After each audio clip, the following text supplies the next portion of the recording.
banana control late. Once the CT smoke subside, they're also getting holes and boiler. And to have that early is great. It applies a lot of pressure towards this A defense. You can see Lucky on the arch side. He's the only man really contesting mid. Magisk is putting some warning shots through from the balcony. And they also have Dupree over towards the bomb site. Passive on both fronts here, Astralis. No banana information and very little mid information now that Lucky's been smoked off.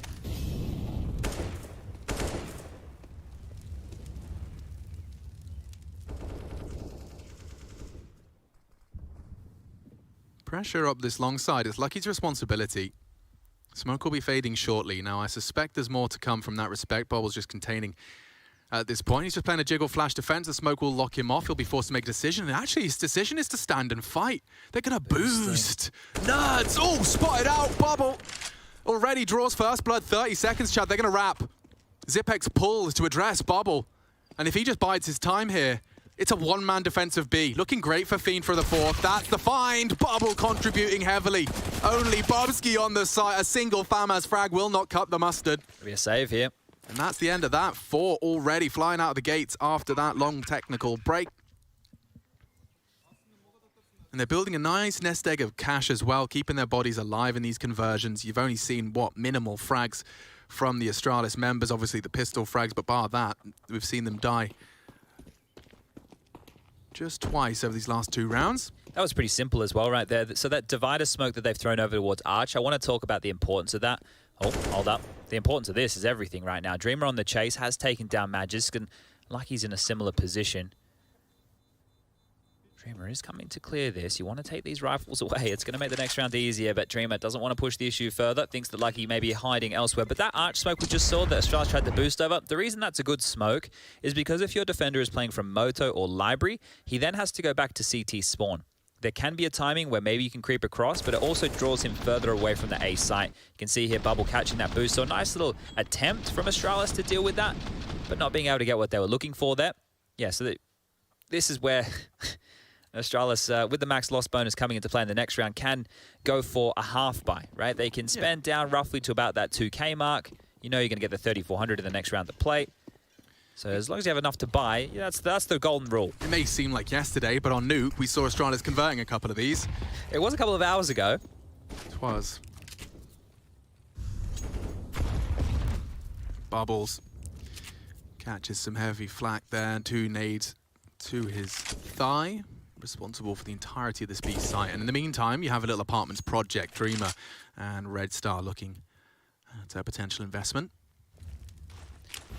Well, they've already been able to deal with these lighter rounds. Now, these are the type of your fiend that you have to convert, right? You can't be dropping one like this and, well, you need to get that nade out of your hands if you're Red Star. There it is. In case anybody's close on the boost, just wanting to do some flak damage. If you can handle these and you can keep these rounds neat and tidy, that's great. These are the ones that you have to lock on in, because then when we get to the gun rounds, it's more contested. You've already got 5 rounds in the bloody bank. Bingo. And they've also already managed to draw all of the utility out of them. Just through presence alone, Zipex fell under threat, drops his smoke, buys time, rotates on its way through Speedway. Victor will have heard that. And the util drop. This is the good final commit, though. They've got one single flash remaining. Lucky, though, still catching one. Issues, Lucky promising another. The smoke, he's ahead of it. They did throw a deep CT smoke, and now there's still bodies on the site. Bubski looking to ruin everything. Doesn't quite disrupt enough. 20 seconds. They're all at the back of the site. The rotates in. That one has to plant. You do need to be getting that bomb down, Chad. Dreamer's already had a chunk taken out of him. Lucky can contribute even heavily. Go on, he's pushing. Oh, and they've denied the bomb. It's fallen apart at the seams for Fiend. 9 seconds only. Han, he's gone. And Astralis with nothing. A light buy. Mag 7, absent Kevlar, post their second. Look what they have right now. 4 AKs. They just picked up 4 AKs out of that. Where's the smoke? Oh, it's so late. And Lucky, the second one straight on through. It looks good, doesn't it? There was a gap. Yeah, the no smoke icon, but the first he did catch it pre-pop. Big contributions from the Astralis rookie.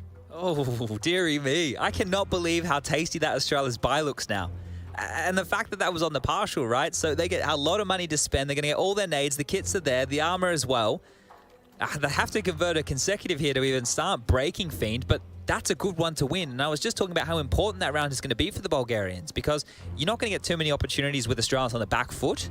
So you need to make sure that you can take them when you can. And while both teams will equip the AWP, one for Han, one for Lucky, everybody has an AK in the server other than that. You don't see this very often, guys. Let me tell you that much. And we see the deep mid-smoke being thrown again from Australis. It's a 4-man B lean early. What are they up to? Ajisk spots out by Han, but unable to connect. Everyone has just put a magazine into that smoke. Very sus of that aggressive mid-smoke. I mean, you can get aggressive maneuvers through it, flashing through it, etc., but chilling their beans. I think Australis have liked with that smoke to do those deep mid-nades, right, to get the AWPers and the little chicken pit players. But here we go again. Now they've taken territory, and Lucky, Red Star is just on the other side of that doorway.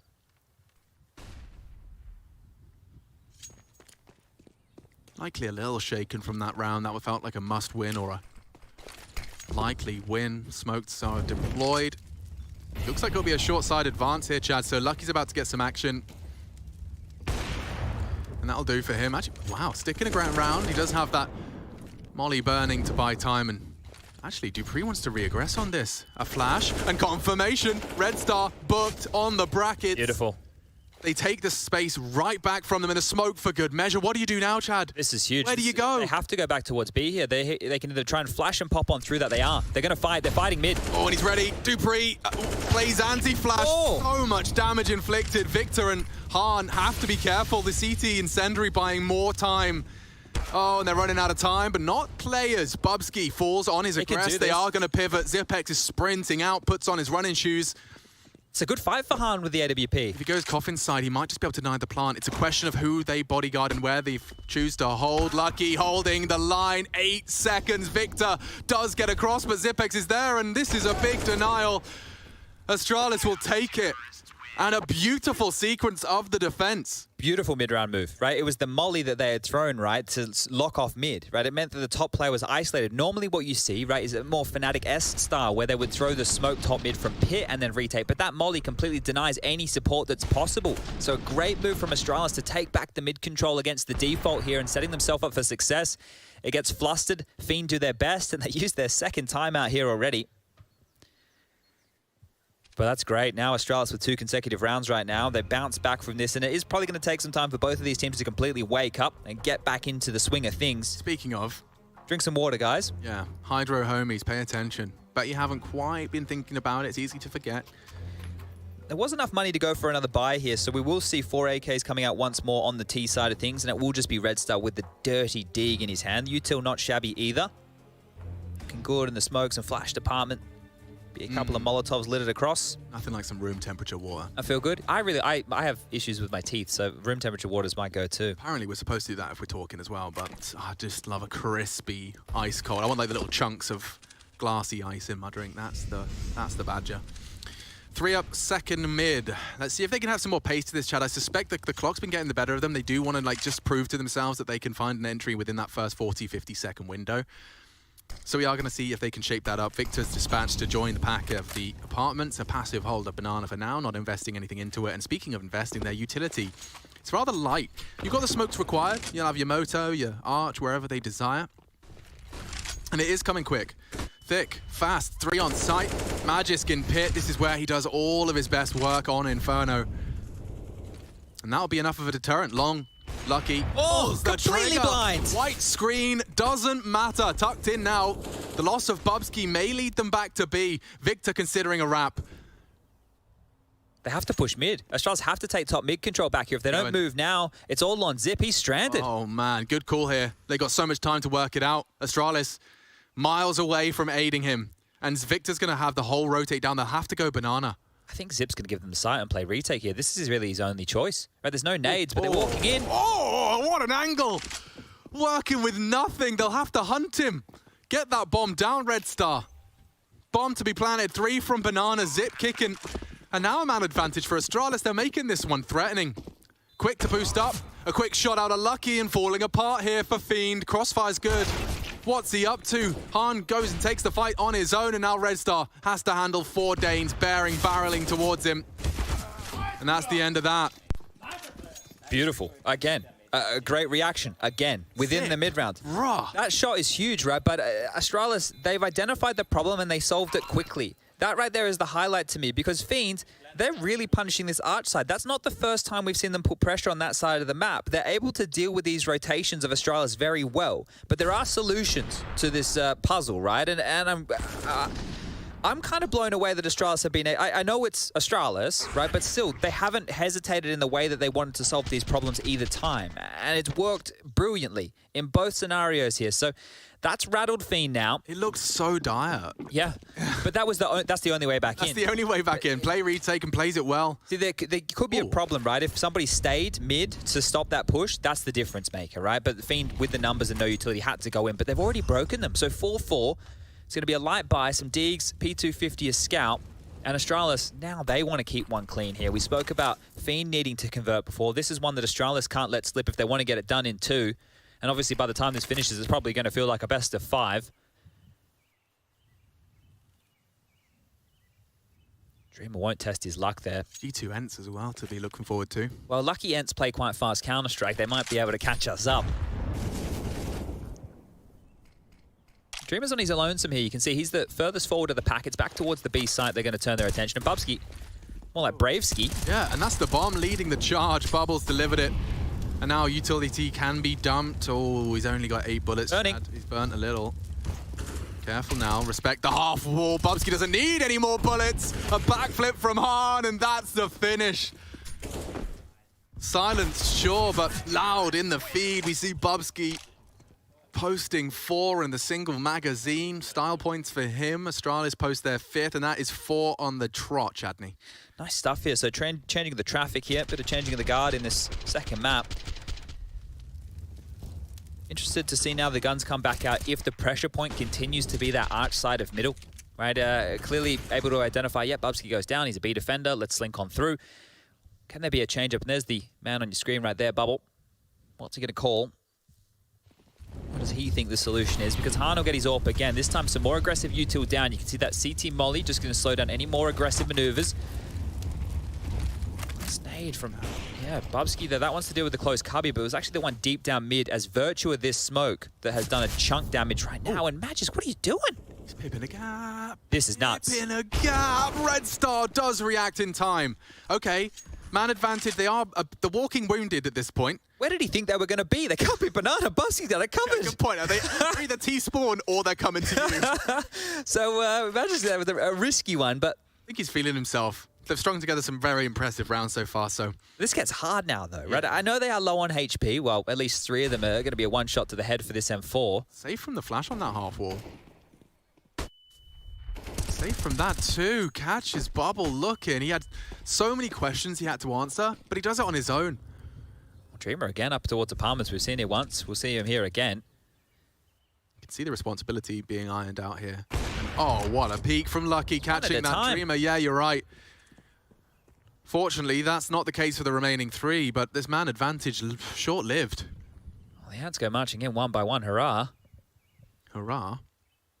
And now they have to go away. We have 25 seconds on the clock. And again, the Jewels, they're easy to isolate. There's nothing making Astralis feel uncomfortable here, and they're going to pick up their 6th round without any dramas whatsoever. Victor, now with only 18 seconds left on the clock.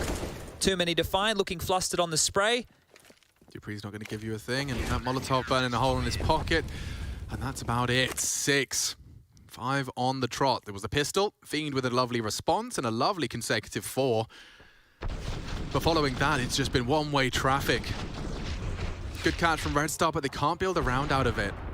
Left looking a little silly. Dreamer getting caught out on the apartments as well. Just a 2-man setup is all it took for the Astralis boys here. And maybe, dare I say it, a timeout necessary just to get your head screwed on tight. This is number 3 already. They're into their 3rd timeout right now on the T side. Okay. Yeah, they're into their 3rd, and we've only had 10 rounds played so far. So you want to make sure on your map pick, if you came in with a key game plan, that at least it's working. And there's the Astralis fans. There you are. Some of you got your jerseys on. Some of you got some flags, having a great old time. If you want to join the mix, iem.gg/fancamps. Find some like-minded individuals. Talk about your favorite team. Make friends. Play Counter-Strike with them. Well, don't go that far. That's how you lose friends. Yeah, you're right. Magisk, what, mate? What are you up to? I think like he sat there for long enough. He's like, I don't want to wait for these slow rounds. Are these guys serious? I think that might be the case. I'm just going to fight them. And Dupree's like, I'm with you, mate. I'm with you. We can get this done. Oh, that's going to put him back on the defense, I think. M4 is recoverable. But what do you do with that? Maybe inspect it. It's a good-looking skin. He does have head armor. And he could isolate one of these fights here. Now, porch side seems to be the plan. Bubsky might have a little look here. It's a question of when he chooses to release that crouch key. Bang. Yeah, all right. He chose at a pretty opportune time there, didn't he? Caught me off guard. Call that 7. I think you're right, though. I think he's on it. He just wants to get it done now. Yeah. Yeah, like he just wants to speed run the second map. Magiska's 2 rounds out of the last 2 just held W. Yeah, look, the window when you can get if there's flashes behind it, the second mid push, that one was a bit odd. I like it though. Hey, let's keep track of it. Yeah. Oh, look at this call. 4B. 4B. Are you going to run down? What are you doing? Just nades, standard stuff, and well, they are all here. Well, this is where Fiend had success earlier. I know most of you may have forgotten about it, but it was a couple of B executes against the pistols, and that was quite tidy. Now, even more nades and flak damage being done. 2 players chunked on down, and they're boosting over the wall. That is one of the solutions, as Bubsky tries to throw out a flash to Zip. So I guess that's an alternative to just running and dropping them and immediately rotating, as you go, throw some, drop some. Yeah, you throw your offensive ones, drop your defensive ones for them to pick up. That's a good way to frame it. Another one. Bang. Oh! Right on the money. I'm going to check in on util damage. Swallowed that one, didn't they? Now 3 of them just having to limp in towards this B bomb site. Dreamer, again, tasked with second mid, and the rest of them looking to execute B. 11 rounds in, Chad? Yes? No, not you. Oh. Magisk has nearly got 300 utility damage. Oh, that's beautiful stuff. 11 rounds in. That's 3 kills just from his Pokeballs. Be careful there, Bubsky. They are coming. They've even tucked into the power position with Victor here, so they need to set up their util bubble and Dreamer with some smokes. Now Dreamer's joined the pack. The rotation coming from Dupree now. Look at the nades on Dupree as he comes on over. Oh, he's not even going to throw them. He's just going to give them on over. All right, Bubsky, here you go, mate. You get to throw these ones out. And Alex, it's at 30 seconds, mate. Yeah, that's the perfect Oh, the perfect util. miserable. You just have to wait. So now you're going to have a 10-second 5v5 to plant and kill 3. Here we go. They're going to flash and go through it. They have to. They have to go through it. They can't wait. No fun for anyone. Zip anti. Bubsky strikes. A double from him. Good flash at least, but that's it. Bubsky 3. Dupree the pair, and that is the end of that. Astralis just spent the entire round throwing nades at B. That's one of the things that the people at home were theory crafting about. There can be such a problem here. But you consider how many nades they just used there. A was very light on. It's just fortunate that Fiend have now been bullied away from the A bomb site and really felt like they had no choice other than going B. So it has to do with the mind games as well. This wouldn't pay off in the same way unless this was the strategy that they were going for. So Astralis reading the game well. And Magisk, the in-game leader currently, calling a good game. Yeah, I mean, the only counter to that, like if you're on that T side, is Dreamer getting answers on A. Yeah. And he didn't. He just stayed passive. Because they've been picked off. Oh, yikes. More nades coming downtown. Safe for now. They're equally socially distanced. Maintaining the bubble at all times. That ruler out between them here. But Bubsky, well, he's a fan of taking space. And he's pushed all the way down Banana. Has the oversight of Zipex again. These 2 AKs that are out to play in the hands of Dreamer and Red Star, well, they're the only keys to success. And they will need to find an opener. Device did so much great work for Astralis in these Inferno CT sides. And oh, they're pushing the issue. That's mean. Bubsky, just as they're not coming to his site, he has to bring the fight to them. And now looking very shaken. Fiend, they're being beaten up here. Yeah, this is really just a bullying act right now. Oh, and Magisk actually landed a dink. Dupree converts onto Dreamer's apps pop, but yeah, Red Star short. He knows Dupree was around that graveyard position. Han equipped with the bomb, but only the Deeg, and that's not going to get him far. Oof. Yeah, so those 4, Chad, you know how you said it's good to be getting them early, getting that 4 under your belt. You really haven't seen much else in the Fiend department coming into the tail end of this half. This many kills, Alex, in the spree of rounds. You want to get that for the viewers at home? 9. 9 kills in the spree of rounds that the Astralis have been able to slowly, well, not slowly, definitely pound on right now. And remember the round that they won to get themselves back in this? The lucky saved M4. The lucky save silenced M4, Bubsky in the smoke. Soon that Astralis fan will be able to take his scarf and his shirt to an actual arena. That'll be cool. That'll be fun. Can't wait. Not far away from that now. It'll be great to return, but yeah, nine kills in. They are really forcing the issue here. This is so. You know what? We can use this as an example of, Chad. You know how I was telling you, Movistar riders, they find it difficult when we're getting disrespected. That's what this is. This is exactly what this is. Yeah. This is what the scrims sometimes feel like. You know, they're just running you down. Like you find yourself in comms going, push taps. Yeah. And in that situation now, like, previously, in a lot of the earlier rounds, they were getting the space and respect. Right? I know that Magic was still pushing, but they were still getting the space they needed to try and go for these executes. At this point now, it's just, it's jarring. It's a little bit belittling in a way as well. Because you don't get to play, the strat is irrelevant when you've lost 2 players to pushes. Exactly. Now you're playing out a 3-on-4 situation with Red Star on 20 HP. Hello. There we go. Now we're talking. Well, there's a smoke. They might just have to run through it. Yeah, they're going to run boost, yeah. It's desperate, but they have to. And it might catch zip off. Mike, still gets 2 of the 3. He ignores Victor, eliminates the rest. Lucky puts it to bed. 10 for Astralis, running to finish this series ASAP. 9 in a row now. Yeah, and it is Rocky for Fiend. 4 measly rounds on this T side. 1 last bite of the cherry. And this is how Dupree opened up proceedings. You see Red Star's just like in the middle of his default, just trying to get himself into the apartments and already losing his partner in crime. Yeah. If they can get the 5th here, right? I'm scraping the bottom of the barrel just like during that fill here. But if they can grab this round, it's actually double AWP defense now. Bubsky's even brought 1 out for the B side of things, so that's curious. But if they can get 5 on the half, it's not too shabby. They can work with that once they flick on over to the CT side, but they need to get past Lucky's AWP. Who, lucky for them, dipped on back towards that arch side. Flash up mid, warning shot, and they're running him down right now. I need to hit one of these, and he does. Good for it. Dupree chimes on in, and now it's just 3 more kills again. Dupree swinging out there blind, and he's going to get it all done. Astralis definitely want this done. Standing desk, not equipped for Dupree, but now we see if Fiend have got anything to show for them. It's time everyone took a little water break, and we'll see if this one's going to end as quickly as that half did.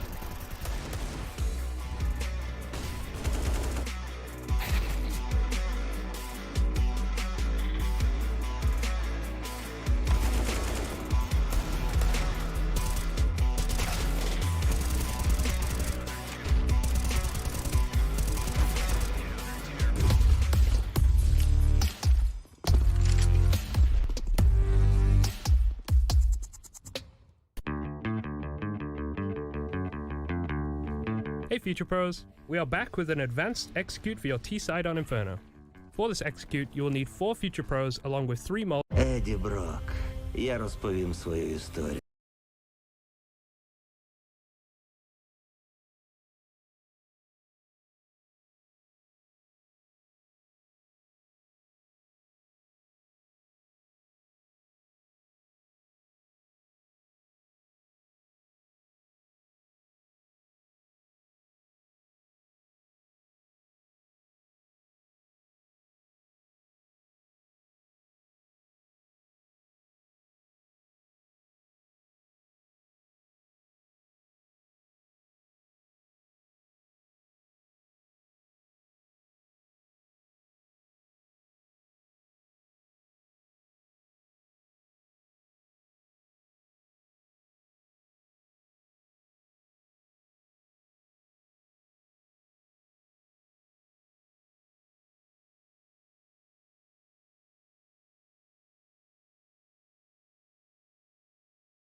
had a plan, Chad, and he's always told us.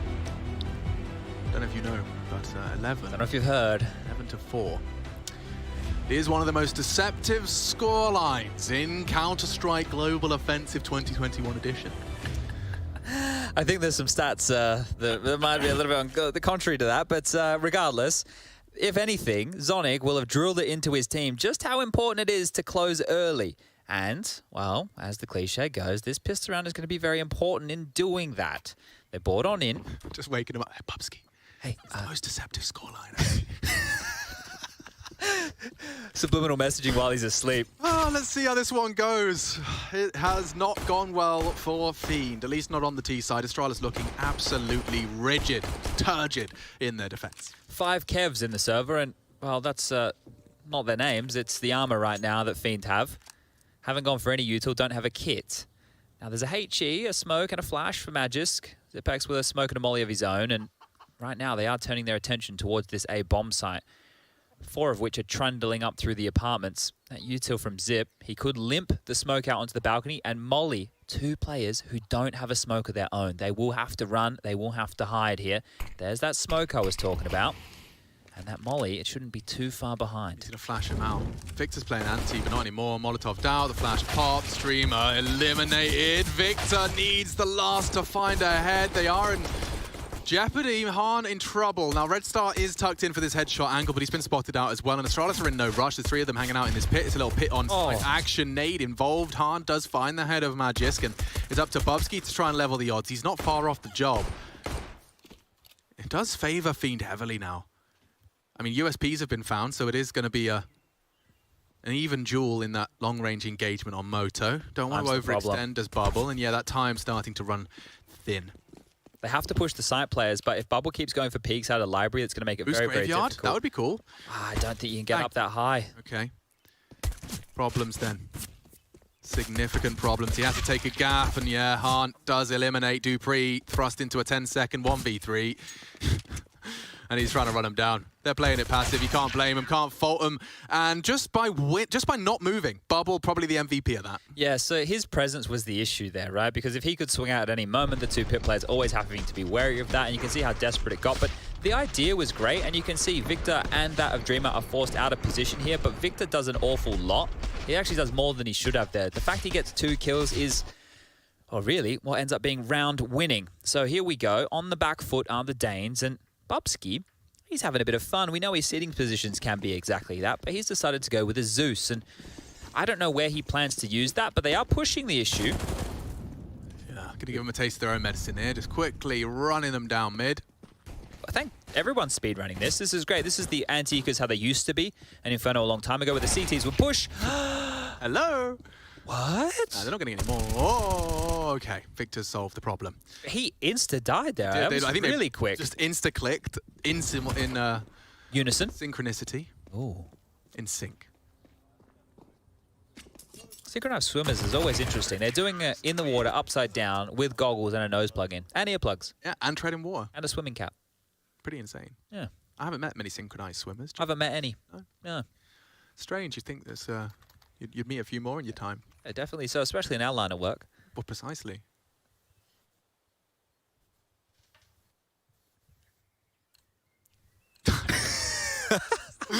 I wasn't sure who was going to break first. Okay, well, here we go. AKs, the gun round. We're getting there because Astralis opted not to purchase. So, Galil for Bubsky, AKs for the rest. It's going to be a MP9 and a FAMA for Fiend here on their... Well, we can't call it a bonus, but it's the closest thing they'll be getting. This nade is going to hurt. It's going to sting. It's more to Magis, the man behind Bubsky here, but the bullet's on through. An extra 5 as a second HE lands at their toes as well. Now this is necessary for Fiend to get back into the mix. They win this one, we can really start the story of the comeback. Pretty heavy flex as well from that M4A1S. The Knight. That's Bubble's 4th kill here. He got 2 in the half, and that's well, he's got 2 in this second half already here. So look, he can definitely wake up and turn things around. It was a hard T-half to call, that's for sure. But down a man again, Astralis. 2 players about that half HP mark, and they will have to regroup and regather towards this top banana position. Plenty of smokes. They could do CT, they can do coffins, they could even do a wall if they would like. And right now, it is only Red Star and Bubble. Red Star, you can see he's going to drop a reactionary smoke so as to keep them guessing. He'll be able to peek out on the left and right side of the new box and the pillar. There it is. Good time to drop it. They can pre-fire it all they want, but it's Bubble that will be activated here. He's smoked off for now. They're going to look to isolate the duel. Great flash. It's actually Bubble that set his teammate up for the first frag and then brought in the clock well. Look at the timing on this. Great time to boost up. Astralis left with nothing, a clean one out of Fiend, and I think that conversation can be started. Though it was a very, very long, arduous wait, though Astralis came in so dominant into their CT recovery. Fiend winning this first gun round, thrusting the Astralis boys back down to a light one. This gap will close. Yeah, so it was 9 in a row for Astralis. Sorry, it was 10 in a row for Astralis to close out that first half, right? So now they're finally feeling what it means to lose again. So 3 now, down the gurgler. And not many Fiend fans. Maybe you guys want to go join them. Yeah. Give them a bit more support, give them a bit more love here. One of the underdog teams, we know that they obviously vying for one of those major spots. And put in a solid shift in the group stage to be here present in the playoffs. And the fact that they are one best of 3 away from the major. Yeah, I think that works. I won't. I'll mess it up. I'll mark it up. I don't want to do that. We'll save it. But yeah, this really now can become Fiend's comeback, right? Because this is going to have to be just a partial investment here from Astralis. They have the max loss bonus into the next round of play, so it will be as lighter by. Now, a round like this did go against Fiend on Nuke. If you do remember, they ran down the double AWPs. Yes. So they can't have that happen again. Now, they don't have any AWPs in play, so at least there's that's going for them. And they're going to go for a 3-man top banana lean here to try and stall out any of Astralis' early moves. Molly off the skybox to the close wall. Zipex is through, and Zipex has found the opener. That is massive. Wow. That also is massive. Huge amount of damage dealt, and there's more nades to be thrown. They have to respect that with pools as shallow as that in the health department. I thought the jungle was massive. Wicked, wicked. Walking through this smoke, I suspect. Ooh, it was well timed, but telegraphed and evaded. This is actually a great gap. They have all arch side to work with right now. Hans dropped that nade, and he's actually found himself in the A bomb site here. So these footsteps will be heard, and they're wrapping onto the site. Oh, spot out mini pit can suspect that the Deagles will struggle at this range. Magis doesn't. Well tracked in the end, and Han cleaning up nicely. Now, the M4 was recovered. Red Star's not going to allow that to get out of hand, and Fiend will pull it back to an 8th. That was a 4 on the trot. That was good. That was good. That you see the angle that he adopted. He just crouched. He didn't poke his head up to get one digged in towards that mini pit. Right? You see a lot of players, they want to take the fight over that wall. Well, when you take the fight over that wall, your head is the only thing that's showing right there. So this is what I'm talking about from Dreamer. Just really managing the fact that if he stands on up, maybe punished, and good kills. So 11 to 8. And as soon as he did release that crouch key, he did get D. Yeah. The wall kind of acts as like a linear line to where to place your crosshair, right? So helping him out a bit there, but Han... Oh, that's got a timer on it, and he knows. Yeah, not shy. Lucky has an AWP as well in play here, so needs to be a little bit careful with those type of maneuvers. Yeah, and the Bulgarian AWPs, once again, Han's trying to thrust his name onto that list. Cirque and Poison have really had a flamboyance and have been a very impressive presence in the international scene, breaking out of the local Bulgarian rosters. Now, I think Han is the highest rated member of Fiend, and he's been looking to add his name to that list. We did like Dennis Law the other day as well in the AWP. Yeah, he was looking pretty good from Skade, but Bubble, you've had a rough one, mate. You can't continue to have a rough one here. Whoa, Bubsky boosted up at his body shots. Bubble had a chance and a time to react. 16th conceded for him. That will sour the mood a little in the Fiend camp, because now operating at a disadvantage, and there's still plenty of time, plenty of nades, everything Astralis desire to commit to this site and to isolate a little. Dreamer opting for the setup. He's the one with the util, so might have to leave Graveyard and throw some reactionary stuff. Han's going to be smoked off here, so it's going to be all on these A defenders. They need to slow this down. Peeks out again. Dreamer contributes with the double. Oh, that's something. So is the wall bang from Lucky. That should open the door a little bit. Han, he's found a gap. Tracks well. Nice Zipex down on the drop. They're actually converting into the site. Bubsky denies. Only Red Star in a 1v2. He can find him. Lucky saves Astralis. It was looking so good for Fiend. The hard part you thought was over. Lucky bails him out twice. I can't believe that. The cavalry arrived in time. This is how it all started, right, with the kill from Bubsky. I thought it was over, not after this, but after I saw Han delete Yes, it. yeah. That was this shot here. I agree. Right, it looks too good at this point, doesn't it? Bubsky with an Bubsky's round, right? You know, in the chaos of the round, it doesn't feel like it, but Bubsky, great stuff from him. I think he's gotten himself up to almost that 20 frag mark now, 19, leading the server. So a big boy game from Bubsky here, and we're loving to see it. To be fair, it seems like Astralis needed it. Yeah. Without him in the feed, that's 9, and the gap would close to 10, likely. So, yeah, Astralis have posted their first T round, and it's big thanks to Bubsky. Now, this is where it does really start to get into the details of things. Fiend will be broken if they lose this round as far as the finances go. So if they lose the site early, keep your eye out for a save round. They're going to want to keep these guns going forward to keep them as competitive as they can. But this is where Astralis can take control of the game. And, well, Han's not done with the aggression here. There's a timer on that. Now, obviously, the reps that they do let them know how long they can hang around, but also the presence in second mid. You study the demos, you look at the details, you kind of get a rough idea of the timings that teams like to take Halls and Boiler in their default rounds. And it is Dupree and Zipex working on that real estate right now. Is up towards Banana, Magisk and Bubsky. Well, they're clawing that back too. So this is what you want on the T side. You get Banana control, you're going to get top mid control, and from there you get to decide which bomb site that you want to hit. Good way to get information when you suspect there's no one actively holding. Dupree makes no secret of his apartment's presence either. You see the thing that's crazy about all of this, right? The moves that happen to go for peaks or the certain flashes, all of that stuff is so particular. But when we watch it and we talk about it, we just say, oh yeah, he does the boost to look over the wall. But it's which position do you stand? How do you mantle onto the head? How do we jump on up so we're not spotted? Like, you don't get caught out. Oh, almost caught out. Some toes. Twinkle toes of Dupree. He's going to tap dance past that one. Step ball change. Shuffle to stamp. Don't get us started on dancing, mate.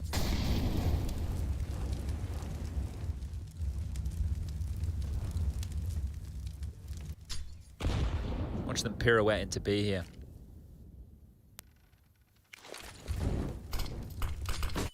Ready to play and plie. Bubble in trouble. Red star required. Up against the stars and to the stars. Astralis start. Zipex onto Red Star and the site is theirs. Oh, he's quick. Oh, what is that? Just nonsense. What was that? I just think he just unloaded a full spray. Dupree's even locking the door behind him. Oh, they're on point with an E here. Yeah, and Dreamer. Drive by Bubsky for the pair, and that is 13. Yikes. Broken, battered, bruised. Fiend have nothing to work with here. It was another good start to the half. Again, the Zipex Mac 10 as well, running down Red Star. What was this? What? Okay. No, what is that? I don't know what is that, dude? I don't know what that is. Magisk, please. Admin, check config, please. No, but really, that was wild. And maybe a sound cue was heard, right? Or someone just screams banana, but like we didn't even scope. Boshed him right there, didn't he? I don't even know. Okay, well, the fans for Astralis getting happy. Things are finally looking like they might conclude for them as 14 is destined. It is just the USPs. Little insects. And they're leaping out of the apartment. Some tracking practice for Zip. He does take 2.5. Dupree looking to finish it off. Lovely stuff. Just the one casualty. Nothing to write home about for Fiend. And, well, with 3 consecutive rounds, we will get to see those M4s whipped out again. And for Fiend, maybe they need to make... Oh, no. Oh, no? Well, it's a tech pause. Okay, but it's on the other side. Yeah. Astralis are more accustomed with LAN. Okay. Right, they're not going to have as many dramas here. I can't wait to go and ask League. Oh, maybe they won't tell me. I would love to know what the problem ended up being. And I'd love to investigate. So, you know, what caused us to have an hour-and-a-half delay? Oh, you know, there's a little bug in the system. Yeah. I love, it's all good, guys. It's all good. We're ready to go. We're back in. Don't worry. I know that most of you just had PTSD flashbacks. You're just caught up onto a like the dog with the cupcakes. Rolling back and forth. The dog with the cupcakes? The dog with the cupcakes gif. You know, he's getting like flashbacks. I don't know why, like I don't know the context of why he's weirded out about the cupcakes, but he is looking pretty weird about the cupcakes. You don't know it? I've probably seen I'll send you the dog cupcake gif. Yeah, I'm not great with the memes. We just used to call them jokes. You called it, no, sorry, it wasn't you. It was Parla called them a GIF the other day. A GIF. I can't believe he's one of those. In a jiffy. Okay, well, no AWP, but Bubble, he doesn't mind. He's aggressive. He's going to post on up and even Put some bullets through that smoke to no avail. And that's not Dr. Availer we're talking about. That's the success. Oh, it's going to be an A explode here, Alex. This one's about to heat up. Coming in hot. Rotates on its way. The cavalry will arrive in time, and so will Dreamer. He has been given it everything he's got. Victor as well puts him into a great advantage. Need to finish his meal. Victor is doing it all. 3 with the FAMAS on site. Astralis left, just calling upon Bubsky, and he's got time to run around and play around a little bit. He's got the bomb on his back. He's got the highest frags in the server. He's teaching us all a pop flash. Good luck. Calm it down. Calm it down. Look, damage is still really good here, right? I'm sure one of the players in the team is going to pipe up and tell him there's no rush for this. He still has 45 seconds left. If he can find a kill or 2, that's all right. And it's looking very sporadic right now. He's making no secret of his position, which means there's going to be multiple eyes drawn and, yeah, not able to get any damage done. So, yeah, just trying to go a little done too quick there, Bubsky. Was a 1-on-5, but there's always financial impact you can have. I'm sure they just want to get this one done and dusted, that's for sure. I still really like that new FAMAS, it's cool. It is. It almost makes me want to use it. Don't be fooled, stick with the MP9. I bought the golden one. Golden MP9? No, the golden FAMAS. It didn't encourage me to use it. I thought it would. Let's put it back in the cupboard. Yeah, stat track 1. Like the good China. Well, I don't think we'll see Astralis go for that play again just yet. Maybe more of the default spread. Here he is again. Bubsky, up he goes, and a flash, and he'll might even pick this corner. Some really good half-wall flashes, and oh, he's going to need some help, Bubsky. They're just there. Oh, Red Star, 2 victims. 2 dog tags in his palms, and they're wrapping as well, yeah. Look at this. Issues, big issues. They're in as well. They need to scoop up the bomb, sure, but they're in, and there's no way out. And I don't suspect Victor's going to have considered this. Now he's going towards the coffin's side. Dupree will catch a lovely timing on this, and Zip already taking another body down. Victor, the impactful from the previous. Can he save Fiend? Stands, delivers again. Finally finished off, but they've handed Han a bit too much on his plate. It's a terrible position. Do I go for this and try and win a 1-on-3 on the B bomb site, or do I save my AWP and see if we can contest Play against for 15? OT with the hero AWP. We've had a lot of these games where we've been talking about playing for OT here, and this will be another of them. Great stuff from Bubsky. He's having a great game. 23 now for him, and 2 hugely impactful entries. Almost, I literally, but I don't mean literally. He won the round on his own right there. So, really good stuff from Bubsky. Yeah, it's really great to see, and yeah, this one is going to feel like the first map where it's only a matter of time now until the Astralis close on out, because next round of play, we're looking at 1900 as the loss bonus. So what I want you all to do is quickly add 1900 to all the money that you see for Fiend. Bubble, plus 1900, he's got 2K. 7,222. You're pretty close. Yep. Yeah, you're pretty close. Yeah, so it's 3950, the exact amount there. So it's enough for them to at least have rifles. This is a reminder of Bubsky just winning the round at 1 minute 27. B defense completely pantsed. It enabled, not only does it create the space on the B side, right, but it also means that all of the projects on A are now no longer just a part of the default. They're also dealing with the rotations in the flank. It just ruins the day of Fiend. Astralis fans gathering en masse to celebrate. They are very, very close to converting here in the quarterfinal. Gone for the big guns, Fiend, so they've gone for the AWPs. 2 of them in the M4s, they haven't really prioritized utility here. There is a light smattering, but the rest of them might get smattered. Ooh, can't track him. Bubsky's going to do it again. 1.5. Bubsky. Oh, look at Zip. Caught the bubble nade. Zip, Look yeah. at this. He's waiting for you. And Han caught out in the off angle. Just looking for info, and he gets hot lead instead. Victor's up to no good. Wait, Lucky. Lucky considers it. Catches Victor on the flank. 2 remain. Tracked him nicely. Dreamer contributes, but it's all onto Bubble on B. He's looking the wrong way. And so the conclusion is reached. Sorry, Dreamer, we're going to write you out of this one, mate. You have to, first of all, get past Dupree and CT spawn. Yeah, and he's going to have to... Oh, he's noisy too. Clear this. Nice find. Okay, that's the first big green tick. Yeah, Lucky's got an AWP though, and you'd have to hit that first 1 tap. He's even got you till 4 days. That's nice. A smoke to close the gap. Magic has picked up an AWP as well, so he's posted up. Okay. There's something for Dreamer.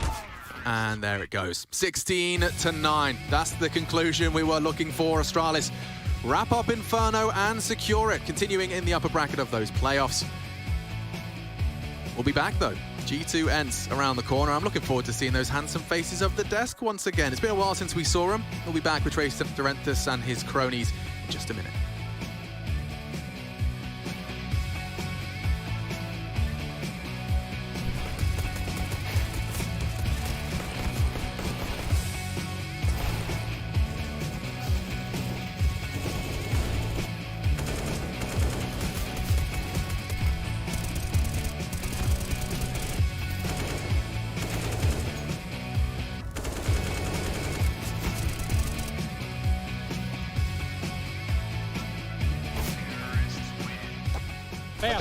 Færd.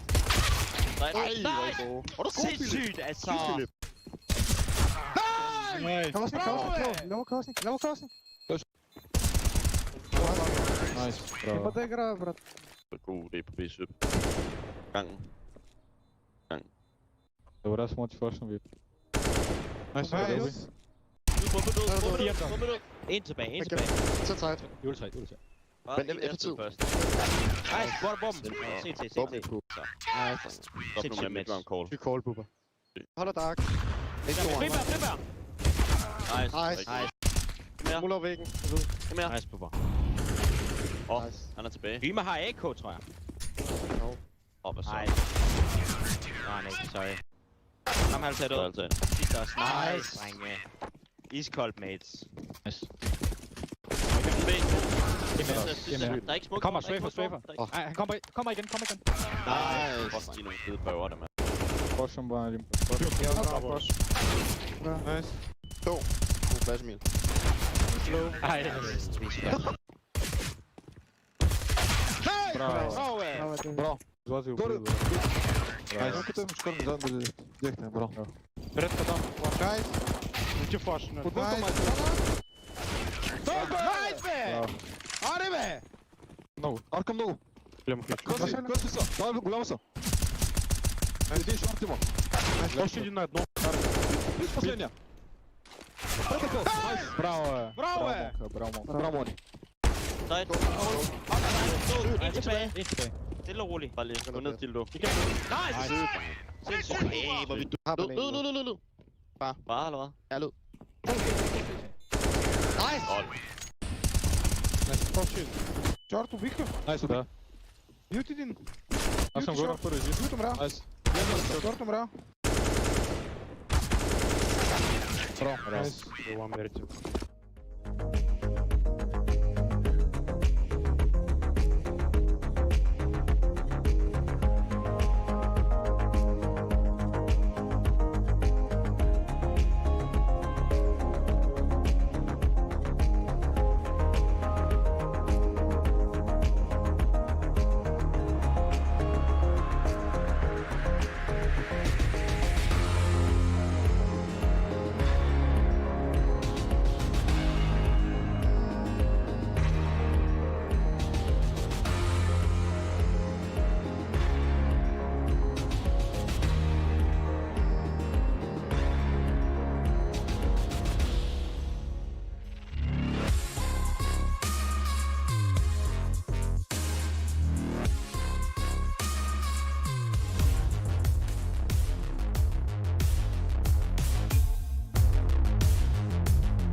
Nej, Peter. Nice.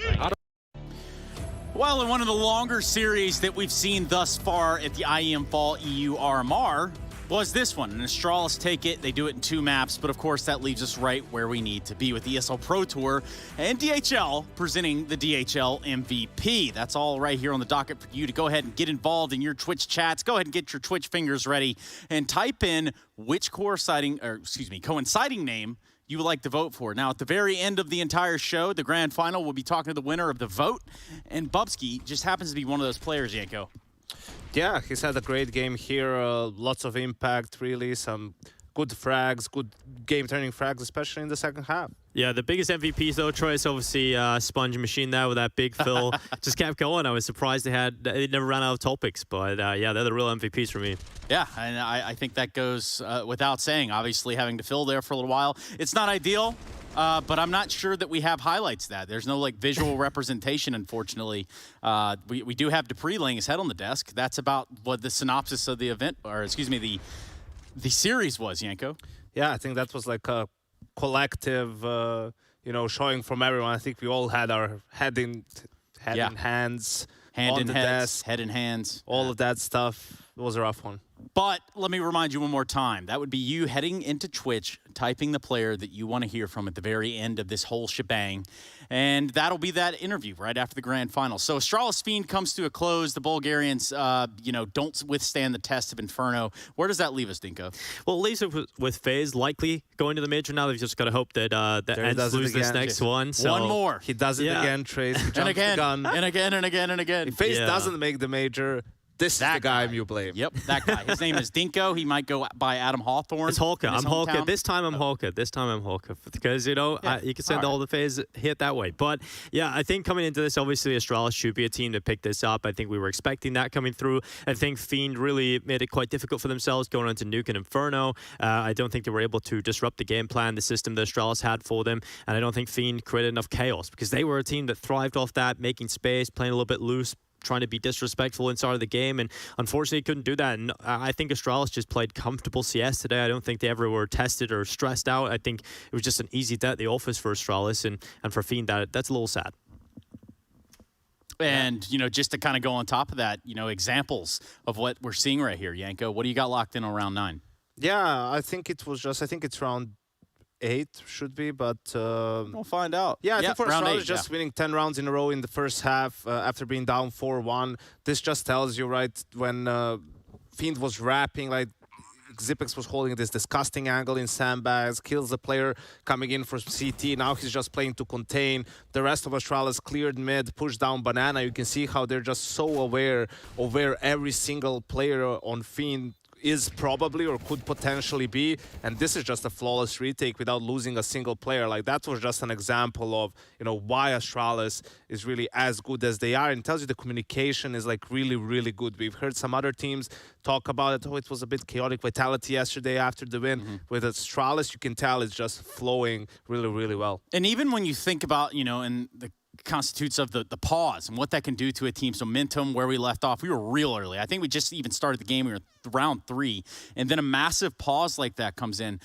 Yanko, is someone that's been there behind the players and around all that. Tell me a little bit about what that can do to a player's psyche. I think the biggest problem is you can't shoot, warm up, do anything. Like, you're just sitting there.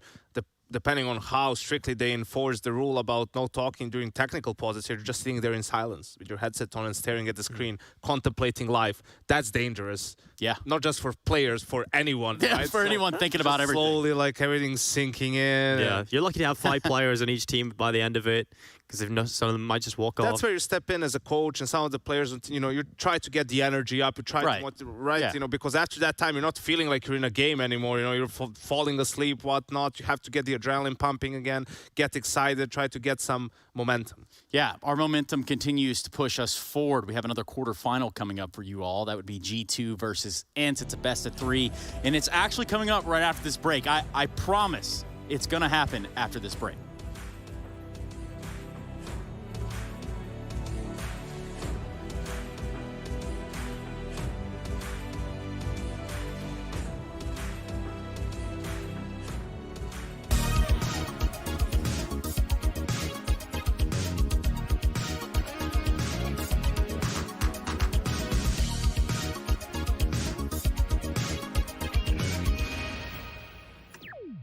Choose nades, choose a smoke, choose a flashbang. Choose team badges to support your favourite CSGO team. Choose an ESEA Premium membership. Choose routes you know bring in wins. Choose pro video tips. Choose the fan club wars. Choose behind the scenes content. Choose good grades. Choose guns you know you can shoot right. Choose bingo. Choose the equipment you know is going to get your team the win thanks to heat maps. Choose the CSGO Hub Premium. the complete package to help you and your squad achieve all your CSGO goals. 5 years, the Lanxess Arena of Cologne has been the about competitive Counter-Strike. The favourites coming in the tournament have just unlocked the intel of the air. Now they're pushing on.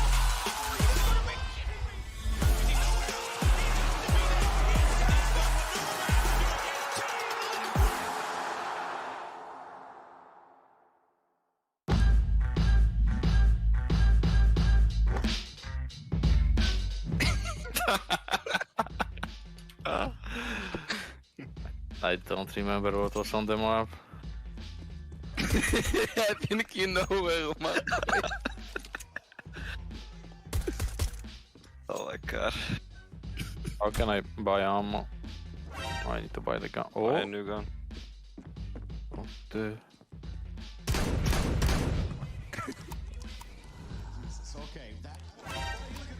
Okay.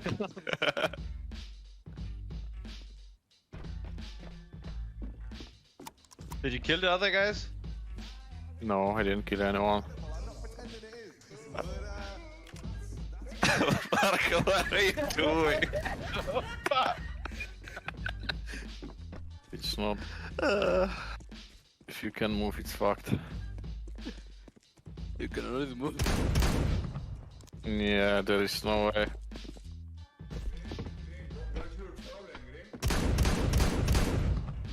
Oh my god.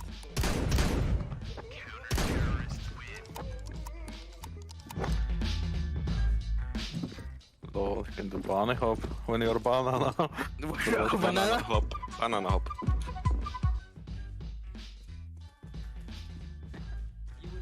Marco, the big fan? It's fine, yeah. No, not like this. Oh my god. Marco, I don't give a fuck.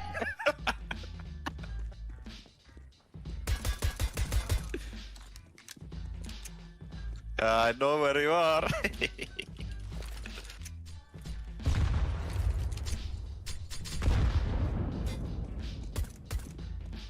What if you just don't taunt? Then it's impossible almost. But you get kick if you don't taunt.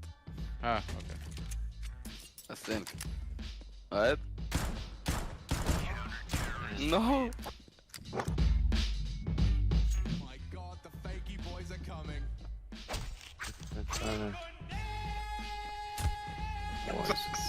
So loud.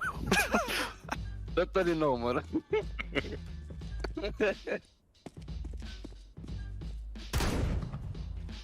Oh fuck! Why nothing happening? Yeah, you know, it's incredible. I'm not pretending it is. But that's what I'm giving them.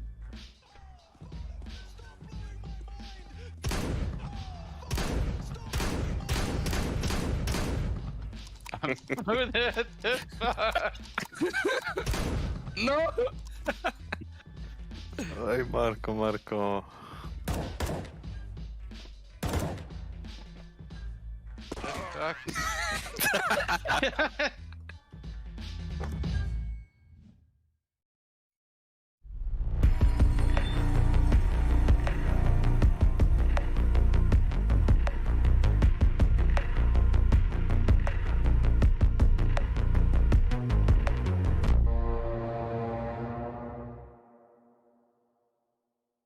I guess the group stage went quite fine.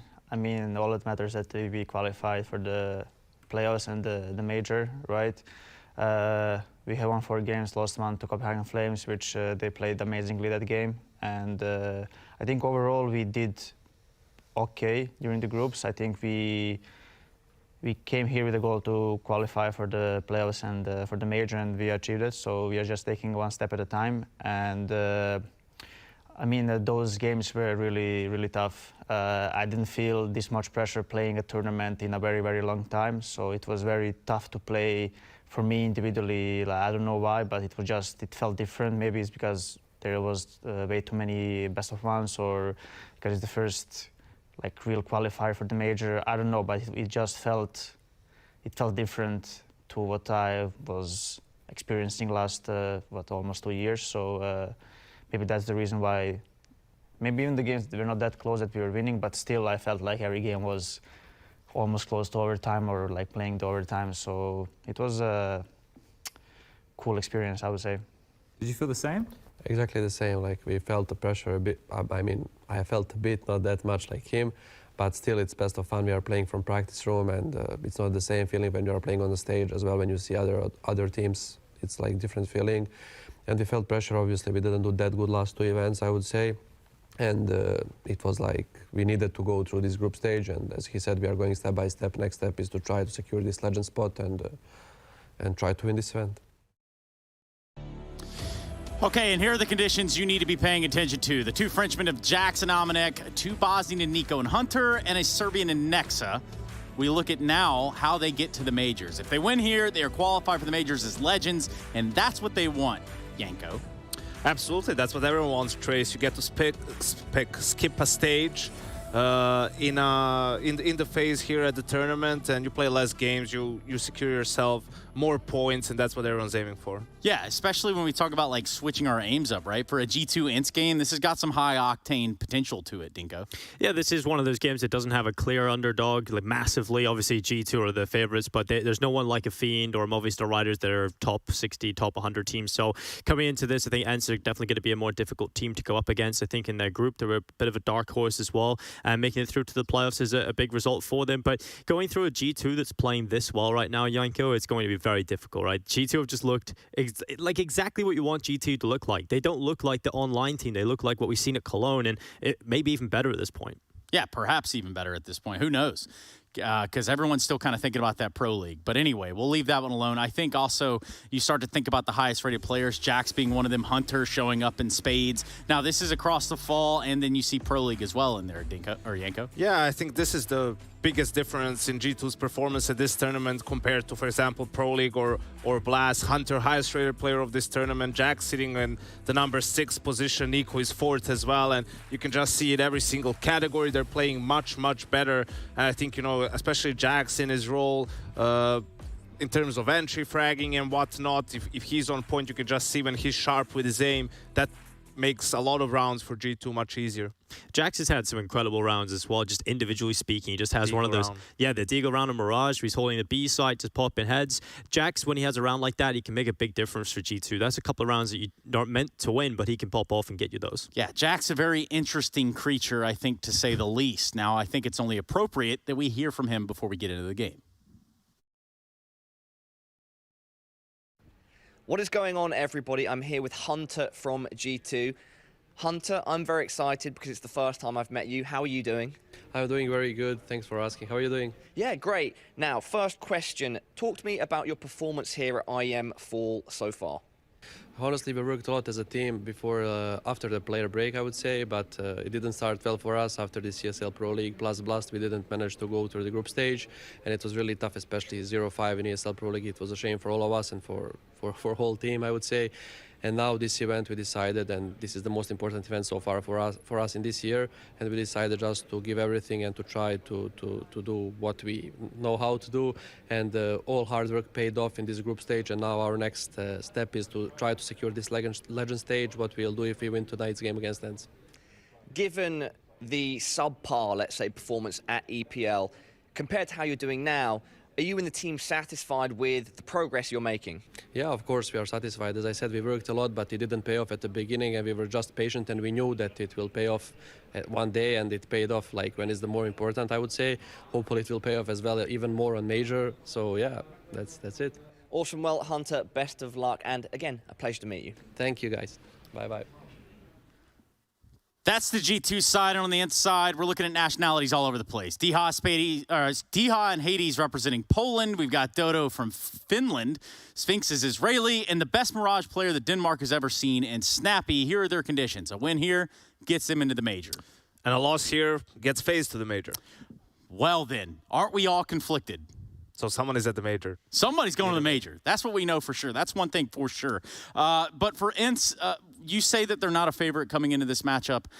Is it possible that they can make that a reality? Can they grab this? Can they steal it from G2 right here? I mean, there's definitely a possibility. I would say it's just highly unlikely, but ENCE coming into this aren't a team you can really scoff at. I think they've got a lot of skill for the future as well, and I think they've got experienced IGL and Snappy. That's something a lot of the teams don't have around some players. The X Factor like Hades, if he has a good game, if D-Hab pops off, if everybody just plays to their level they're capable of, it can be a very difficult game for G2, but that is really the win condition for ENCE. Yeah, and we'll have to keep that one in the back pocket. We need to focus on some of the players that could be the individual winning conditions in our Epic's GG rush. Epic's GG players to watch. I was close. We were real close. Who are our two players here, guys? It smells a little bit like jackz and Spinks. Yeah, I would say so, Trez. I think that's a good prediction. I think coming into it, we're going to take a look at jackz first. And jackz, I mean, we already highlighted, he's such an X-Factor player, and Spinks as well, very new to the whole scene internationally. I think Spinks is a player that if you're going to look at this guy, you got to just think about his experience. And there's not a lot of it. I think he got his first taste at contact of international Counter-Strike. The online era delivered us 2 Israeli stars. And I think we look at Flames and we look at Spinks, and I think Spinks went under the radar a little bit more. But being picked up by this ENCE team, it felt like they were just grabbing whoever was available, cool free agents that were around. They put together a pretty good team, and I think Spinks has been very surprising. He's their second highest rated player at this event. He's had a great rating, and if he shows up consistently, he's one of the players you got to keep an eye out here for this team. Yeah, because Yanko, it's obvious that ENCE needed a rebuild, a reface right there. Yeah, I think so, and I think they made a great decision, and also the team turned out great so far. We'll see as we move more back into these LAN tournaments. That's something they're lacking, so we'll see how they'll perform. So no overpass for G2, no Inferno for ENCE. Would G2 ever tempt fate on an Ancient? Well, no, we already see them picking Mirage. We see ENCE going for Nuke. I think that was only for G2. Did they really want to pick Mirage because it's a pretty good map for ENCE, right? Do they maybe want to target some of the weaknesses? But, you know, G2, not a ton of strengths themselves right now when it comes to the map pool. And we potentially get that Dust 2 here. We see a decider, G2 more willing to play Dust over Ancient. And, yeah, I think this is a pretty balanced map pool we've got here. What do you think, Niko? Yeah, I think coming into this, I'm looking forward to seeing that Mirage. I really want to see where G2 are at, because coming into Mirage, this is a map they've looked comfortable on throughout this, but ENCE are a good Mirage team, and this is really a good test to see what this matchup's going to play out in the first map, whether or not ENCE are going to be able to challenge G2 throughout this, because G2, other than that Copenhagen Games game, I don't think they had many issues. They didn't really get tested that much, and ENCE are a team on Mirage, certainly a comfort ground for them. I think they can bring a real challenge to G2. And I think another reason G2 has the advantage, you know, we talk about the LAN buff and whatnot. This is the same sort of a setup that they played in, like Cologne. They've made it all the way to the grand final. And for ENCE, sure, it was LAN light, but it was the same feeling as if you were in a boot camp. That's why they said themselves, this is at least a little bit different. You hear your opponents. So we'll see how they will perform with this slightly added pressure. Just while we have a few extra minutes here, go figure. G2 in that game against Copenhagen Flames, you know, they continue to raise eyebrows. Everyone's like, okay, Copenhagen Flames, was it a one-off? No, you don't one-off things 5 times in a row in the groups. But in that game, they had an overtime affair. It was Nuke. We look at an 8-7 first half and, a real questionable start to the second half by losing those first 7 rounds there on the G2 side. So all things considered, how were Copenhagen Flames able to get under their skin? Well, I think Copenhagen Flames came into this as a pretty unknown quantity for a lot of teams. I mean, we didn't see them at all on the A stream, because so it kind of shows you the expectations we had for them heading into the event, and they blew everybody away. And I think for G2, we spoke to Niko about that in an interview. He said, we felt like we were a little off that day, and I think they certainly were. And I think this man on your screen, Nexa, is a big part of that. He had a quiet game in that showing, and when Nexa shows up, when he delivers, G2 looked unbeatable at times, right? He had a couple of clutches in the later stages of the group stages. He was looking incredible. And if Nexa shows up, that's going to be exciting, because we know Snappy as an IGL can fry go Mirage. So definitely we're going to have this battle between Nexa and Snappy. You got to keep an eye on with the IGLs. For me, it's just I feel like surely they can't continue with the individual performances that they've had so far on the side of G2, right? jackz, if that does happen, if they continue, this will be a 2-0. Clean 2-0 for G2, no doubt about it, right? But you expect kind of jackz to regress to the mean, and also Hunter is a very good player, but he's even playing above his standards so far. So I want to see, in case they regress a little bit in this game, does G2 still have teamwork on a level where they can compensate for that? And if the frags are not there, are they just going to fall apart? Yeah, and adapting. Is that something that G2 has a problem with? Well, I wouldn't say so adapting. I think they can adapt pretty well. It's more of an identity crisis at times, right? That they themselves look lost sometimes, and like they're not even running out of ideas, but some of the things that they have are not executed properly. Some mistakes happening, and so on. So that's what I think is the problem more often than just getting outplayed by opponents. I want to talk specifics about the game plan in Mirage, because I think a lot of the Twitch chat community were saying that G2 committed to that game without a game plan. I disagree. I think it looked pretty good from a map point of view. We're taking mid control. They were having a lot of splits out of that. G2's mid control and Mirage on their T side, if they get that, it's going to be a real problem for ENCE. I think they've got to shut down that mid control. Otherwise, G2 are just going to run over them with simple strats, splits into the B side, splits into the A side, and there's so much skill on the team that if you give them mid control easily, it is going to be a rough time for ENCE. So when you were extracting that data from Twitch chat, did it ever occur to you that like perhaps somebody in there doesn't know what they're talking about? Yeah, that's why I'm trying to tell them. Oh, you're trying to inform them. Yeah, I'm Okay, letting them know that there is a game plan and what to look out for. Because if you see that mid control from G2, you're going to see a lot of those splits into the A side and B side. And I think ENCE, what they need to do is try and shut down some of those mid players. Because if you're letting those players take mid control first of all, but also stay alive and giving G2 those 5v4 situations where they're able to split in towards the sites, that is a big problem. I think you've got to really fight early for that first man advantage. But ENCE are a solid team at the 4v5s. They're a solid team at converting those 4v5 situations. That's definitely something you got to keep an eye on as well. Yeah, and we will be doing that. Again, we are just waiting to get into the game. It's pretty close. If you can tell, that man on your screen, he's ready to play. And so are we. Speaking of playing games, Yanko, what do you got cooked up? Yeah, so we heard Dinko, he was talking about Mirage, talking about T-side min control and so on. So let's give you an example of how the dynamics on Mirage really work and why it's a map that's so dynamic for the CT side. So here you have basically a 1-3-1 setup, which is the usual default. You have a player in charge of B apps or going down underground. In this case, that's Hunter. You have the trio here who's taking map control. Sometimes it can be 2 players going underground, 2 players top mid. Like there's different variations. And you have a dedicated A guy, which is niko, whether he wants to go apps or slope. So what's happening is these players go out, you smoke window, you smoke top connector, you throw a Molotov here to make sure there's no one in that connector area.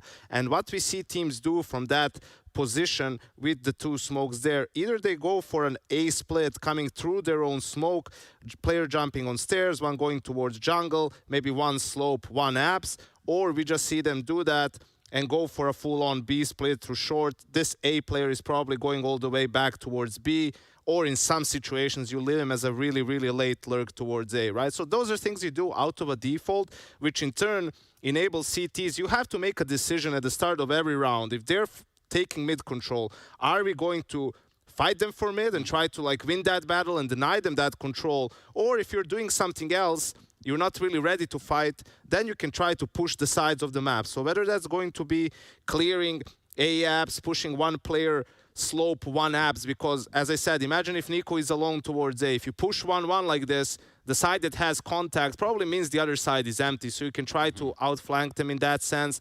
Maybe an Opera and a Rifler pushing B, right? So you have all these different things you can do, and then it just becomes a reaction game. So more information keeps flowing in for the Ts. If they're fighting, okay, they're trying to push the sides, mid is open. At that point, you might see a player try to sneak through connector to go into jungle. You might see someone trying to jump into window, something like that. And you just take what's given to you, basically. And more teams are so good right now, they're not going to just give you mid control and play passive and let you execute. They're going to try to disrupt you as you're fighting for mid. So, Yanko, in that same notion, that window room sort of jungle area, you know, highly contested area, just how much control do you have over the map once you have that as the T side? It's tricky, right? Hunter, you know, the Hunter boost strat for all levels of play, and him just being in that area tells you sometimes it's very potent. You know, you also have CT-sided setups where you intentionally don't break that window, so you don't have to worry about the flank until you hear the sound cue. That's usually when you're playing close ramp and you're just watching connector out with an Opera maybe from the default spot, default plant on A, and so on. It can be powerful if the CTs are unaware of that, but if they're kind of ready for it and know that it's open, sometimes you might just be stuck and without having too much impact on the round. Yeah, because that grate could also not be broken, right? That's one adaptation we see the CTs do from time to time, Dinko. Yeah, and I think G2 actually had a weakness in terms of when this roster was initially put together on the CT side of Mirage, and I did see like a lot of adaptation over time. Their CT sides, I think, are awesome to look at. I think Next has come up with a lot of cool CT variations, and that's really worrying for a team like ENCE. If something's working for you, there's constantly going to be a reply, a change up, an adaptation on that CT side from G2, and I think you'll see a lot of ladder room aggression. Sometimes the CTs will double up, especially on G2, like to put 2 players in ladder. That's really difficult to get that mid control because you're not actually contesting mid, you're just holding the main choke points. You can take mid, but you can't get short, you can't get into connector or window. You're just kind of starved at those positions, and that's where you have to start thinking maybe about some ace hits, some beast hits, and you can get those quick rotations back over that B side as well. So I think G2's CT sides have got a lot of answers, and for ENCE it is going to be an uphill battle, but this team are very comfortable on this map. We've seen them before. I think ENCE coming into this, they've obviously had a lot of rounds of play. We've seen that overtime game versus OG game. Yeah, we've seen a lot of rounds, a lot of repetitions. So ENCE are definitely not a team that will be finding themselves in a difficult spot once G2 adapt, which is exciting because I think that's been the story for a lot of the underdog team is they come with a good game plan, but as soon as the opponent, the overdog really figures out the first initial adaptation, the problem is they never find out how to get back in. I think Snappy also said he hates Mirage. Yeah, but he's good at it, right? And he feels that, you know, sometimes the more you just run around brainlessly, the more success you have on T side. So there's another approach you can take. Are we thinking that should be the next map out of the pool, or what are you thinking? I don't think that... I know we got a major coming up. It's not going to change anytime soon. I know, like, but it depends just because it's played a lot, so a lot of stuff is figured out. I think it's, you know, depending on which changes you make, the problem is, like, everyone's so... familiar with the map that everyone knows these reactions. Like everyone is, it's already coming in naturally. So yeah, there's a reason why it's being played so much. And I think you also have to look at the casual side of the game as well. Mirage is 100% one of the most played game. You know, right? This is the map that gets played the most alongside Dust 2. So yes, from a competitive standpoint, it would be a perfect role to be able to choose any map and pull it out. But you have to think about the casual players as well. And that's a map that everybody comes in and plays constantly. And I think that's something we always have to consider, which is a little unfortunate. Also, to be fair, everyone's a god online and everyone is making these reactions, you know, when you see you're losing mid control, oh, let's push, let's do something, let's be active, right? Well, let's see you be active when you're down 5-0, right, in front of 10,000 people in the arena, being the favorite against an underdog, right? Like those testicles shrink trays. It's called shrinkage, right? And you're just... Oh, that's what shrinkage is? You don't want to be the guy who loses you the round and makes us like 6-0, right? Puts it in a 4v5 situation. And the really great teams and the really great players are ones who can cut all the noise out, right? And just play the game as it's supposed to be played. Like, trust your instincts and make the correct play. So we're not at that stage of competition yet. I think here we will still see those aggressive plays from players. We'll still see proactive Counter-Strike, but Mirage, you know, in a grand final or in a late playoff stage, it didn't look 2 years ago, since that's how long we played without a crowd, as it's been looking to across the online era, where players just walking through smokes to search for 1v1 fights out of apps. It's like, give me a break. You got to be careful, you know, with that. I was just thinking about, you know what, never mind. We'll leave that one there. I was going to grab back on what we were talking about, the shrinkage thing, because I'm just mind blown. Have to, really. I mean, we really don't have to. We're not going to. I was just like, shout out to George Costanza one time. Is that, yeah, okay, fair enough. Shout out George Costanza. I know you're watching out there. Go ahead and hit Yank up on Twitter's big fan. I probably sign an NFT for you or something. Anyway, I'm looking at this from a multitude of angles, and I'm also wondering, you know, when we start thinking about the fights, where are they going to be taking the most place at? Well, I think obviously mid, we talk about that a lot, but I think the main duo I want to look out for is an actual advantage I think ENCE have over G2. I think Hades is a very good AWPer, and he's really coming into his own. Then again, how is he going to play in the studio environment? That's a very interesting question. I think for G2, they don't have that specialist AWPer. They don't have that player to go head-to-head. Here's the secret weapon of G2. Obviously Malik. Malik coming in, subbing in. Has he got shoes on this time, Yanko? I see him. I certainly hope so. It can get really smelly in those player areas. Yeah, with your shoes off? Especially in like a practice room. Probably a lot of breathing going on. I mean, I seen Bubsky had the sweatbands, the fan on, everything going on. So yeah, it's a little cooler in here, I would assume. Bit more space for them to play as well. Yeah, you definitely want to open a window at the very least, Yanko. Yeah, window, AC, anything. Literally anything. Trace, anything helps. Nose plug. Nonetheless, we talk about what Hades has. We talk about what comes up on the other side. I look at Yenko and I see frustration. I know, man. They're ready. They're not ready. I wish these players would decide, but I think we'll see as these tournaments go back to normal and we get back to a normal environment. You know, some of these rosters are really going to get tested. We talked about, okay, NIP added device, and we'll be talking a lot about experience and, you know, players who've been here before. That's where we're going to run into some issues, right? Like when the pressure kicks in, and that's just not a familiar environment for some of these players. And that's where you run into problems, and that's where, you know, the communication gets chaotic. That makes it more difficult for the in-game leader. The calls are then become a little bit off, and the execution is not really on point. You're not getting all the frags or maybe the entry kills that you're used to getting online. Or even worse thing is, players are not going for plays they usually do, and suddenly as an in-game leader, you're standing there and you're like, what's gone well, wrong? I've never had to call from this sort of a position because everyone was always, I'm going to do this, I'm going to do that, right? And that's where things become weird, and you want to try to avoid that at all costs. Yeah, you absolutely do. I think another thing, you know, just because it's not something that happens every day. It's not every day that we have breaks and pauses and delays and stuff like that. When you just think about the Astralis match we just watched and the fact that there are pure rookies, like pure freshmen playing in that game, adrenaline starts to subside and they start to feel that. You know, there's just no way that they can dodge that. It can happen to any man at any time throughout any, you know, extravagant thing. So it's just something else to think about, at least from their end. They've never experienced that before, whereas you saw the vets, like Dupree just puts his head down. He gets it.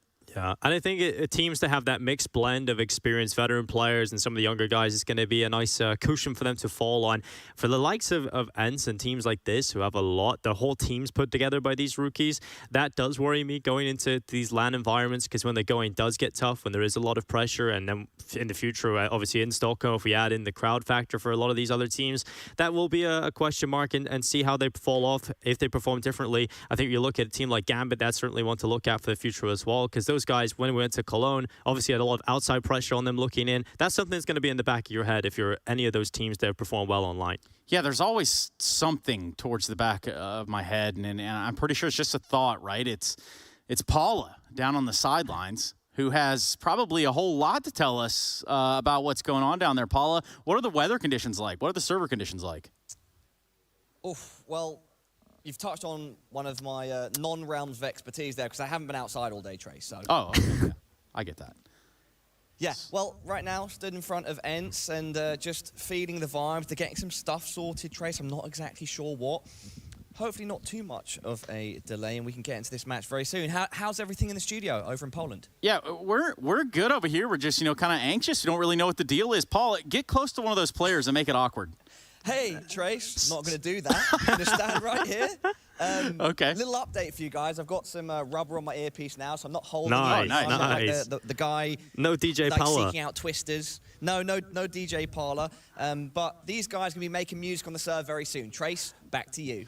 Thank you so much, Paula. Of course, we do appreciate him down there, closest to the action, a lot closer than us, and hopefully we're all pretty close to getting this started. I mean, we've talked about everything until we're blue in the face here, except who's going to win. Yeah, well, I think G2 are going to win, no problem. I personally, if everybody performs today, always this has happened. No, but we haven't seen G2 lose yet on this stream, Yanko. Every time I've said it, so many times. I have it. Several times even. They haven't ruined me yet. I mean, someday I'll be just as jaded. But G2 haven't done me in yet, so I'm hoping that'll be the case. I think G2 definitely should be the favorites coming into this one, but I wouldn't put it past ENCE to pull an upset, make this series super close at least, because this team, I mean, they have a good deep map pool actually. You know, they're very comfortable on a lot of maps. I don't think you're really going to have that big advantage over them. I don't think there's an issue like we've seen with the Astralis Fiend game, where Fiend go to Nuke and Inferno and they get destroyed by a system. I don't think there's anything like that. No problems for ENCE in that respect.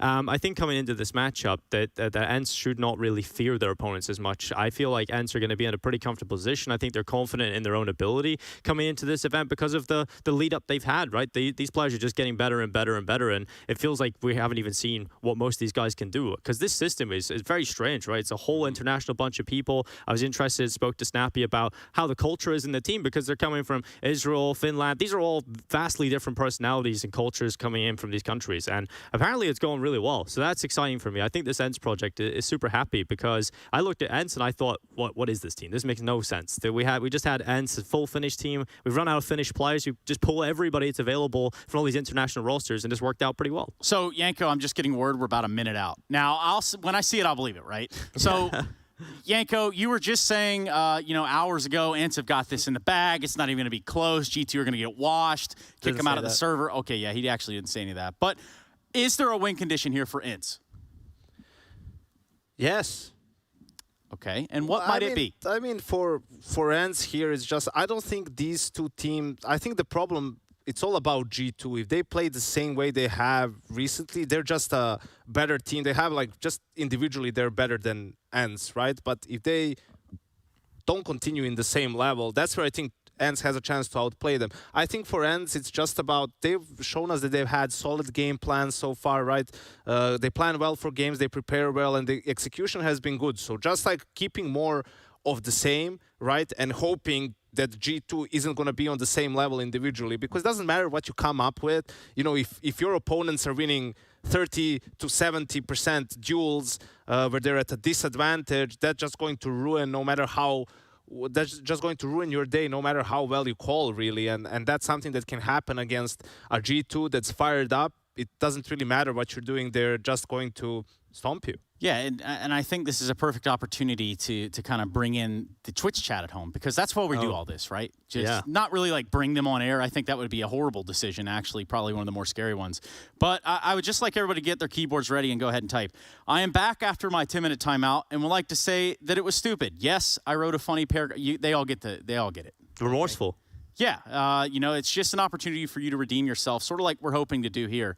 Again, I was told we were just a few minutes away, but then again, I don't see in-ears in the players' ears, which leads me to believe there was some little bit of a fib there. And also, I mean, Trace, you were asking about the win conditions and so on, obviously matching up individually against G2, but we still need a little bit more information from G2 themselves, right? In this tournament, yes, they played well, but in regards to the map pool, right, how are they going to perform on Nuke? We've seen them play Mirage against Oran, against Mouse Sports, convincing there a good win against Big on Nuke, lost to Copenhagen Flames. So it's a little bit all over the place, really, for them recently, and the key for G2 has been finding that consistency. And I think during that game versus Big, we got to see the philosophy behind what they initially wanted to do on the CT side of Nuke for G2, and that was some lobby aggression was being thrown in.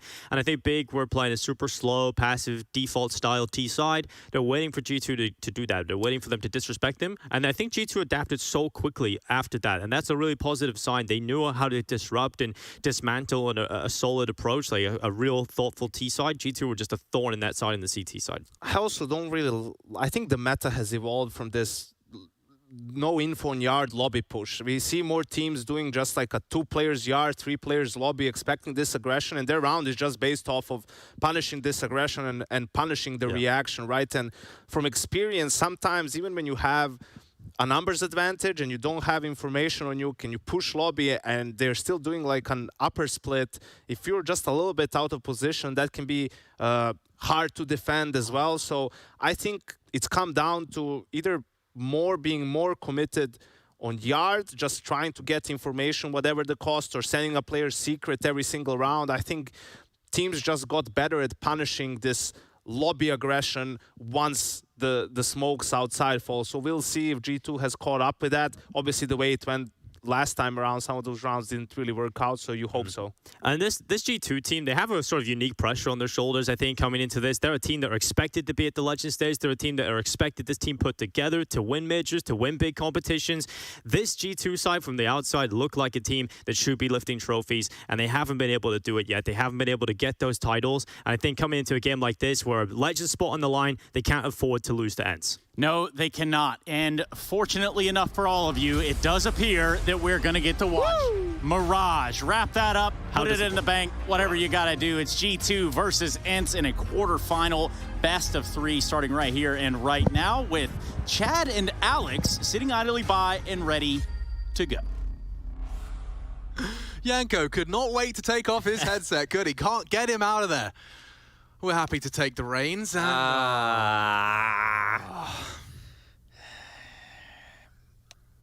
okay, he's teasing us. Oh, no, he does not. Okay.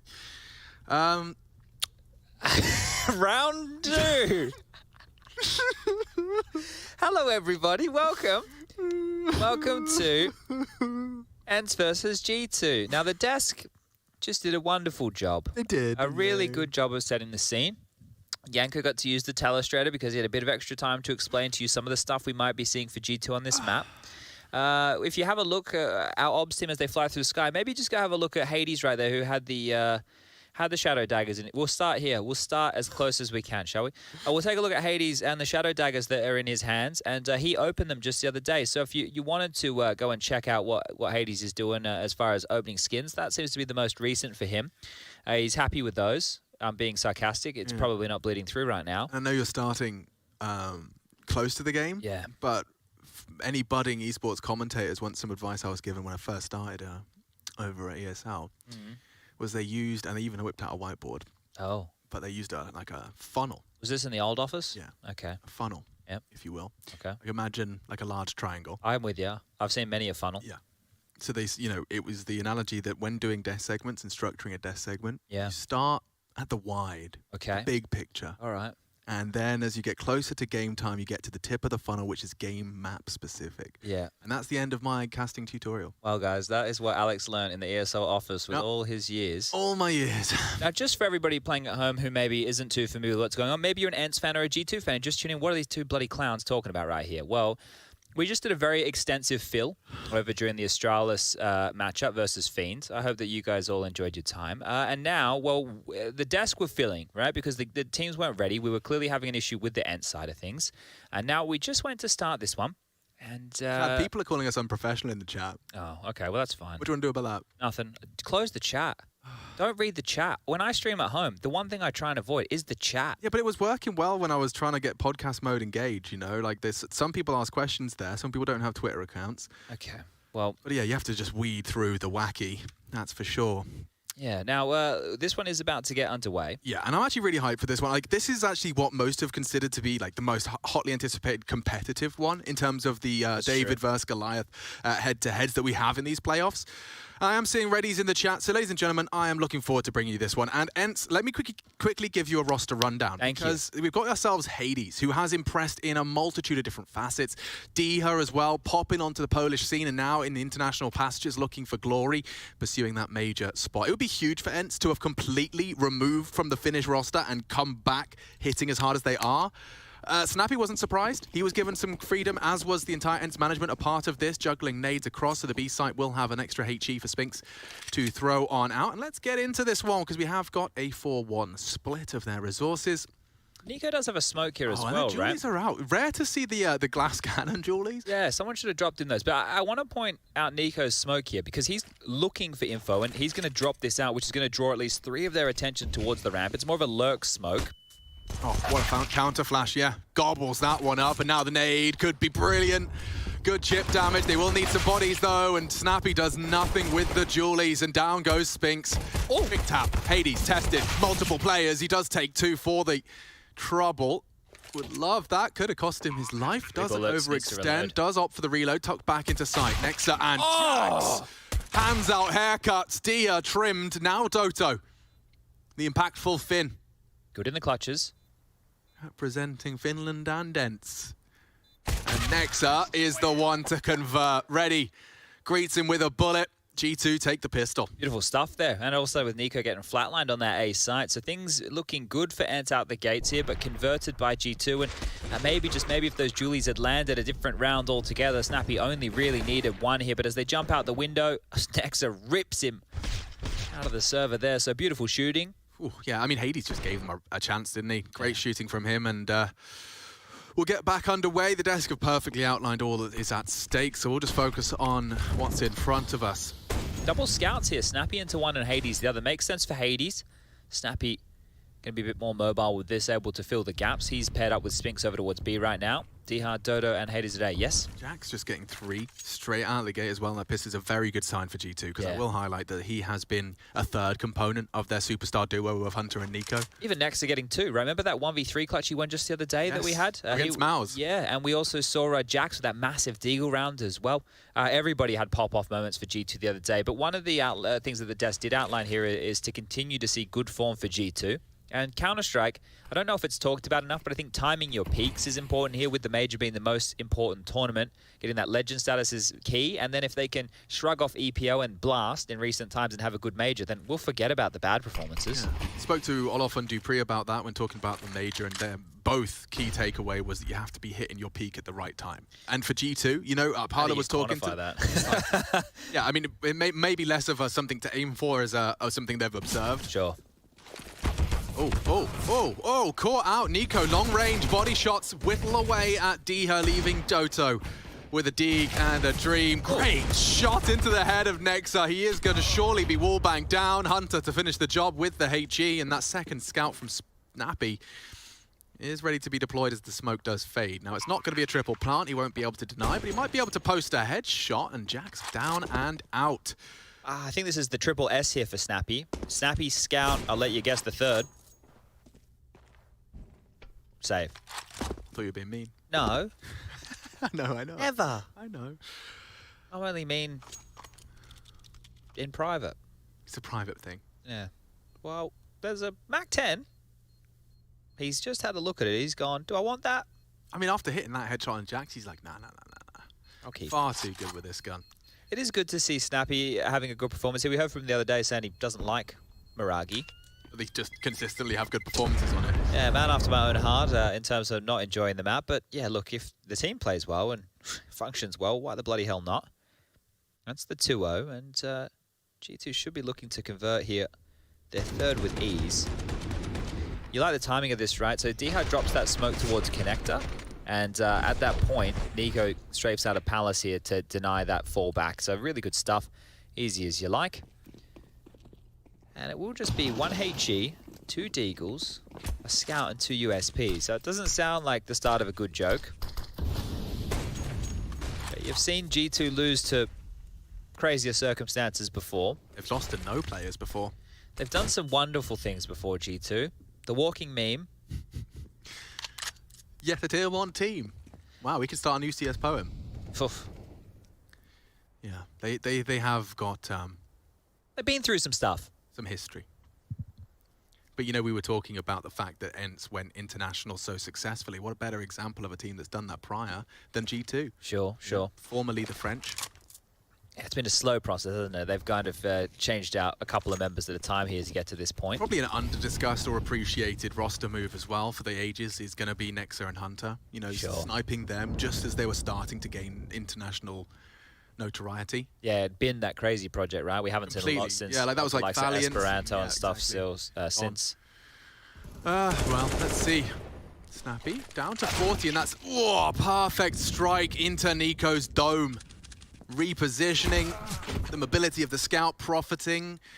But jackz is here to clean up, and they've surely going to check Doto's position. He does have the chance to be disruptive. You can even spam him, but they've overlooked him here. Yeah. jackz might go down, you know. I wonder if he'll be overlooked for the entirety of this, because it could lead to a little bit of a big one. Time is a big issue. The bomb is still in T-spawn. If he just denies the plant and the bomb's going down with 5 seconds, they're going to lose the round. Oh my god. He just has to wait and deny the plant. The bomb's coming in now. Okay, clean him up. 10 seconds. There's nothing they can do to voice concerns. That's really fortunate. That was just after we talked about it. Just after we talked about it, Chad, I thought it was about to happen. I didn't think that was real. Imagine if it was 5 seconds later. Yeah. If it was 5 seconds later on that, we could have called that an ENCE round. A daylight robbery or a midnight robbery with the way things are headed right now. Okay, now it's time for the weapon rounds, and I'm ready to see, wow, a very early double AWP. Now, I think Snappy, half of this might be inspired by his scopy gameplay on this scout, but I don't know whether this is actually intention they've had coming into this game. They've known they're coming up against G2 for a couple of days. And so maybe this is all part of the game plan. He's whipping out the second AWP, and that will stop them from being fakey boys as often or as easy. Careful, Diha. He chips away at jackz. Gives him a wound to operate with, and aggressive AWPing to get that info early. And, well, Hunter and jackz partner up to take that space. So this could end with an early first blood if they're not diligent with their util. Sometimes you see a bit of a flash into the apartments before you cross. Oh, he hasn't seen anything just yet. How long is he going to stick around? Something's spotted now, and the AWP's even been noted. So the warning shot gives a lot of information over to Nexa to operate with now. But we know that G2 like to poke and prod all across the map when they have the Miragi in play. And well, the bomb being left up towards the TV room of the B apartments could be telling of the finish here. They've still got a couple of smokes, couple of flashes, Molotovs to work with as well. Hades up close and personal towards A ramp. If it is a B hit, that rotation is going to take some time.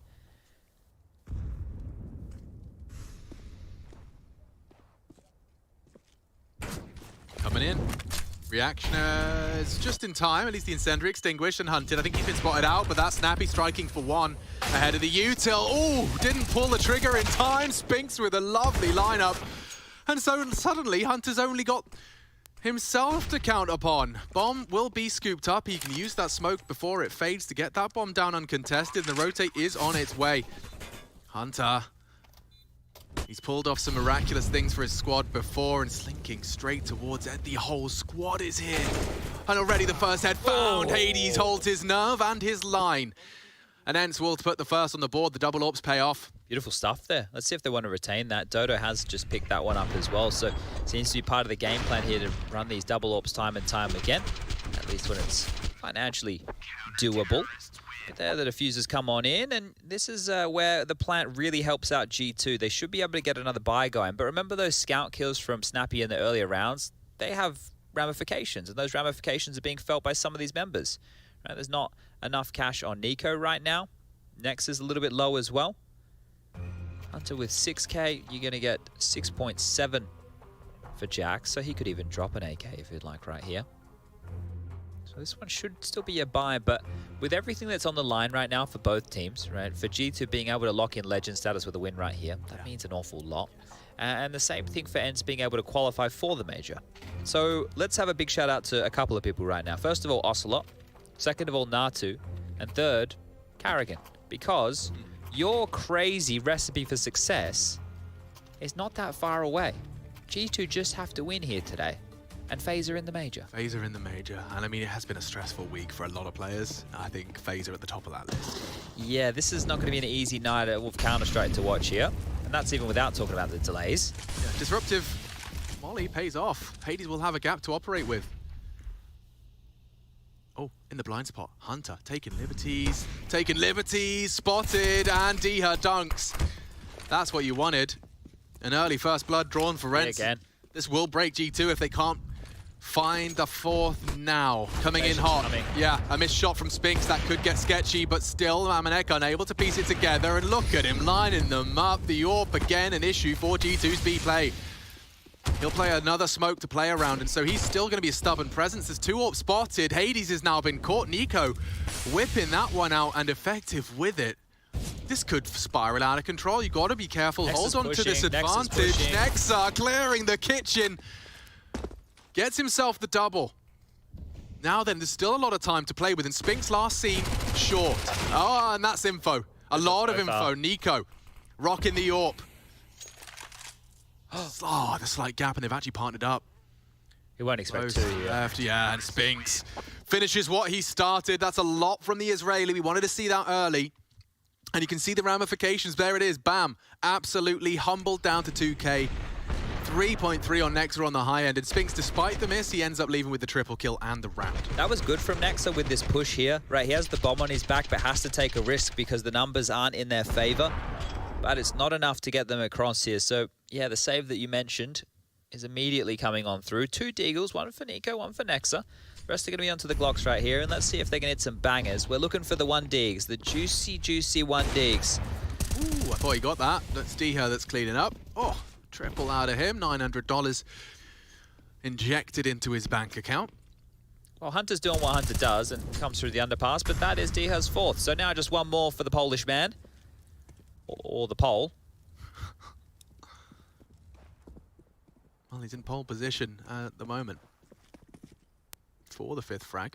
It's crazy, right? Because remember Snatchy as well? Snatchy is the one who came out of AGO first. And I thought maybe he'll be the next big thing out of Poland. But the fact that it's Diha and Hades who are, that's crazy. That's crazy. And with Poland, once upon a time, being such a strong Counter-Strike nation, for these guys to potentially be the only Polish representation of the major through an international team. Realistically, that was probably going to be how it would go down. You know, we saw a couple of full Polish rosters attempting, but also struggling to find organizational support.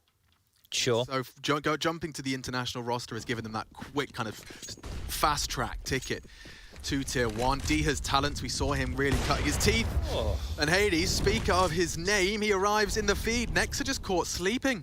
Wanted to throw out some util, was not anticipating a aggressive maneuver, and it's led to an early advantage that ENCE can surely build upon. You can see they're actively contesting for ramp info.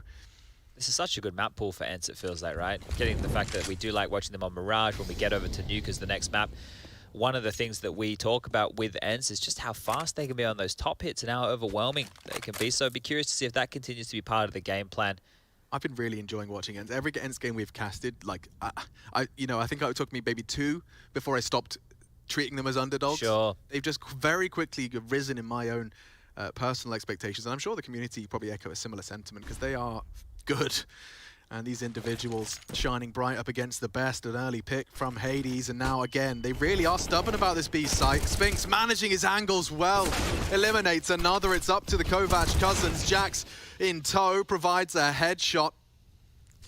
Util super light, so now or never. Rotates on its way. Doto once again going to be arriving up short for this 2-man short defense that seems to be working wonders. Spinks this time found. niko anticipating another. He's right to do so.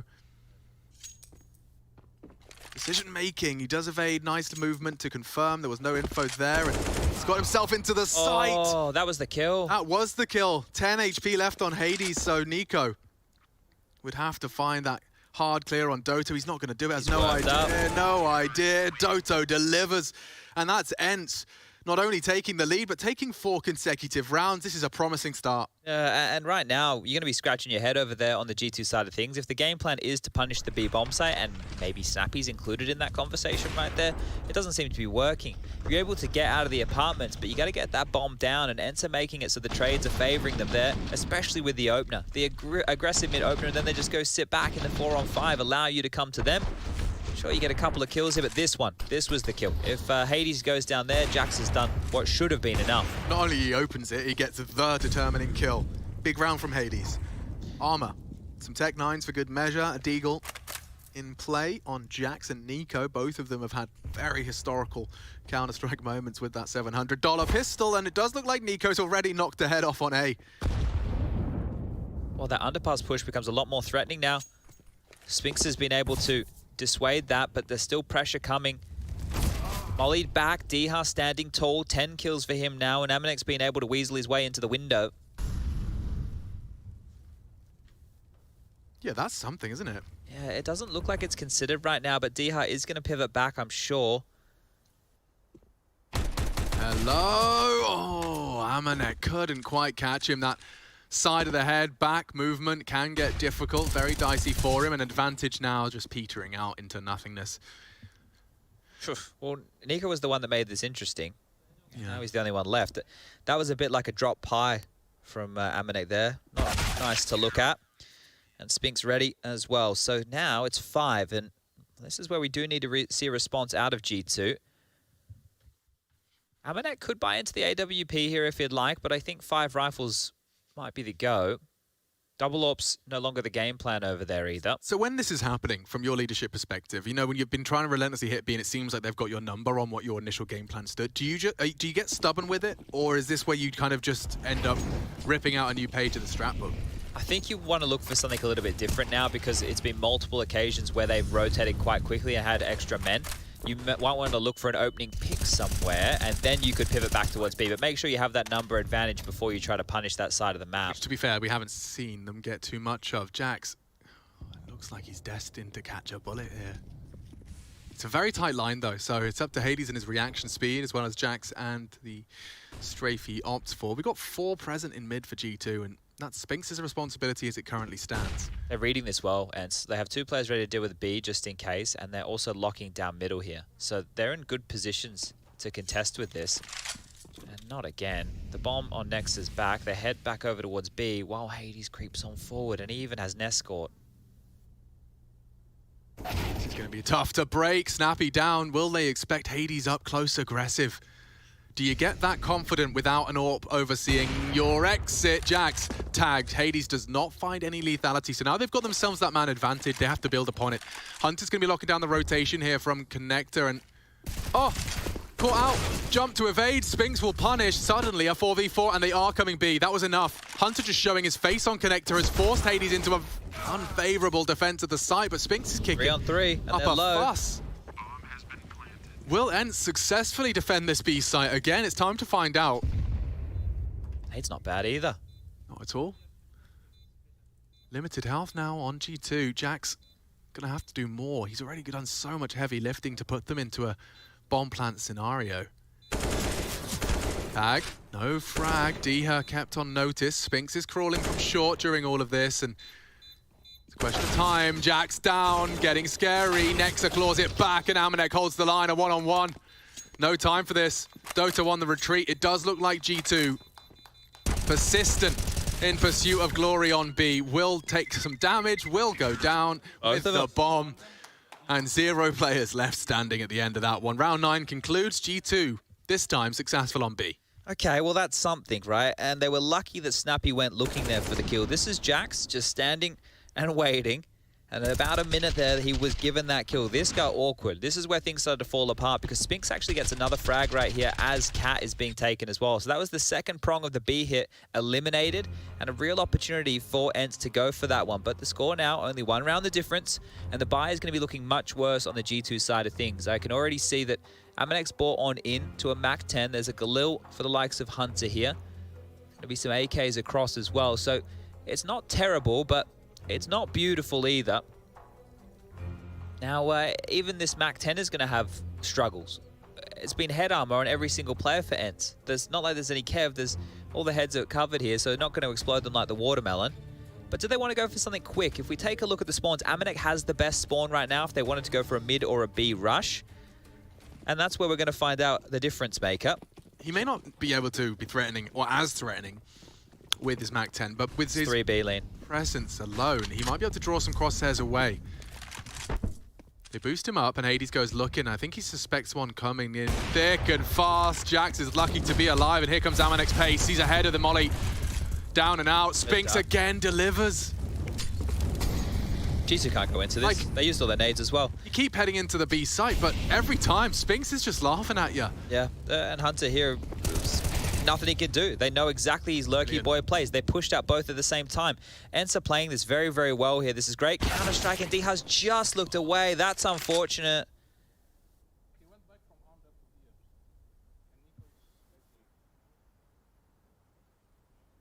niko has really had a return to his form, fighting fit for the major. And now a question of legend status. Will he come in, skip that scary Swiss stage? ENCE standing between him and that. And lovely passive hold here from ENCE. When you've got such an advantage, just don't want to step a foot out of line, and the timing just as niko started his project towards short. And Next has not got anything done either. 6 already on the defense. ENCE have come to play today, and yet not only having time to prep for G2, but also the map pool, as you outlined, does seem to contribute and really feed into the strengths of this international roster. Yeah, we've had some good performances from ENCE on Mirage, right? Or at least ones that, in my mind, stand out as competitive matchups. Nuke as well, a bit of a snappy Danish special. So they do have a lot of positives here this evening. And there's a pressure on both teams, right? But I think when the pressure is about equal, that's where the underdog will start to be favored, right? Because they're not expected to win this game. Now, we say underdog. Alex has already spoken about this one. It's not the David versus Goliath. It's more like David versus Steve. Or it's Goliath versus a Titan. Aha. You know, like just a big bloke and versus a big bloke. All right, that works too. It wasn't the best analogy. It's good. No, it's mine. David versus Steve. No, you're right. Who's Steve? Minecraft Steve. Okay, well, I would watch that fight. That would be David with a slingshot and Anyone's Steve got with the a 3D shovel. animation skills. Minecraft pickaxe versus, what did Goliath have? Probably a club or something? Well, David had a slingshot, right? Yeah. But I don't think Goliath had it. It wasn't like an arm wrestle. He was huge. Yeah. Was he a Cyclops? I don't know. I don't know if like that was the branch of mythology they were going for. But didn't he get him in the eye with the slingshot? Yeah. Oh, the eye. I see what you've done there. Yeah, no. Oh, I don't know. AI? An eye? Come on now.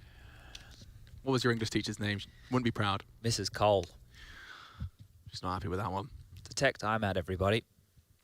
And we're ready. Just a little mic issue. I get hyper scared every time I see that tech in the chat now. Me too. A wound has been caused. A scar has been left. We've been cut wide open. Never forget. Okay, well, Fiend versus Astralis. What was the date? Never forget.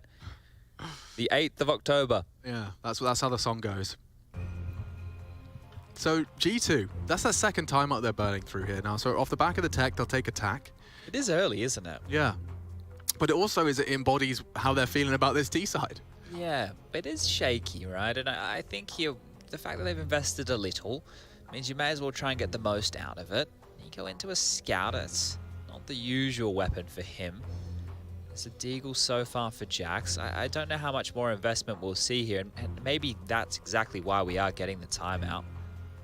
ENCE on the other side of things have a fantastic looking buy. 3 silenced M4s, an AK-47, the AWP, head armor for everybody, kits on 4, U2 looking great.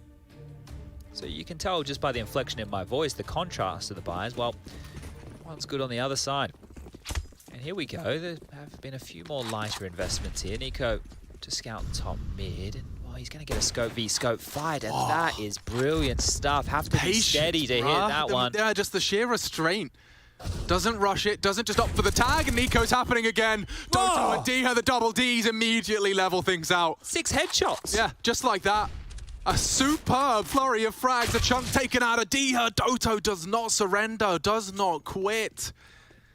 Plant's not bad here, and it gives Nexa a chance in this. It is the deagle, and he has a smoke as well, so he can pick a choke point, smoke it off, maybe even play behind it. Diha being low, just one bullet, he's dead, and then the battle with Doto is possible. Both of them rotating right now through jungle. And about it. Yeah, both going to come through market. Trade off each other. That's the conversation being had. And Nex has opted for the apartments. Now, I suspect... He didn't plant for short, though, so I think they're just going to assume it's there once they clear it all out, Alex. Yeah, it's likely they'll have their full HP player start to activate. Diha going to be the canary in the coal mine, looking to defuse. Fakes it out. It's a safe defuse. They shouldn't be able to get too much done with this. And Doto already knows what's up. Trying to hit the shot. Oh, not far off. And they do line up at the end. But bomb defuse round is going to go the way of ENCE for their 7th. But as you highlighted, there is some silver linings to that dark cloud. Sure. I just feel like that could have been much better played. I guess he didn't know where the 2 players were exactly. He didn't even plant for himself. He didn't even leave any questions to be asked or answered right there with the bomb going down. So his priority's a little bit different, I suppose. And it might have also fed into him that just where they took their fights, like they both took their fights in mid. Perhaps he's got underpass, he's got apps in his mind. I'm not sure. Yeah. 12th round of play.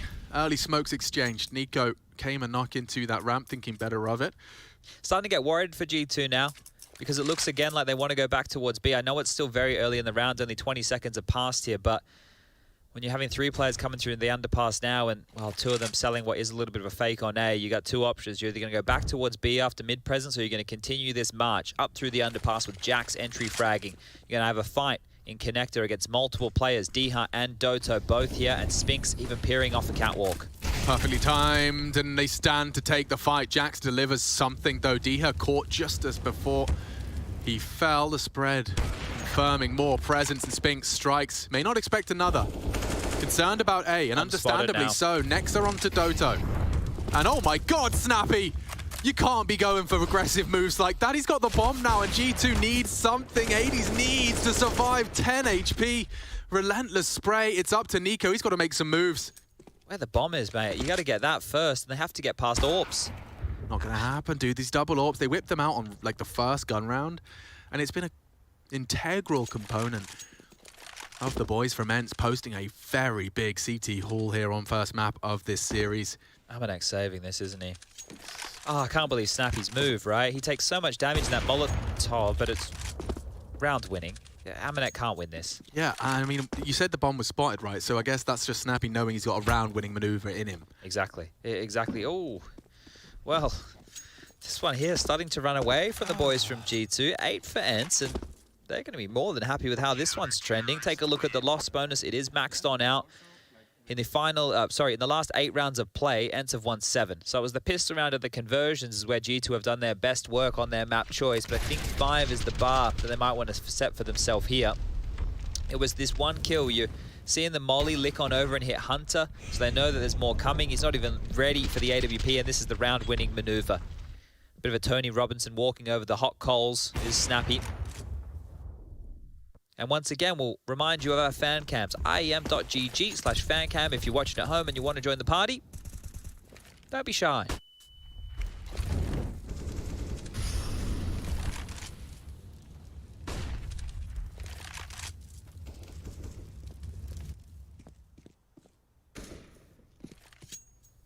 Run boost, reaction speed test for Hades, and over to you, Chad. So if you've ever been to Cirque du Soleil, you'll know when they're trying those type of maneuvers, they have a safety net. They have a big old net below them right there, just in case they don't stick the landing. Nexa doesn't have a safety net. He's got nothing at all. He's dead. And right now, it's back towards the B bomb site. Now, we know that there's 2. In all Counter-Strike maps, we have 2. But no one's told G2, who you'd think with the number 2 in the name, they'd be aware of the multiple options. But here we go again. And this time it is Hades with the AWP in the market position and Snappy tucked on in with the silenced M4. Yeah, these pro players, it may be their job, but they are gamers too. Snappy already deals with the third. Ooh, careful now. They know he's low. On the site. Oh, nearly a collateral. Wasn't the kill they wanted, though. But they found him, and now an advantage for G2. How long will this last? The bomb should go down uncontested. They've broken in. Fragile economy for ENCE here. Look at the money that's left over. Oh, yeah. A goose egg for Doto. He hasn't got a penny to his name. Oh, that was on him in my book. niko, just shy. And that should be enough of a deterrent. G2 breaking into the B site and at least proving to themselves that it can be successful. Yeah, if that works, why not? I guess they've just answered my critique right here, so good stuff for them on those trades, but I really think that has to be on Amanek, right? That shot on through the smoke, they still knew that Snappy was hanging around. Able to deal with him as well, and he's even looking for the hunt right now. Only 6 kills, but that's what impact looks like from Amanek. Oh, that's huge. That is huge. He's almost going to get them all. Oof, they have just really hamstrung ENCE for the strong finish now. Yes, it's been magnificent. 8 of the last 10 rounds of play going their way. And that was the floppy run boost out of Nexa. Great recovery, and you talked about Amanek. You can see that was the niko frag that filled the feed at the same time. Finished what he started onto Snappy, but the third as well, just taking Doto out of it. They've gone all in, yep. So Spinks has saved AK and invested M4. He may as well here, because if they lose this, then they were going to be staring down what was likely an 8-7 half anyway. The buy wouldn't have been great, considering it was minned on out as opposed to maxed on out. So this is the most potent it will be for ENCE in this round and the next. What more could you ask from your squad when you are on a sketchy buy, is to take some liberties and to take some aggressive maneuvers. Doto already has full info ramp, and you'll likely be able to take some space on towards T-spawn when context found elsewhere. I wonder if teams leave that vent unbroken against G2 more than others. But they're looking like they want to snap down on a B split here, and the tag not hitting. Snappy's under pressure. They are coming, but there's a stack on the site. Where did their health just go? Diha did some damage. Spinks has finished some of the job. This is slowing down towards the B site here. The bomb marooned over towards vent room, and that push from Doto they're baiting in T-spawn. Hades as well. It's all ratty. Doto's already coming in behind them. This is something. They might need to pivot now and actually head back. If they get this kill, they very well might, and they should. This should be the pull the plug, get on out of there, head towards A. Will they check Hades? Oh, jackz. That's the flight path. Up on the barrel, confirms and clears the bench properly. And there's a 6th. The full investment of ENCE has landed just short of the mark. Yeah, this is now having to be the save again for dha here. So the bomb going down soon, and what was looking like G2 were going to be stuck on maybe 4 or 5 rounds is now looking likely to be 7 here. So great turnaround, and that's Counter-Strike. Anything can happen. Want to point out Nexa with 10 kills, jackz with 10. You've got 9 for Amanek and 8 apiece for Hunter and niko. So relatively quiet in terms of, you know, a superstar stepping up just now for G2, but I'm sure we'll see more of that with the multi-frag madness on the CT side. But they're hunting, and they want this scalp. dha, how long can you keep yourself above water here? The bomb over halfway ticked. Your position more than noted. They're coming in from 3 different angles of assault. He really is doomed. Amanek confirms it. 3 again from Amanek, so finding serious impact for G2 in their actual conversions. Now look at this final round of play here for ENCE. We're talking 1,900 smackaroonies right now to spend. And that doesn't go very far. It's got Doto and Spinks, Deagles and Kevlar, and that almost seems to be the prescription for the entire team. Deagles for 4 or 5, 7 for Hades. He's the only one bucking that trend. They've prioritized HEs here. Plenty of smokes and a couple of flashes, but what was looking great for ENCE is no longer. International body language for that could have gone better. Hands on the head. There's a lot of nades mid. That can all be calmed on out. Are G2 going to use the space from hearing those nades? It looks like they want to stick to the game plan, which is actually pretty risky against pistols. Out Palace with the waterfall. Just takes a spicy headshot or 2 for things to spiral. Well, Doto has been overwhelmed. niko not letting it go. It's Snappy that contributes, and yeah, should have the sight now. CT's the next port of call, and jackz is already there to receive them, so good find. Can't manage the spray. 5-7 found. Need this from Nexa, and now all on to Hades. Doesn't even get to play the round, so 8-7. Great close of the gap. It looked like ENCE were running away with Mirage, but now we've got a competitive half. We'll take a quick break, and we'll see who's going to keep their head above water. Swapping sides, ENCE to the attack after the break.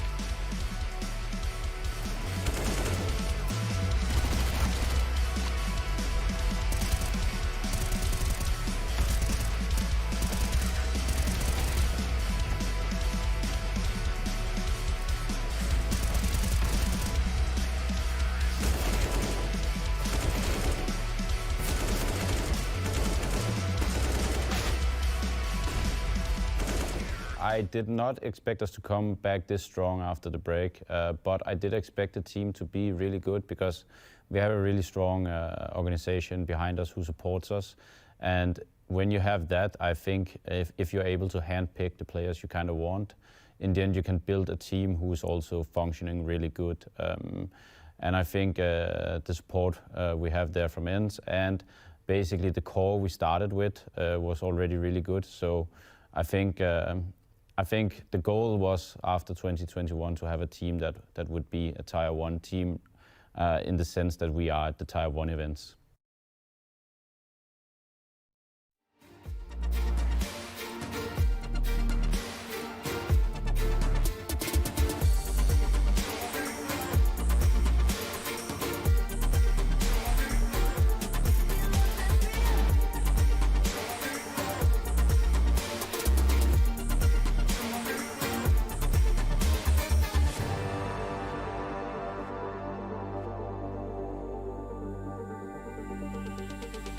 Yeah, they done told me to be myself. So when I went and found myself, the ones who told me back then, be true to who I am, ain't think we was really gonna win. Now they watching us from the sidelines while we trying to victories like we in high tides. I'ma getting my prize. Only thing my eyes is locked in on. Have a milli mine. I want it right now. Don't waste my time. Family in a penthouse with a view sky high. Blood, sweat, and tears bring more to my eyes. Cause a whole gang winning. I done gave my life. Odds low, but we did it, ain't we? And we always moved in, never on the same thing. Now our lives are highlight reel. We like the thrill. This life's ideal. The hype is real. We know it. It's just the way we live. We own it. 'Cause that we love the thrill. We know it. It's just the way we live. We're grown-up kids.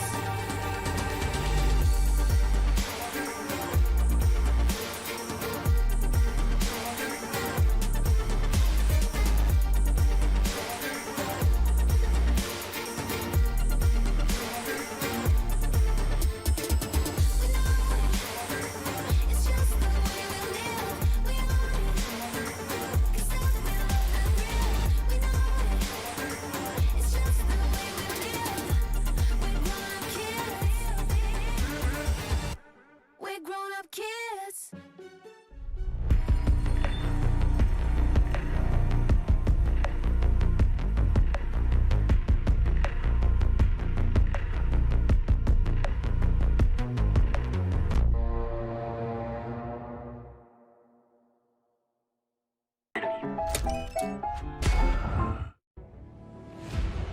playoffs are back under action. It is our last of the quarterfinals and potentially our most competitive. ENCE up against G2. niko giving an interview ahead of it, talking about how securing that major spot should release some of the pressure and help them play their gameplay with some more confidence and conviction. It's odd, but that is just how the human brain does work. An 8-7 half, Chad, and if people did miss it, how would you fill them in? I think things started well for G2, but then ENCE with the double AWPs, they were able to really put a lot of pain down range, and G2 with attempts towards that B-bomb site time and time again were denied until they broke on through, and once that levy broke, that's now why we see a very competitive scoreline here.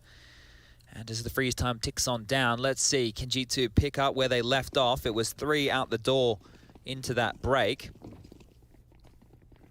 Remember last time we casted niko on Mirage on the CT side, he hit 4 absolute bangers. Oh, that was a clean pistol. Like squeaky clean, Mr. Clean. I don't know if we got Ropson connected there. That was the one to kick things off. But Noisy through mid and straight towards A. Amanek challenged and they've got jungle control. We know how difficult this can get. Baiting in niko. Next, giving it everything she's got. Safe from the flash, but bomb down. So retake set up. We've got smoke on niko. Oh no, am I? Yeah, my eyes aren't deceiving me. Boost box. Threatening. Biding their time, looking to strike as a unit. Amanek, the spearhead of this 4-man assault. Are you ready for this to go from 10 players to 2?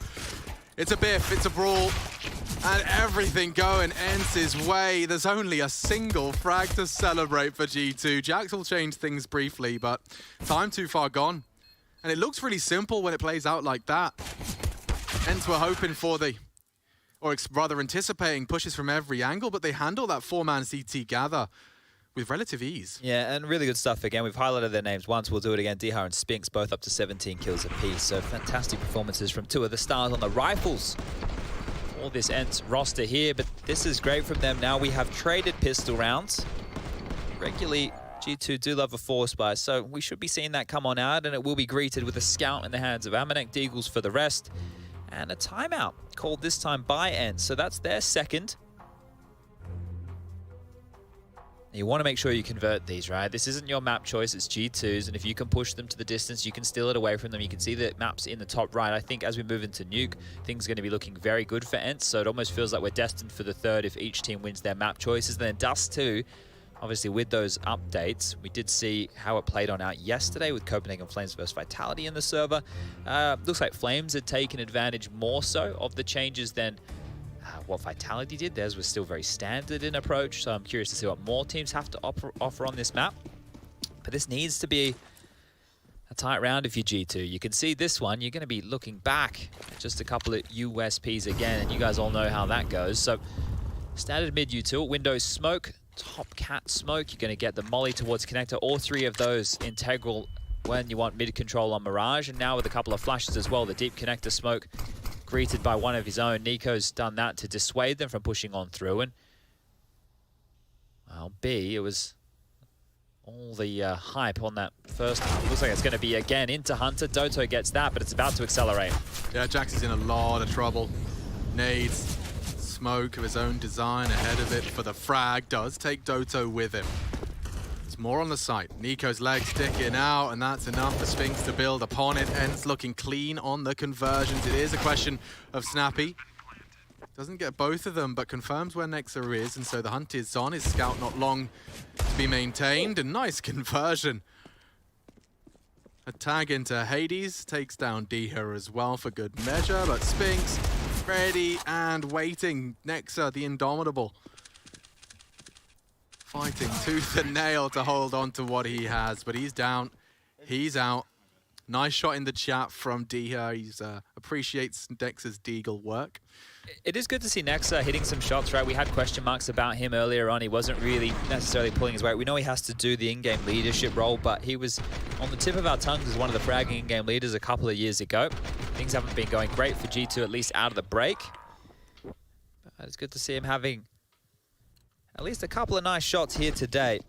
Again, we're back into a couple of Mac 10s. USPs 3, Deagle 1, P250 and that's a big Bowie knife there from jackz.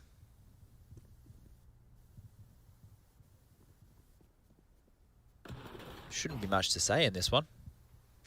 especially considering they've gamble stacked the wrong bomb site, and that couldn't be more evident by the radar. Have a little bit of a look at the top left-hand side of your screen. All 5 blue dots over towards that B. And, well, hence they're heading the other direction right now. Toto, he'll be the first point of contact if they do decide to push on through mid, and you can see him just throwing utility towards B to try and sell a little bit of a fake as his teammates work in towards A. But now I think the jig is up. They're well aware that it is not going to be success for G2 right now, and Snappy has actually pushed on up to close the door here, so he wants to farm with this MAC-10. Yeah, he's going to really be let off the leash for this. Just farming for that macroeconomics. The big picture here. Do it, Snappy. You want to. You know you want to.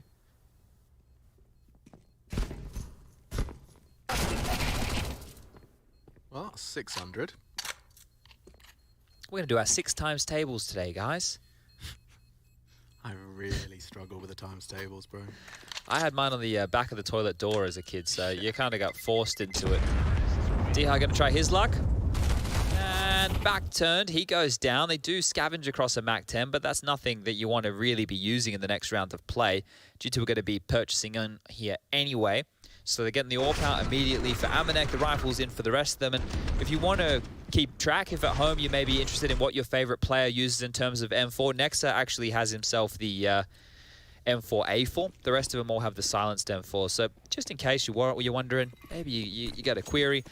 And this is where we see the quick stuff out of ENCE. It's fast on middle right now. They're not slowing down. This is looking very quick from Hades. He's up quick smart.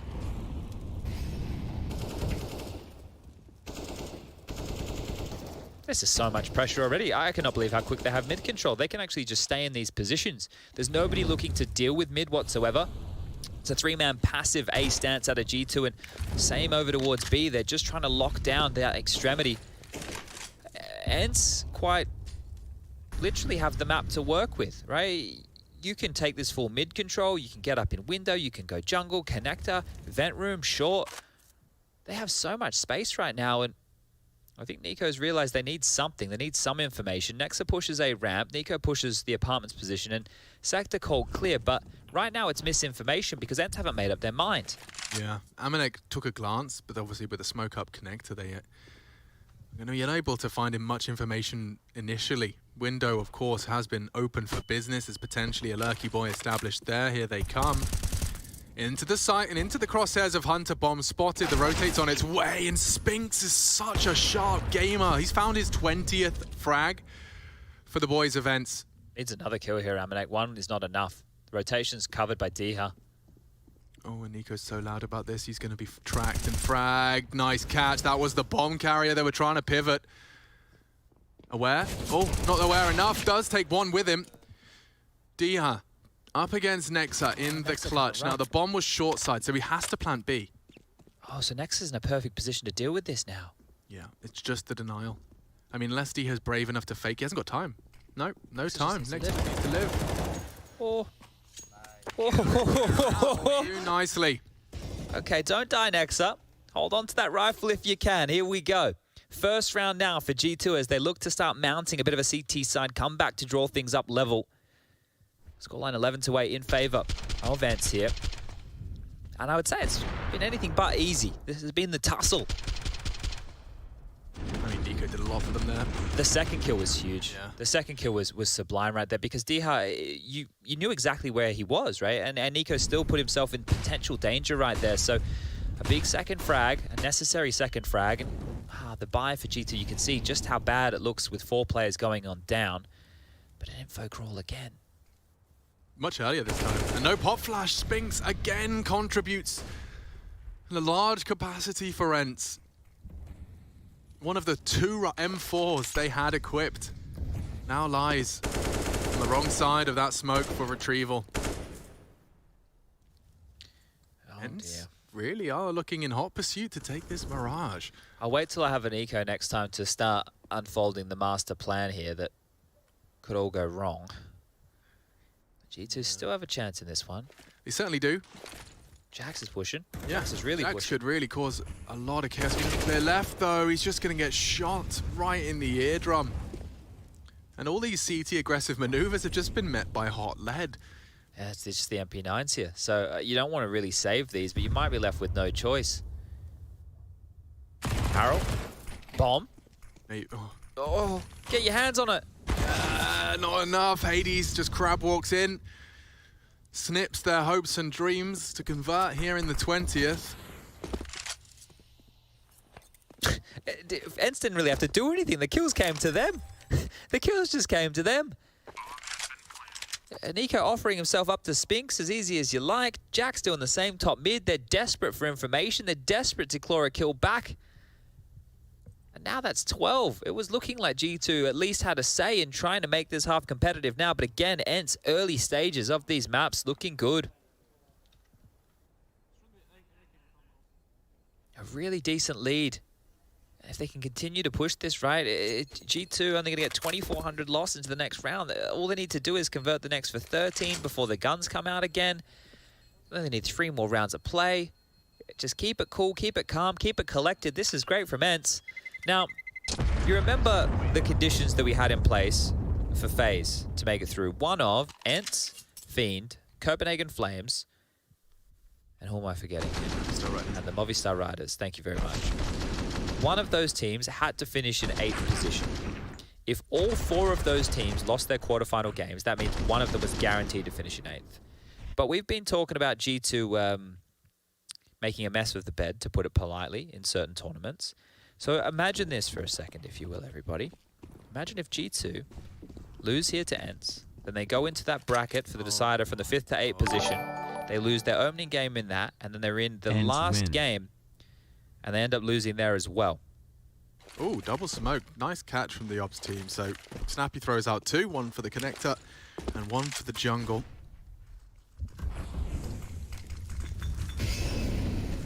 niko trying to be the hero, but he's been spotted. How is he supposed to deal with that? D-Hurt cuts him down to size.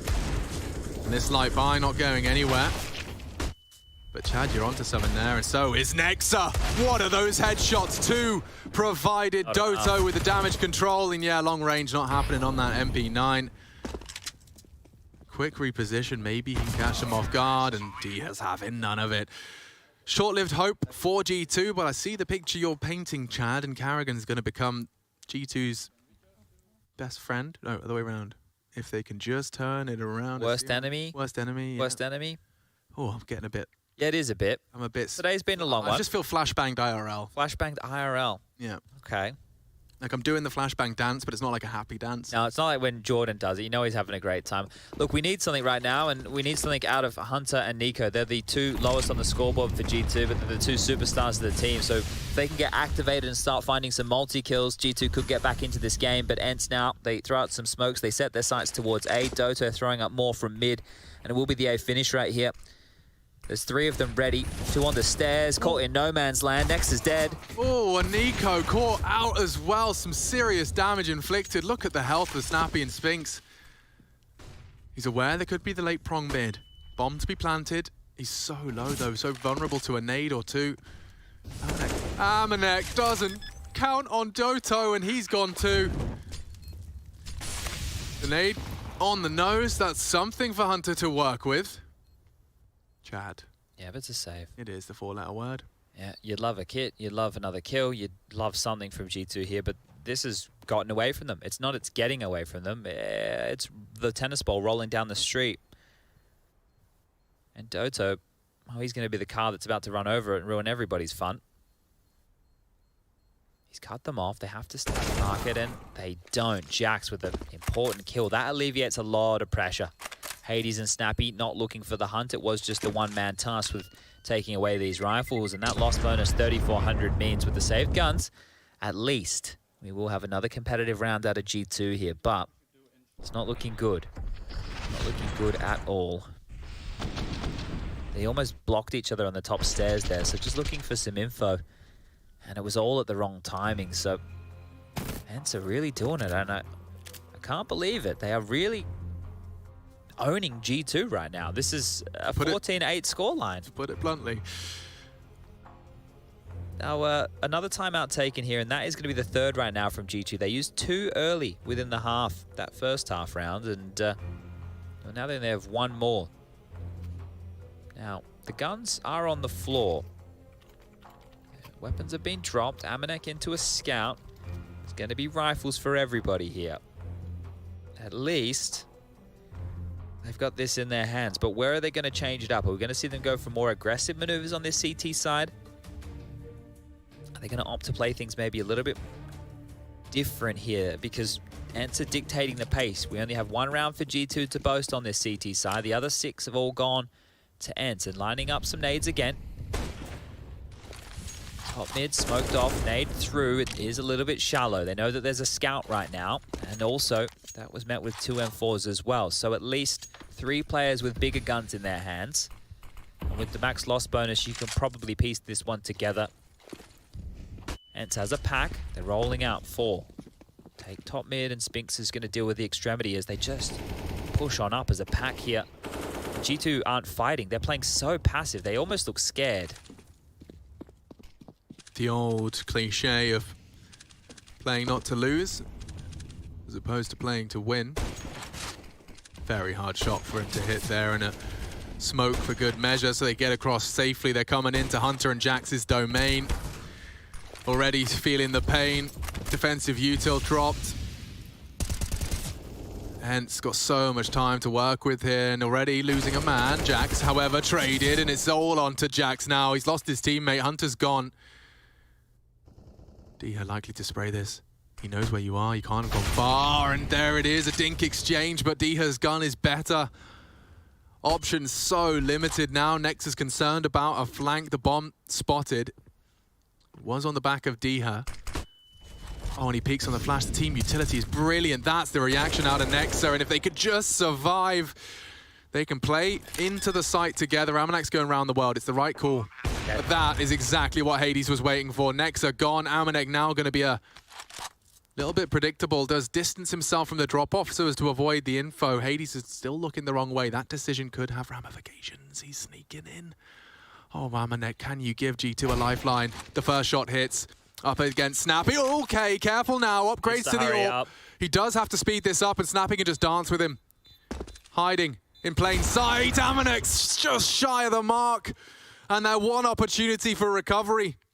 Just shy. It will be 15. This could be that 16-8 finish on G2's pick, no less. And for legend status, ENCE looking to book a ticket to the major by taking their opponent's map pick. This is really good stuff right now from ENCE. They're playing a good game of Counter-Strike here, and imagine that mustache on the face of Diha there coming through the smoke. It might haunt jackz tonight as he tries to close his eyes. But just to give you a little bit of a look in of the last 3 months and Nuke for this G2 roster before we get there. Their last game was against Copenhagen Flames here within the group stage. They lost it, and they're desperate, they're aggressive, they're pushing. Spinks dancing between the poles, gets 1.5. And Dodo mops it up. Got to add Spinks to the land buff. He's been looking good, hasn't he? I think he's really loving the environment he's playing within. This is rough now. Like, I wouldn't want to be playing a Snappy on Nuke. Yeah, no, not at all. I'm actually, like, it's panic stations now. Like, Nuke was, if anything, like a 60-40 to ENCE in my book, and you're looking at this, Mirage now. G2 haven't even necessarily come. All guns are blazing. No, when they're 2 superstars, both only have 12 kills, right? And top of the scoreboard is Nexa and jackz. It's that same AX from the Snappy double smoke we saw before. Might be someone else to dispatch it now. Snappy with the bomb. No, he is going to be setting himself up for it. So, jungle, smoked. Connector, smoked. Nexa and Hunter, however, will still have full vision.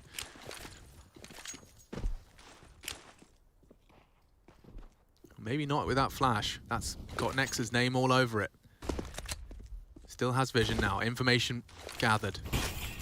Doesn't quite get the smoke out, and this is his chance to strike. Nexa delivers only 1. May seem a little short of what was desired, trying to deny that plant, and his shots really aren't far off. jackz has got the right idea, doesn't quite get it across the line. ENCE 2 clicks of the mouse away. Taking G2's map pick away and being just within reaching distance, touching distance of that Stockholm major. Hades doesn't hesitate to find another. And down they go. What a domination from ENCE. They're close, and even closer now with Mirage under their belt to book in a ticket to that major. Hard work starting to pay off, and the Titans fumble.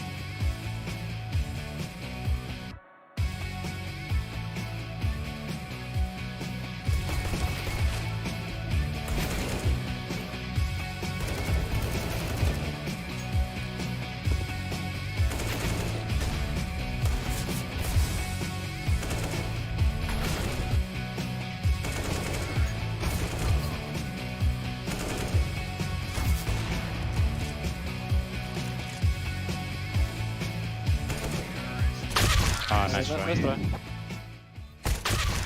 Let's go, boys. Allez là. Nice, boys. Nice. I'm blind. Downside. One more. That's bomb. I'm bench. Can be jungle.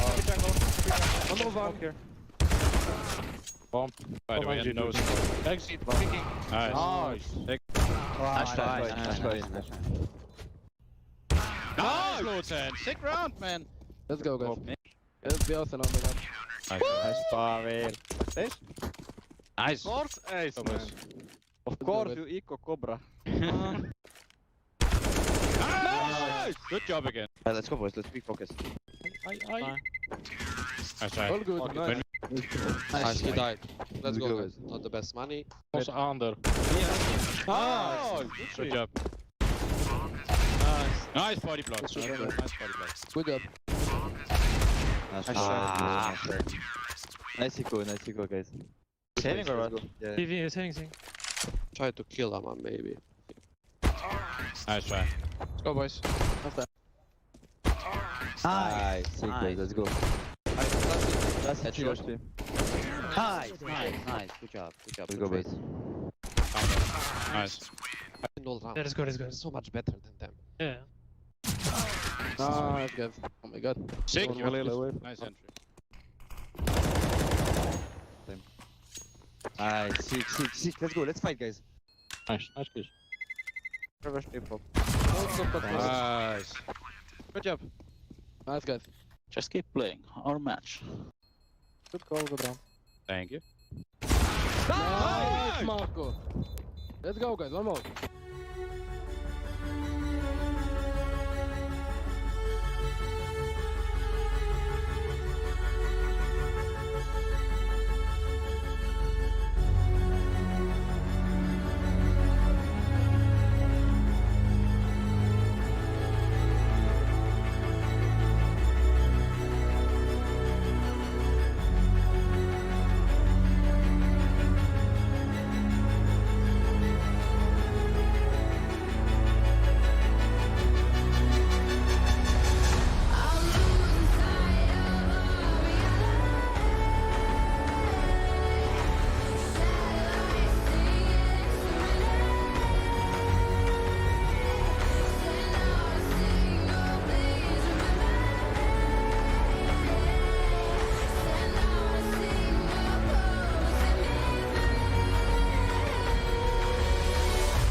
Nice indeed for the ENCE fans around the world, not necessarily for the G2 fans or the FaZe Clan fans who are sitting over there sweating a little bit. There's a quiver in their brow. It's everything that they didn't want it to be in this situation. With ENCE picking up the first map of this series, that does set us up for a turbulent rest of it. I welcome you all back to the IEM Fall EU RMR. I've got Yanko and Adam Hawthorne, or as he's more formally known, Hawka. Right out of the gate here, when we look at G2, they fell flat on the T side. Yanko, what happened?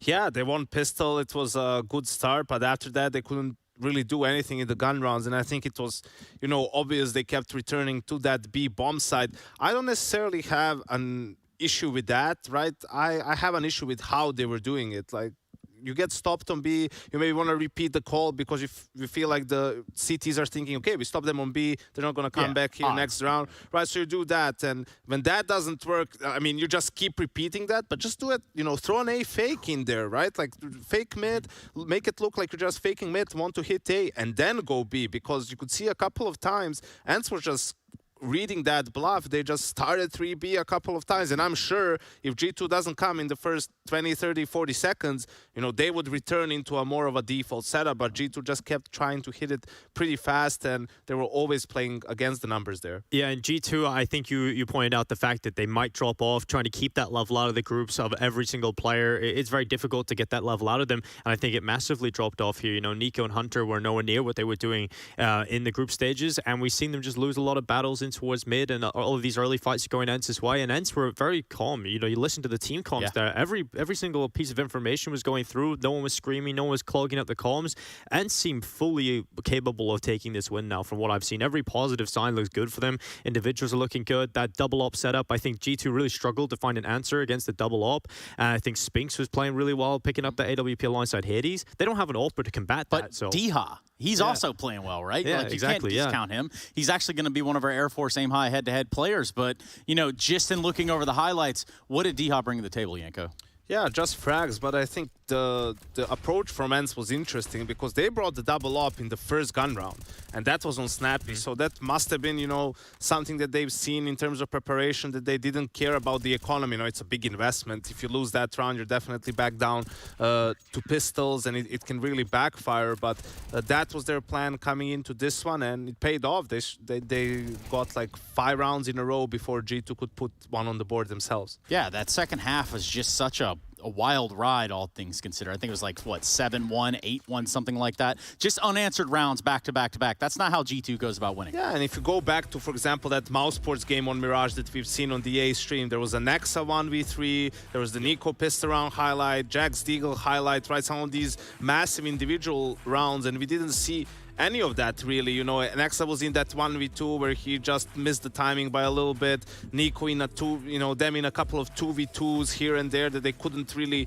convert, and that was the difference. Yeah, you have so many of these players on G2 you usually look to win you these impact moments, to win you these clutches, these unthinkable rounds, these Deagle rounds, these clutches that you don't think can happen. And yeah, they just didn't happen. They didn't connect. And Nexa was a player I wanted to see more out of. I wanted to see him perform well. He did. It's just the rest of the team didn't show up alongside him, which is definitely not the win condition for G2. A little late to the party, Janko. What do you got for me? Yeah, I think, though, we did see something that we discussed in the pre-game, right? We were talking about mid-control defaults and what are the reactions that the CTs can go for. And just straight off the bat in the first gun round, the second half, round 19, we saw that 1-1 push come from the side of G2, niko pushing apps, Nexa pushing slope. Well, ENCE was running a sort of a heavy mid to B default. There was no one in the vicinity, and that's what ultimately allowed Nexa to be in a position to win the 1v1. So we saw that unfold fairly quickly, but then the following round, reset round, they just immediately, as soon as there was something happening on mid, niko and Nexa go to try to push ramp all the way. That was a bit weird for me. niko just dies to the guy holding ramp from up top, and, you know, 4v5, they go for a mid fight to try to even out the numbers, and they just throw it away and have to go straight back to pistols. And we were seeing a lot of those split attempts trying to come in from G2. I think what was working for them in that Mouse Sports game was the fact they were getting that mid control, and they were able to use then the prawns do approach over towards A in Amanek and niko, whereas they were losing those fights in mid this time around, and you see Amanek and niko just trying to flounder their way out of the A side, and Amanek was not even getting involved in that T side. There was some good calling from Snappy as well, right? Yeah. To change the pace. We saw that A pop in a round where he knew that G2 maybe doesn't have all the money, or that they were kind of strangling them with the default already, so just the change of pace catches them a little bit off guard, and they just weren't really on point individually. You know, that's the round where 2 players are left on 5 and 7 HP. The kills don't really come through, and ENCE just closes out another round. Only 1 round on the CT side for G2. Does the pace change when we go to Nuke, is the next map of the series? I mean, are we looking at a situation where G2 lose this series and really break the balls of some other teams around here? Well, hey, let's put it this way as well. You know, G2 losing here just doesn't put FaZe through today, but for FaZe to not go through, G2 would have to lose this game and 2 more best of 3s. So I'm really thinking like that's not going to happen regardless, obviously. But they need to wake up for this second map, because as Dinko pointed out, ENCE sound like very calm and collected. You could see that the plan is well thought of. Players know what they need to do. They're executing well. And unless G2 steps up, this is going to be a 2-0. Dinko, we don't have much time, but I want to know if the series ends right now. I think it could. I think going into Nuke, I think we're seeing so many good individuals. Hades showing up with the AWP. That double AWP was certainly looking good. I want to see if they do more of that. CT side Nuke, that can certainly be very effective. And for me, ENCE feel like they're in the driver's seat right now. They feel more comfortable. So G2 have got to step up massively. There's a lot that needs to be improved on just heading into one new map. Yeah, absolutely. ENCE picking up the first map of the series, which was G2's pick, sets us up for Nuke, which is a really spicy one, all things considered. ENCE still here, and they're still playing along. G2 doing a little bit of the same, and we're going to be going to a break so we can continue this match when we return.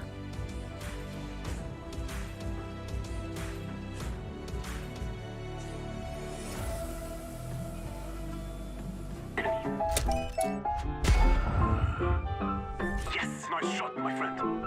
Cheaters ruining your plays? I have eyes on the enemy.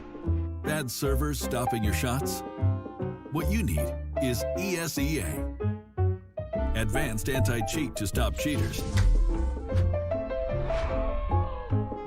And the best servers around, all with 128 tick rate. ESEA, the best way to play CSGO. Choose nades, choose a smoke, choose a flashbang. Choose team badges to support your favourite CSGO team. Choose an ESEA Premium membership. Choose routes you know bring in wins. Choose pro video tips. Choose the fan club wars. Choose behind the scenes content. Choose good grades. Choose guns you know you can shoot right. Choose bingo. Choose the equipment you know is going to get your team the win thanks to heat maps. Choose the CSGO Hub Premium, the complete package to help you and your squad achieve all your CSGO goals. Alright guys, welcome to hard-hitting journalism. We've got Schnabby and Doto in the other room. I need 2 questions for each of them, formed by you guys, and I'll help. That puts them on the spot. We want to reveal the hard truth and personal feelings of these guys. Are you ready? Yeah. When you hear the name Snappy, what's the first thing that comes to mind? Okay. That's a nice start. You should write it, and I didn't use shit. I can write for you guys, I can do it. How do you want to word it? The shortest CSGO player in the team ENCE. Okay. Alright, now we need one more. It could be a follow-on from that, or it can be anything else. What's he been like as a teammate? So he's very critical of everything. Yeah. Does he criticize you guys as well? You have 10 FPS more than me. Okay. Does he ever use those as excuses for like in-game performance or anything? No. Well, what if we just lie? Yeah? Okay. You often blame I like it. equipment and your teammates for shortcomings in game. Take a look at the 2 questions, make sure you're happy. I'm happy. Alright. Yeah. I feel like you're very happy. Alright, now Doto, what can we put him on the spot about? It's like really straightforward. He always says what he thinks, maybe something about that. Yeah. Okay. So he's super straightforward. Yeah. Being Finnish, you're very straightforward. Are you aware your teammates are scared of you? Then the second question, is there anything else that comes from that, or any other story or moment that you can bring up that we can press him about right now? Very likes alcohol, a bit chill. Doto, your teammates don't mind you enjoying a drink. However, they would prefer it if you didn't play officials wasted. How do you respond? Yeah. Let's do this, guys. Hello, handsome.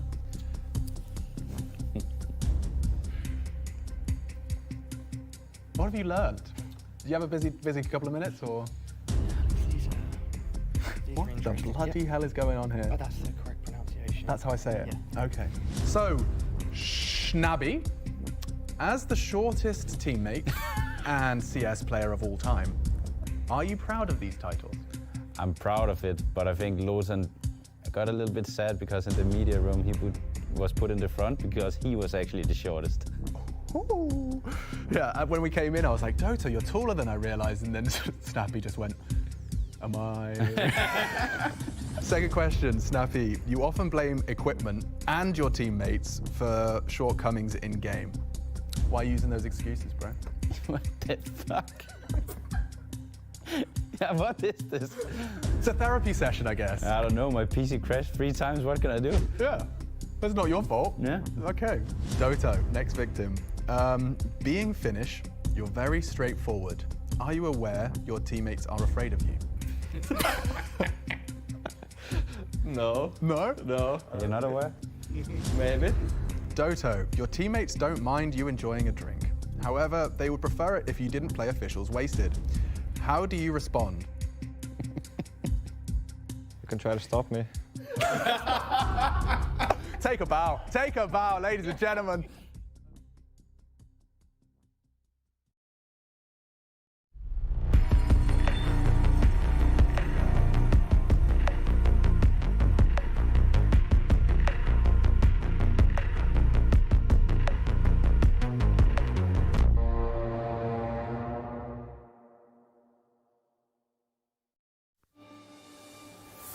Ladies and gentlemen, the final quarter-final, second map in, and ENCE, well, they've met expectations. Everyone expecting to see these boys cause a bit of chaos, and there's no absence of it, certainly not on Mirage. And now they're heading into ENCE's turf, Chad. One map away from securing a spot at the major. And don't forget, you know, it wasn't long ago this roster was completely rebuilt from the ground up. You just heard from him, Snappy, the in-game leader, a ragtag squad of rising stars. One map away from the BGL Major. All right, well, Doto is the only remnants of that ENCE team, right? And he was brought in towards the tail end of them being finished. So, yeah, you're right. It's completely rebuilt here, and we move on to a bit of a specialty of Snappy's. It's going to be Nuke, a map that the Danes tend to have a bit of success on here. Let's see if they can extend that success against G2, who didn't show up in map number 1. I don't think they really had their head screwed on right there, because they got battered and bruised all across the server. They were quite passive in a lot of their holds. Let's see if they can find some fire in that belly. We can get this one underway. Next is going to find himself with a smoke and a kit. Kevlar for the rest, and there's going to be a bit of a yard play coming on through. Secret smoke is not great, but Spinx's shot is. They tried to aggress lobby straight into him, and they're going to get across Secret for free here, so... Oh, they are not giving up on that fight, and it does lead to his demise. Spinx tested, big test. The Kovac cousins partner up and deal damage. Snappy escaping, and he's in hot pursuit. Well, that's brave if they go down the ladder. They know it's an insta headshot if you do descend, so it's a long rotate just by existing in the vents alone. Now a man advantage for the G2 squad. Smoke kit, the retake package on Nexa, so he is the VIP. Protect the president on the way into the site. Nexa late from ramp, that's the plan, and that's a headshot. Diha knows where Hunter's coming from as well. Suspects fence is occupied, and he's lost Doto from the ENCE mix. Snappy around flank. the world, It is a huge flank. Don't forget the smoke kit. Smoke's just left the hands of Nexa. Where did it go? Where did it go? I don't know. Hello? No time for this. Oh, and ENCE will take the pistol. Snappy steps up when it matters most. And G2, that man advantage, at no point did it feel like that advantage was being utilized or profited from. Not at all. ENCE still looking like they're in control when they shouldn't be here, and this is how it kicked off. niko able to get one here, fortunately, but you're right, it didn't look competitive. It didn't look competitive at all here. Snappy, as soon as he makes that flank, and Nexa smoked the windows. He didn't smoke the bomb, and it's like, they can't even see the bomb from the windows. Why just smoke the windows? I did call it a retake package. It wasn't utilized as such. Force buy from G2. A little bit perplexed here with what we're seeing put up today, but let's really focus on this ENCE storyline. All the hype around these guys right now. I just spent that entire break. HLTV's bloody stats filter, when you search, oh, that's a flood molly. When you search for majors, it doesn't show like the first section of the major, right? So for example, Snappy has played at majors before, but because of the filter, I didn't think he had. Okay. So I fooled myself for a good couple of minutes there. Yeah, but I just, when you said it, neither of us let... Didn't seem real. Didn't seem real. So was it Optic? Yeah, he was there with an Optic roster, and well, okay, here we go. There's some Deagle kills coming on through. These other four definitely haven't played at a major, right? So Doto, Spinx, Diha, and Hades are all really only coming onto our screens within the last 12 months. Maybe Diha could be argued a little bit longer here, but not at this level, not to this consistency. And not for these stakes. Still potency to this. jackz would have to be quick on his dig. Oh, and he always seems good on it. Delivers one. Hunter contributes, and there is the recovery. G2 not as wobbly as the first. Convert and put themselves right back into fighting contention early. Malik desperately trying to keep his team's mental strong here. I imagine it is getting quieter and quieter. niko, more contributions. You can see the evasive maneuvers. Didn't quite work out for ENCE. jackz good for the frag that was demanded of him. And Hunter tracking Hades' descent. Nice. Okay, G2 on the board, and we do have the force by wars. Oh, well, we know ENCE love a good hard top here, but it's not going to look that way right now. They're turning their attention towards ramp as dheart. He tried to use a one-way there. It's already been denied by the smoke, so can't be poking his head on through. And they do have these flashes, so note how Dodo's lining this up. He will not move his mouse now. He's just using his movement keys to line this one up perfectly, and that's going to be a nice flash into Nex's face. He's ahead of it. He's ahead of both of them. A bit of a team flash as well. That's exactly what the doctor ordered. Doesn't get cleaner than that.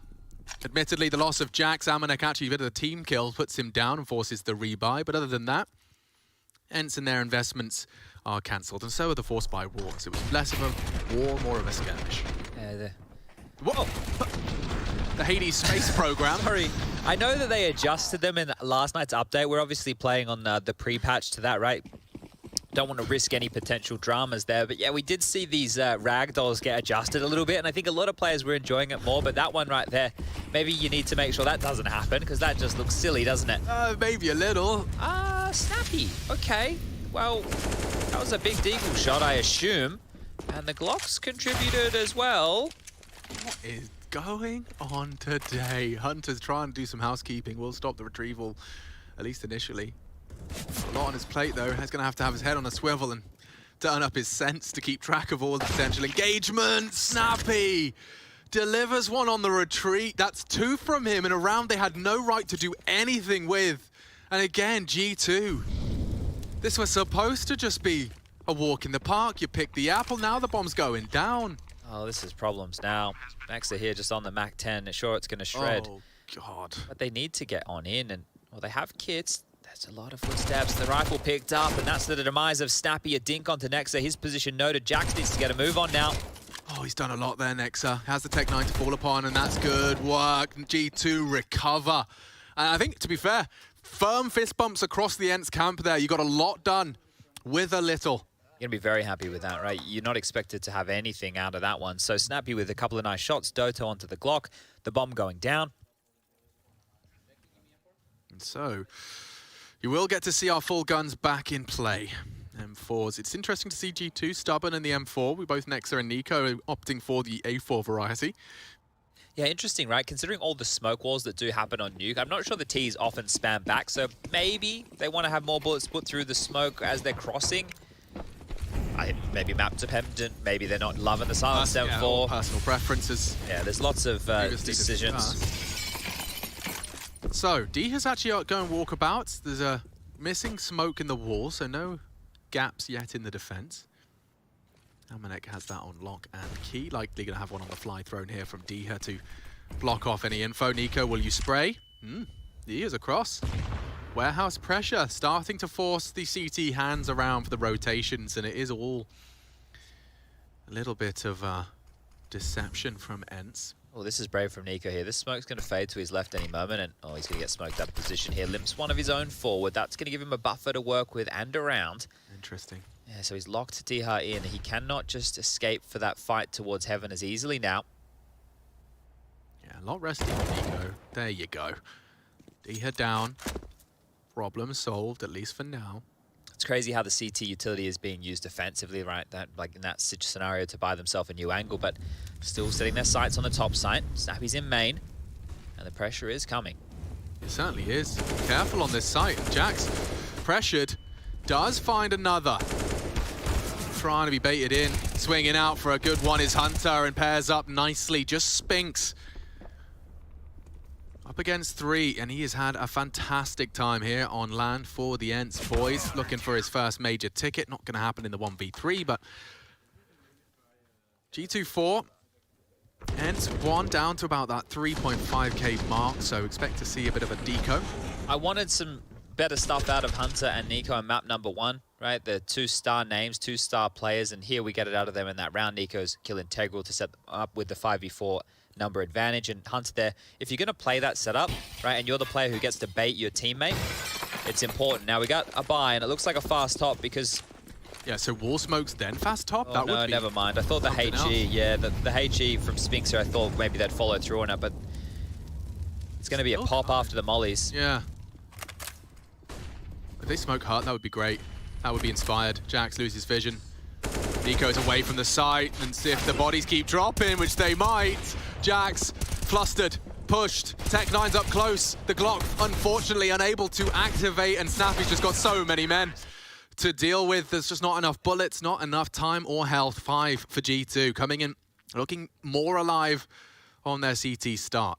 I think a timeout's just being called there. You see the gesture made by Saw, the coach, over on ENCE, and, well, it makes sense. When you're down this hole, you want to see if you can activate yourself and discuss your next gun round option here. So jackz has been good towards that top side again. And the buy for ENCE is looking tasty. It's going to be 4 AKs in the AWP for Hades here. But yeah, you just want to make sure your ducks are in a row. Just spend the extra 30 seconds. All right, guys, this is the approach. If this happens, this is where we're going to go. This is what they've shown so far. And it hasn't been an awful lot. Been very standard stuff.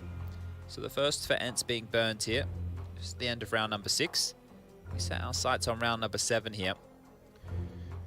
$6,100 invested by Hades, and yet no helmet. Could lead to an unfavorable exchange should he meet those M4s. But they've got everything they desire for round 7. You can see Snappy just starting to see some bubbling frustration. The initial game plans haven't gone as easily and as smoothly as that Mirage game did. You know, you really didn't meet much resistance, so this is the first taste of it in the best of 3. It's crazy the scoreline considering the half was 8-7 as well. True. So it's really nice stuff there from ENCE. Amanek, a lot of responsibility on his shoulders, and catches a glimpse. It's up to niko. His hyper-aggressive maneuver. It could finish the job. Diha is safe again, just a bit short. And Snappy's across. A single smoke required and a frag provided. niko has to watch now as ENCE look for their second. And Nexa, does he really want to re-peek on this? They're slipping through. They're slipping through. That's a duel. Takes one with him. Amanek's AWP. A leg shot into Hades. Right into the shin. What's the low side defense looking like? So one is down there. It's in the form of Hunter. He's going to get flanked, isn't he? As soon as he swings open the door. Both found. Door open. 4 bullets left. It's not enough to finish the job, and Diha and Snappy are still kicking. They could get the bomb down uncontested here. And they will. Amanek last spotted ramp. He's coming in from the other side of the map. It's jackz poking his head, looking for info. Bit of a timing on this if Amanek gets it right. Snappy away, that's the clean one. Taps the head of the in-game leader. Molly has to fight. Forces Diha forward. Amanek with impact. And a successful retake found. Defuse secured. G2 up to 6. That's huge from Hunter, right? The fact that he's there already down to the single door and gets 2 kills. I'm already thinking about Snappy coming in for the flank, but they get both caught out. I think with Snappy's position, they didn't expect somebody to already be in that single door.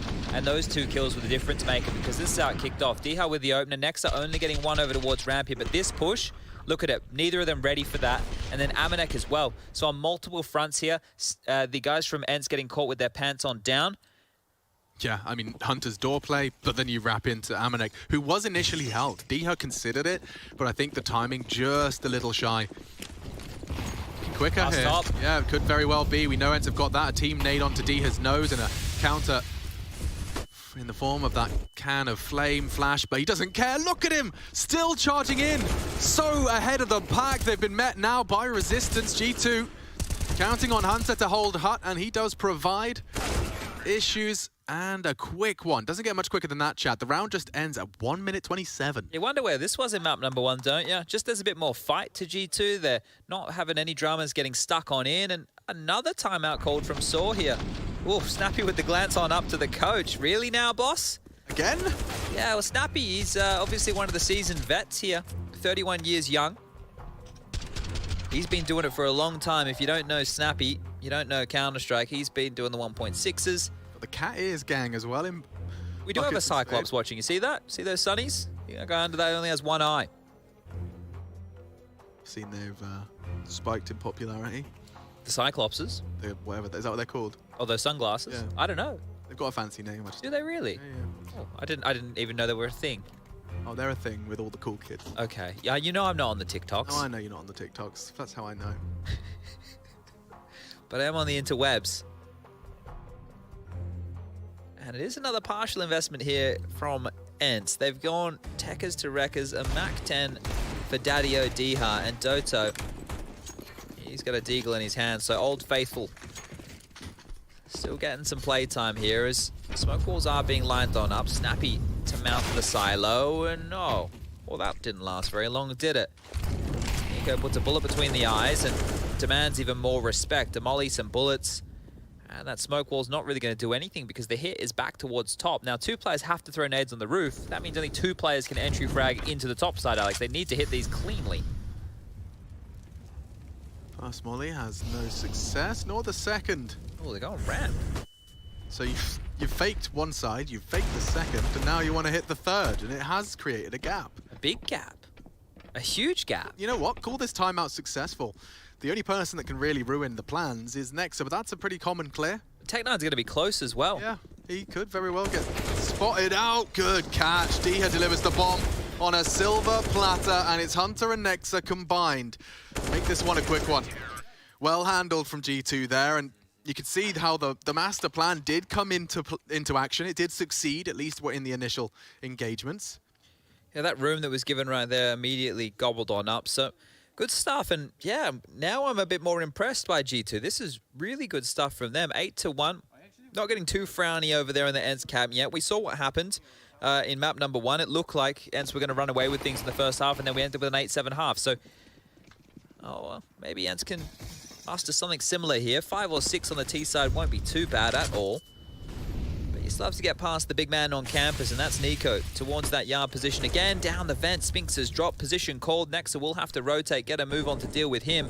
And now, because they have the vent control, oh, Amanex already here as well. This is not going to be easy now for ENCE. The fact that Amanex down and Nex is not far away. But they can't overrun Amanex without a kill. G2 need him to get something here or ENCE will be in. Already providing one. The fullback AWPing. It's l'avant-garde. A little unique. Might just choose to ignore him. Nexa was his support. Now he's gone, so it's ramp. Sprayed, but not enough. niko continues to kick up a fuss.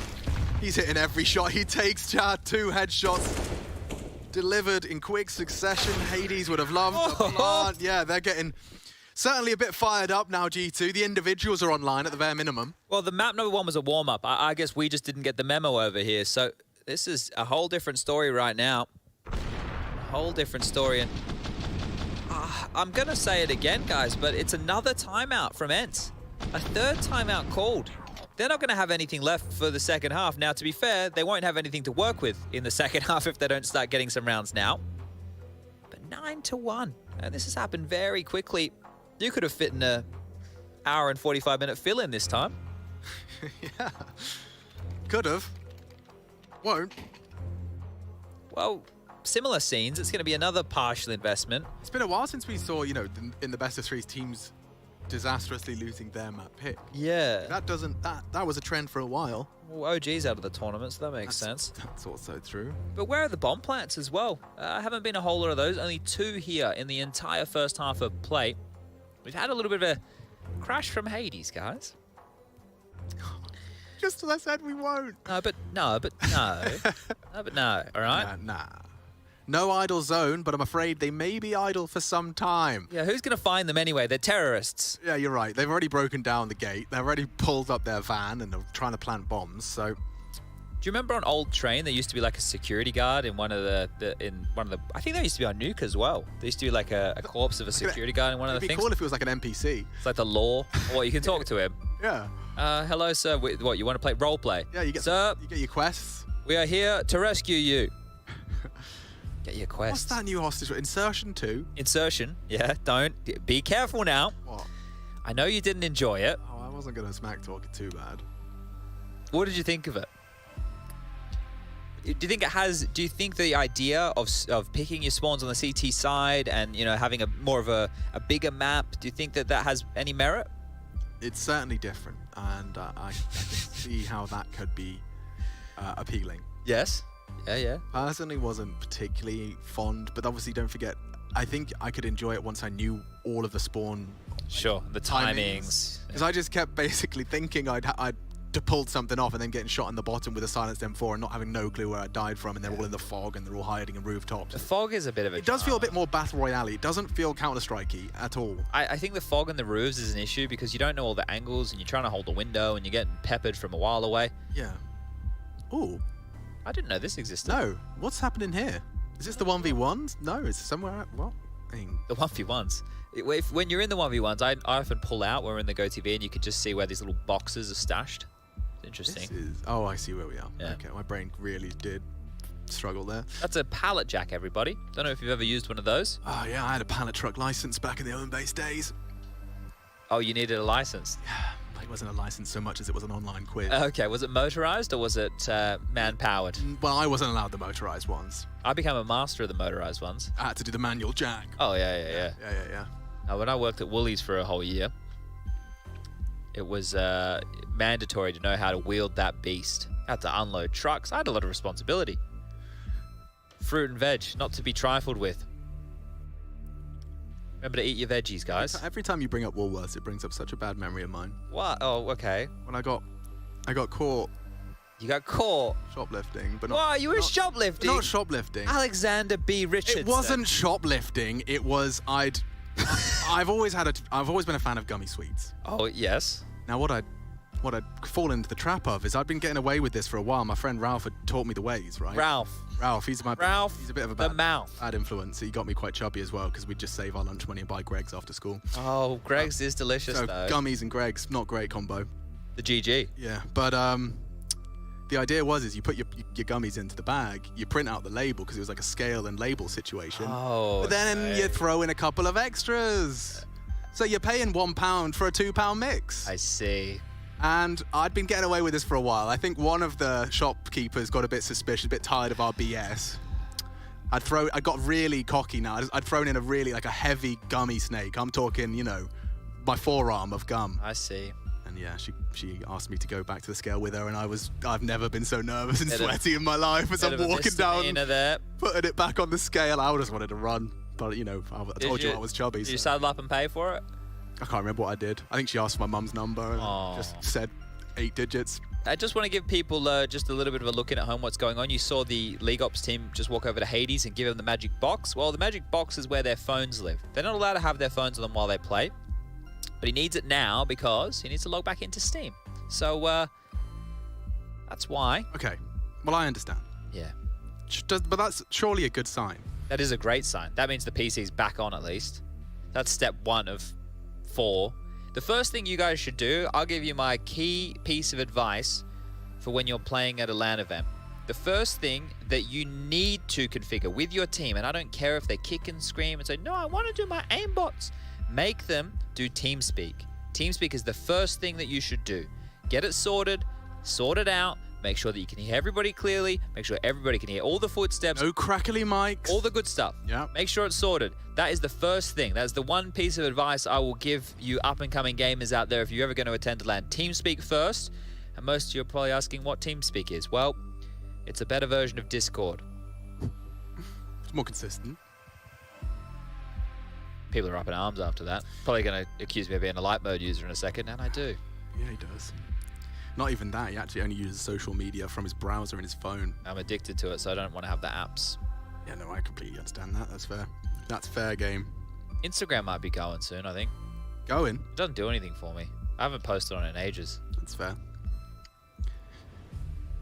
Maybe there'll be a new platform that will suck in all your... They're like MySpace or something.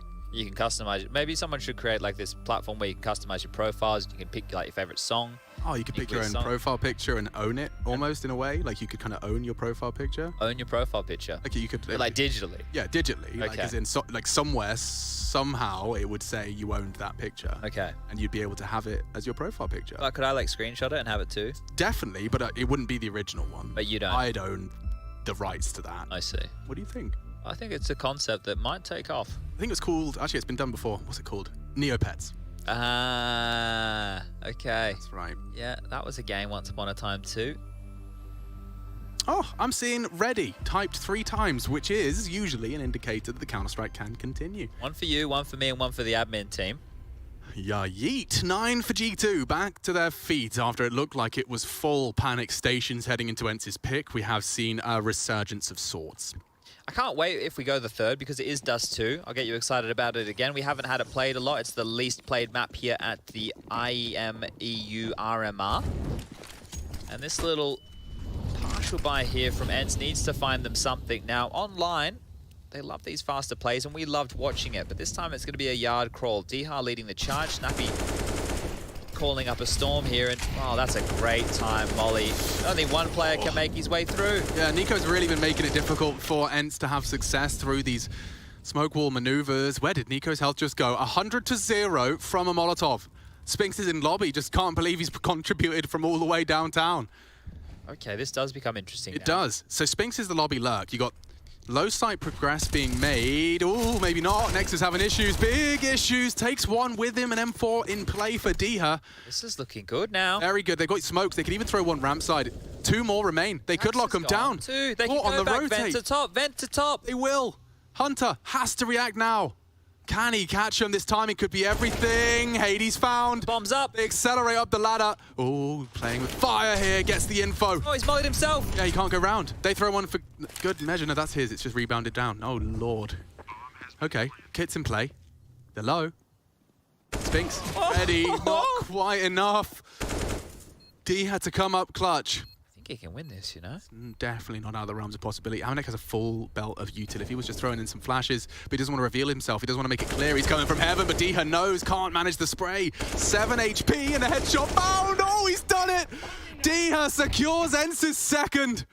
And G2 fall apart at the seams. What was that round? There were so many kooky components. That was wild. That was absolutely nuts. As soon as they had identified that they could slip back up the vents, that was the right call to make. The path of least resistance. Nexa, he fluffs his lines. He goes down. Hunter mollies himself out of... Oh, that's how niko went down. Going down the vent there. Okay.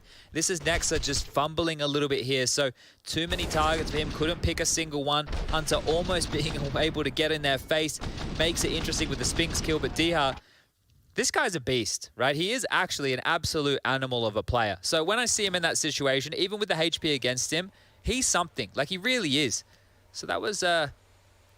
Did we get in the replay package? The niko death? Yeah, so he went down the vent. So what was happening there, and this makes sense, was that Spinks throws the Molotov to stop the rotation down the vent. So there's a chance he spammed him as well, right? So as niko's going down the vent, stuck in the flames, he's dealing with the secret rotation and he dies. So his death for free really does come back to haunt G2 here. Now there's a bit of residual cash left over for another buy in the next round of play. ENCE will need to win this one and likely the next here if they do want to bankrupt G2.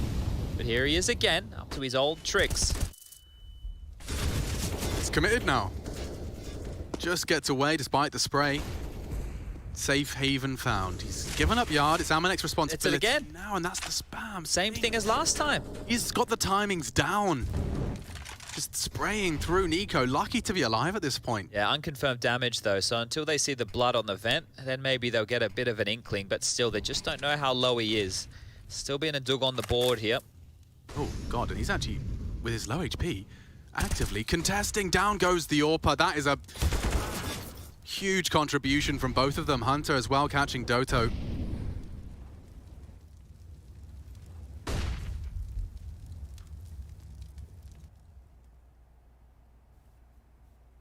Hard round to win now, isn't it? Diha took so much damage early. Space is great, but the CT side can turtle up, and Amanek jumps into it. Snappy gone too. It's all on Spinks here. Oh, jackz. Did you see the head? I mean, it clearly hasn't reacted to it, but did catch a glimpse. I don't think jackz did either. Seen him now. That was swift. And now it's Diha, the hero of the last, in a 1-on-5. Look, the 1v2 was cool. And the 1v5 would be cooler. Yeah, and I mean, he has technically got 9 points of health more than he did in the 1v2. That's true. I was just proud I could do the maths, okay? Well, he's got 15 seconds left. All right. You know what? It's going to be a save. I could just go, and I could spell that for you if I... Give me an S. I'll give you an A as well. Give me a V. Hey. Give me an E. What does it spell? 10-2. And it only took us till 11:30 to lose our mind. We thought we lost our mind a long time ago. We're just we're very good at hiding it. We're very, very good at hiding it. Yeah, it's called masking, and everyone does it. We just do it better than everyone else, I think. But yeah, look.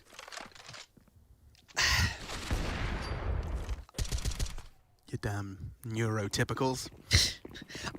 Look, okay, the guns are back out. We need something from ENCE now. Four is the benchmark we're setting here for a competitive map. Most of these other series have at least, you know, been back and forth. Yesterday was bangers of games. The Flames looking good. The Movistar Riders looking great. Unfortunately, neither converting here. ENCE are up a map, so that's the positive here. They will have Dust 2 to settle the score, but you'd love to get it done on Nuke, wouldn't you? Wow, takes the fight despite that info on the jig. Snappy's gone. Now they park D here in Warehouse. He could come into play late. He'd maybe have to start a project to clear it out, but it looks like G2 actually are three-man hunting him. Wallbang him here. They really want to flush him out. You're isolated now, my friend. Get him out of the system. He's gone. That's a special task force. Yeah, dispatched. It does almost feel like we are role-playing the Cedarwood Creek retake. Mr. President, we're dealing with Warehouse. Target neutralized. Oh, the little details here. Hades lobbing out the smoke. Now it gets across. It doesn't matter, but you want that normally wider so you have a free passage. The bomb's gone down. The 40 seconds begins. And this is G2 we're talking about here. Yeah, 5v3 retake. They're up against 2 rifles and a Deeg Spinks, only the one. Will they clear close? A strike from Hades, post his third. Doto is a little bit of a twist in the tail. Will they consider it? Amanek, he had a cursory glance. He's the last man. It's not planted for him. It's not. But he has the molly, though. He does have the molly, though. If niko starts defusing low on HP. Oh, whoa. Saved by the Hunter Heady. niko with 3 in that round. Definitely stepping it up in pursuit of glory here and to push us to the third. Felt like a perfect storm almost manifesting there, friends, didn't it? Dust 2, right? Yeah, Dust 2, Dust 2. What's the opening kills look like so far for ENCE? Maybe that's one of the departments here in which they're lacking. So just a total of 3 opening kills so far. That's not enough. That is not enough at all. Dude was tuning in from his private jet. Technology, it's come a long way. niko's had 5 opening kills. That's been great from him. Also 3 multi-kill rounds. Oh, Hunter, got to be careful with that one. He actually chooses to stand and fight, and that is his undoing. They're in top. Very much so in top. Retake util here. Retake protocol, #11. Well, the one-way dropped out immediately. The flash from Amanek here, and well, this worked pretty good for NIP. Let's see if it works well for G2. Down they go. Nexa, first to foul. Lovely adjustment. Flicky. Yeah, and there's more to come. Nexa with the triple kill. The molly looks well placed as well. The cat's to be cautious of Hades. A 1 versus 3. Can he deliver? That molly will force the defuse to cancel. Oh, it's just shy. Just shy. Doesn't spread. Nexa does it. All for the squad. And a successful retake out of G2. Hades does get away with the AK. But that was looking great for ENCE's third. Good recovery out of G2. Now obviously they're not winning any rounds, so it's hard to look pumped up, but the atmosphere in the ENCE camp doesn't look admirable. It looks a bit flat right now. People are looking dejected. Now I know that they're not normally the most excitable bunch of dudes, but they're 1 map up, right? I know they're getting battered right here, but still, they're in a really good spot. 1 more map of play, it becomes a best of 1. Oh, gee, and that's Dihal with an opening onto niko. So silencing him, remember I said he had 5 opening kills up to this point. Yeah, and he has been going for that gambit more often than not. He has learnt, albeit in the last round of first half here.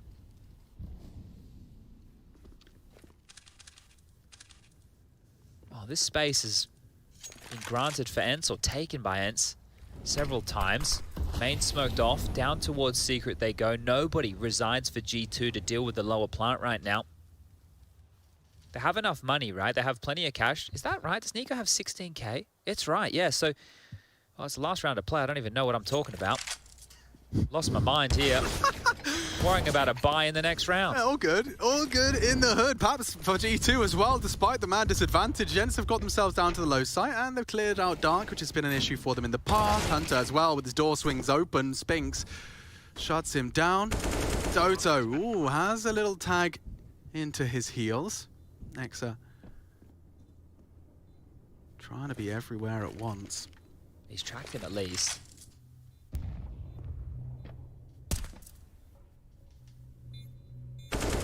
jackz's head is visible, doesn't quite get the Jewel Hades. And a smoke onto the decon door puts Spinks into a bit of a box. Cleared. Hard clear. Nice work from jackz. Looking great, G2. Just enough time for the defuse as well. So that's quite the half, quite the haul. Doesn't really get much better than that. 13. Unlucky for some, but unlikely to be for G2 in hot pursuit of D2.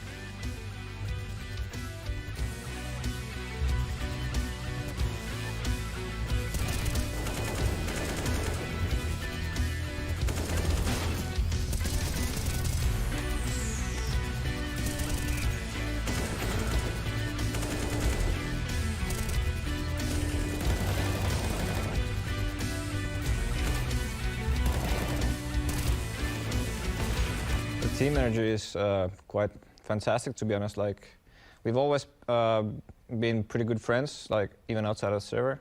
The boot camps have been fun with this roster, so it's just enjoyable to play, even after losses, to be honest. That's cool. I mean, so are you playing a big part in that, Marco? Are you helping that team energy? I don't think so necessarily. I just think that when you meet up on LAN and we've been playing together for so long, obviously we've met in Finland a few times also. But I just think that you kind of see the human being also, and then I guess it's easier to reset sometimes. Obviously, we can still have some tilt happening at times and stuff like that, but the majority of the time, we really try to keep a hard focus within the team on like having a good atmosphere, because that's where we feel good and that's where we play our best. So there's no reason to dwell too long in a bad mindset. After we qualified yesterday, energy in the team was really great. Yesterday game, it was really tough for us, and I felt pressure yesterday, like honestly, not even close last 4 games, like because I knew yesterday and we knew that we needed to win this mouse sports if we want to go through, and like we felt pressure a lot, I would say, and it was really great feeling after we finished this game, after we won this last round, after last kill, like I felt really amazing, and we all felt so. Energy in the team is really good. Atmosphere in the team is exactly how we wanted to be after this group stage, and we are looking forward to play more and to play these best of 3s.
We are just 18 days away from the global offensive major, first in 2 years, and well, G2 looking for the legend status, ENCE looking to secure themselves a seat at that table. It's an exclusive club, you're going to have to work hard, and G2 have made it clear that they're going to work them hard, despite shortcomings on Mirage.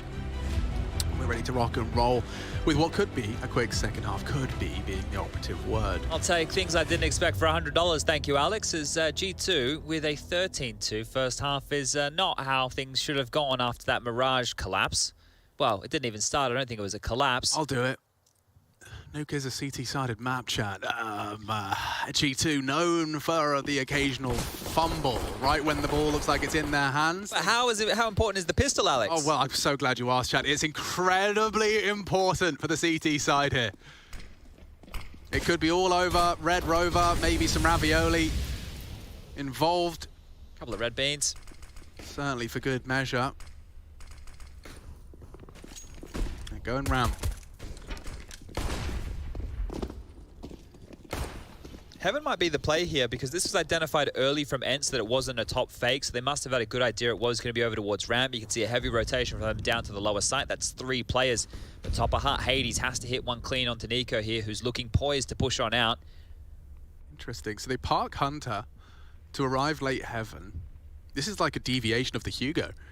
A deviation of the Hugo. Everyone's favorite pistol round strats. If you've never played matchmaking with these boys before, every pistol's called the Hugo. Yeah, but I like it. Back to the door. Feels like top side. Looks like top side door. Swinging open. Swings and roundabouts too. In the feed for ENCE. A fantastic start. They can't go down the vent. They rely a lot on Hunter here. A lot on Hunter. If he jumps up and goes Heaven, he can rumble this top setup. But I still think the pivot, might have to be elsewhere. Doto didn't see that one coming. Ooh, chances. Hades in a lot of trouble, trying to get himself out, but D is the one to bail him out. He's contributed from that squeaky door position. And now the plant actually likely to go down. There's no way for them to contest this, so a bit of a role reversal. jackz is partnered up with Amanek, and they've got the health to work with. Not anymore. D-Hurt wants this. He knows how much it counts for. Spings will finish the job. And there's the first. The compulsory pistol. You can tick it off their to-do list. Got a couple more things to do here. They've left all their busy work until Sunday evening. Ah, the procrastinators. We know how that feels very well, but D-Hurt looking sharp, and that's great signs as we continue forward here for ENCE. Now, is the foot going to be put on the throat, or are we going to see a little bit more of a tempered G2 here? Depends what you're into, Chad. Yeah, well, personal preference. We don't kink shame around here. AKs. So they're going to keep that aggression up here. They want to try and finish this as soon as they can. When the money is quite leveled on out here, G2 have dropped some AKs. They've got a Galil, they've got a Scout, they've got a Deagle. That's going up against a Scout, 3 M4s and an SMG of their own, but barreling deep nades. Ow, niko's already dead. He did have that 1-3-3-7 score. The death not so elite. And there's Hades extending the lead. My God, this has fallen apart fast. Well, this was meant to be a decent round, right? It was meant to be competitive. They're meant to get a couple of kills. They're getting blanked right now. Next, you've been good. Denying the AK. Makes sense. You can tell just with that type of maneuver how desperate this is, and they've already locked him in. T-spawn, silo, CT spawn. Lower. Okay, all right. Spinks was a bit horny to get that one, and he does. 13-4 now, and it should be the eco round out from G2. We're going to see them operating with just some upgraded pistols at best. But that was a nice deep nade, wasn't it? Great way to kick off the round here, and then the dominoes continued to tumble. Good shooting from Hades, starting to get himself activated. Hasn't necessarily been the biggest force so far in this series, but hasn't needed to be, especially on Mirage. But if they can come alive now, even if they don't win this map, it's better signs going into Dust 2. And I think that anybody can win that map just with how few and far between we've seen it played. I'm interested to see more approaches, more theory crafting of Counter-Strike Live in the server. Saki's nade, if it was a little bit more to the right, jackz would have swallowed that one up. Warning shots exchanged, D-Hurt chipped on down, but... Trying to see if he could get that util out of the reactive hands. Nobody's having any of it. If the door sounded like that, I'm sure somebody would be in there with some WD-40. Or, and I've heard this, or I've seen it on the TikToks. On the TikToks? Old Spice. Little, you know, like the little waxy... Yeah. Okay, the roll-on. Yeah. Works wonders on your hinges. Didn't know that. And your armpits. Or any other deodorant product of your choice.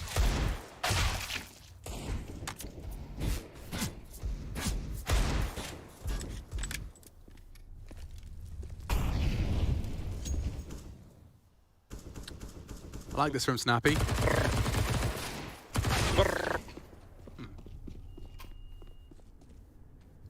No grounds for concern. If Spink's got one banged, I'd have started to ramp, and on ramp is Nexa. Usp to the dome. Spink's looking comfortable.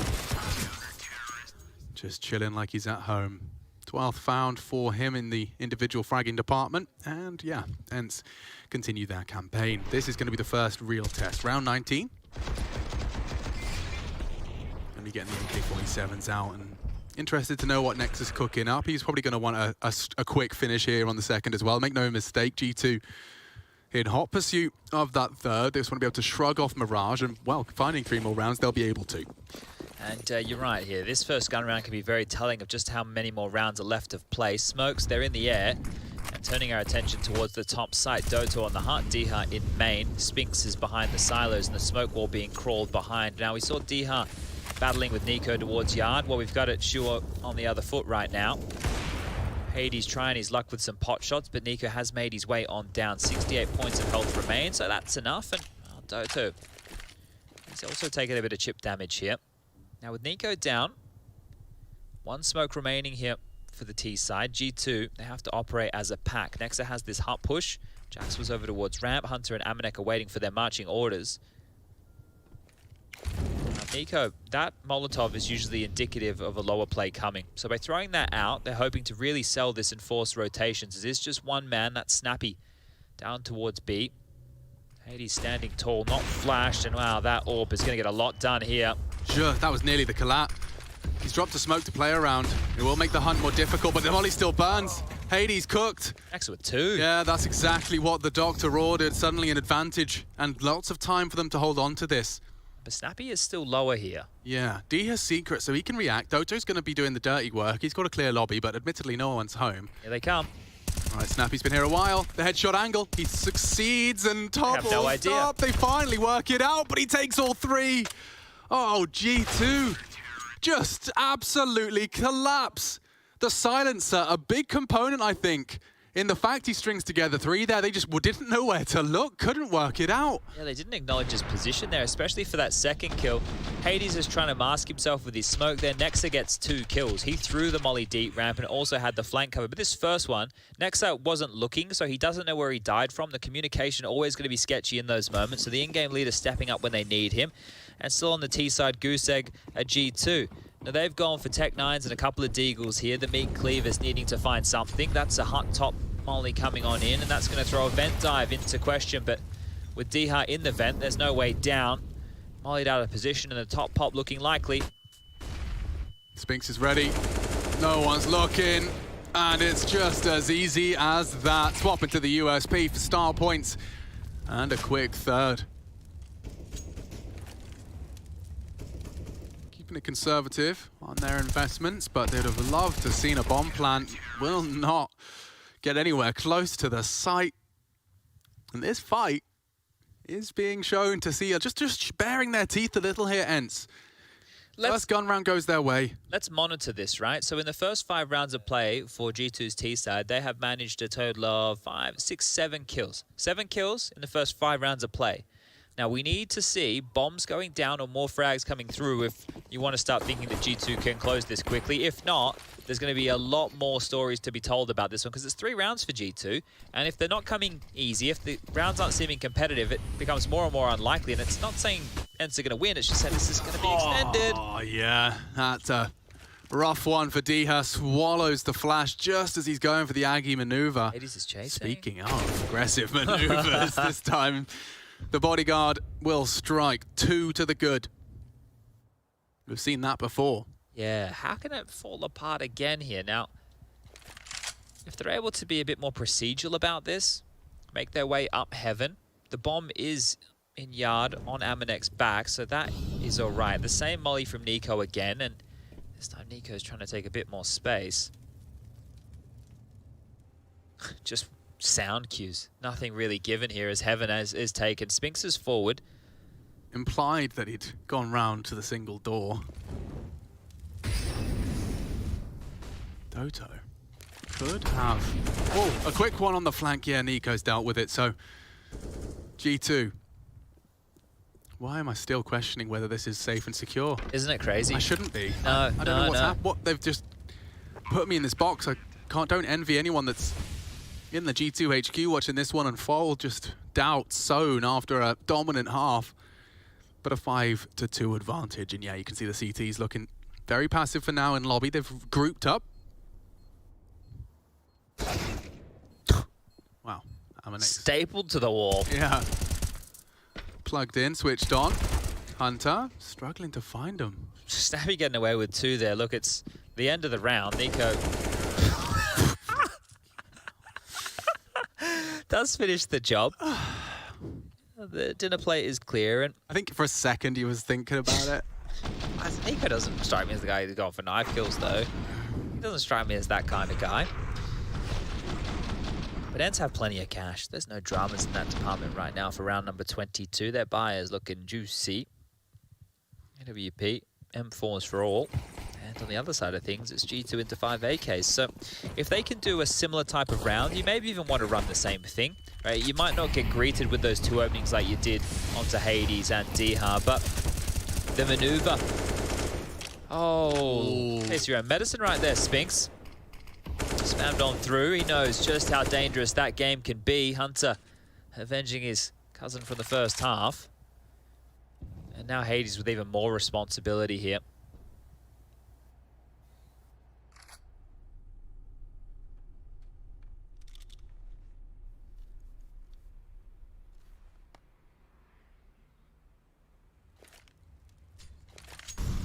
Notice how Hades isn't backing down just yet. If they don't molly his position when they go for the smoke wall yard, he might be able to pick off 1 or 2 here.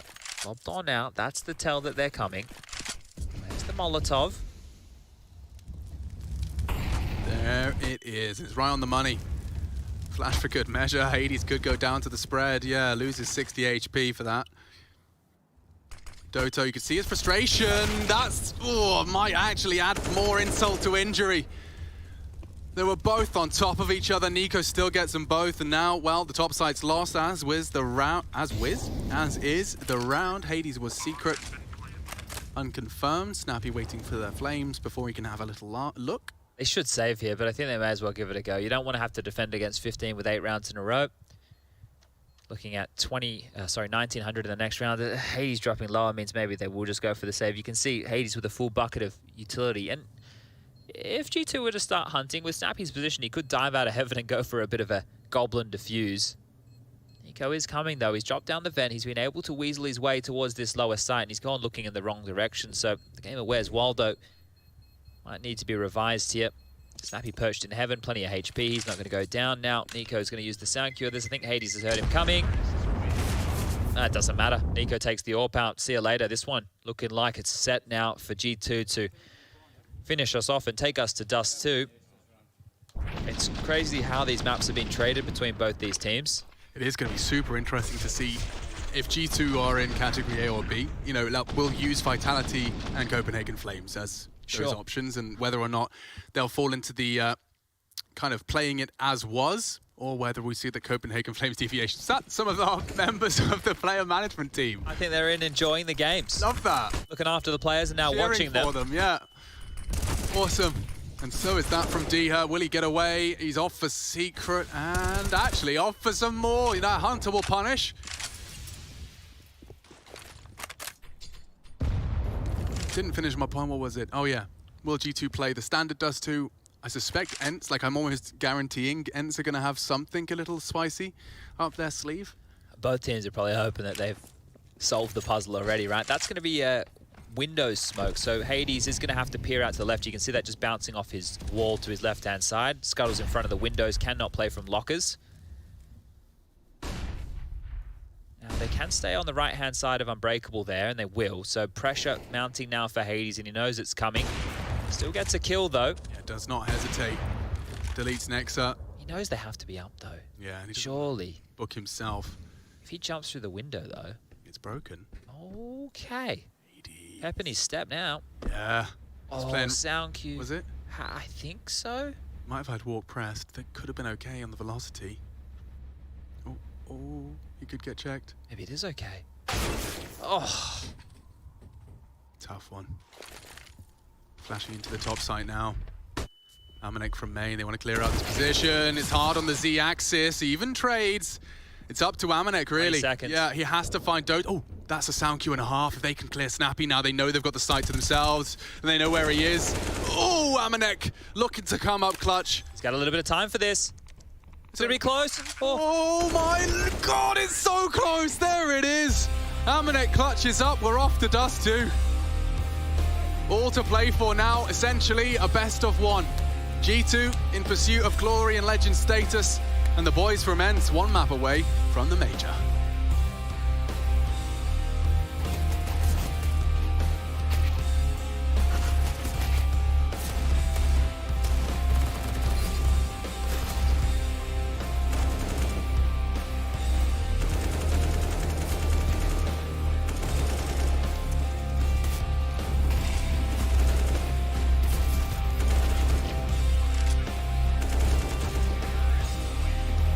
hear me? Yes, yes. Nice. Again, the start. From the start. We ready. We headshot. We ENCE. We are the five fingers. You hear me, guys? It's okay? Yeah. Okay, hey guys, let's go. Allez, vamos, boys. One more. Nice. Sick. I'm coming again. Let's go, let's fight. Okay, then. Nice. Bot, yeah? Yeah, they buy. Let's buy. Don't see him. Nice! Sick enter. Nice one. Left side. One side. One nice! Jump on Jackie's head and kill him, bro. Nice! Nice, Hunter. Nice, Stu. Cut. I'm crossing the smoke. I'm behind. Let me see wall. Nice! Let's go. Let's try to do complexity now. Is it dark? AK. I'm coming. To the left now. Nice! Easy. Nice! Good job. Easy. Good job. He's down in front of us. Nice try. Focus next. The last 5, we are in good position. Yes. Nice, Pavel! Ah, nice try. Okay. Nice! Let's go! Nice shot. Nice try. Nice. Insane, guys. Nice next shot. Sick. Nice. Keep on out. Nice, guys. Sick boy. Sick call. Play with confidence, have fun, and then we have some lower rushes. Yeah, just put up some energy. Let's go. Nice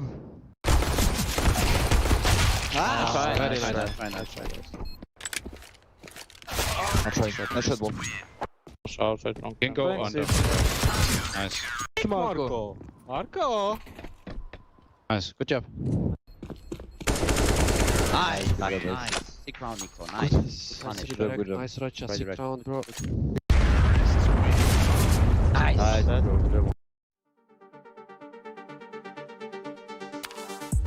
They're looking at us in audience, keep telling us what we can do, but here we are, showing them, making them wish they were you. We've heard the most when it comes to this, yeah, every shade of blue, but don't even.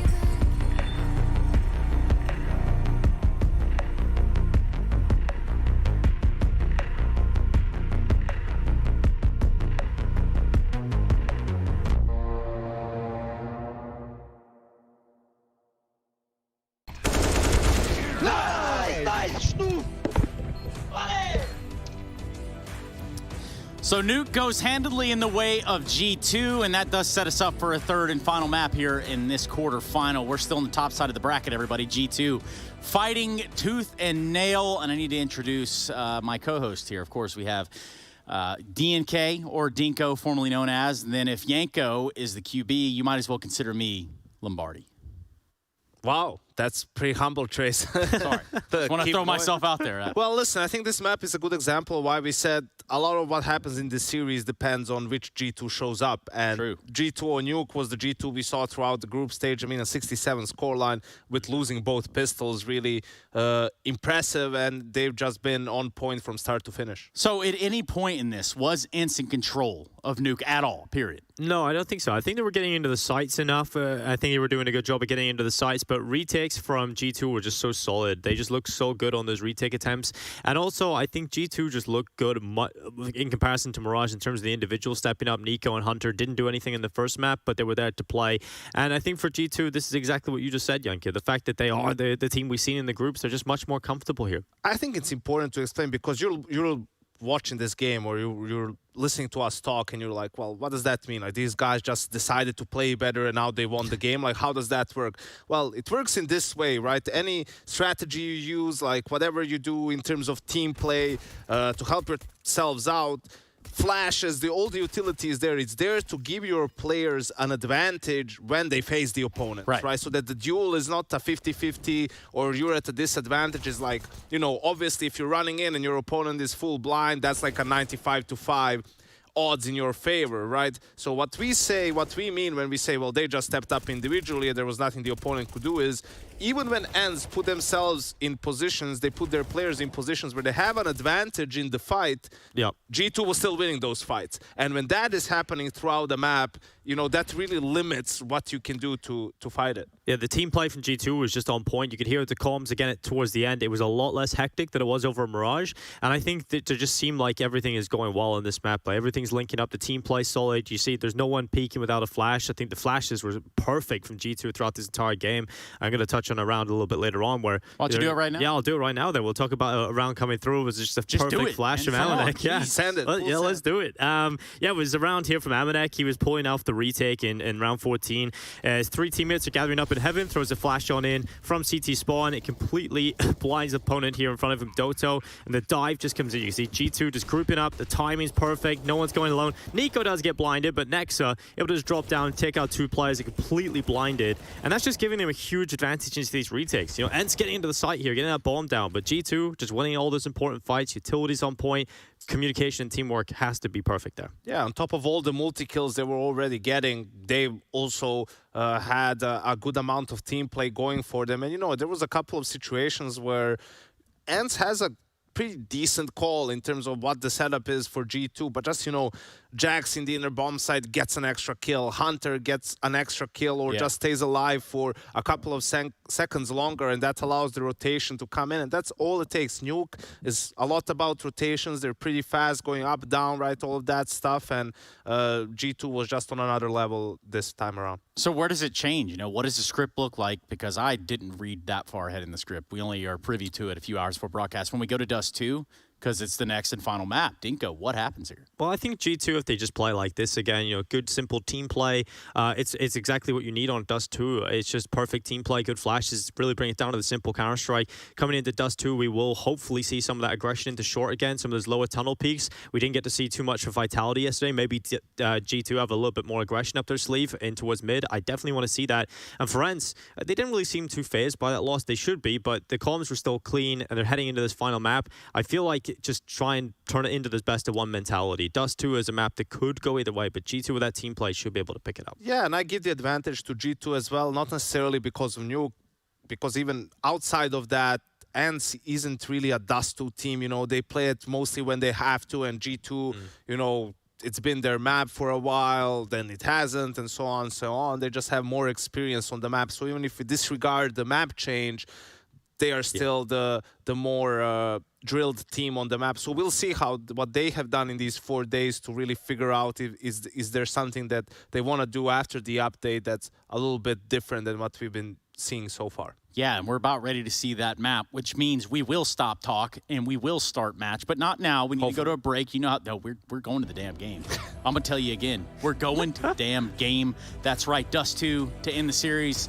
And this is where it all comes down to in this quarterfinal. It's going to be ENCE in one corner, G2 in the other.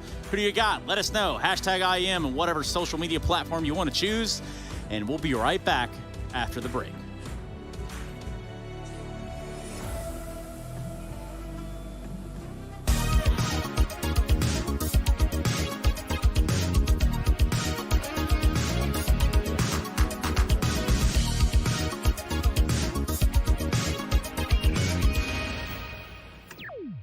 Choose nades, choose a smoke, choose a flashbang. Choose team badges to support your favourite CSGO team. Choose an ESEA Premium membership. Choose routes you know bring in wins. Choose pro video tips. Choose the fan club wars. Choose behind the scenes content. Choose good grades. Choose guns you know you can shoot right. Choose bingo. Choose the equipment you know is going to get your team the win thanks to heat maps. Choose the CSGO Hub Premium, the complete package to help you and your squad achieve all your CSGO goals.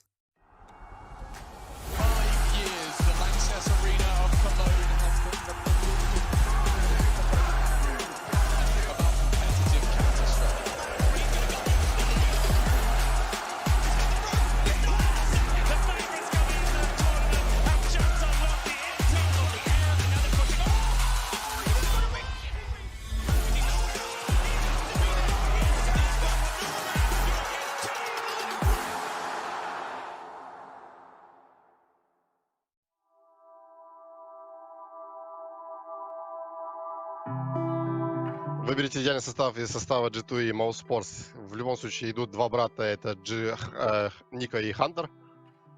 Сразу идут в состав. Так бы я взял бы Робса. На АВП я взял бы Акора, а вот капитаном бы я не знаю, кого взял бы. Скорее всего, я бы назначил капитаном Нику и... А нет, Нексу. Нексу возьму, да. Некса капитана. Ника, Хантер, Некса, Робс и Акор. Давайте мы возьмем сразу же команду G2, возьмем троих там игроков, возьмем Ника, Хантера и Нексу на капитана, и возьмем снайпера у esports, Акора и Робса. Думаю, так было бы замечательно. Из G2 я бы взял Нико и Хантера, двух братьев Ковачей. На роль снайпера я бы взял бы все-таки, наверное, Эйкора из esports. Обязательно бы взял Робса, потому что он просто дикий. И, наверное, еще из esports Бимаса. If I would pick between G2 and esports, that'll be really hard. First of all, I think I would, from G2, I would definitely go with the Niko and Hunter brother duo, and I would as well like take Ups and Frozen and probably Acre, because we do need to send out some AWP in the team. So that would be it. Niko, Hunter, Frozen, Acre, and Ups.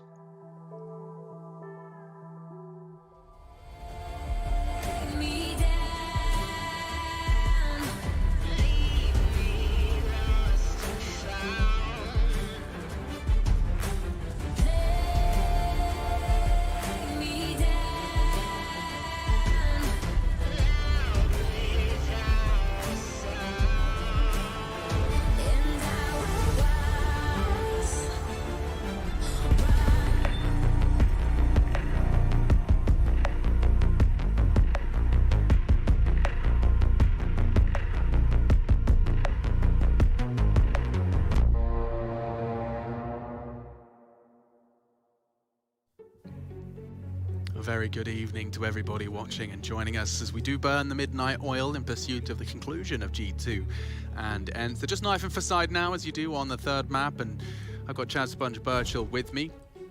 Spud for short. Spud for short. A little bleary eyes, a little delirious, but we're ready to bring you that third map, Chad. If they've just tuned in, I suppose now we're probably talking about different regions as opposed to Europeans who are setting alarms for their bedtime. Yeah, I'm sure the North American Counter-Strike is coming soon, guys, and you can see how serious they are all taking this knife round.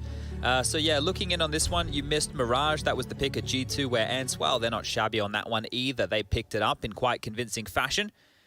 We moved into Nuke, which was the pick of ENCE, and traditionally home ground for a man like Snappy, but they got beaten up, bruised, battered. They looked rough as guts on that one here, and now both teams are more than happy just to wait on out this knife round. Now, they want to have it an even fight. You don't want to get cheesed by players on the door, all that kind of stuff.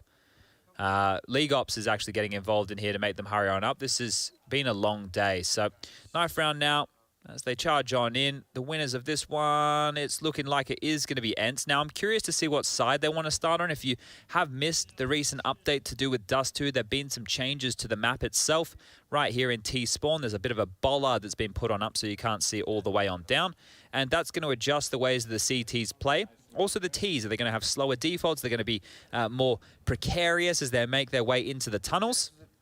All those questions need to be answered right now. And we get the answer first due to the one knife from ENCE. That's beautiful. So we really get to see whatever they are going to throw in the way of G2, how quick can they solve this puzzle? Because it all comes down to a bit of a theory here. You know, how do you think the map should be best approached, or is it just business as usual? Coach saw behind the boys of ENCE and a competitive fighting spirit to be maintained, although Nuke did get rough. 13-2 really doesn't get much rougher. G2 closing out ENCE's picks, but the slate wiped clean, and Dust 2 to determine whether or not we will have all of the quote-unquote underdogs. I really am unhappy with framing ENCE in that light, but in the terms of the bracket, in terms of FaZe's major glory and chances. It could be confirmed after this map. Implications at an all-time high, isn't it? Yeah, I mean, so yeah, G2 legend status, ENCE a spot at the major, FaZe a spot at the major. It's all up for debate after this map of Counter-Strike. Yeah, lots to be discussed here as we do get underway here with the final map of the night for the EU RMR. Harry and Hugo probably just pulling up now to be bringing you the North American stuff, so if you are as screwed in the sleep schedule... Oh, okay. There you go. 4 players into Lower Dark, Alex. That's just 4. That's the answer to the question. And look at the Hunter and niko partnership to solve that. Aha! They don't even have the bomb. That was just to house any potential funny business. And the funny business continues. 3 pushing up mid. 3 pushing up mid. Amanate, they're all in like a strike position. Yeah, this is crazy. This is crazy. It's already very fruity. And G2, they anticipated it. They had a counter to the counter. Such a strange look for Dust too, seeing the CTs barreling up like that, isn't it? But had to come to expect it. And jackz quick on the flick. Diha now, he's being good. The bomb's segregated, Alex. The bomb is outside tunnels. Diha's locked into B. He pushes forward. It's a 2v1 now. He's up. Wait, the bomb's going back to A. The 1v4, and he's going to mid doors. He might even catch a glimpse of Nexa, the old Nexa. Would have spotted him there. The old Dust 2, rather. Well, yeah, this is actually up for discussion. No way! What is happening? Next is going back. He's going to go back to B now. No, D is aware. He is just switched on. What is happening? He is switched on. Everything he's done is perfect, and he spots the header next. No way, 16 HP. This would be some clutch. G2 only needed 1 more frag. They had 4 hearts beating. Nexa to plant flashes him off. Nexa v Diha. Some stunning clicks out of the pole. Pushing the smoke, some tags, and it's the frag recovered. Nexa, that was massive. Diha so close to getting G2 full tilt. Full tilt round 1. I know it's late, but did that really just almost happen? I mean, we'll watch it through the replays. Look, it was supposed to be over. The push, by the way, inspired. He catches niko pulling out a Molotov because no one in their right mind is pushing that smoke after the first kill. Look at this from Nexa. God, just playing around that smoke and everyone could just sigh a little bit of relief. ENCE have forced. Oh, Hades has been caught and it's a fight on the doors. Doesn't matter the change.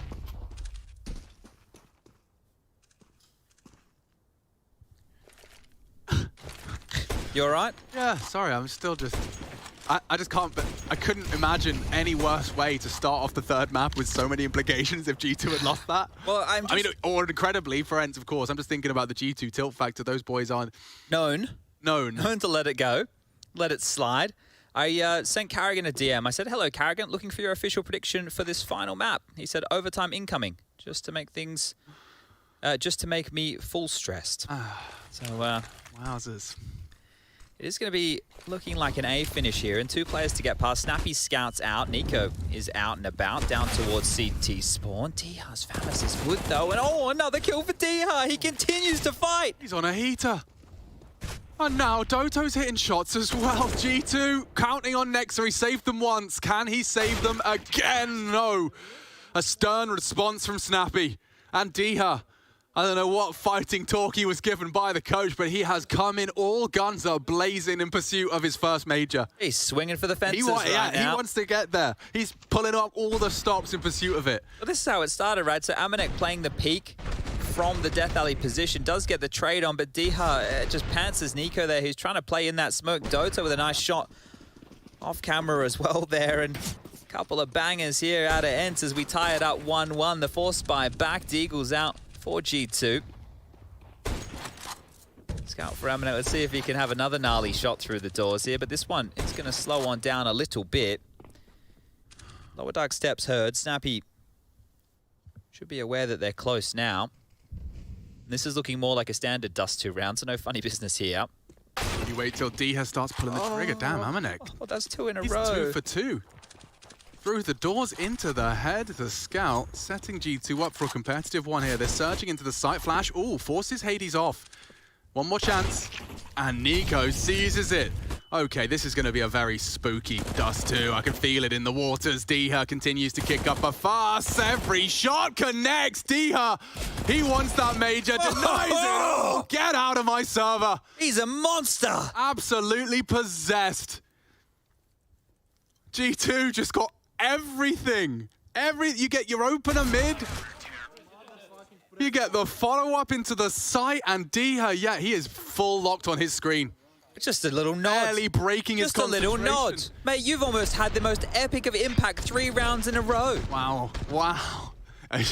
He gets the first. He's operating at 60 HP. The shots that followed, Amanek, niko, Nexa just domed. Jesus. All right. Well, Amanek down to a scout again. We'll just do 2 back-to-back, I guess. Well, the tags there, so they are continuing this up, and he's tagged 2 people in 2 shots. This guy's not meant to be a primary on the sniper rifles, at least with the impact. So that damage, unconfirmed, sure, but they still have niko on the deagle. If they can find a kill and tip something into these Glock's hands, hopefully, if you're a G2 fan, Diha is one of the scalps they find early here.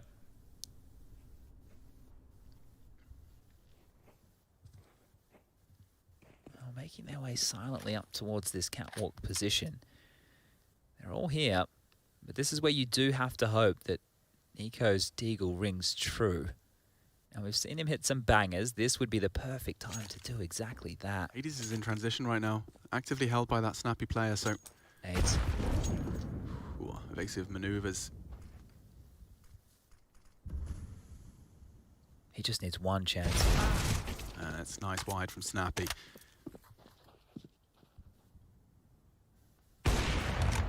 Missed shot out of Hades. Amanek can take a little step further, but it's into the line of fire of Snappy, and he is delivering.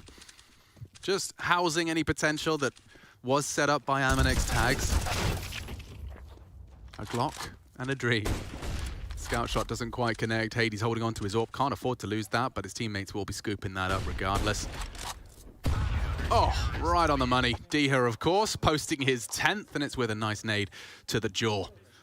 Okay, well, for Amanek, I guess he knew that he was going to be operating with a scout again. So, scouts on scouts on scouts here for Amanek. He buys into one again. niko down to a Galil. I never love to see that in his hands, but the rest are going to get AKs with some nades around it. And maybe, just maybe... Oh, okay, well, if you were all tuned into a video that Launders did recently, you would have seen just the damage done by Alexi Bizzle on this very map.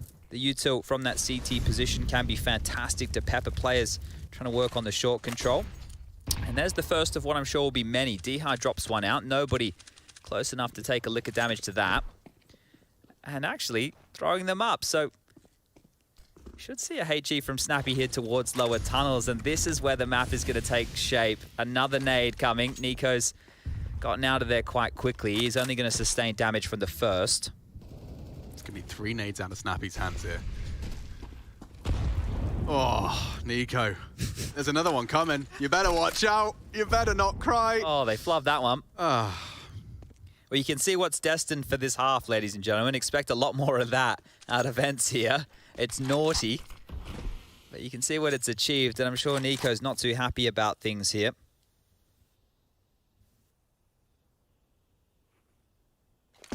This is going to be a battle, especially with Diha in this form. So to it long, they're coming knocking. The mid-to-B smokes are all a bit of a ruse. Doto up against 3. Does catch jackz, turns the flash. He's looking good. Flashing himself for an engagement here. The Cousins have partnered up in pursuit of that frag, and they can't finish it. Doto takes them all down. The whole G2 squad pantsed in public. 4 for ENCE. G2 have to go back to the drawing board. They're back, baby. 4 of the 16 required to get themselves to the major. What have these maps been? Mirage, the first half competitive. Nuke, it was just an absolute blowout. And now here, early, ENCE are looking sharp as ever. Like, this is wild. They are not backing down from this fight. Here to play today. We all know what's on the line. We'll spell it out one more time. ENCE win this, they're into the major. That, for a lot of these players, is their very first. G2 on the other side of things, legend status, skipping that entire first round of play, is in their hands.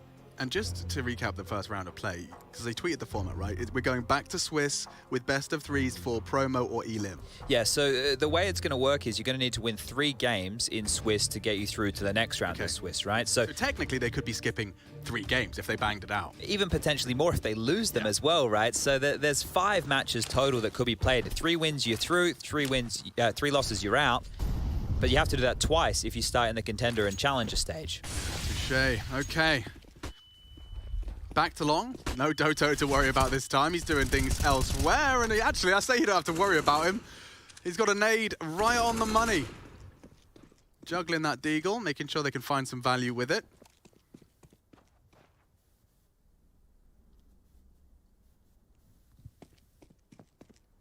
To be fair, when you think about things, right, that was all through the CT half in the last map for G2, right? Like getting those 3 rounds on the T side, not the hardest, but they managed to get 7 rounds on their T side of Mirage, and then their CT side was weak. So we've seen good T halves from G2 and good CT halves from G2. Now we just need both of them to come together at the same time. Whereas ENCE, look, I guess we could say the same. But in map number 1, they had a good CT and a good T half. So off base there, I think. This is more baiting out that U2. And I think on Mirage, G2 looked a bit scared to me, right? They looked a little bit scared. And we don't want to see that cropping up here again because we want a competitive map. We want a competitive third with so much on the line.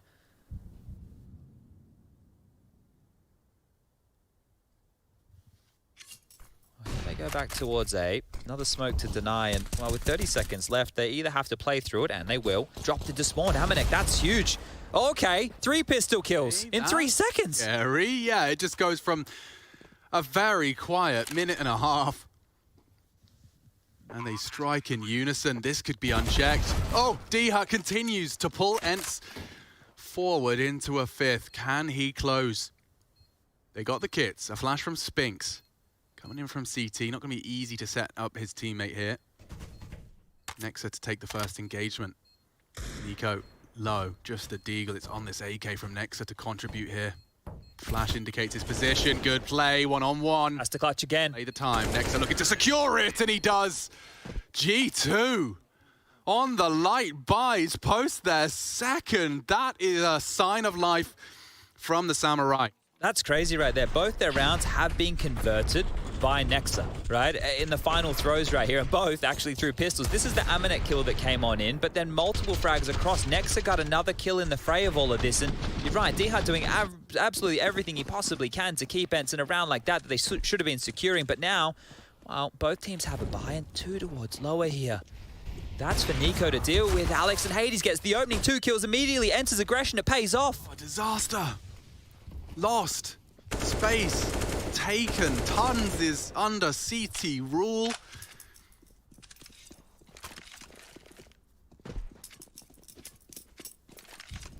And that's an interesting call.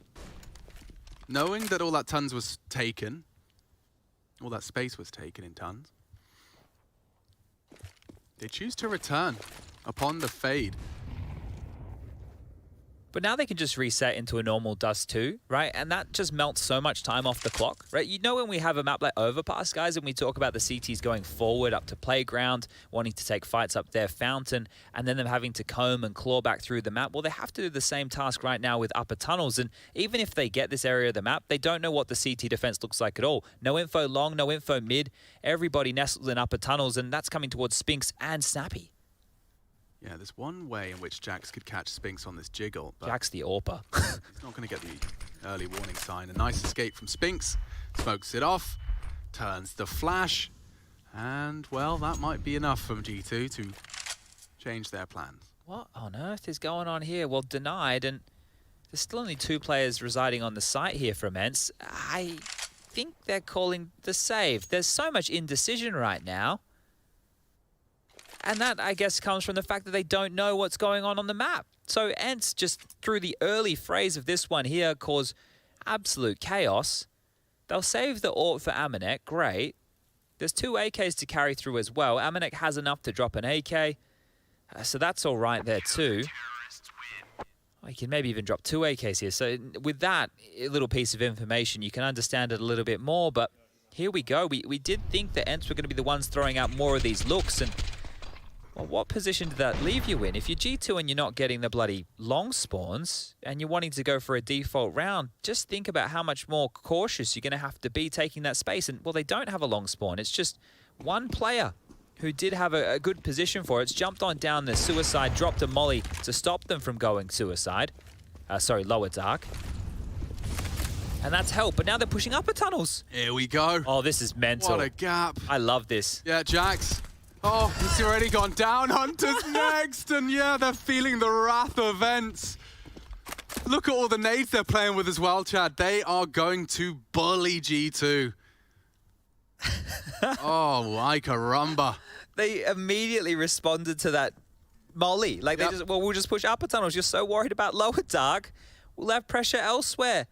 niko might put his fist through his desk. Oh, adjusts. Okay, space on B. Smoke deployed. It's got a huge gap in it. Massive gap in it. And that could lead to niko's demise. They're all coming into B. Hades is posted up. It, Amanek. Someone re-smoke it. It's a dodgy one. That's a lot better. The retake, 4 versus 3. It might go fast. There's a flash primed. Yeah. Amanek, he's got to be careful here. Throws out a flash of his own to delay. Burning now. Considering the push. There's 4 members here for this. A couple of flashes, or just the one, in fact, on Hades. Smoke from Snappy for the tunnel's position if he desires, or perhaps even the bomb. And this is the go sign. Snappy draws blood. Flash. Just dry. Just dry. Doto again, and that's the end of them. End 6.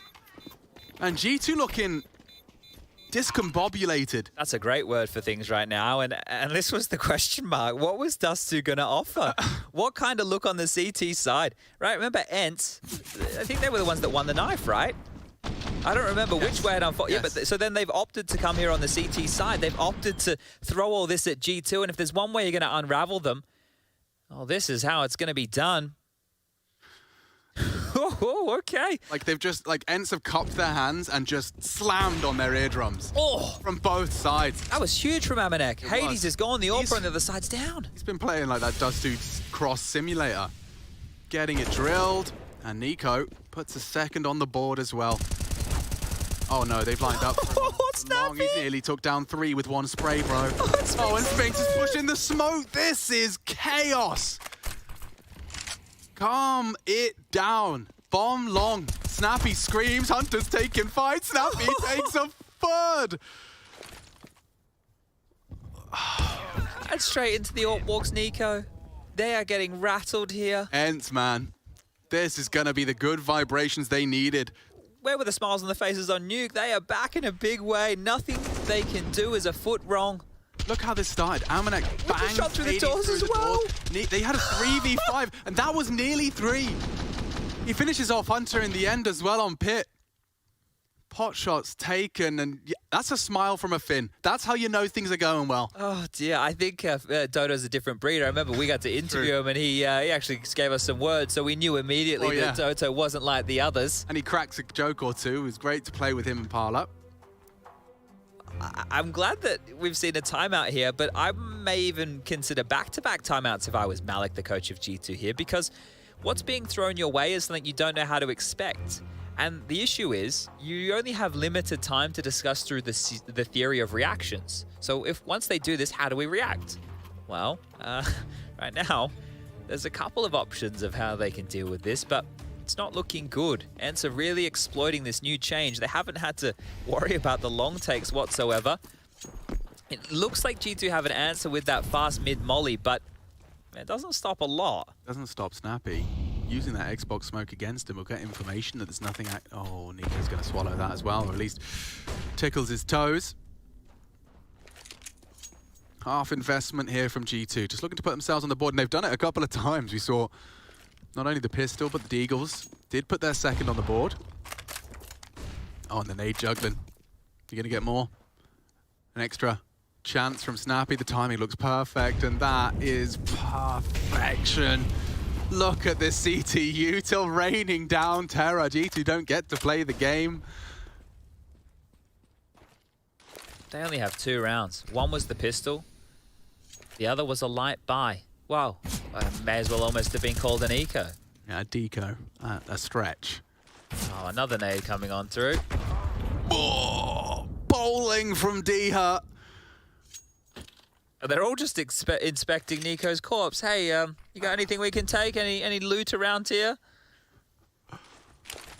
Does feel a little bit more like a BR. Getting hunted at this point, the poor souls. And the timing on his spray. He does choose to engage. They try and leap over the spray. Next to that's something. But yeah, you're not going to get into the B side for free. Spinks lying in wait. Amanek looking the wrong way. Nex is in trouble. And Spinks will finish things off clean. 8 already. They've won out the half in this must-win game for Major Glory. Oh, I'm going to quickly check the video and remind myself who decided to take it to Dust 2. It was G2. They had the choice between Ancient and Dust 2, if I remember correctly. You're correct. They've decided to take it here. They would rather risk the unknown than go into Ancient. It does tell us more about their confidence in Ancient than anything else. They've been shell-shocked early here. Well, there's still an opportunity to get back into this one. Maybe they have just as many cheeky-beaky plays for their CT side, but the Upper Dark aggress again. Hunter ready for that. Now that deathmatch is really beginning. We've seen this several times before. Now they have to convert. You can't let another one of these go by the wayside. You can't. You also saw G2 get off to a flying start on Mirage and ended up with an 8-7 Hades spotted CT, and that should be enough information. That should be enough information on its own to be planting that bomb uncontested. An after plant from short, a boost available should they fancy it, and 2 coming in from long side. Yeah, they do look like they're going for this, right? And there is cash to splash, so you can understand, and considering how woeful things have been going for G2 here, ENCE may as well have a look. Hades establishes pick control. Doto pushing up on the close wall. D-Hard drawing attention, and that Molly pushing them wide. Shaping up. More nade damage. Where did their health just go? And a miss from Hades. That might be enough of a deterrent. He has put it down in time, but yeah, no time for that defuse. Okay, well, a third, and this time through guns. The kills came their way again, though, right? You saw the aggressive maneuver up through the upper tunnels. You saw Snappy trying his luck up mid as well. So I have a question. Yes? That's the first time G2 have actually just hit the shots necessary with the hyper aggression. Does Snappy let his players continue? Or do you just put the you put the leash on, not too tight, but you just gotta, at least hold the leash this time? Yeah, I think maybe a little bit more supervision, but the problem is Snappy's also one that's been let out of the kennel here. He's going short, so, and he has his 2B players pushing tons. I mean, it's not gonna... Oh, it is gonna look different. It's a long take, finally, here. They're using these spawns. Going through it, going fast.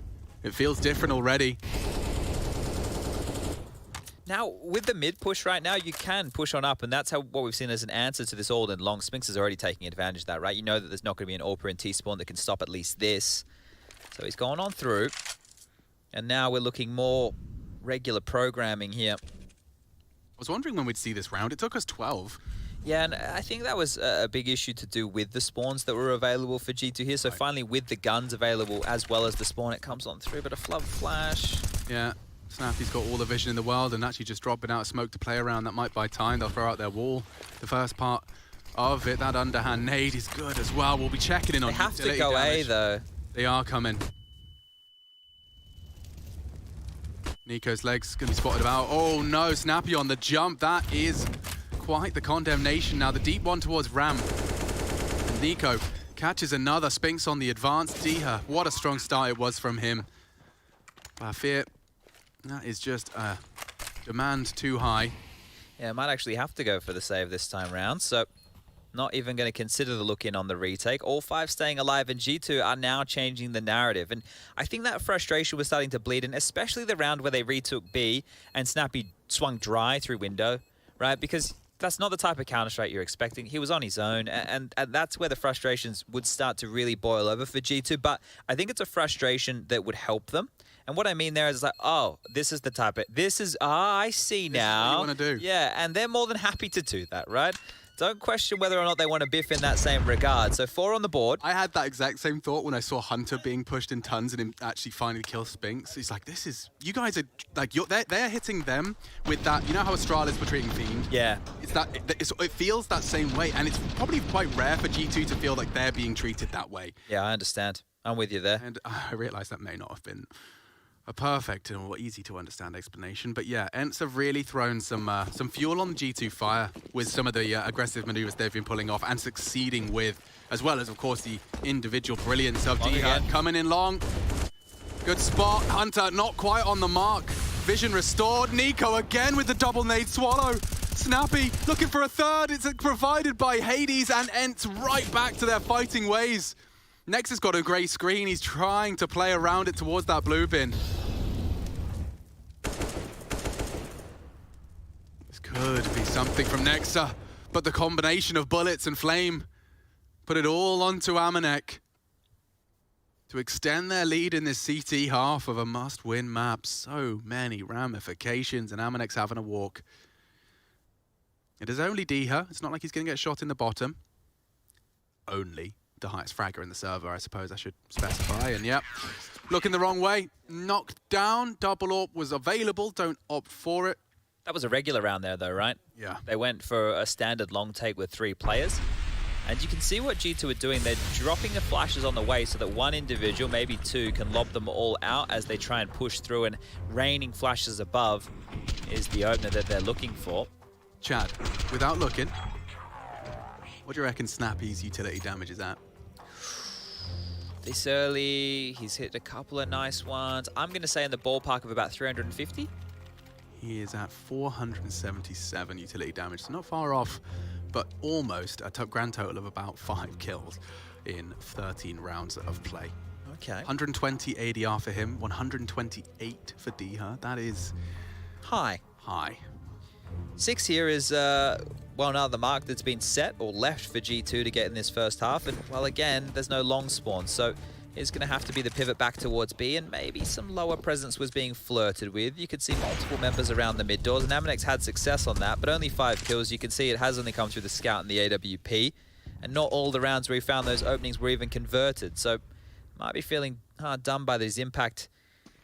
Two profited upon. 2 standard rounds in a row. Ah. Yeah, normality, it resumes. Well, here comes the nades again. Oh, 1. He has been mollied back, so I don't think he'll try to nade lower dark again. jackz with 3 kills. You'd love to see him get an opener with that AK. Or B side. I think they can hold on to that information. Admittedly, the smoke up may plant some seeds of doubt. And speaking of smoke, that's the penultimate drop by ENCE.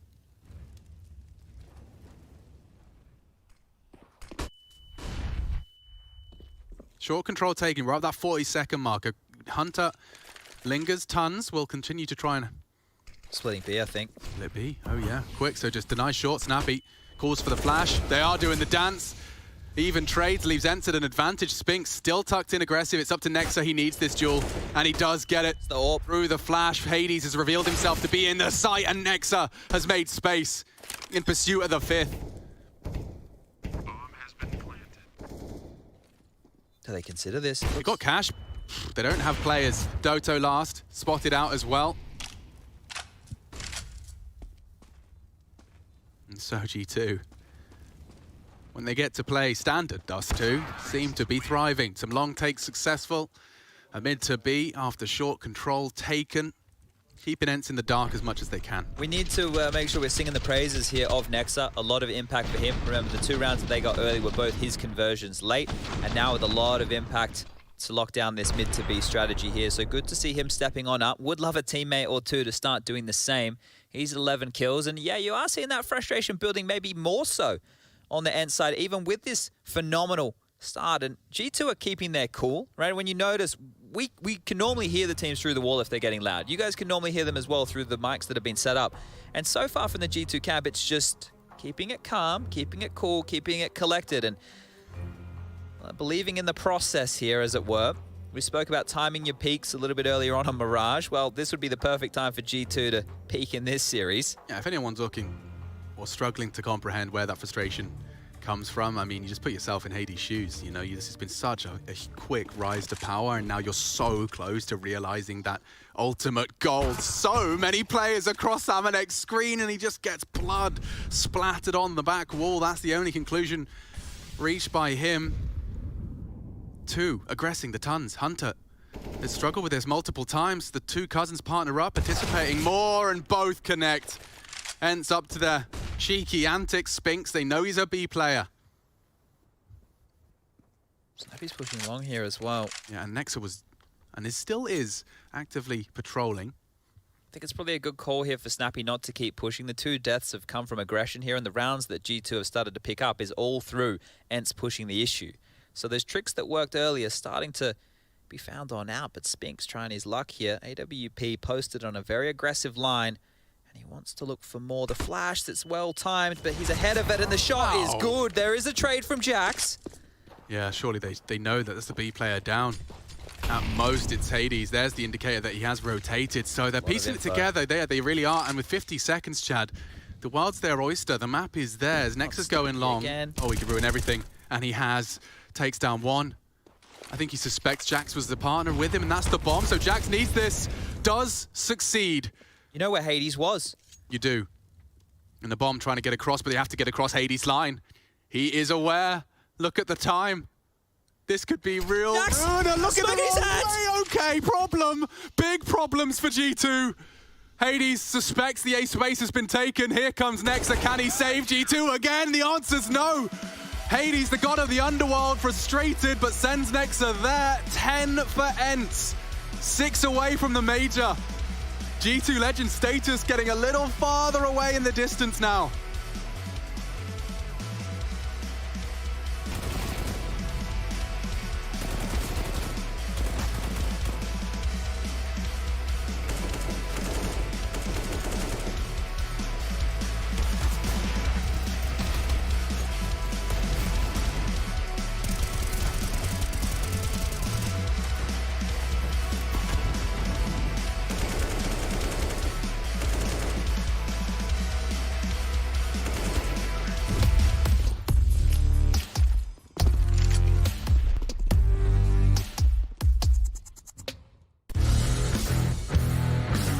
Hey Future Pros! Today I'll show you a quick and easy way to smoke CT spawn from short as a terrorist. Your long players will love you for this one. To do the smoke, get in this corner next to this crate. Aim at the corner of this window and throw the smoke. As with all deep CT smokes, there can always be a slight top gap for the CTs to abuse, so be cautious with this one.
One final half to determine the answer to the question of whom shall be leaving with a W. It is the late stages of G2 ENCE.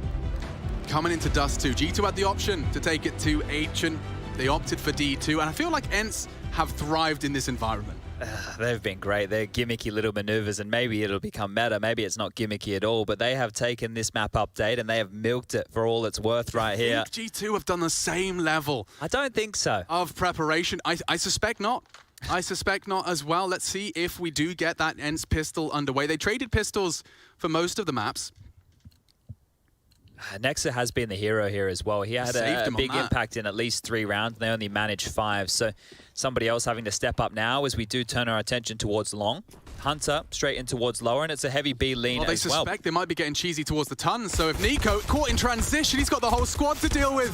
Tries to stabilize the aim. Bomb spotted. Amanek desperate to delay.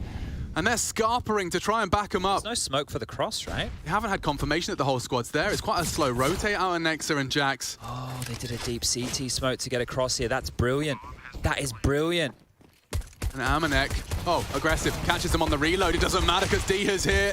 Hunter with something. Needs a lot more. A lot more. It has to be a different candidate if G2 want the hero to deliver this pistol. And it's looking bleak. Working with scraps of HP. And this is great from ENCE. Hades takes the double as well. And I can't help but feel maybe I'm just applying my own theory and flavor to it, but when you've just been so successful with aggressive B tons pushes, suspecting they might lean a bit more heavily towards that side of the map, why not hit that long and isolating niko? You could see how slow that replay was, and Chad, we wanted to talk about that smoke. Yeah, well, that smoke plays into exactly what you're saying here, expecting them to try and deal with those same type of mid plays. Well, if they have to rotate back over from B and there's a smoke in CT spawn, right, it's going to make stopping the cross very difficult. You either have to be in CT already pushed up long, and G2 have gone for the force. Full investment, Chad. This has to be frags. Has to be. Nex has been given an intervention from God with that one. Low, Doto, cowering in fear. Can anyone bail him out of trouble? They're trying. They're trying to get him out. Low, one bullet would do it. niko really struggling to connect the dots. Now he does, and only Hades remains. He's got the bomb at his toes, and a tag into Hunter's start. A Galil more promising as well. Well, he can go, and he can pressure this mid to B. Amanek solves it. And G2 start with a force buy success of their own. Well, knowing that Snappy's in the server here, I'm going to assume that ENCE might go for a force buy back of their own, but those rounds, we know how hard they are to win. I can see the upgrades coming on through, but you're right. Nexa, I don't know how he managed that. I've never seen anybody spray and pray with the deagle quite like that. And manages to get a very important opening kill. A couple of techers. P250, a deagle, util, and we're going to turn our attention towards the B side of the map here. 3 players gravitating towards the second letter of the alphabet for G2. Hunter and Amanek close around mid. Nexa tasked with a lot of room, and if it is the mid to B, they have the pieces in the right place. niko's even floating back over as well here, so hedging their bets, they know what's coming, G2. Look at all the bodies they have to deal with this. There's nobody watching short. I know that we can see Amanek covering off with the scout. Now they'll have to respect this because that rotation is made more than possible with the hinge smoke, but they're set up for the B play. And now it's just Nexa on the site. He's alone. Hunter's so far away, Alex. They're going to overwhelm him. niko and Amanek evacuate. They're coming in. They're coming in. They come. Nexa. Gotta deal with a couple here. Again, blind! Straight into his crosshair. That's back-to-back impact with a white screen. Can they stop this plan? They want to disrupt. That util would be so perfect. He's in! Denied. Aggression from niko. Fighting fire with fire. They fire down 3 with the spray. Okay.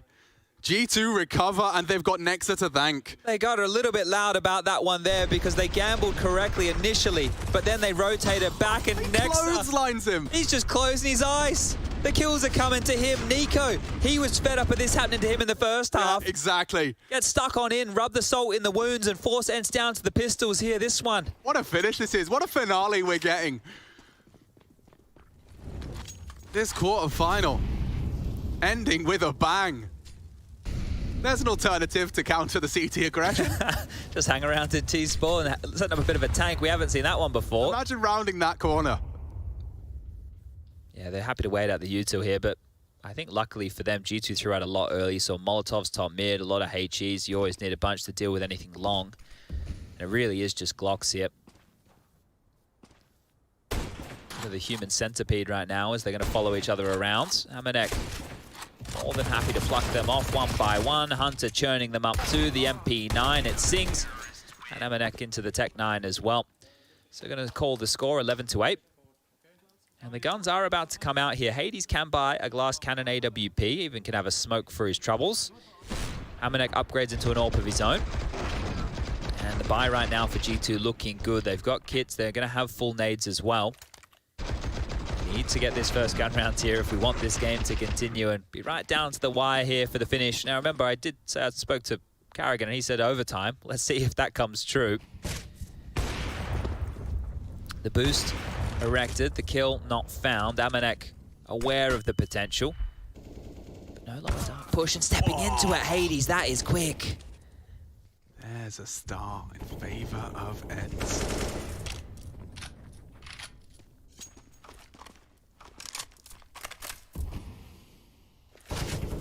Uncertainty brewing as well in the G2 camp. No real clear picture as to where this T-side plan to conclude. They are playing 2-2, and with the AWP down, it's hard to hold A without an AWP. Now, lucky for them, niko's rifle to the dome can occasionally look like an AWP with how quickly he can pluck them out, but he's going to have to hit bangers here. And I suppose more good fortune for niko is the fact there's no Molotov to disrupt that site position he currently holds on to. There will be a smoke wall most likely, as a mid-to-B smoke will hold the two players over towards this side of things. Nexa and Hunter now cottoned off from the team. Oh, and they push through, he's not ready. Completely booked. Anything left to be said? It's not going to be jackz opting to play for the retake clear. The long door's late. They're saving. Yeah, they picked up that AWP from Amanek's cold dead body. His death was, well, really just showing what was on the rest of the rounds here. ENCE pick up their 12th, and it feels easy. Yeah, I mean, we talked about how G2 were uncertain. ENCE kind of just keeping their cards close to their chest. And it led to niko's demise, just looking a bit silly there with his nade in his hand. Walking through that lurk smoke so often, even G2 giving us examples of it. It was just thrown out as a, you know, smoke and mirrors, so... can understand the justification for niko's actions. They are also exiting long safely. jackz is much quicker and more ahead of the pack. Won't be vulnerable or threatening. All right, well, we're really going to go down to the wire here, I think. So we came out the gates with the pistol round for ENCE. The force buy back saw 3 on the trot, and now a gun round in favor of ENCE here. And this is how it started, and this is how it finished. So both of the Polish players, two of the bigger names in this ENCE roster alongside a Sphinx, showing up right here when they need to. It's a big game. The celebrations after this for ENCE could be wild. He's got a shot here. Doesn't quite connect it. Can't count the numbers either. Nexa, for now, solo B.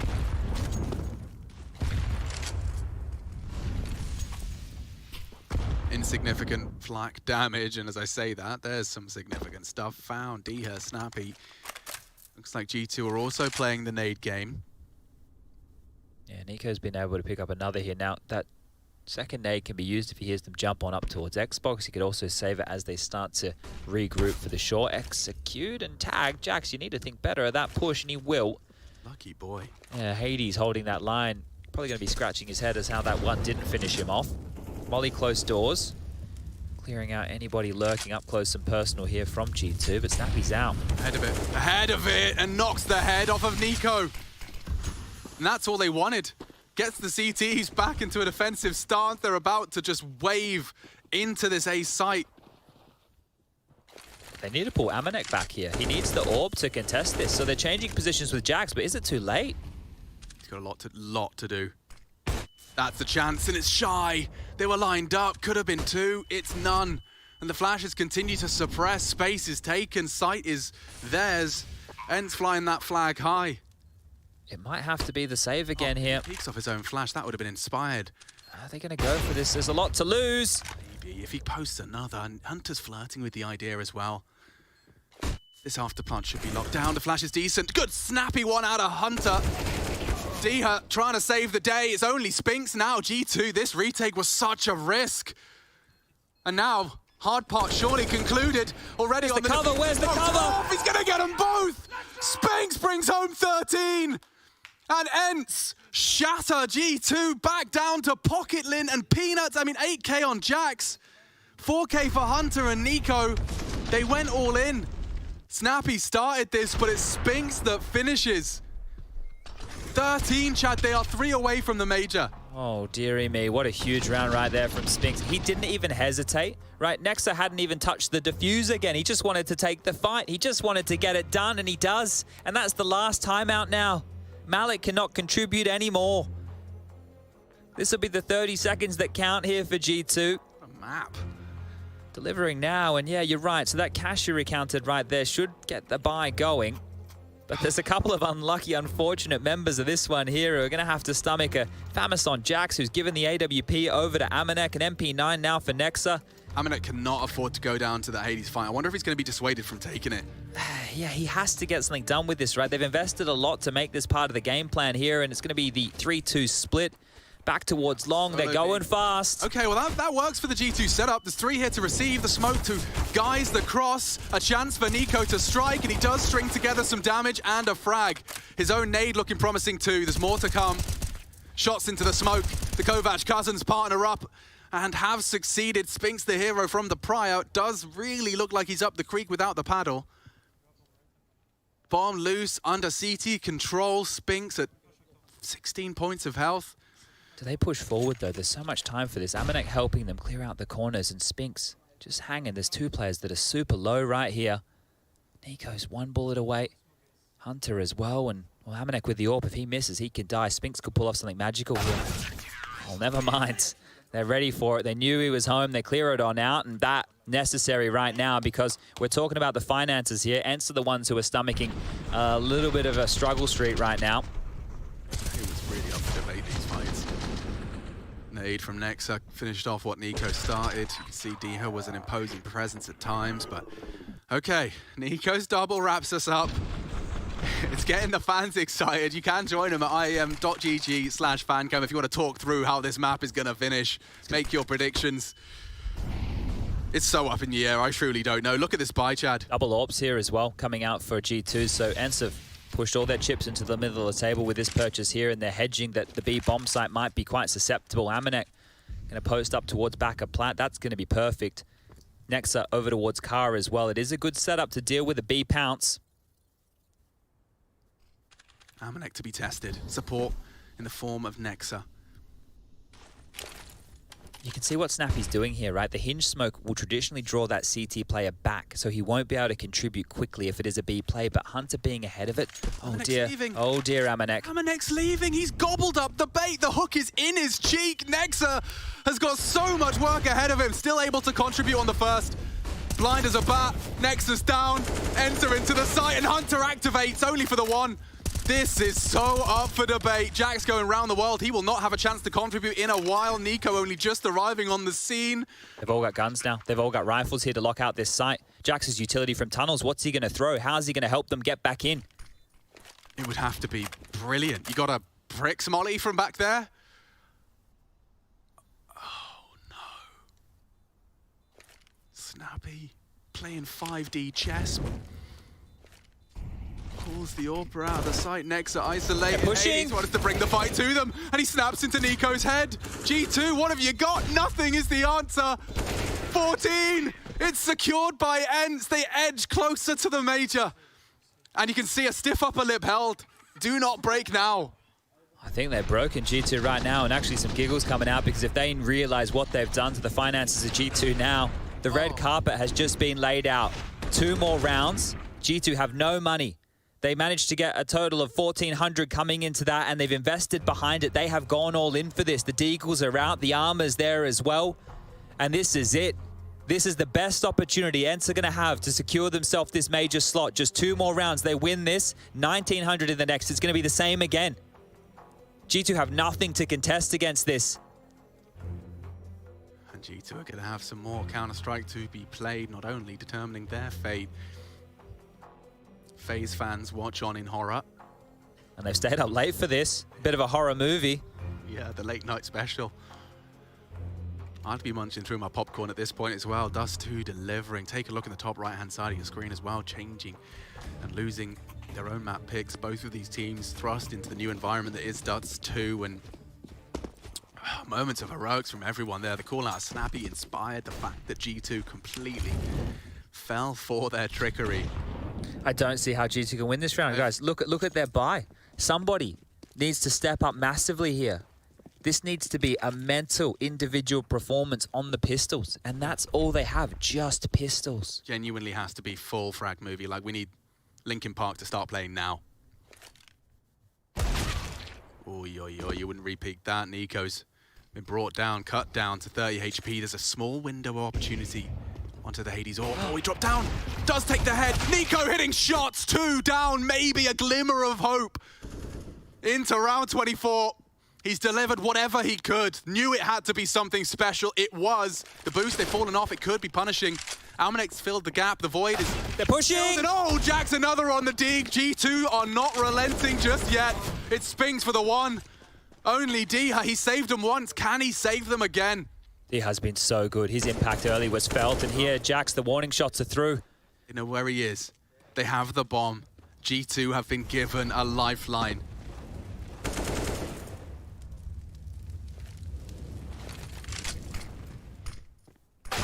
That's a 10th. As if this game couldn't get closer. niko then knew exactly what he had to do. That is a big moment, right? He hasn't had an awful lot of kills here. Sure, it's 15, but this right here, the star player, the big signing, knowing exactly what he has to do when the pressure on. 2 massive kills out of him, and then jackz hitting 1 as well. They're the Deagle specialists for this team. Getting my hairs on my arm on end, these shots, these situations. Both teams with hodgepodge buys here. Famous for one side and a scout as well. Tech9s and Galils on the other, and then back towards these upper tunnels they go with the lion's share of the ENCE forces here. We've already seen G2 leave the bomb site susceptible in several occasions here. Will it be more of the same as peering on down? A lot of pressure towards that mid door.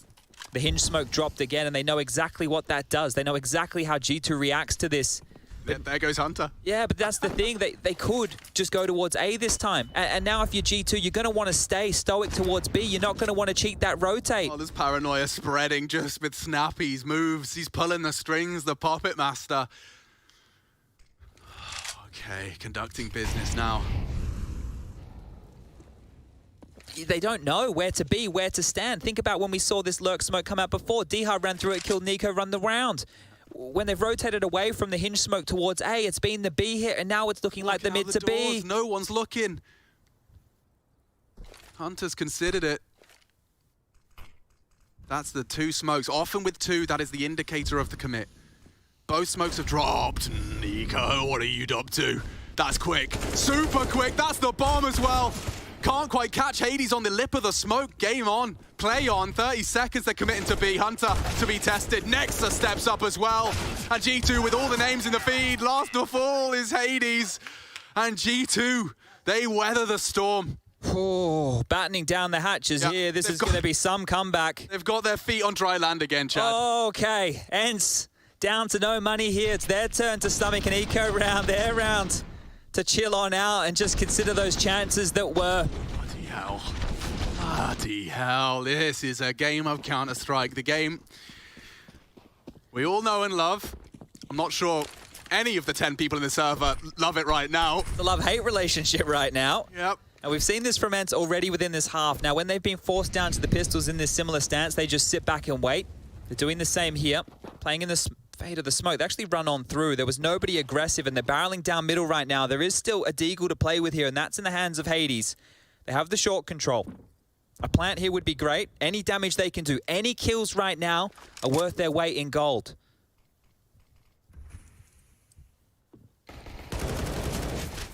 Tested in a very big way. He'd love to do some damage. The nade looks promising. Strikes on the flash. jackz in support, but look at this. Snappy and Spinks already inflicting damage. niko has to find it now and has nothing from ENCE to report. A single frag. G2 will shrug that off. A step closer. Edging towards the 14 themselves. The issue right now for G2 is in part of this comeback. As we move back into the gun rounds, they still have to keep as many players alive as possible because their loss bonus is in the fragile position of only $1,400. So at any point when they lose a round, their economy is immediately in question. If they can continue to work on the bank, we've got 4.6 on Hunter. That's the most. You need the rest of the players to start getting into that area to guarantee buys after buys.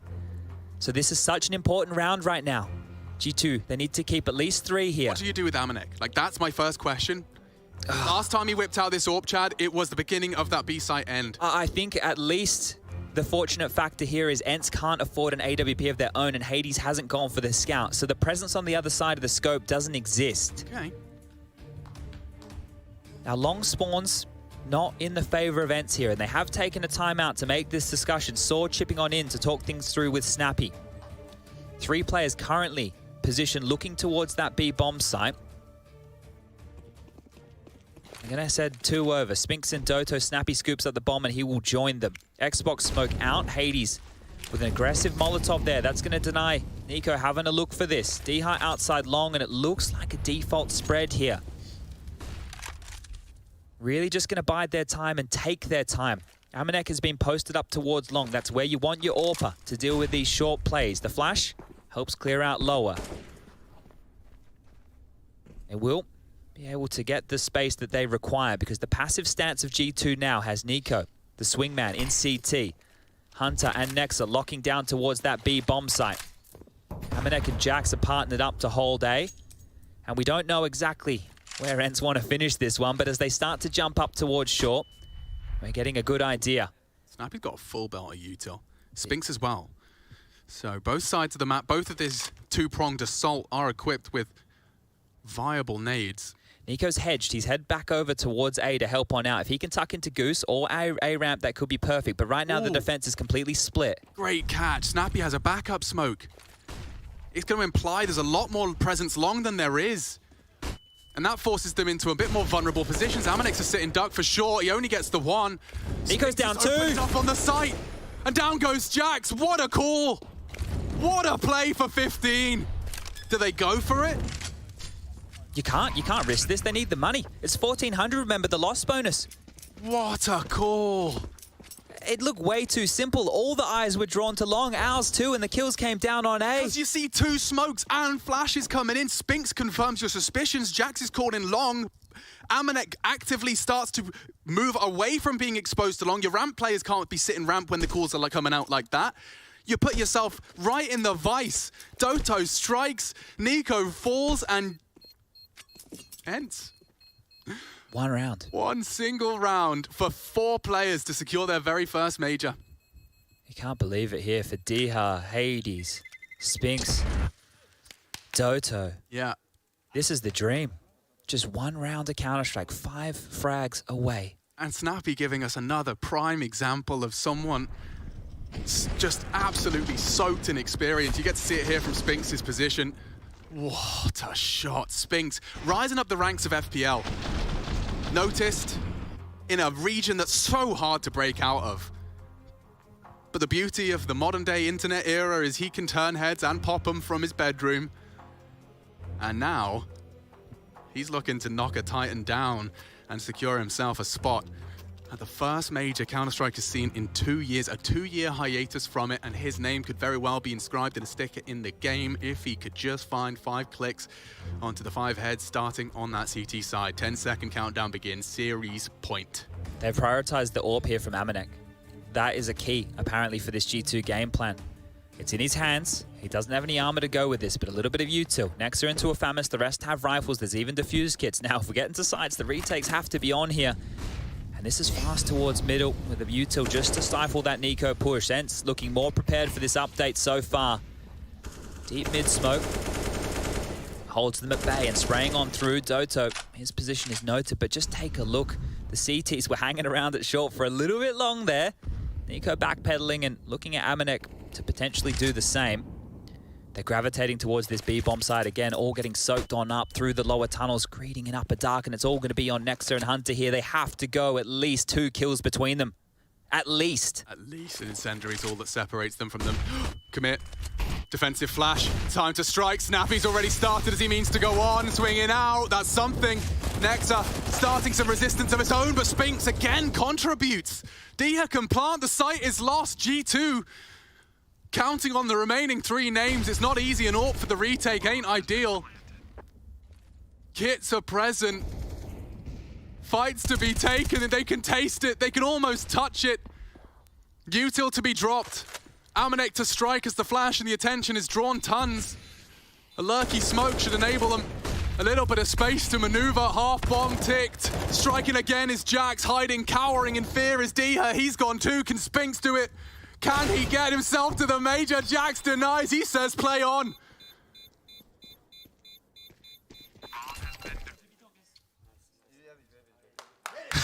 And Malek's a happy coach. Good God. I'm genuinely on the floor. Let that one sink in. They just retook the bomb site with a man disadvantage. Man disadvantage, Chad. I was convinced. A man disadvantage here, and they've been able to pull off a miracle round like this. Rumba. They kept themselves cool, they kept themselves calm, and jackz does what jackz does best. Hit the headshots necessary here. It got close. It got close indeed, but here we go again. The gun's back out for ENCE. Not short on funds, not short on ideas. I'm sure Snappy has a call to immediately punish this.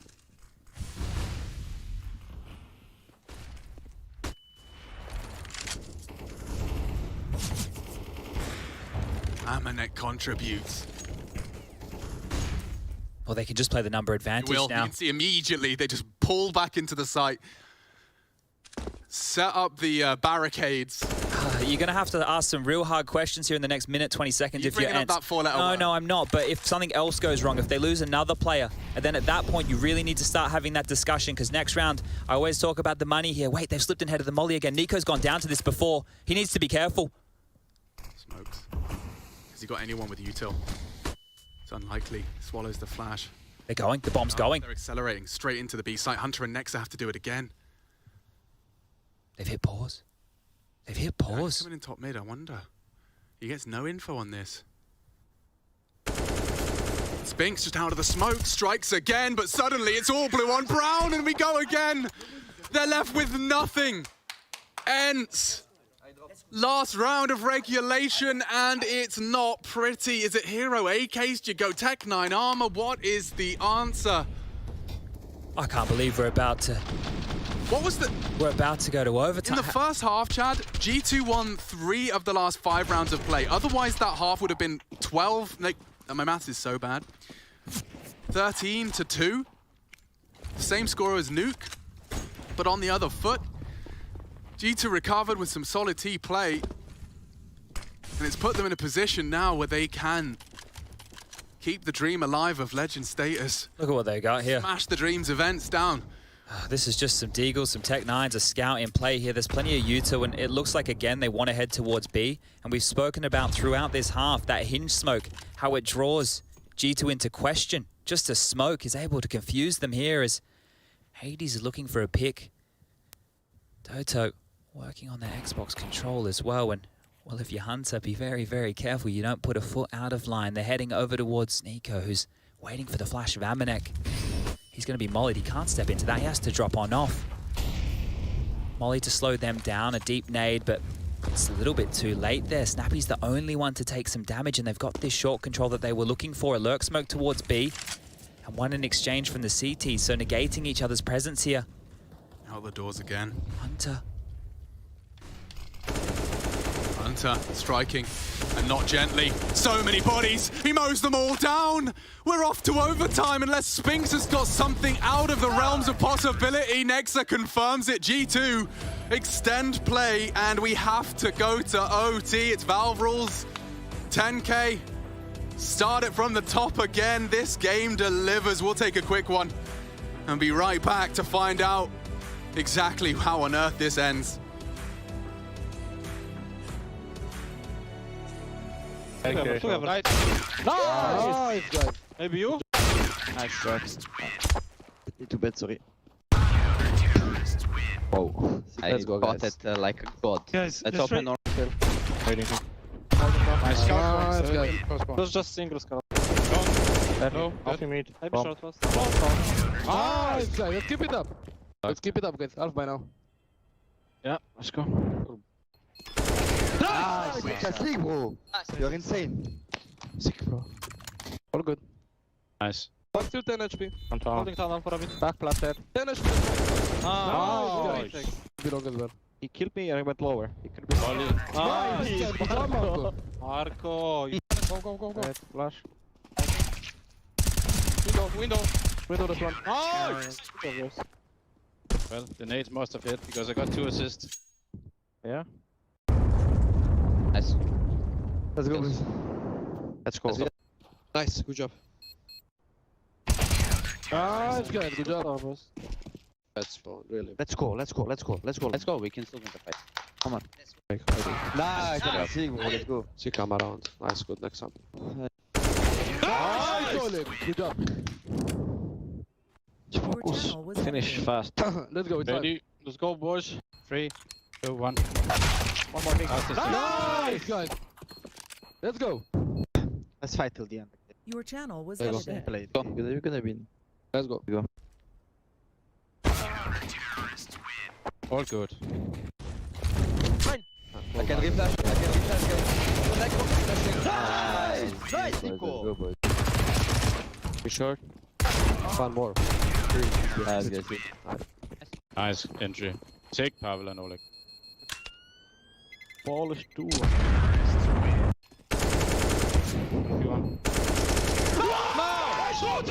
Let's go! Wait. Great. Make a deal. 2v1. Ale, let's go. Let's buy and do complexity again, okay? I have. I smoke I'm going Nice. Catch it. Let's go. Flash window. Up outside. Nice. I took MVP on it. Let's go, guys. Do you want complexity? Short push! Short push. 200 and crouch. Nice. Let's go, boys. It's not over. Bad in it. Nice. Last one. Window. Nice. There There we go. Nice.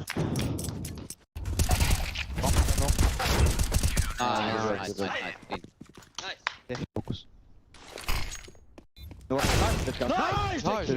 Sick jack call, baby. Let's go. Let's go. The smoke door has faded. Not allowed. The smoke.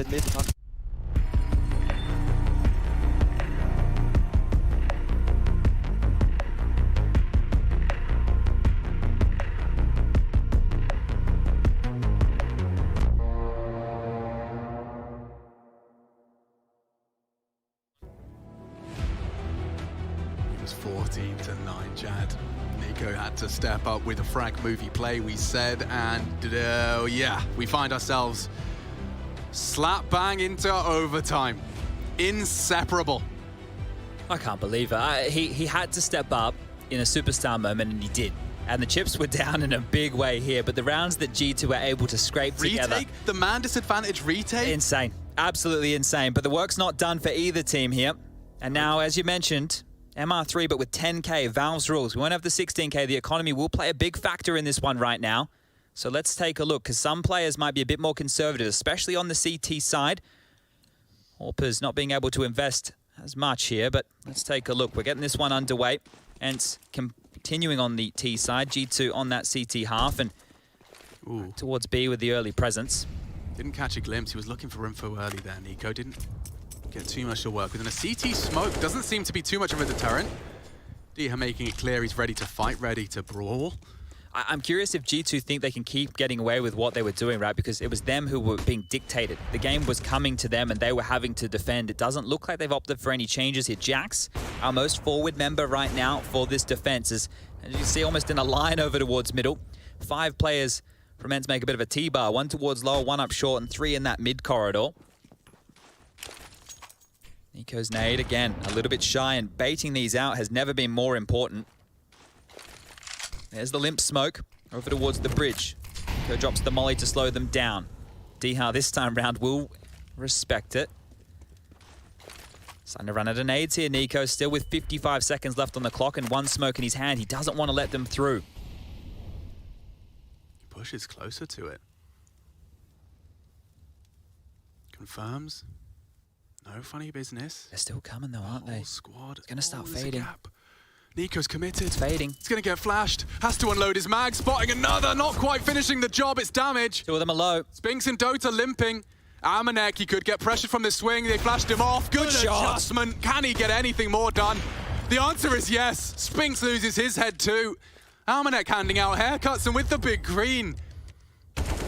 Good strike. Oh! Opportunity for Snappy. G2, it was hectic at times, but Amanek delivers when it matters most. Snappy almost had two huge kills there. That could have been the round, getting turned back on its head. But G2, in overtime, they draw first blood. I mean, niko would have called it right. He tagged someone on the descent, so Amanek knew that was a possibility. This is a save as well. Nearly got a bit awkward there. 15 HP. Can't let frustrations get the better of you at this business end of a very long best of three. What a recovery it has been from G2. Oh, they missed the boost. They did, but a missed shot as well. Oh, into lower. Hunter hasn't done this that often. There's three of them here. They tend to flash this. Yeah, exactly. Here it comes. But ahead of before the flash. Ahead of it, and he turns. He's got time for more. And oh, Hunter absolutely wrecks him. Oh, Snappy didn't wait for the flash. They've been doing it every time. Oh, and even Amanek looking good. Tags up Hades. Two remain from ENCE G2, looking much more comfortable into the OT. Just a 2-minute break to shake it off. Coming in fighting fit. But have a look right now at the money situation for Hades, right? Investing in 2 ops in a row has only left him with $100. You can see the other players will have enough money to buy. Next round, the 2,400 loss bonus coming on in. Not in his interest to, dare I say it? They got to give it a crack. They need a round here. They need something. How, though? How do you break through? Amanek denies Diha. It's all onto the 26 HP of Hades. And cleared. Down he goes. 2,500 for him to spend. Looking for the clean sweep, RG2. Okay, well, dearie me, ENCE, we need one of those magical calls from Snappy again here, and this was it, just peering before the flash. We can see it just landing there. Hunter even has an opportunity to turn that. Grabs himself 3 kills and wins the round in one fell swoop. They haven't been doing it often, but... Oh, they dropped Hades and AWP here, Alex. He gets into the go, Snappy, the selfless. Okay, well, that one right there, I didn't think they'd prioritize this. He needs to find something that's 4 towards long. There's a gap in this, and Hades misses. Surely you don't repeat. Whoa, ahead of it. A second bite of the cherry. It's sour. Shy of the mark. A 4-man lean of G2's resources for now. It's not often you get 2 cracks at that. Yeah, that was brave.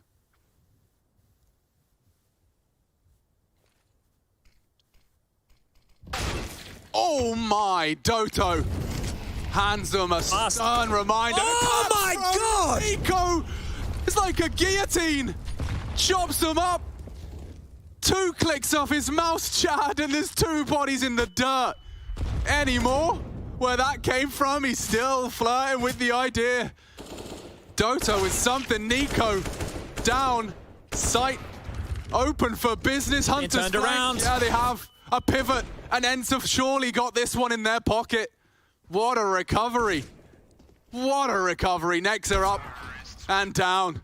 ENCE find that elusive round, and they will go with at least something into the second half of play. Oh, jeez. Tap it in. Holy moly.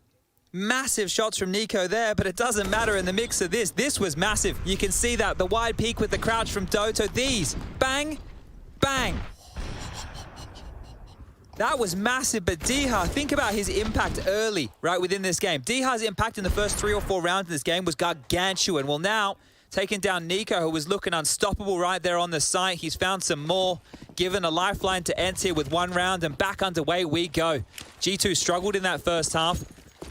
Any more solutions for this? Out long, jackz. The flashes are good. He's on the corner. Spinks has found the first, and he's thrust on forward. It's up to niko. Can he get up to no good? In the smoke, advancing forward, Doto greets him with bullets, and already a 2-man disadvantage. This is looking like it's going the distance, Chad. Every single round to be played. Remember G2, their T-side, it wasn't fantastic. The pistol round, Nexa had the clutch. They had a pistol round with just some Deagles and P250s that they pulled out of their arse. Gun rounds were few and far between. It's not going to be easy for them to string at least even 1 here. Let's not even start talking about 2. What has this game been? And there's more to be played. G2 have turned around some crazy ones. On the CT side, in regulation, Amanek equipped with his AWP. He might have to be the spearhead of this assault. Nexa considering a drop CT. That would be brave with a flash. Hades is anti. Walking out. No HP on Spinks. He'll have to watch the flames there. Oh, and another found over the edge of the smoke. Nexa surely needs to get some revenge. A smoke now to bail himself out of trouble. 5 members of ENCE still kicking. It's something from Amanek. Is it anything close to enough? I sincerely doubt it. Missed shot, missed opportunity. Nexa, something. Needs everything. And oh my, those are some shots. 2 of the 4 required. Might be able to plant here. He is so low though. Oh, baits out the jump. Finish. dhat looking to end as he started. All right, well, if you're the uninitiated right now, 18 is the magic number if you want to secure double overtime. 19 and, well, it's done. The first to 19. And remember those ramifications, the implications of this. G2 win, legend status, and phase qualify. ENCE, they get this one through and they get themselves into the major. Amanek shot whistles past the head there of the crossing CTs. Jack straight on down through lower tunnels. Pace to that. Yeah, a bit quicker than usual here. Now if they gear up and they take this short control, they can get away with that space. Molly close mid doors is going to hold them back for a moment, and looks like maybe crisscross mid to B smokes. That one from niko goes over towards the B side of things. You just see how deep that is, so it's hard to get vision over the top of that for Xbox. Yeah, he's kind of shooting blind right now. dhat does not have confirmation of just how much scrutiny he's in, and as well as util being thrown B, he's kind of stuck between 2 minds. Do I contribute mid? Do I assume it's clear? He's thrown a smoke tons and continues to monitor mid. Hades on A with the AWP here. It looks like they're coming to his domain. They've got enough utility for the full execute. Now, last time they got stalled out by 1 molly. No mollies left to stop them here from ENCE. Flashes, yep, they're good. There's a molly from Hunter as well to be thrown on in, but he's still currently up towards the upper tunnel selling a B fake. Here they come. Oh, Hades does connect. High flash. Pressure mounting. They haven't got across. Dink. Otto doing damage. Nexa. Oh, they're all low. He's hitting everything but the lethality. Now only 1 remains. ENCE looking to secure 18 first. It's just Amanek with nothing but 3 HP. They finish it off with style. And they can once again, it's not for the first time, Chad, but they can say with confidence they've got series point, major qualification point. G2 looking stumped right now. They went for a similar play up count. This time they had the members, right? They had the members, but you have to praise Doto there. Just so calm from that CT ramp. Dinking them on out here in the bye for the final round of the first OT. 3 AKs, a Deagle, and a Scout here. Is there anything left to be said? How much more can you ask of these boys right now, G2? They've pulled out some ridiculous ones, Chad, but Spinks, it's been solid. Speed sight to be tested, he reacts accordingly. He actually wants to choose to spray, and he does take one with him, but the B site could be open for business. They need a door smoke. There it is. It's a gap. Tiny gap. Nexa will manage it. niko beheads the rotate. Falling just short of the mark on the initial engagements are ENCE. They scooped up extra nades in CT spawn for the retake here. Okay, flashes, a smoke as well. Who takes this engagement? Who is brave enough to take that first fight? Here comes the flashes. Amanek holds his nerve. Tunnels is smoked off. Covered M4. niko needs to get there now. As is the first. There's more to come. Hades just unenviable task with the AWP. Onto the Glock. It could work. Hades head spotted. Hades eliminated. It looks like we're going again. As if this series couldn't get any more crazy. Okay, well, there's a solution. The B bomb site right there in G2. They keep themselves in it for another overtime. Magic number for this one changes to 22 now. But neither team wanted to give this one up. There is so much on the line here. So much. And well, the 3 teams that have come before ENCE had the same goal. Win your best of 3, qualify for the major. ENCE are really pushing the limits right now. Missed their molly towards the mid doors, and that's actually going to spur them forward. ENCE into lower tunnels here with 2. They need to flash to clear this out. This is not going to be easy. Underhand from niko. He drops in. Oh, and Doto traded. It's Hunter that delivers. Anticipating Snappy. Headshot machines there. One goes down. You got to deal with the other. Replicants. Oh, but Alex, we saw in the first half, you have to go back a very long way where G2, they had number advantages and then they kind of ran around like headless chooks. 2 players still towards mid right now for ENCE. It's Spinks and Hades, the AWPer. Diha's over towards A. The Xbox smoke will land and well, they're going through the upper tunnels right now. If they get a move on, it is open. ENCE will have to scramble to get back over. If Hades can tuck himself in deep within the site, if he can get to back a plat, that could be perfect for this. Oh, okay. jackz found. Hades AWP needs more. AWP close the gap. They're still in tunnels. He's going to get on a timer, though. The pressure mounting. The flame spread. What a snap into Nexa. He's kept it level and then some. Amanek thrust into a 1v1, courtesy of his own hand. He's pulled the trigger onto Hunter. Oh, excuse me, close. Walking through the smoke, that would be crazily aggressive. Diha up close to the door. He will be able to challenge out Amanek should he... 30 seconds. Is he going to walk back? Is there time? He needs to commit to B now. Oh, he anticipated it. Diha walks through the smoke victorious. And ENCE will find the first. Hades with contributions. Diha keeping a cool head on his shoulders as he pushed that smoke. The thing is, Amanek knew that he was close because Diha got the kill with the spam, right? And that actually puts it in a worse position for Amanek. You're low on HP, you can't really fight. And this time, Hades stepped up in a big way. 2 for him, right? That onslaught of T's coming through the tunnels. He did a great job to position just in time. Yeah, his restraint, he managed it so well. Oh, they're trying to juggle guns across here, and Amanek will get that AWP into his hands late, so picking this a little bit dicier. But you can just see the tentative nature of the T's on this now. It's not like it used to be a Dust 2. They're having to hold their horses on several occasions. They are giving a lot of room to ENCE here, and this time round they're playing like it is the standard Dust 2. Snappy anchoring long. The AWP up towards the short position. The link player of Doto throwing his nades out now towards that mid-door position to stall out the default of G2 and Hades. He isn't backing down. If anything, he's surged forward here. Doesn't want to get too stuck in with the fight. It's just about softening them up. More util to harass, and the more they throw this out, the slower it makes it for G2 to start assembling this short control. Snappy boosted, no, tucked in.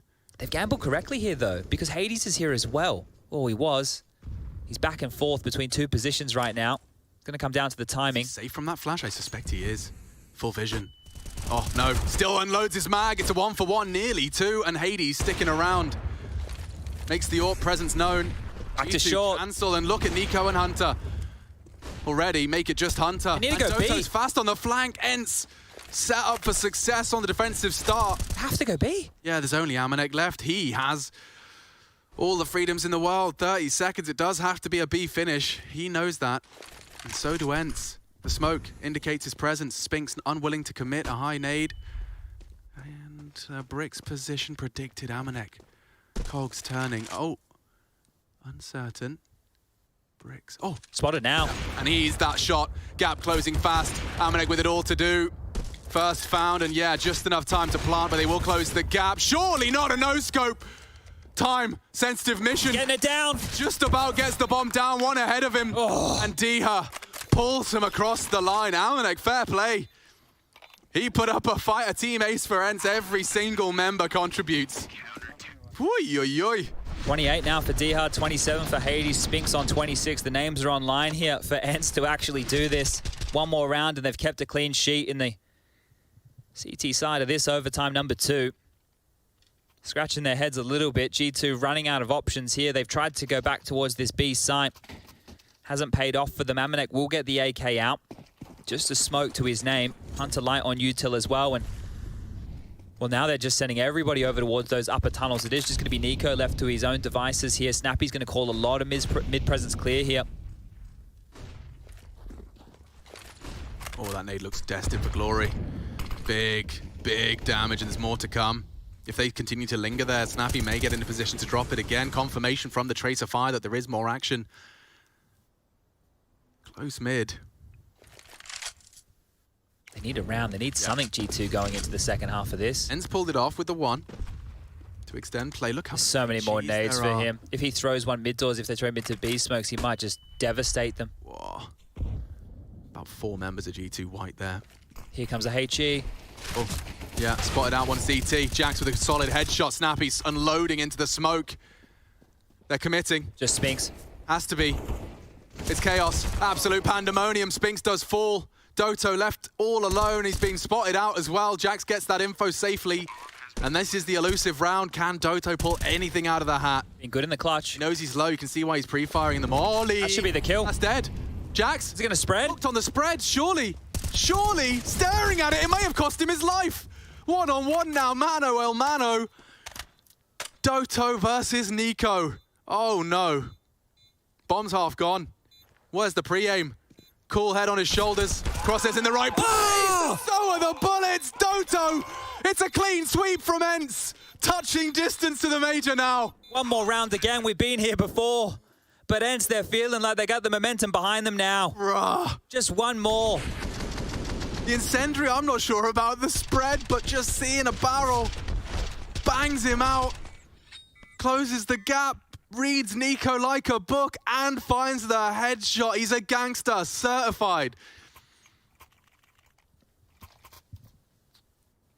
Back to the CT side, and Hades has his AWP. Three series points. They've never had a gap like that. And on the T side as well, where it feels like, you know, they might have a call from Snappy here to get them through this. Again, it's this standard 3 players towards the tunnels we're seeing, and Hades, Diha, they're tasked with back a cat and the long presence. There's that flash towards lower. Nade's not anywhere near as much damage as what Snappy's were doing, but he'll cop it down to 76, and they can throw whatever different look they like here, right? It can be desperate, it can seem silly, it can be outside of the box, it doesn't matter. With 3 opportunities, you may as well try something. Yeah, right. Throw something different into the mix when you've got a little bit of a cushion. Hinge smoke, considered. Does it dry, maintains their util, a deep CT smoke to buy time. Plenty of time on the clock though, right? So we've just hit that minute mark. It's going to fade. They've only got 1 left as well. Not like it's going to play too far into it, but... Amanex over here with flashes, Alex. It looks like he wants to alley-oop niko up for this fight. Now, it didn't work for them before because niko got mollied out. Now, if ENCE aren't as diligent, it could pay off. But haven't we seen this strat? We have. We've seen this before. Yeah, last time niko and Amanex got caught out by this. The feigned long aggression. jackz just sitting in the open. Spinks again. Does what he did before. Will Amanex have anything more? Hades on the repeat. He's missed his shot. Everyone flustered. On the repeat again. Amanex greeds for 3 more kills. They are 3 kills away from the major.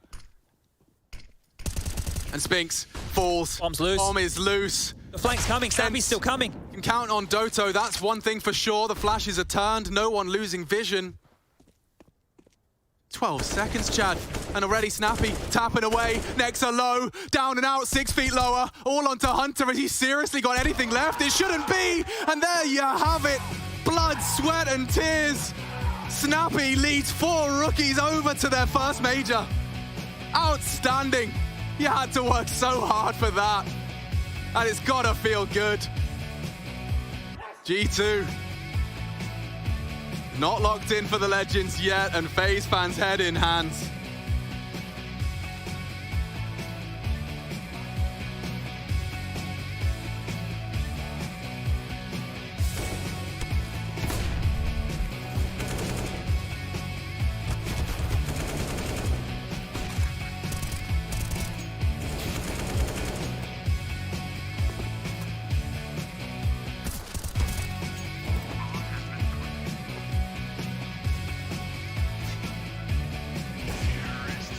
Oh, why don't they kill both them like that? All good. Let's go, it's live. Yep, let's go. Nice. Good job. Nice recovery. Niko, if you hide, bro. Oh, he shot, no? Good. Let's focus this. Let's Nice. Okay. Let's go, guys. Nice try. One more. Elbow.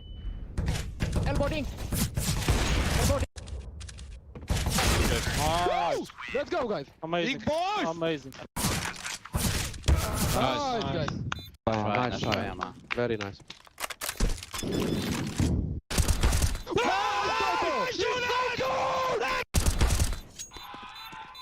Nice one, let's go.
Just a little sneak peek of what's to come, everybody. That's right, it's ENCE, and they have locked it in. It wasn't so easy for them, but I can tell you, they probably rest assured knowing they're going to the PGL Major. And that's a big deal for ENCE, especially for a team, oh my God, here we are. Especially for a team such as ENCE that has, not been strangers to the majors themselves. Now, for us, it's very important that I go ahead and remind you of something we've got going on, known as ESL Pro Tour and DHL, presenting the DHL MVP.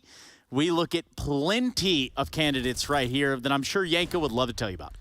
Yeah, we saw Snappy, Spinks, Diha. It's a lot of ENCE players in here, right? They've been doing pretty well this series. Yeah, Diha in particular, I think, in that first couple of rounds, we see him nearly pull off that clutch. Diha has just been incredible. And niko, he's never too far away from the three letters of MVP, right? He's just incredible. I think he started very, very slowly on Dust 2, actually. It started to come into his own, had some ridiculous niko moments. I think with like Galil, we've seen some ridiculous 3K spray down. So I think there's a lot of candidates here for an MVP. But it's hard to look past ENCE. And I'm pretty sure you guys all probably already forgot exactly what you do as, to try to vote for this DHL MVP. It's pretty simple. You just get your Twitch fingers out and you type in one of the names that we've just run through right there. And now, of course, we will get the opportunity to talk to them at the grand final, provided they make it to the grand final here in our bracket stage of the IEM Fall. Now, speaking of which, guys, we are definitely done with the quarterfinals now, Niko. What happened? Well, we had a very good run here in the quarterfinals. A lot of underdog teams making it through to the playoffs that we didn't really expect. And honestly, most of them ended up where you expected, right? They got beat out pretty convincingly. This was the one game where we kind of said, it's a what was the word? Sam, I think they were going for, or Steve. Steve was the one shouting. Oh, yes. It's not, or Sam, whoever that guy is. Shout out to Sam, wherever you might be. They were saying it was a Steve versus Goliath instead of a David versus Goliath matchup. And, Steve versus Goliath. Yeah. And in the end, it turned out to be the case, right? No, I get that. Yeah. You know what? I think we go ahead and cut what we're doing right here, and we actually just hear down on the floor. And surely have a lot to say considering they just made the major, so let's hear it. Snappy, congratulations on an amazing victory. It was extremely hard fought. Tell me, what does it mean for you and the team to be going to that PGL major in a couple of weeks? I mean, it means everything, right? We needed one win, and we promised ourselves that we would just take it in the first one. But we got, I guess there was a little bit of nerves because those two has been a heartbreak of us. We lost 2 times, as people probably know, where we shouldn't have. And when we then lost that 4v3 on B at 15-12, it's like, okay, here we go again. But luckily we closed it, and yeah, it means everything to us as a team. Well, Snappy, I'm excited to see you guys move forward here at IEM Fall and to see you at the major in a couple weeks' time. I know it means so much. You shouted louder than I think I've ever seen you speak in person. What? Where did he go? He just faded away. Like, what happened? Yeah, so that was ENCE. That was Snappy. He's the king of Mirage, but now also finds himself in a semifinal. Tomorrow, ENCE are going to be taking on Astralis. So it gets a little more hairy for them, so to say. Yeah, but they've done the hard work now. They've got to the major, right? So this is a little bit more pressure off. And I think ENCE are looking like a deadly team. I think they can ride this momentum now. And I think Astralis, this isn't the same team, right, that before. This is certainly... They're better, right? Well, definitely not. Yeah, I mean, I was going to say, is it a taller task for them? Arguably, G2 is a tougher opponent than Astralis is, but whatever. The most important thing for ENCE is mission accomplished. We're at the major, right? Anything from this point on is a bonus. I'm sure Snappy is going to have a little bit of extra motivation playing against Astralis. Obviously, the Danish team, right? And so on. And yeah, ENCE just keeps impressing, really. Yeah, and for us, you know, we don't have a whole lot of time here. There's actually an NA component that goes along with side of this. That's going to be a fun one. Extreme versus EG, head-to-head for a spot at the major. Loser doesn't show up in Sweden. Yeah. You wouldn't expect that. And the loser usually doesn't show up, which is why we're leaving. And in which case, we're going to be switching over to NA. So make sure you don't get too lost in the sauce, everybody. We're going to be jumping off the broadcast right about now, and the North American crew will be taking over. Shout out Darth Mike one time. Ain't really met you, but shout out nonetheless.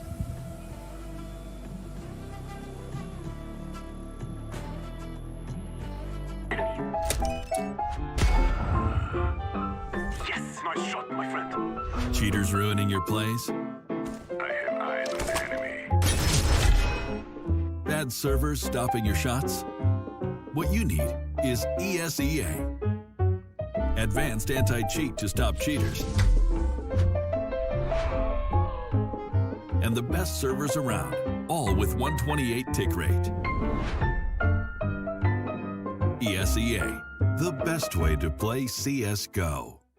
Choose nades, choose a smoke, choose a flashbang. Choose team badges to support your favourite CSGO team. Choose an ESEA Premium membership. Choose routes you know bring in wins. Choose pro video tips. Choose the fan club wars. Choose behind the scenes content. Choose good grades. Choose guns you know you can shoot right. Choose bingo. Choose the equipment you know is going to get your team the win thanks to heat maps. Choose the CSGO Hub Premium, the complete package to help you and your squad achieve all your CSGO goals.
Seems like I can't get away from the hot sun. Always night and never day. Even when I wash the floor, the dust still comes. Keep on hunting for the bread. No matter how lost, need no light, no spark. I'm in line mode. With my eyes closed, I can see in the dark. I'm a quiet storm, far from calm. I know you feel me, brother.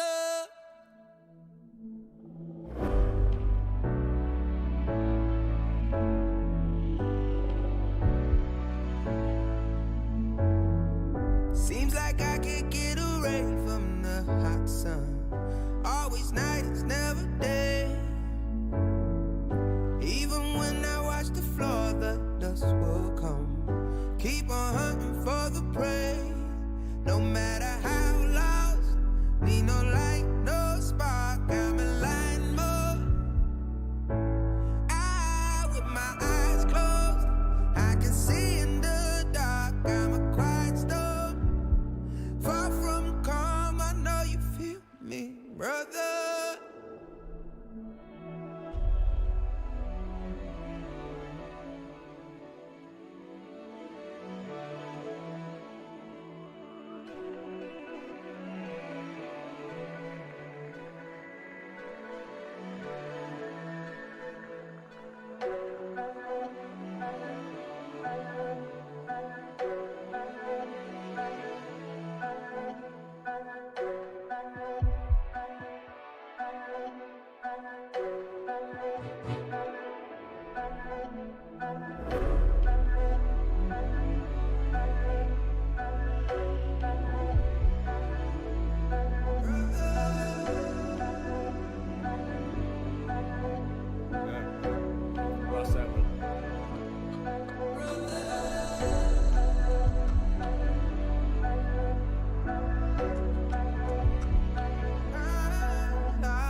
Seems like I can't get away from the hot sun. Always night and never day. Even when I wash the floor, the dust still comes. Keep on hunting for the bread. No matter how lost, need no light, no spark. I'm in line mode. With my eyes closed, I can see in the dark. I'm a quiet storm, far from calm. I know you feel me, brother.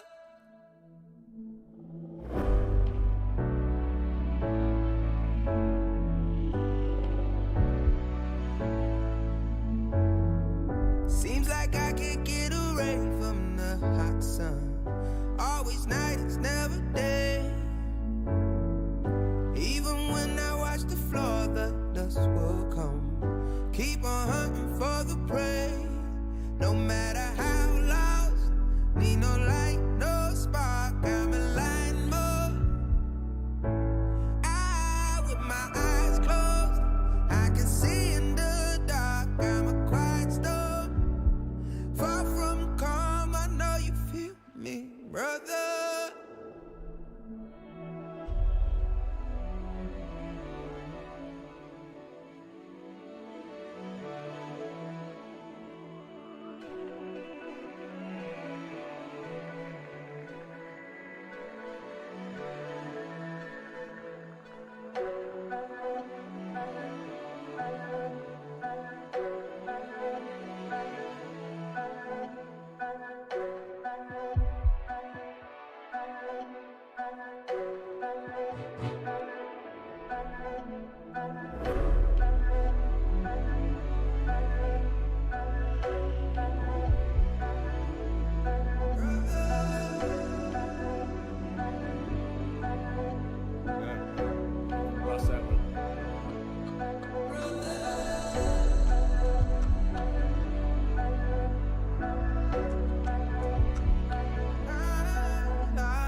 Welcome to the NA portion of the Intel Extreme Masters. Here we are into the playoffs, and we've got 4 teams already decided for the major. 1 more to be crowned, 1 more team to make it through, depending on the results of the 5th place decider match. But now we're focused on playoffs. We're focused on glory here, on the team that will take the Intel Extreme Masters Fall, and also potentially one of our last legend spots. 2 of them are confirmed. 1 still to be decided. There's a lot of interesting things to be decided these next couple of matchups. I think your outfit's a little interesting here, Hawker. You've ditched the jacket the first time this entire time. You're slimming down here. I didn't realize that's where this was going. Yeah, right? But away. yes, I have. I'm just working the shirt today, and it's because we're getting into the playoffs. You know, it's slightly more serious now. Get rid of the jacket. Serious. Get into the CS. I was going to say sensual. You're showing a bit more skin there, getting Twitch chat all hot and heated. But here's a guy who doesn't need to show skin to look hot. It's Laz. Hey. It's all about the stash. Hey, I appreciate that. Yeah, thank you. Extra curls today. Feeling really good. And we're here. We're talking about Brazil. And I mean, yeah, this has been an amazing event. We have 3 teams that have been able to qualify themselves for the major. And I mean, when you can see there are 21 players, and you do have that 1 player, which is fallen, you know, on the Liquid side. But I mean, this is a pretty historic moment here for this event and for these teams. It is pretty wild, right? NARMR, more like BRRMR. And there's a whole lot of new faces coming to the major as well. Most of these Brazilian players, obviously we've also got Grim right there in the center. The new man up on Liquid. A lot of rookies coming out of the NA region. It's a fresh crop. And look, there's been a lot to do about the death of NA. NA's gone as a region, all this. All I'm saying is, look, we may have been burnt down a little bit, but now we're growing back stronger. Mostly with Brazilian imports. But you know, you got to make do with what you got, folks. You got to make do with what you got, Haka. Yeah, and it's also just wild that it's Safe's first LAN is going to be the major. There's so many weird scenarios with how it's all gone down. But yeah, I mean, I'm excited to see what some of these guys can do. The Brazilian teams have been showing up here. They've honestly looked really solid. They've shown us some cool new things. You can tell they've been working hard, and it's been paying off. With a guy like Safe as well, we've always been wondering about this, right? Because he's not a young guy. He's like 26, which in CS years is, you know, practically ancient. But he's just new to Counter-Strike, so he's never played a LAN. The major will be his first LAN. He's got something like 6K hours in CS, which is nothing compared to most of his competitors. It's wild to think what he could do in the future with that kind of talent already showing. I think the big thing to note too is, I mean, you do have that talent on the roster. I mean, you have the leadership to show you like what it is to be on a LAN and how to play in that kind of environment. I'm sure when we see them perform at the big stage and kind of in that area, yeah, the nerves might catch up a little bit, but really I'm not too worried about it. But it is going to be kind of that little bit of a mystery we'll have to find. And like we said, these are 2 teams that have played each other, but it's been a little bit one-sided for the Furia squad. It has. Obviously, Furia top dogs here, or should we say top cats. In this example, it's been pretty dominant. Hawka, do you think there might be a sliver of hope here for Pain, or will they be experiencing more of their namesake? I don't know if they're going to have the best time here. I'm not sure this is a great matchup for them. In specific, I was looking at the numbers for Safe, and this is the team he's struggled most against. It's only been a small sample size, but look at these numbers, even just at this event. A lot of AWPers can do very well on that CT side, but for me, the mark of a truly elite AWPer is coming through with that T side impact that's hard to do. And here are those numbers. Look at all the other NA teams in this competition, and then, sure, it's only 4 maps against Furia, but it's still a scary sign that Safe has been struggling specifically against this opponent. And they really played 35 maps against Yes. That's insane. I mean, that's like double the closest team. That's absolutely bonkers. All right, faded matchup there in the Stars. Here we see some highlights against Extra Salt as well. Obviously a team where he's done a lot better at. And I think it's an interesting matchup in parallel to draw, right? Because I've seen a lot of fans on Twitter, on Reddit, HLT forums, you know, the highest places of discourse on the internet, talking about Safe as potentially somebody that Furia could look at in the future, since they are a team that's lacked some of that strong op presence. Yeah, I think Safe is one of those promising players that can, you know, turn into the next big thing. The one thing I wanted to kind of touch base on too, and I mean, I'm glad you brought it up because we saw the performance kind of lacking against Furia. And I mean, the one thing that was really interesting is he actually didn't perform that well on Inferno. I mean, they lost 16-1. It was pretty one-sided, but I mean, we saw a lot of mistakes from everybody. Like Nikesna was able to not push mid properly. There was no trades. There was just so many mistakes, and I'm not sure if, you know, the history of playing each other really affected them, or maybe they were just a little bit, you know, burnt out or something like that. But we're gonna have to make sure they have that mental reset here today. Well, let's dive into it. Let's see what maps are actually going to be playing on. This is a best-of-3 series. We are now into the full series as opposed to the BL1, so it's a little bit more spicier, Hawka. Do you think it's going to play out pretty much as it has in their previous showings? Yeah, I'm just concerned that Pain don't have many other options to go with in the veto here. These are the bans they had last time. These are the bans we'd expect. Furia have that Inferno pick straight away. They're not always in picking Inferno lately, but I think Pain are not a very good Inferno team, to be honest. It's a map they've struggled a lot on. Ancient will be the map I'm really looking at between these two squads. It was close last time. I do think there were a lot of mind games between the two, and this is indeed the exact same veto we had last time. And the problem is, Furia won the veto last time, so they're not going to switch anything. And I don't think there was an obvious switch that Pain could go for either. There wasn't an obvious pick where they could try something different. Ancient, for me, is their best chance in this series. So I'm glad they went with it again, but there aren't many options here, I think, for them in this one, sadly. I will say, at the very least, that Ancient was a close matchup the last time around, sort of hung by a knife's edge. Perhaps we could see a little bit more effort here from Pain. Give us a full 3-mapper. I would like to see a nuke out of this.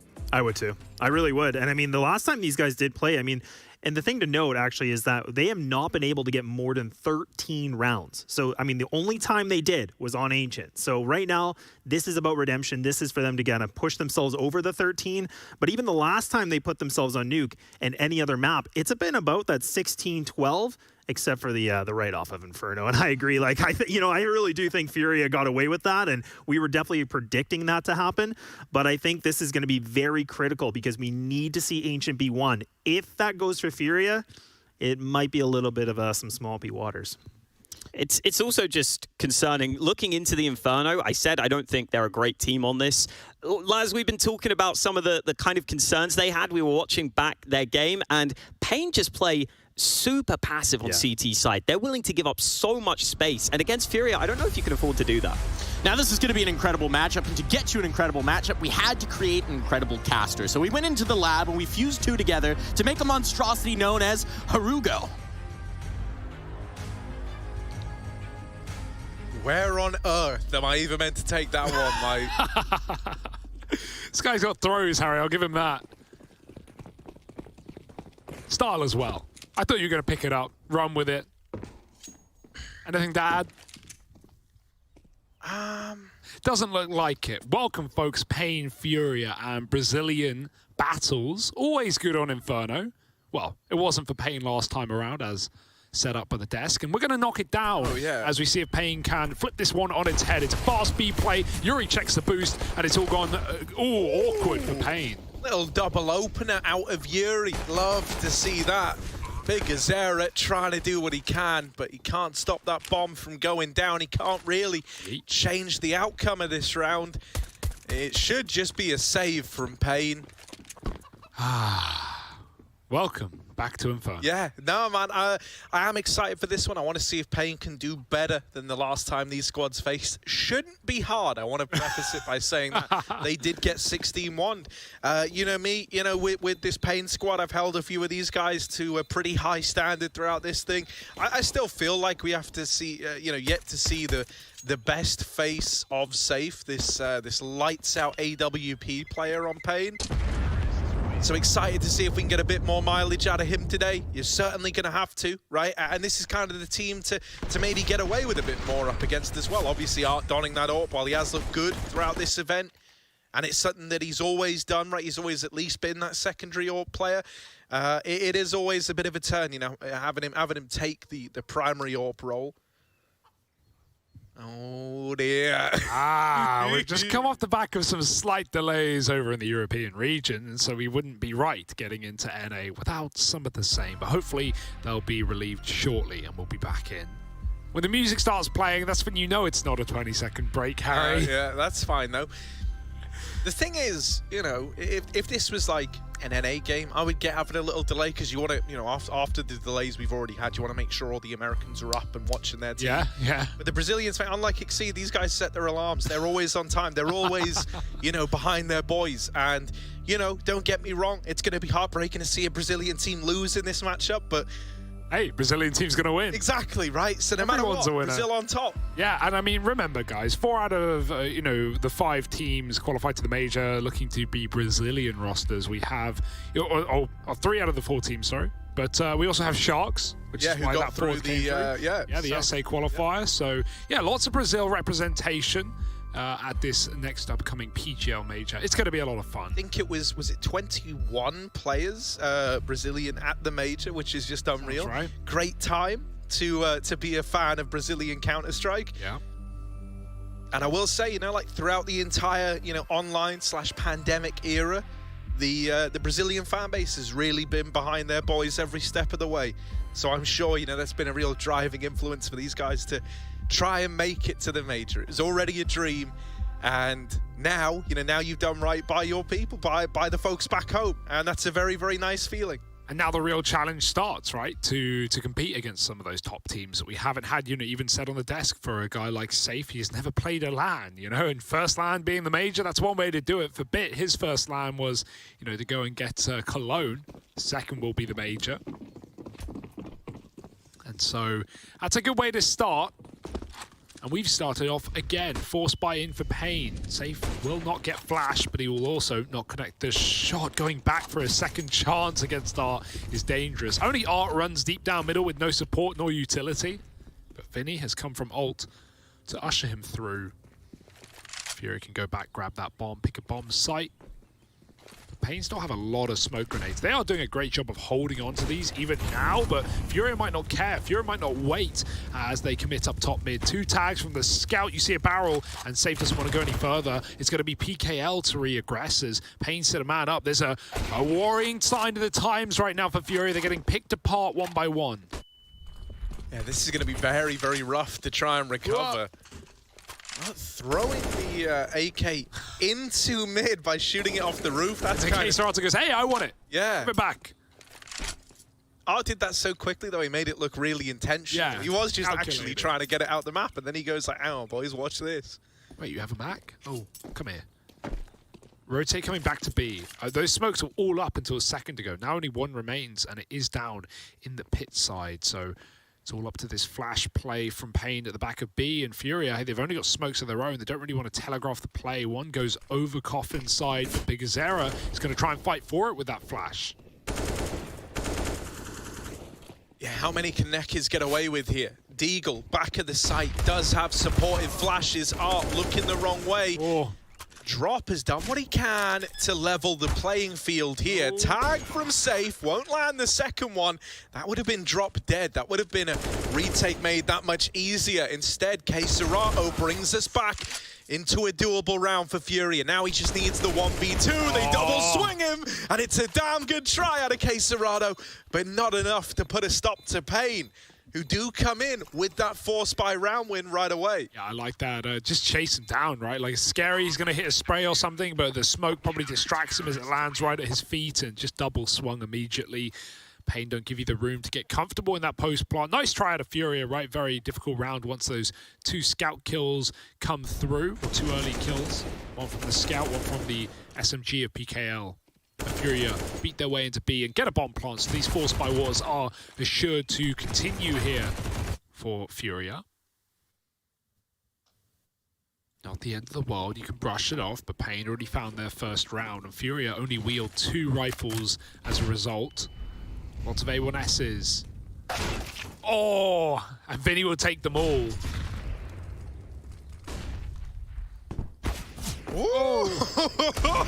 Odds, yeah, he's very quickly like, actually, I don't want to go up there. I don't want to be left in the way of these Deagles. Vinny. Oh, timing's a little off, and he will get shot in the back of the head. Still, that M4 can be juggled forward, kept in play. You've armed yourself nicely if you're Furia, and now it's only Hardzao left to get past down here in pit. Yeah, A1S. They might not know where he's shooting from, but a quick check from Art will confirm that fact. Hardzao doubles down with Drop having his back turned. Hardzao, oh, he almost read the flank. Keserato, which side does he drop from? On the back. Ah, Deagle spam. Just gets it over the line, but it's not pretty. 1v2 has got to be beautiful here for Keserato. He couldn't convert the last one. This is another opportunity, but quick setup in the apartments, and that long play drawing him in as well. It's going to be Neckers to close. Doesn't get given much room. Again, we're just, you know, Pain in these not post-plants, in these anti-clutches, shutting them down pretty well. For Fury, it's back to the drawing board, back to the eco now, as they've got to finally give a round away, let Pain build up. But they've already beat their previous scoreline, Harry, and we're only 3 rounds in, so it's a good sign for Pain.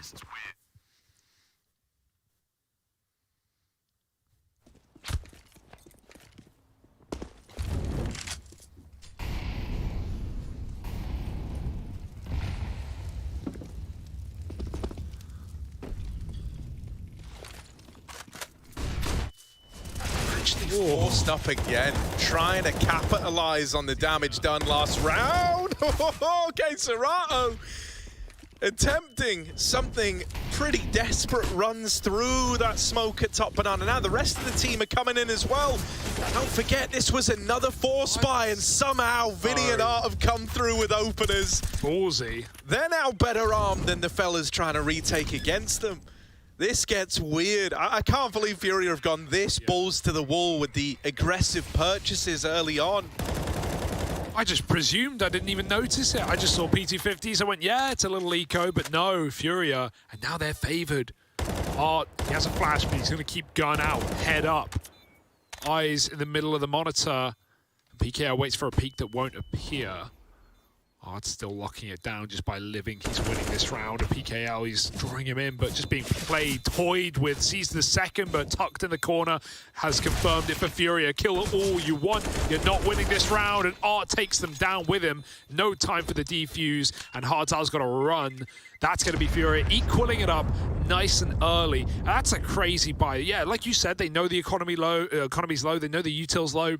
We don't often see that off the back of, keep in mind, in that previous round, Furia not only didn't get a bomb plant, but only killed 3 people, you know? Those are the kind of rebuys you go for when you get 4 down and you get a bomb plant, you have, you know, 28, 2,900, and you're like, yeah, okay, why not, right? A couple of hero AKs maybe. Now, Furia had nothing in that. They have P250 armor and some util, and they just forced their way through B, which, you know, is arguably lacking in util itself, but still a crazy call to make. It shows Furia's mindset in this matchup. Well, Pain are a little confident too, pushing down middle and trading 1-for-1. They'll give it up before it gets weird. Yeah, one of the things that... Scary stuff. One of the things that must be quite nice for Pain is that they're able to play without a lot of pressure right now. You know, obviously for this squad, I can't think of the word. Composed of a lot of players who haven't, you know, been at the major before. As you say, like the talking about with Safe, the major's going to be his first LAN event. That's wild. You know, none of these guys haven't got there. That was the goal, right? That was the thing they were looking for. And with that already in the bag, you know, you're able to play with a lot more confidence here, knowing that you've achieved your big goal and that anything extra on top of that is just more to celebrate. Exactly right. You're expected to lose this game, and the underdog story rages on. You know, it's a difference between a few grand in cash as well. No one's going to complain about that one. Fast into the B bomb site here. Fury down a man. They're going to go through it, looks like. Oh my goodness. Oh, PKL, he might see something. All he needs is a bit of info. In fact, pushing the smoke, he get a 1v1 on the bomb site. Drop is not ready for this play because Yuri has walked through as well. PKL slipped the net, but the smoke fades mean he's surely dead, and Yuri hasn't checked it. Finally turns back to take it. 20 seconds. He needs this 1v1 quick as the banana flank is coming in. Flashed off. Yuri looks down, and he might be dead. Flicks back. Cerebral gameplay, but it might not be enough. Needs to isolate. 3, 2, 1, and none. Glock is out, and he is a dead man. Pain, again, suffocate you in the 2v1. They don't give you a second. They don't give you an ounce of respect. And they want this win today, Harry. Yeah, man, no, this is a treat to see, man. They are exuding confidence, and very few teams can go up against Furia and look like the more confident squad, right? Oh, also, I notice Vinny back in with the sleeve. It's not his usual gaming gauntlet. I actually spoke to him about that. He let me know that his old one started to fall apart. Oh, no. Too much side swipe. Too much gaming, I reckon. You need to get better material then. Ooh, there's Vinny with the equalizer. Now onto the AK, and Vinny, yes, he's collecting those Infinity Stones, baby. He wants to complete the gamer's gauntlet. Oh my, Yuri's even swinging through their Molotov. Hartzau's been spotted and dead on the re-aggro. Yuri puts this back in the advantage of Furia. By the way, didn't mention it right at the start of the round. It was very, very quick, but they did go in with another force spike. Needless to say, Yuri's coming in on a big old backstab, and so the longer these guys in the site can stay alive, the more damage Yuri can do. Brazilian games, they are always exciting. They know how to deliver, right? And that's why I'm so glad that we got so many of them at the major. Very brawly, man. Oh, Yuri. Oh, he shot too soon, but he still got them trapped in at CT. And, you know, with Vinny having nothing to lose, he may as well go going. Got to go soon, though, before that bomb explodes. They smoke him off. And csgo dies to the bomb. Back in pit. No kills come through on the chase. But Furia, fine. Again, a force buy, as you said. That one, you know, we're still trading rounds back and forth. So they're expected to come through, but pretty weak on the T side often. It's the CT side to get them up first. I know those buys can be expensive. But just seeing Tex and P250 is running it down middle banana right now for Furia, and it's working wonders. Pain locked out of the bomb site very quickly by Vinny's double. But they still keep guns, and that will only reinforce your rebuys. Art waits for a mid-peak that won't be given, and Pain start triple B.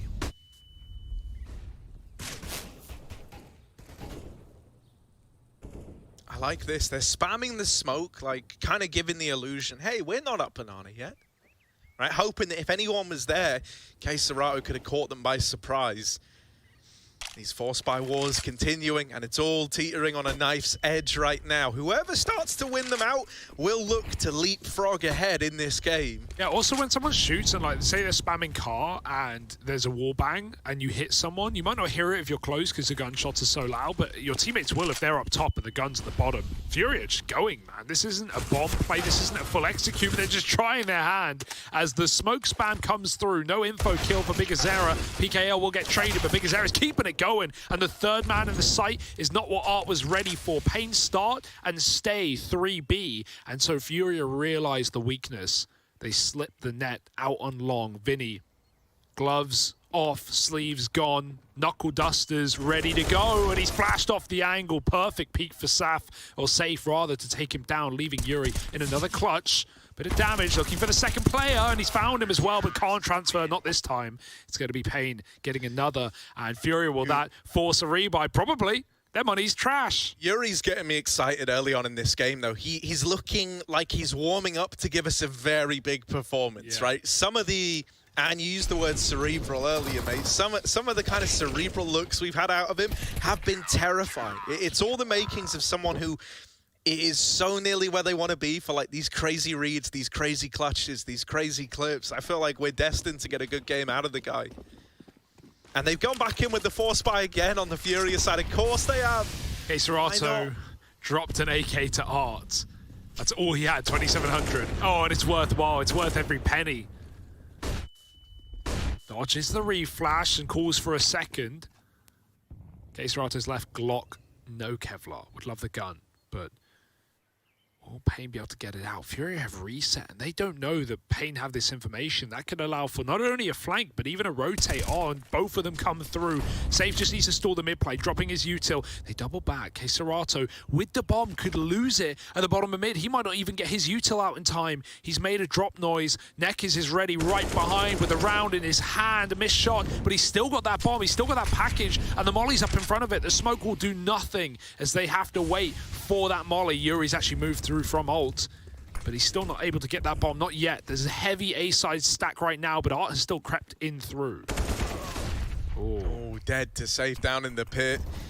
And now with this crossfire starting to take shape, this should be a Pain round all day long. Big Azera and Howardzow are going to get it over the line. And so now Furia's force buys finally have to fall off. That's a really nice call for Pain as well. Like, very risky, don't get me wrong, especially considering Furia have no problem like slowing down that 5-on-4 there a lot of the time. But with how aggressive some of these rounds have been, Pain, you know, they lose a man B, they don't get rushed, and they go, you know what, I'm not even going to flash peek this. I'm just going to walk back into Banana. And because there's no flash, Furia, who back off of B and reset in middle, they don't know that Pain have that info. They don't know that Pain have taken back Banana. And so not only are Furia walking into a triple stack in a 5v4, but they're getting flanked at the same time. And that bomb drop just caused so many problems. It meant the push couldn't really come in. Art went for it, but the rest of Furia doubling back.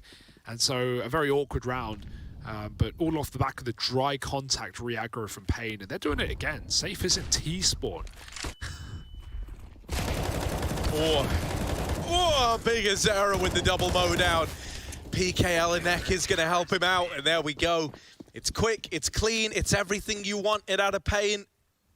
This was them, you know, springboarding themselves into pole position, as we talk about. When you finally win out those force buy wars, you get to reap the reward. Yeah, Furia ecoing, damn. Once in a blue moon.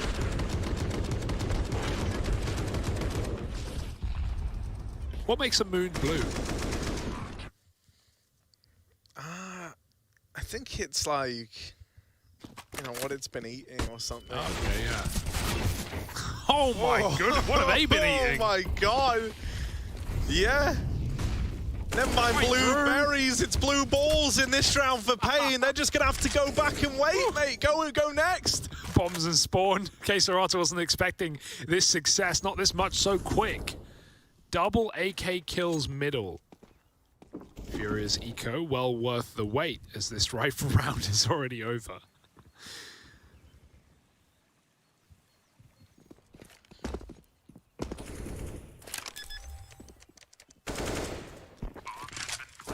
Well, as far as, you know, rifle round purchases go, that was a very explosive one for Furia. Obviously, they're met in the middle by Pain giving them that double face early on in mid. But that's one of the dangers of doing this up against the Furia squad, right? Like, if you're going to fight middle, you need to be going 1-for-1 at a bare minimum. Because if they get those openers in that fashion, mate, they ain't slowing down. They're not going to VP you where they go, all right, boys, early 5-on-3, you know, tuck in, take it slow. They go, well, that's the red carpet on A. In we come. I kind of respect it. Going through the smoke is very ballsy, but, you know, the two ways of looking at it is it's like if you get that 5-on-3 and you go quiet, you know, could get more as Pain want to get info, but the risk you take is like, okay, they might just triple stack a bomb site, and then we're gambling, we're walking into either everyone or no one. Furia, they know that there's no more than one player at A there. There's no chance. So, yeah, just win the round. Just trade onto that A player at worst, and it's done. It's Inferno after all. So, nice, cool, nice reactive play for Furia to just explode off of that one, even though the smoke would have deterred and scared a lot of teams out of it, not Furia. Now Triple B, Pain, they don't want to give up these openers again. Orbs come out for safe as well. Yet to see one for Art.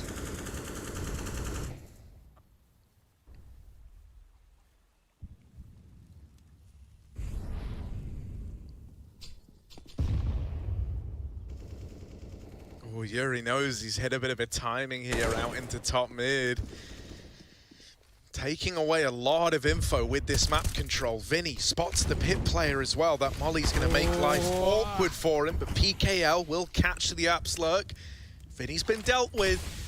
This triple stack that was leaning over at B has been dismantled. Art has seen the AWP, but he still looks to fight it. Now he knows there's two there. That's info gained for Furia. They're still grouping for the A play. Yuri dead on his late push out through the apartments. And now the 2-on-5, the reality that this round might not be winnable starts to set in. Drop in case of gonna need something big. That's gonna help from Drop. He hits the fortunate timing on the nade pull, but he still had to land that shot to even make it work. Not an easy shot to hit. Yeah, Hartel's anchoring really well right now, and through the smoke, could he even see it? But I don't think so. Drop gone, and that's a lovely little A hold out of Hartel to keep the round alive. Could have spiraled after that kill from Drop. Yeah, you know, maybe some indecision there, the inexperience, like which side do I smoke? Do I smoke the site or do I smoke the pit and try and, you know, help, or you know, if I smoke the site, I can help my teammate try and flush out that pit player, but if I do that, then I could get pushed. I'm open to long, I don't have that much room. Unfortunately, the smoke pit doesn't really help him anyway when he gets shot through it. I mean, look at that. No info. Just works.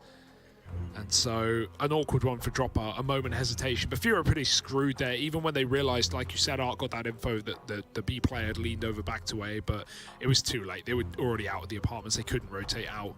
Lots of nades and spawn for Pain, playing this rotate game, playing the utility. Having more nades at B for a retake, perhaps. You can always go back to pick them up if you want. And now starting 3B again with safe in middle. He's going to be careful not to die. Oh, if you die early mid, you might just give Furia another one of these quick A attacks. Miss Molly. Luckily, no one there to take advantage of that. Pain already moving a couple of guys back to this A bomb site. No, they're not. They're grabbing nades and trading. So PKL reinforces, and Neck is now better armed. Back at B. More of a stand around here. Furia gone for a lot of quick approaches, but this half could slip out of control if they lose this gun round. Suddenly you're looking down at double digits for Pain, perhaps, so Furia don't want to let that happen. Oh, Safe is making a move. Starting to clear out the apartments, and you heard Furia here early, now you don't see them. This starts to get a bit weird now. You hear them lining up util. Safe catches one, and now they know that someone's going to look to trade that. That's when Hardzau strikes up in the apartments. Furia are left scratching their head. This timing is not as good as it appears for Art. PKL was holding for it. That's okay, Serato and Vinny left in the 2-on-5. Another one of these very rough spots to be in. Yeah, the util usage has been really good from Pain all game long, right? How long they've been holding their nades, their smokes, you know, going back and forth for them as well. Neck is drawn over by the call of bomb dropped, but he's already back in B before it matters, and he's mowed down both. That first frag was onto the bomb player in middle, but Pain realized pretty quickly that Furia have doubled back. Someone actually let me know what a blue moon is. Oh, okay. It's a second full moon in 1 month. Is a blue moon. Oh, okay. Is that... So it's like a turn of phrase to, you know, obviously that's common? I guess that's rare. Yeah. I wouldn't know. No. I'm not a werewolf. I don't look at lunar Not only that, cycles. normally I'm casting while the moon's out and then sleeping when the sun's up. That's so, true. You know, I'm more akin to a vampire. Yeah, you wouldn't let him in your home.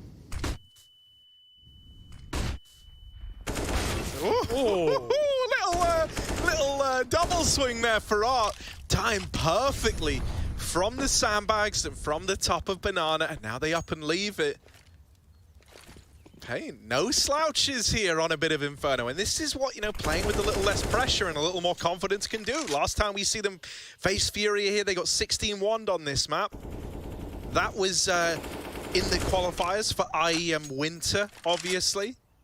And that one was, you know, winner takes all. A lot more on the line. Right now, playing full confidence, no pressure. They're pushing smokes, they're in your face, and they're running away with a 9th. It's beautiful work out of Pain, right? Furia, maybe a bit of a slow start from them, right? It was looking really good in those forced buys trades, but ever since the guns came out, ever since that round where, you know, Furia got that double kill in middle and just exploded into A, it's been all Pain gaming. And they have not been looking to give up those early frags anymore. And yeah, it's been going really well as a result. It's not like they've even really been relying on, you know, the AWP or even an individual. It's been, you know, everyone's had their moments. Hearts out from the pit. The B holds have been really nice. The rotates haven't ever let them down. Not seen much faking from Furio. This is why the full B rush yet again. Pistols out and they're running it down. The AWP does survive the escape. Nekis can try and drop a Molotov. Always difficult when you're white, but not a worry. The flashes fade, more come in. Nekis still commits and he'll come to regret it. Drops him and Bigazera gets run down. Finally, Furia's rushes succeed yet again.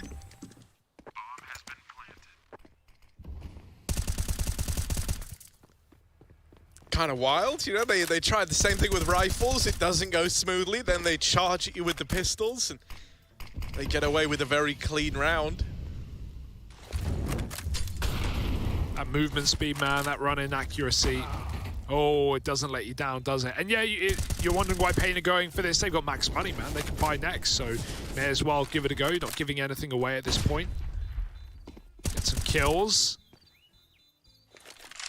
Keep those numbers funky and fresh, but Hardstyle can't do anything more as Furia have gotten out in time. AK save, that's nice. It's a little bonus, but Furia up to 5 and not a team that you can count out at a halftime.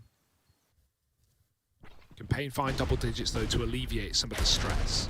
I think with how this game has played out so far, I don't think you can draw any conclusions till it's over, right? It's been a lot of wildness, a lot of craziness so far. That's Counter-Strike, baby.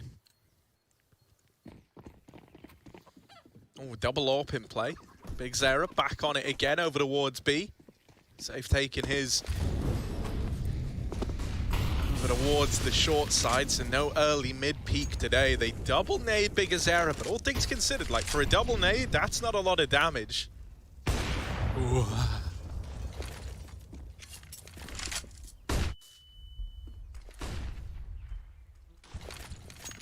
Flashback in. He wants the angle. How long will he keep it? More util over the top. Molotov, and oh, he almost got that one. Burning out, does escape. Got to watch out for potential nades, but Furia lacking the util right now. Smoke goes through. Oh, Nekis doesn't see, but the tracers give it up, and he takes down Keserato. They still commit. Art leading in with the AWP, and he spots him last second. That flash completely ruined Art's round. Drop trades through the smoke, but can you use that to save this one? Furia still have a lurker, even committing here. That's the bomb drop. Forget the lurk, it's gone as well. And that might be the half unless Drop can do anything about it. 1v4, now 1v3, and he goes into the site. Do you believe in the Drop 1v4 ace? Let's see. Do it know his name already. Flashes, nades, it's all coming his way. All to play for Drop, and he would love a moment like this added to the tally. He's looking for fights. He's not looking to hide. That molly. Oh, Drop with the first, but there's the double swing.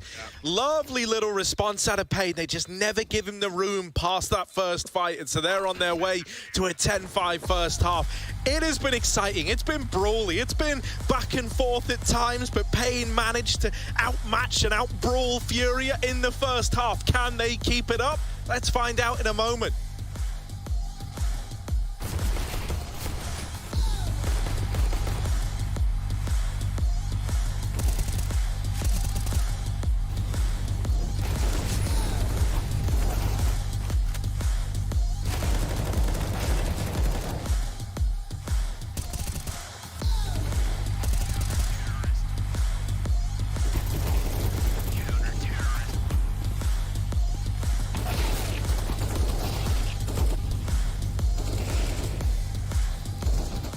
Do you think you know everything about CSGO?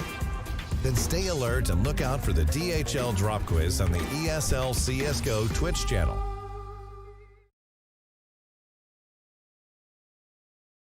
Bora. Ah, o pistol da B, né? Nice pistol. Pode jogar primeiro. Tá, Back. Nice. Go ahead. Meu bomb. Ainda, né, cara? Fecha. Boa. Go ahead. Nice. Ainda bem. Bora aí. Vai atrás. Tem outro bomba, tem um bomba. Valeu. Abre peixe. Tá peixe. Baguei pra sair. Campo show, mano. Jogou base 2, hein.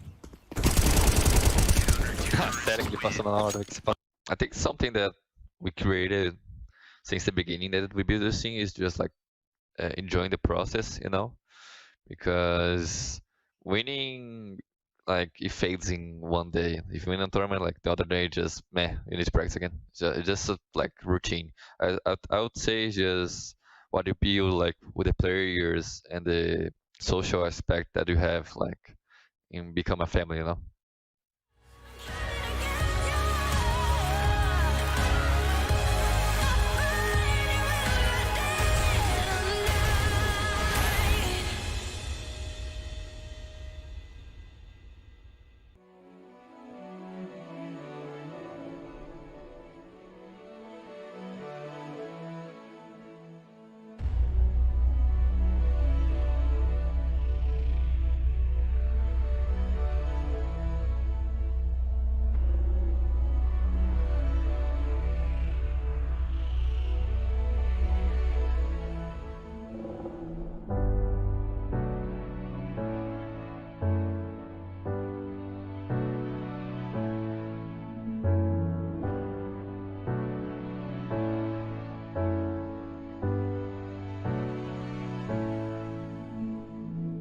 Seems like I can't get away from the hot sun. Always night and never day.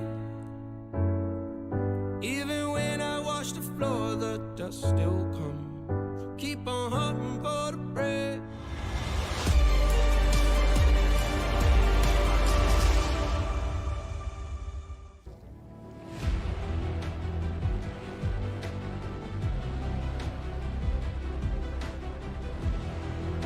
Well, we're ready to chow down on a full-on Brazilian barbecue. We flip the cards over to green, and they just keep on serving them up.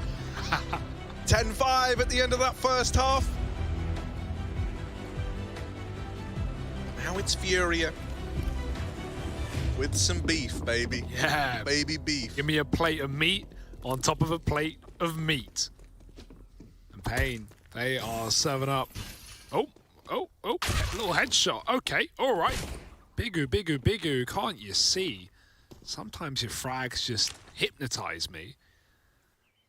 Are you going to full commit and keep going? No, I don't want to. No, it's measured, The joke was over. We all knew where it was going. We all knew what it was about. It's a reference to Biggie Smalls. Here's yes. Serato. Explain it. Flashed in for a banana peek. See, now, the reason that joke is funny is because, well, these are song lyrics, but within the context of the game. Incredible stuff. Now look Vinny at Vinny. is all the way around the world. He's not just flown to NA, he's coming to Stockholm too. But first, a little trip down mid. In your back, rent-free. He's seen a mid player, but he knows it's B. Vinny, they check you, and that's a humiliation. Back they go to A. Imagine the comms there. Hard's I was like, don't worry, mate. I got you. He's just watching his teammate about to die. Like, not today, Vinny. Not today. Big Azera is out in the A bomb site while all this has been going on. Yuri has got to hold the line, and they're all around it. Oh my the goodness. Timing. Oh, Furia, dude. This round was theirs. Can we replay it? I don't think it's fair. It's not balanced. Pain have locked in a pistol. There's nothing Drop or Serato can do about it. But really, in our hearts, this was a Furia pistol. Oh, not again! Get me out. Is some... Unlucky. Let's see what awful way Drop's gonna die. And there it is. Yeah, this is really good for Pain. Like they're playing great CS. Don't get me wrong. That's how you're feeling if you're Furia after that. They just feel pain, baby. Yeah, like the first half really well played for Pain. That pistol, I'm going to call it unlucky. Bro, imagine how you feel if you're the guy walking up and like you just have an enemy with you and you didn't even know about him. But luckily enough, Bigger Sarah ain't leaving you anytime soon. Nice. See, that Yeah, one's cheers. funny because that's like another tie-in. Yeah, no. Oh, I'm going to leave you, Harry. I'm going to leave song you. from the ESL stream. Sarah. Sarah! That was very in tune. My vocal cords are fine, but Art's face is not. He's been mauled by Safe early on. Even the nade hits Yuri on the repeat. PKL above the smoke, and Furia, they pick up one of their own back and spawn. Now that camera was already ready. Y'all have been sitting on that one, I know it.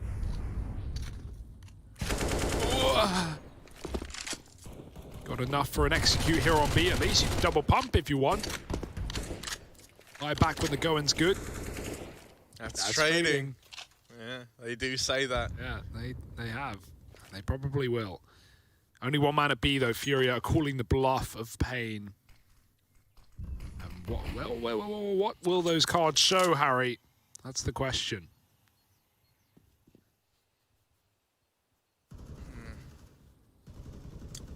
Go fish? Yeah, go fish. That's that is a card game. Or a saying in a card game. I don't know if that's both. Wow. It's like Uno, you know, you say Uno, you have one card in you. Yeah, two of the best card games, arguably. Uno and the other, the fish one. PKL has cleared out B along with his teammate. What about Snap? Nah, Snap ain't that good. All right, fair enough. Good take. B's clear, rounds one. Saves in. Go fish.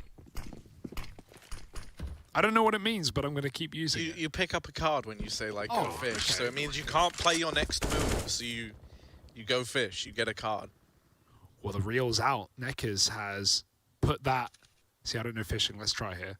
He's put that hook in the water. It's on a line. Wow, yeah. And these are fishing terms. Wait, let me think of some more. He's got some bait on the end of it. It's a little worm. Furia, they're hungry. They love worms. But it's bobbing about right now. Nothing has been nabbed or nibbled. And so the line is yet to be reeled in. Neck is, are you going to do anything, bud? Or is this all just This kind of a is waiting a game? pretty accurate representation of fishing. It's a lot of anticipation, and Then the round's over. And yeah, that's fishing. that's fishing for you, boys. And you capsized. Why? Yeah, that's a shame. Would have loved to see him just jump in there. Wouldn't have made any difference really to the game. Would have probably ruined Art's economy. Not Art's, everyone else's.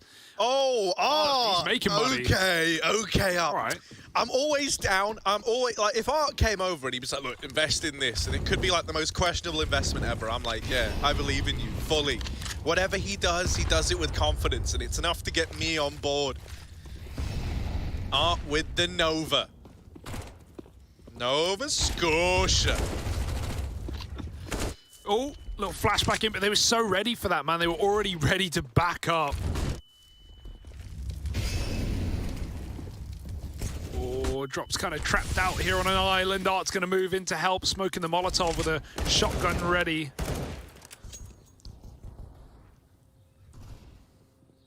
Neck is through the smoke. Finny has to hit the head. We know that new deagle, and he's done it at least. But where now?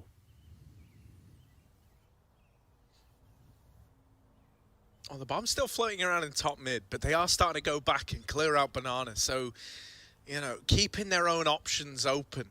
However, time is the ultimate decider of all of our fates. And Pain are running out of it. Art just jump spotting with the Nova is facilitating this four-man stack over towards A for Furia.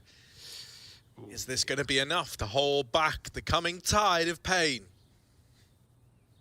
Oh no, 25, Pain. If you were ever going to get eco'd, this would be the round for it.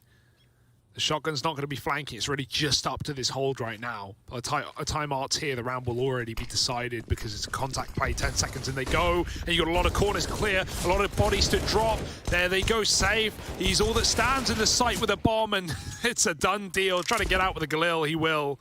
For now, but not forever. Vinny hunts him down with the AK. 3 kills from him. He's had a bit of a quiet one, but that Deagle starter on long to take down the MAC-10. He goes on and does the work for Furia. Bro, Art dropped K-Serato the Nova so he could buy the AWP. Already hilarious. And K-Serato then just threw it away and bought his own gun. I'm kind of sad that it's not going to be in play. You know, they just want... Well, it is the test. They won the round with the Nova in it when they shouldn't have. Now that the Nova's gone, if they lose this, it's key that the Nova was important. Because it did facilitate that 4-man stack at A. He's got an AWP instead. That's fine. Oh, Drop's going for it. He's in NA, may as well play NA. Right down Banana, full sending today, and he's found a kill. No way he's lived to tell the tale. Hardzal could get naded. It's very close. Yuri's killed Neckers in mid in the meantime, and Payne going to go back to grab that bomb, but in a bit of a predicament they are. 2-on-4. Cycle and some guns. Drop's now got the AWP. Drop AWP. All right. Has he learnt the ways of ZMB? He certainly has. He's nailed that shot. Shout out ZMB one time. Big Azera, now 1v4. Creeping his way into the B-bomb site, but he won't like what he finds because hiding around this smoke, hiding around the corner, there is contact every step of the way. Now he's managed to get through the pool, but he's not quite having the party yet. Oh, it's spooky. Drop, are you ready for this? Are you ready for this? This is a lot closer than you're ready for. Oh, it's Drop dead. Shot through the coffin. A 1-on-3 to find for Big Azera. Oh, but he'll be left swimming with the fishes. It's K-Serato to close. And a nice try. A bomb plant at least for Payne, but that was already a pretty irredeemable position from that Banana fight that went the way of Furia in the first place. All right, now they're pulling it back. God, I've never really noticed the tombstones behind coffins, behind the ruins. You ever looked at these, Harry? And I mean really looked at these? No.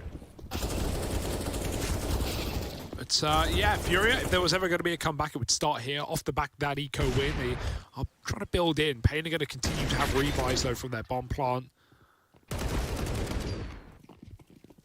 Now we have to see if this was ever going to happen or if it was only temporary. One eco first.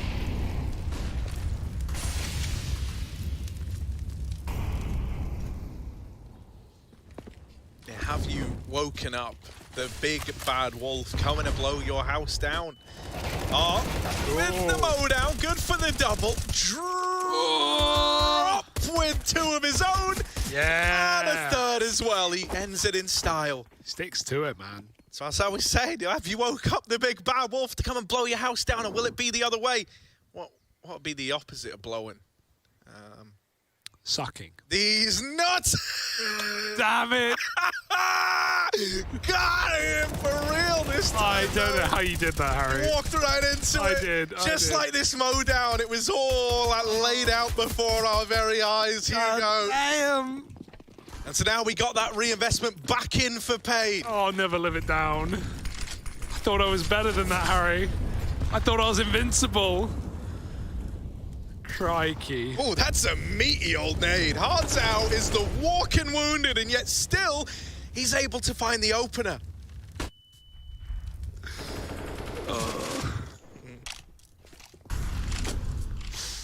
I need a round. They've left Drop responsible for B alone, and they've kept this triple stack over towards A. Okay, Serato with that AWP.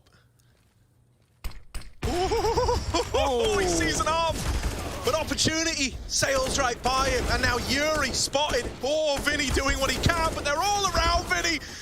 Good for 2. He does enough. Leaves this round as a possibility for Furia. He set them up, and now the other 2 just need to get it over the line. Dropping K-Serato.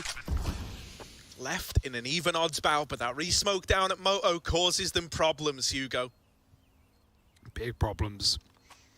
So they reroute, and they wrap shotgun. Dropped may have been heard from the back of the bomb site. You know about one, but not two, and you've got a crossfire set for it. Time is ticking. Smoke available if you want to get weird, and the molly in front of the site is going to cut Furia off. They've got to go up and over the cart because Aaron knows, and they drop off. They decide against it. It might just be that save. Even if the kill comes in, there's simply not enough time. They run the site after the molly. Oh, Drop's got the kill. Surely not one more, but no time. The round is decided against him. It's going to be finally another out of pain.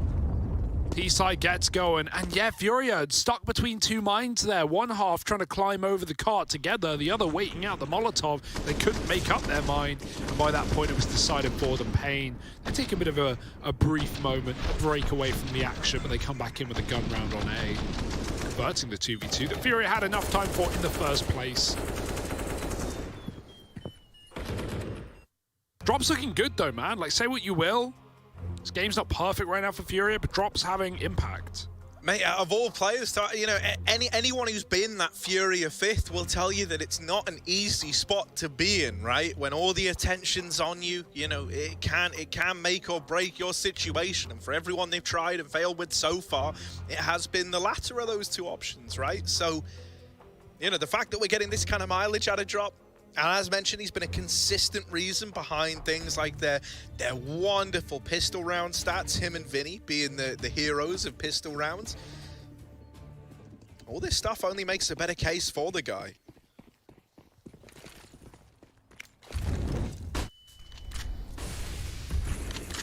B take parhaat. Does he know? He does. Checks the corner for PKL. Furia not deterred by that 1-1 round by Pain, and Drop is just keeping up occasions. Double through the corner of the smoke. Bit of a gap, perhaps. He's got that bomb dropped. That's going to upgrade and just go on through. No one's even here. They're finally getting from T Apartments. The other man at top alt mid entering the apps. Art's got so much room, but which side will he hold? Drop can't really do much to help him from this position, and so the bomb being retrieved. Art now knows. Oh. No! You madman! Doesn't even check ramp. So assured. And now he's looking for more. Now he wants them all. Just big Azera. His teammates have been mowed down, mopped up, and he faces much the same fate. Furia not ready to give this one up without a fight. And it's one hell of a fight they're giving.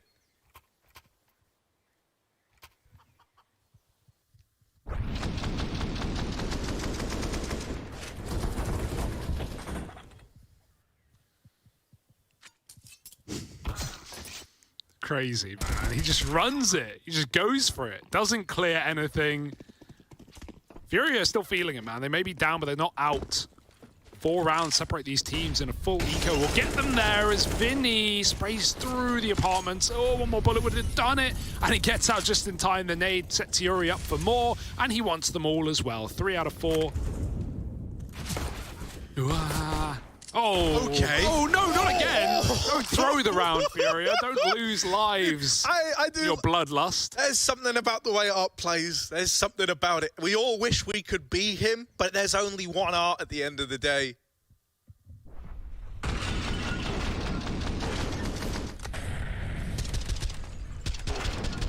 Crazy. Furia just unleashed right now. They're not feeling pressure, not at all. They want to make a statement. They want to disrespect. You gotta love it.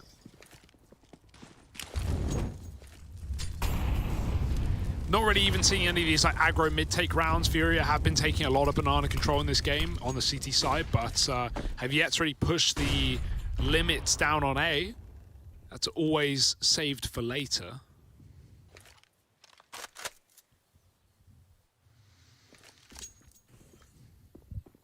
Hardstyle moving up banana. We have Drop, like I said, been a bit of a beast, and Art baiting for him on the corner. He can flash, but Drop hears it coming. He dodges it. He comes back in with a kill. Thanks to that Molotov as well. They can't even trade it. Drop could maybe even escape. Second Molly to do so. He wants to fight for it. Surely not going to stay here with a smoke. He could have just smoked the Molotov. Drop is fighting to the death, and the death might be soon, but whose? You ask. Drop draws the tech, but will fall finally, and Art keeps the round in the palm of Furia's hand. Tries to crunch safe in it. 1 on 4. What a hold out of drop. A lot of people would have given them that up. Probably should have given that up. Oh my goodness. What? 1 health. Surely no way. Yeah, this should be the end of it, right? Safe. Yeah, dead on the re-swing. But Admirable. for a moment, right? Yeah. Admirable to say the least. And now a little pause for Pain. They can feel this getting out of hand. They call drop ibuprofen, mate, because he's the painkiller, ain't he? Over towards top banana. Look at this. Madness. Ludicrous scenes on our screens. And then Safe with these 2 exits. Knocking guns out of the round and almost getting us invested in the clutch.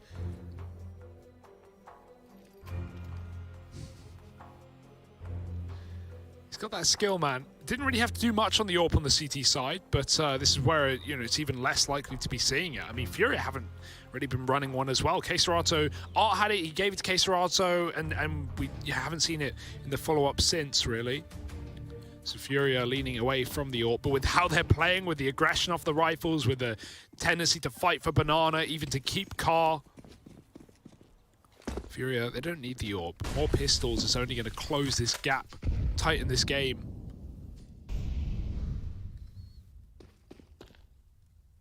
Drop waiting once again at the familiar position with no Molotov to even be cause for concern here. Art uses everything he's got. He hears the tag as well. Drop just sprays at the A4. Good in this position, right? You're going to have a lot more ammo, and you've got a lot of targets to chew through. Drop. Sharpened teeth. Golden gums. He's got that grill.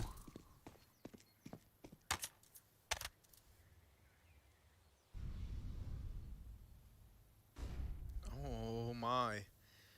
He's up close, Art playing the sandbags as well. You want to chase down Art, but it's all just a spring in the trap for Drop, who goes on to close it with the USP. I like how they're setting him up for this as well. Like, they know this is, you know, he's having a good game. They can see that in the first half. And it feels like, you know, Art especially is just playing around Drop, putting him in such good positions, you know, baiting for him. And it's not just that. It's not just that Furia is setting him up, but he's actually accomplishing it every time. And that only leads you further in. No, 100%. You know, it would be one thing to be throwing him into these positions and, like, you know, he's kind of doing all right. But it's like, no, he's very dependable is what he's showcasing right now.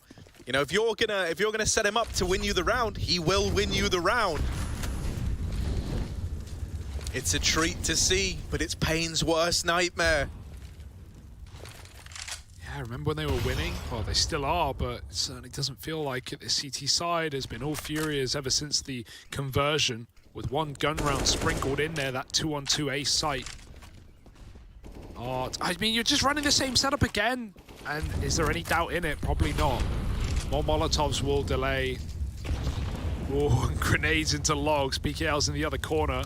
Huddled for warmth. Art, he's got to get out of there. That Molly does a lot more than maybe he had planned. And yeah, now you realize, okay, we've gotten away with some cheeky rounds. Let's not start throwing here. Go back to B, run a little double setup, boost up into the closet.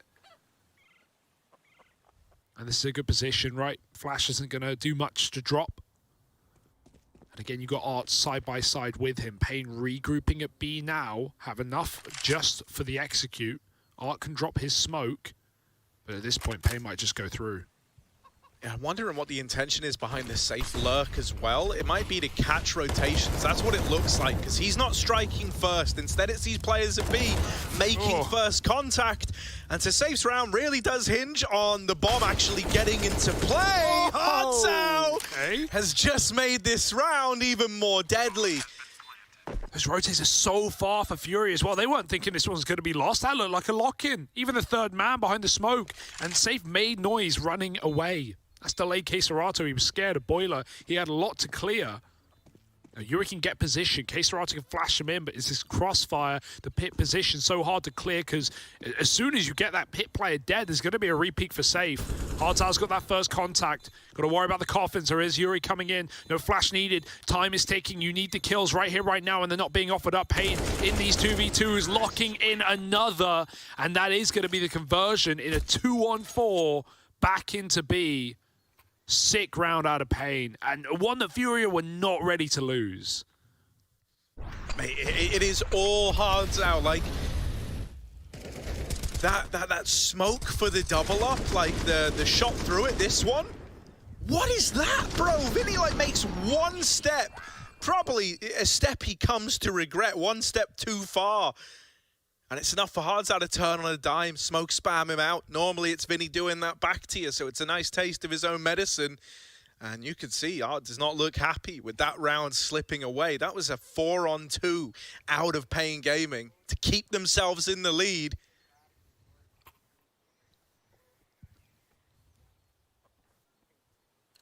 And you know, I mean, we've been hyping up Drop so much that the quiet performance of a guy like csgo kind of flies under the radar. And again, I don't want to hop on it, but it's something we've been seeing all tournament long, really, here in NARMR.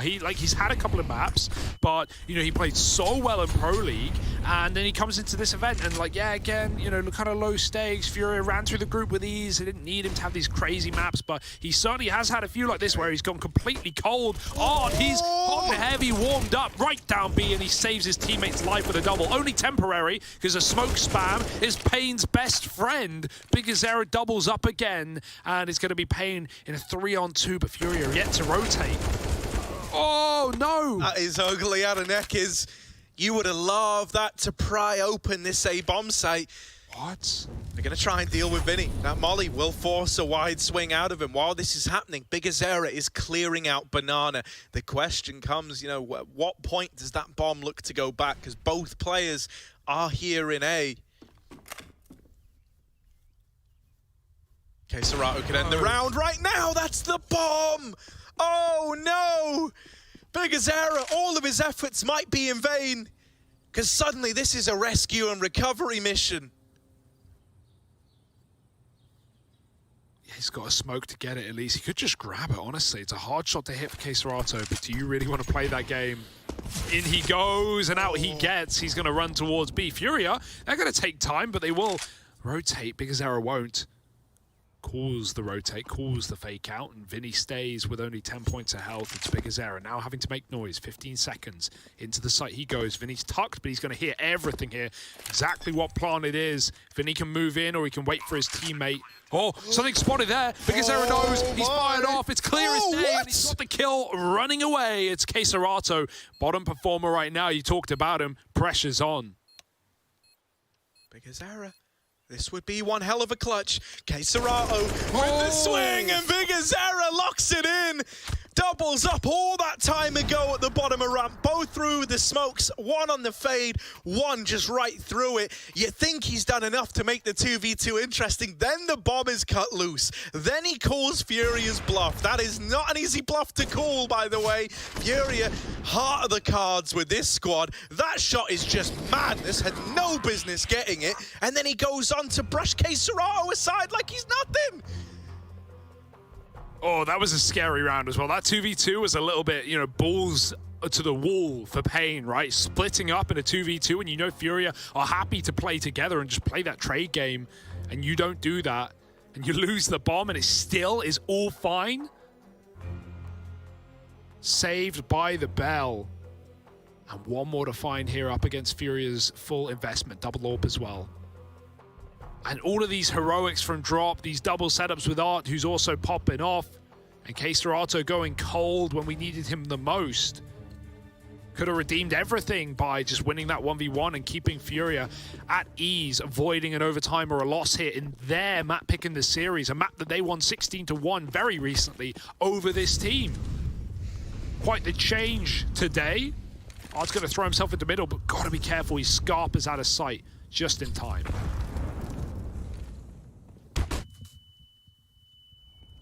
My God, PKL. He didn't realize. Oh. And Drop has just saved csgo's life, mate, with that kill there.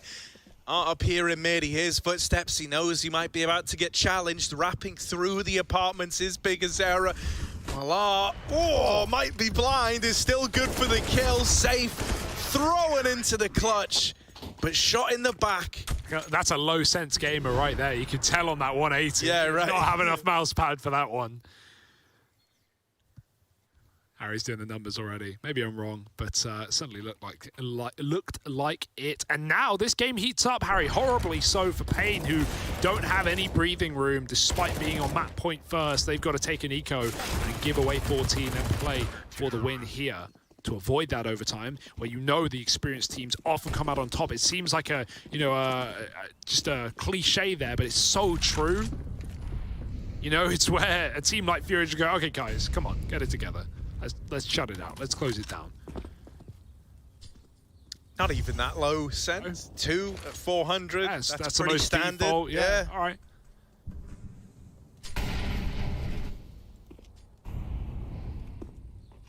Sometimes a flick of the wrist ain't easy without the AWP. Ain't easy without the power game and glove gauntlet. We're going to try go back towards B. This is Drop's domain. Didn't you get the memo? You don't envy them for this. Drop is having an incredible time right now.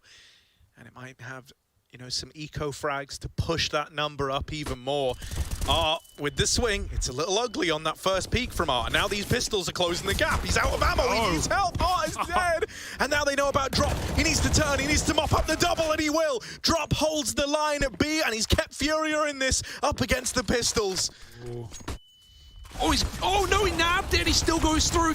Auto pistol out, traded by Glock. And PKL, no ammo for that repeat. Does jiggle and get the info, but he's been wrapped into the B site. Vinny will close from Ruins before That was just a bit of a gross round from everyone. Yeah. Drop was the only guy who like looked pretty in that whole thing. And that's to show why Fury have been playing for these like aggro banana rounds, right? Taking car, because that's how uncomfortable we can get. Suddenly you give Pain better guns and they win that one. If you don't chase, if you just grab that bomb, go back, you have a lot more hope in that round. You even had a gun there, but they full sent it. And yeah, it's fine. It's only Glocks, it's only pistols, but an opportunity there for Pain perhaps. Will Fury give them that much control again? Probably not with such a high amount of utility. They know what's on the line here. Last round of regulation. No orbs for Pain on the T side, no interest. Even when it's been at their feet, they have not picked it up. But the slack, well, that has been drawn right in, right back for Pain. Smoke spam is scary. Bro, doing that boost is even more profitable with the silenced M4. Like before, you know, the tracers would just give it away. You go like, oh, they're doing something grimy. No one peek into that. But instead, you know, you spam it back, thinking they're at car, shooting some shots down banana. You know, you always got to shoot your shot, but you know, no cap, as they say, Hugo. I don't know what that means, but means like telling the truth, man. Oh, no lie. Well, yeah, no. Oh, no, it worked. It worked in the context. Yeah, okay, that's fine. We'll count it. You know, you're I don't know. You're one of the fellow kids, Harry. Yeah, I am one of the kids. I'm one of the kids. What's up? Look. Oh dear, Zoomers v Boomers, and where will this round go? Pain are regrouping back at B. Bomb's got to be grabbed. And again, the passive setup with one smoke for Art. He's ready to lob it in at a moment's notice. And with this amount of time on the clock, Art getting it down is a good sign. That smoke's a problem. No cap, Hugo. No cap, Harry. You need to cap this B play. Nice. Yeah, they're just going to have to go through it. You don't really have a choice. Oh, my. Art doesn't find anything on the spam, but Drop will deliver. Oh, can't make it anymore. Art just needs to stay alive, but is dealt with by Big Azera. Bomb's looking to go down. Serato could win the round with the smoke push, could lock in an overtime, but he doesn't go through. Instead, respects it, plays the 3-on-2 out. PKL and Big Azera both in with a chance of stealing this away in round 30. Drops heroic. Are they enough? Have they done it all for Furia to lock in an overtime, or do Pain snatch another one away? Big dead, and PKL falls as well. We're going to overtime. 15-15 as Furia lock that one in. And this game, we run it back again.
coffee's getting in for Furia. They need to wake up. They need to be hyped come overtime because Pain firing on all cylinders right now.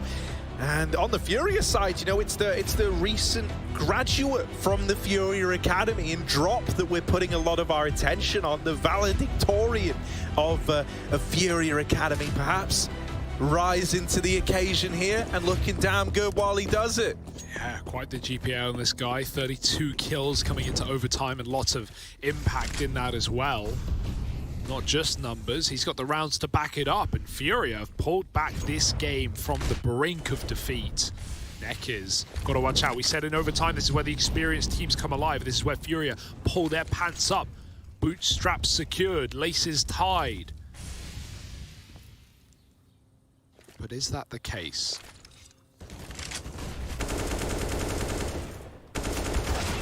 Oh.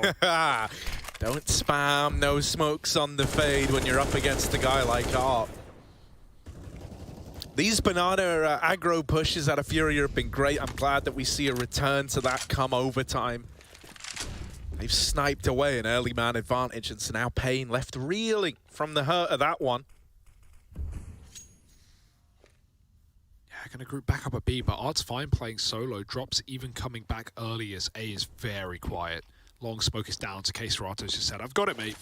Still got an orb, not off the angle yet. Double flash back in for Art. He lines up lots of damage. Gets the info as well. Bomb not seen, but enough of a disturbance to cause a rotate.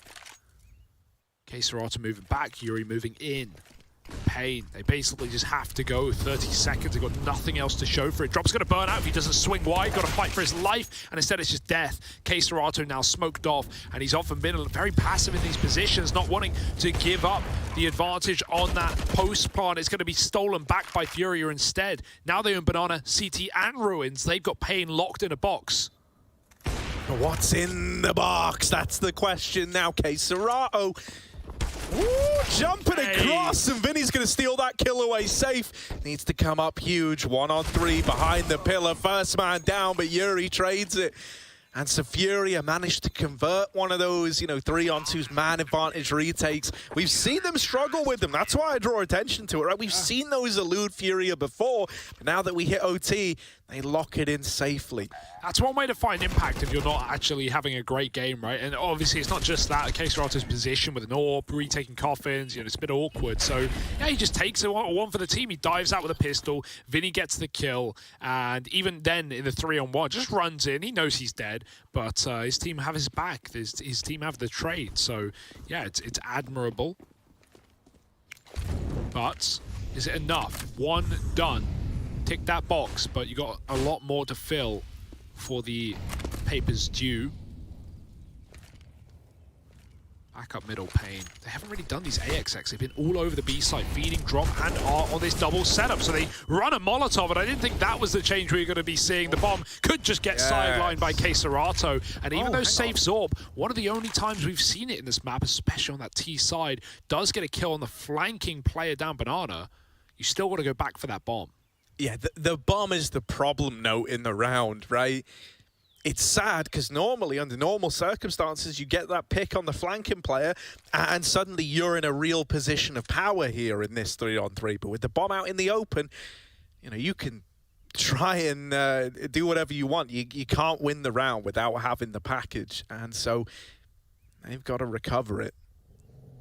This means they're hard committed to the A play. They've got mollies. That could be used to flush out csgo from pit. He doesn't have a smoke either. So if one comes his way, he is going to be forced into a very rough spot. Nading off the mouth. They're not up yet, though. It won't do anything. csgo gets close with the orb. The bomb has been yoinked.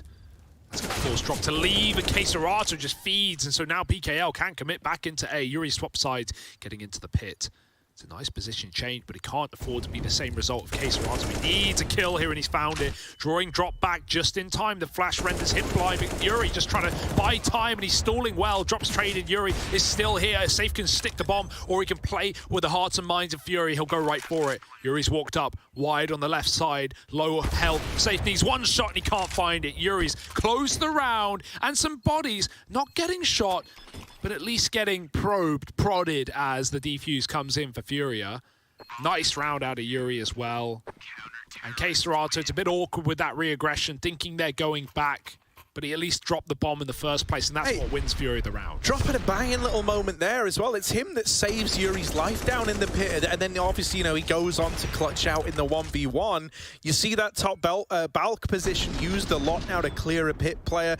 He was not considering it at all, and so drop blocking in that frag made the round achievable. Yeah, it's also probably a realization that it's come all too late here for Pain, but Safe's T-side AWP, man, we haven't seen it until overtime, even when they had the option. I really would have loved to see more of it. Already he's come in with kills in both of these rounds, and, you know, it's just a change of pace for Pain. It's something that you can rely on a little bit, as Safe has been that top performer all the way through this matchup for Pain. So, yeah, it has come in too late, unfortunately.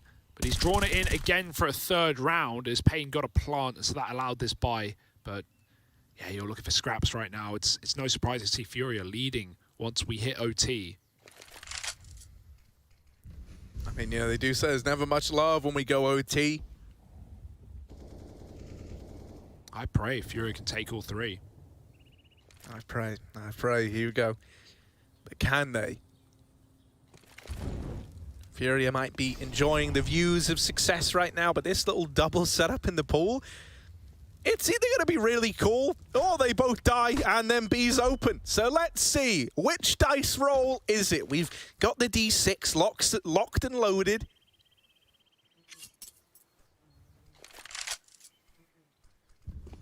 Drop instead getting boosted at CT. And I like that they dismantled that setup. Ooh, Art with the swing, and now he's baited them in. Now he's got their attention. Here comes that utility drop on top of the world, baby. Here he is looking down into the site. Does get off, he falls off. Art catches the bomb crossing and he's looking to have a bit of a round. He gets a bunch before getting traded. And so for Hardzao now, 1v4. They're not going to give you respect, surely. They actually are. Jesus, they call his bluff on the bomb plant. And now they know he's not planting. They chase him down in the site. It's 18 for Furia. Pain now needs to go flawless if they want to get this to a double overtime. Oh, they're feeling the burn, man. And I'm glad we have a little pause, actually. Oh, never mind. Hang on a minute. Well, I'm going to just rail through this. Drop's been really impressive. Like, the thing that's so good is that, like, his positioning's been really, really sound. His aim looks crisp, obviously. His decision-making's normally right on. I think the only time you see him let down is, like, he's lacking some of the confidence, some of the decisiveness. But that's stuff that builds up with time, right? You'd rather have a very technically sound-looking player that's lacking confidence, because obviously with results, the confidence is going to build up, as opposed to a player who is full confident but technically not that gifted, right? That's like the worst case Ontario. Yeah. Drop is a very exciting prospect, and considering, you know, like when he joined this team, Furia said, like, yeah, we're still kind of looking for our permanent fifth. Drop is someone that we're bringing in for the time being, moving him up from Furia Academy. Even if you just go the route of like a nip to Young Ninjas as well there, where it's like you put him back in the academy team and you bring that experience back. Yeah, it's like the old classic, like, oh, taking, you know, almost like taking experience back to your region, you know, for a less developed region like the Asian scene, going back to EU lands and then coming in and improving their own. Nice flash play. They turn though, and K-Serato is ready to trade. But yeah, I don't want to write Drop off yet. He's having a great game. He's having a great time, and still a major. Right around the corner here for Furia. Pain too. But they'd rather get there typically top of the board. And right now on Furia's map pick, it's looking easier said than done for Pain. Smoke a B.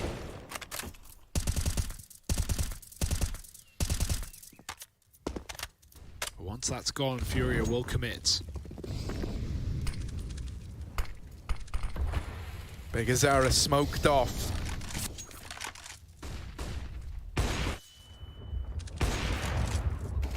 CT smoked as well, so the Orbs just hoping and praying that they can find anything. Molly on the plant. Art's not burning. Wow. Art? Oh, he is, of course. Spread's too late, mate. Yeah, Pain just got kind of robbed there with that, mate. Art should have been tagged up by the Molly, but instead, he's the Fire Walker. Art will go on to get a kill as well. Oh. Bullets will do the trick. They do what the fire could not. PKL looking to catch the banana player of Yuri. And with Vinny dead, it's all on csgo. 1 to his name. Oh. There's the trade. It's going to be close, but it should be a pain round locked in to keep this one soldiering on. Man, that clock was low, man. Would have been nice to see csgo tuck, right? You still got faith in your aim, but, you know, after 2 kills, get back to the bomb site. A few seconds of stalling there, and you win the round. You win the entire game, so... you know, close one, but yeah, Pain weren't in position to get the defuse, right? One coming up from Banana, one from Coffin. Like, you know, you can't, your best player is probably Coffin, player sticks to the bomb, Banana covers, that's 1 kill for csgo, wins a round. Instead, he just fights to the death. Well, the death comes swiftly, gifted by Pain. They get a nice little late, last-second B retake on, and Furia call their final pause. Now, Drop never really got to play into that round. He was flash peeked at B to start it by Nekis, so... Now we're going to get to see more of that T-side action from him.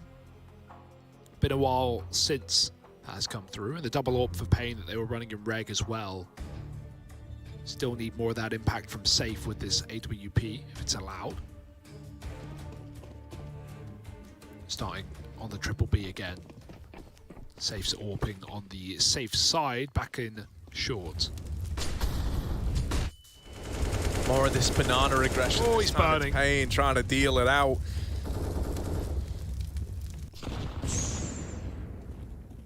Little nade stack.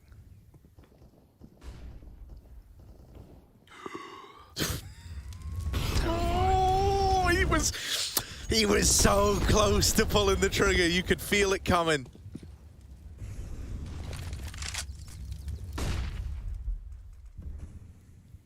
Instead, no wacky wall bangs today. No. Attempt fate barrel scene. Oh, he knows about both sides now. Going back in. Ah, pick a target, and he does. Drop again first. Up Banana. Poor guy. csgo had already cleared it, but yeah, get back to the bomb site. You've got the man up. You can waste some time here for Furia. You can bleed your util that little bit. csgo is looking for luck, but it's not on his side today. So it will just be a smoke exit instead. Again, Furia just recommitting into B once more, boosting up, great position for the A1S. Neck is not going to be affected by flash, but Molly's a problem. He's got to fight for it. 2 kills, lovely spray for Neck. His teammate smokes the Molly, so he just stands tall on top of the box and are in a 1-on-5. It's refresh-esque, but surely not as applicable. It's 18-17. One more for double overtime.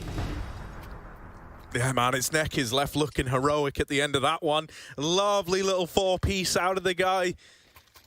1 away from double OT. Furia just can't get it going on this T side. They've got 1 more chance to get this done in the first overtime, but Pain, an entirely different beast now to the one that you just 3-0'd in that first half of OT. They're now believing in their chances to get this to a double OT.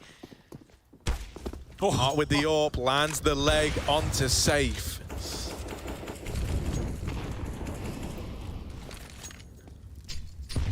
Ooh, dearie me. This time Furia's won the early damage battle right there. Looks to be this re-aggro B play, but csgo, oh, he jumped again. Scary, and he will live. Careful from the Molotov, backing up. Knowing he's likely got Neckers trapped here, especially with more flashes, he will get out the second time around. Art now owns the angle, and then you've still got to be a bit paranoid if you're Furia. Clear your corners, but it's all fine and dandy. Neckers sits in the smoke at B. He's got a little gap, maybe thrown by design. Will the AK pop him through it? Neckers wants to go wider, but any further, and he loses his vision. In the meantime, Furia back up and assault A, where 4 CTs stand. Because is here with the AWP. I haven't had to see much from the secondary AWP, but he likes bringing it out. Now's his time to shine. PKL. Oh, now needs to hold down short and is only good for 1. Down in the pit. All eyes on Hardzao. Needs to come in huge. He does have Safe, but he's a long way away. And Drop has continued to find success for Furia. A 4-on-2, an unlosable round, you might say. Campaign, make us eat those words. As tasty as they may be, Harry, Element of surprise is not on your side. They're going to face you. They won't give you a second to get set up and save the orb that we never saw until it was already too late in a 1-on-4 to keep the game going. Furia, this is their map pick. Ancient is next, and it looks like we're going to get there right now as drop closes. It's apt. It's just as Furia finally do it in the first overtime. An impressive victory considering how that once was, but Furia long it out, and that's only map 1.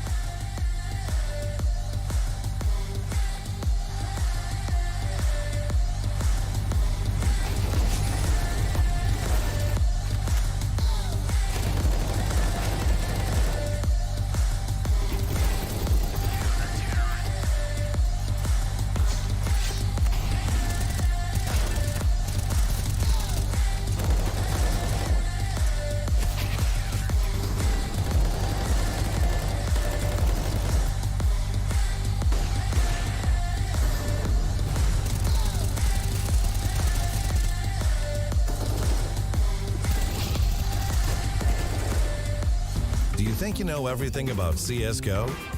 Then stay alert and look out for the DHL drop quiz on the ESL CSGO Twitch channel.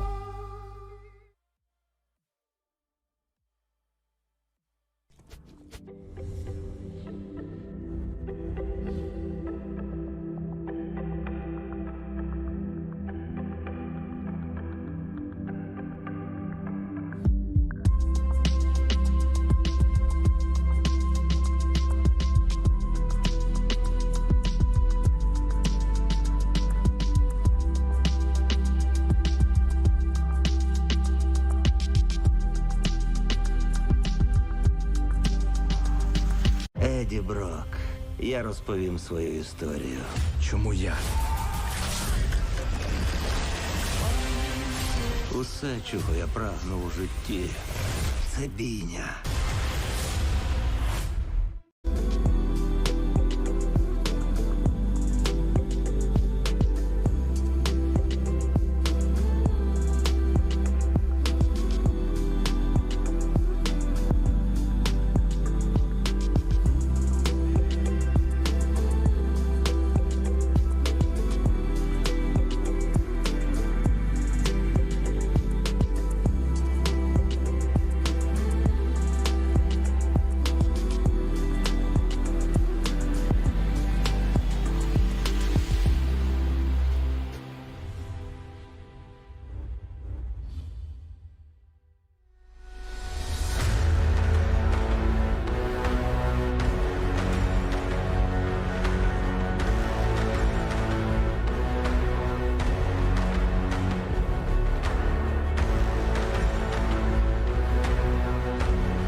Do you think you know everything about CSGO? Then stay alert and look out for the DHL drop quiz on the ESL CSGO Twitch channel. Because as soon as the question is asked during the stream, the clock starts ticking. You will have 60 seconds to type your answer in the chat using this format. And keep in mind, speed is important at DHL. So the faster you answer correctly, the more points you get. Keep track of how well you are performing on the leaderboard. Will you manage to make it to the top and win one of these amazing prizes?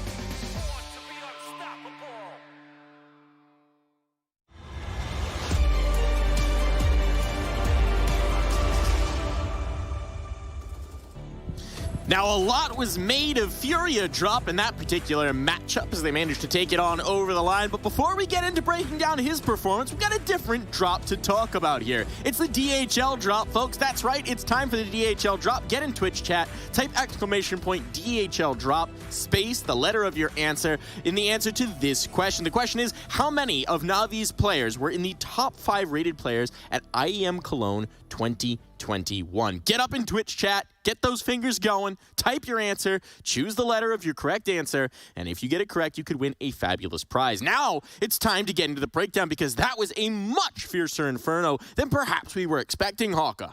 It was, and we saw a lot of interesting things from both teams on that one. Firstly, huge props to the Pain guys for adapting after the previous Inferno these teams played. They was playing so passive on CT in the last matchup. In this one, they played much more aggressive, constantly getting info, and you saw that CT side threw Furia off on a lot of occasions with that aggression with some of those flanks. But then as we switch over to Furia, Drop having a monster game over on B, and we were even noticing some position switch-ups where csgo wasn't playing B this game. Yeah, I mean, we typically saw that csgo was kind of that sole anchor at the B side, but instead he was kind of playing at A. He had the op-out a lot more, and Drop, I mean, man, we got to talk about Drop. I mean, this is probably one of his best games in his career, and he was just able to completely win duels, picking up multi-frag rounds. I mean, he ended that game with 36 frags with over 100 ADR. I mean, that is a big statement to make. We were talking about Drop being on this roster, being the youngster, and boy, did he deliver. Huge confidence builder, especially going into his first major, his first Legends stage as well. Incredible opportunity for a young player. Looking forward a little bit in this matchup, we've got an Ancient game on deck next. Words. And I think there was a little something you wanted to look at about the Ancient matchup between these two teams over on the Telestrator, Hawka. Yeah, I do. They played this previously in a best of 3 recently, and I want to point out a few things about Furia's CT side. Firstly, a lot of teams like to play with an AWP on A. An example I will use is Brokey is someone who moves around a lot on this A site. The AWPs can be very good. However, that's not what Furia do. They put csgo over on this A bomb site as a rifler, and he has been putting up great numbers on Ancient. He's got a 1.32 rating on the 8 maps he's played on Ancient, and more importantly, a 1.4. Oh, I'm struggling to draw the line. I'm struggling here. 1.48 on CT side. So basically, this area of the map should be locked down by csgo, which will be very cool to see. I think he's one of the best on that A site. Then we have to look at Drop because he plays in and around mid and donut. This is actually Honda, but we don't have Drop's pictures, so we're going with Honda for now. Drop never played Ancient before coming to Furia. Furia Academy didn't play it, so I'm really curious to see what these two are going to do. Drop's basically 2 Hondas anyway, right? So we're going to go ahead and work with that. And then you're going to have Yuri playing over here in towards Cave, also solid in his position. Vinny playing passive on B. And then also Art has a bit of a free role. He'll sometimes play B with that AWP. He'll sometimes come over to mid early and help out. He's a pretty free player, and he can make a lot of those aggressive plays with the AWP, which is great. That's Furia's CT side. Pain played it completely differently. Pain actually stacked with loads of players towards mid, 3 mid at the start of a bunch of rounds. They played a completely different setup, and I'm just really curious to see how that plays out and whether Drop can still have such a good game on Ancient, because he's literally played 2 official Ancient games in his whole career. Now, I mean, talking about that as well, we saw a lot of adjustments come into their Inferno game, right? That was something you guys were noting in the green room from the Pain side of things. So it was a closer match the last time they matched up in the IEM Winter Qualifier. Do you think they will have adjusted and tweaked as much about their Ancient? Do you think they might just lean back into the game plan here? I think their game with Ancient was pretty close, so I don't think there has to be too much adjustment. I mean, the game on Inferno was pretty clear and pretty evident that they had to make some changes, because what we noticed is that they always played turtled back. They didn't go for the fights, and if they did try to go for those fights, there was no confidence. But today was totally different. For Ancient, I'm kind of expecting the same thing. I'm thinking they're going to bring a lot of fights. They're going to be a lot more coordinated than what we saw before. But, I mean, I'm kind of curious, are we going to still see that performance, or did they kind of blow everything out in the gas tank of map number 1? Now, the interesting thing here as well is there's a lot on the line for Pain, right? They can secure a legend spot by winning here, by moving into the grand finals, getting enough points that the 5th place decider match doesn't have the chance of overtaking them. Furia, they've already got that legend spot. It's fine. Easy street. It's good. Clean sailing here. They just want to win IEM Fall for, obviously, the glory and also the chance at the EPT points, the prize pool, all those wonderful things. But A lot on the line for Pain when it comes to the major. Now I believe it's time for the answer here to the DHL drop, folks. So hopefully you got it right there. It's C, 3. There were 3 players in the top 5 of IEM Cologne 2021. If you can name all 3, I'll give you extra kudos in the chat. But now it's time for us to take a quick break. When we come back from this break, it will be time for map number 2. It will be time for one of my favorite maps in the pool. It will be time for Ancient.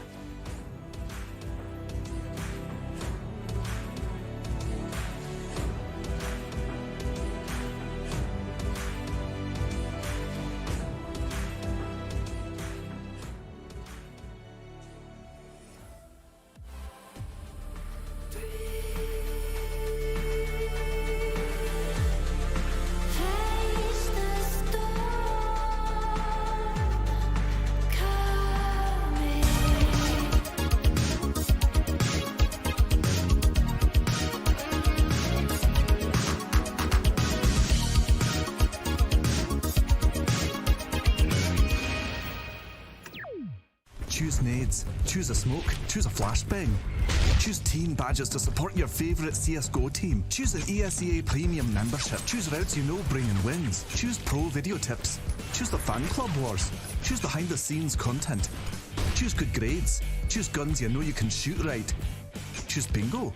Choose the equipment you know is going to get your team the win thanks to heat maps. Choose the CSGO Hub Premium. The complete package to help you and your squad achieve all your CSGO goals.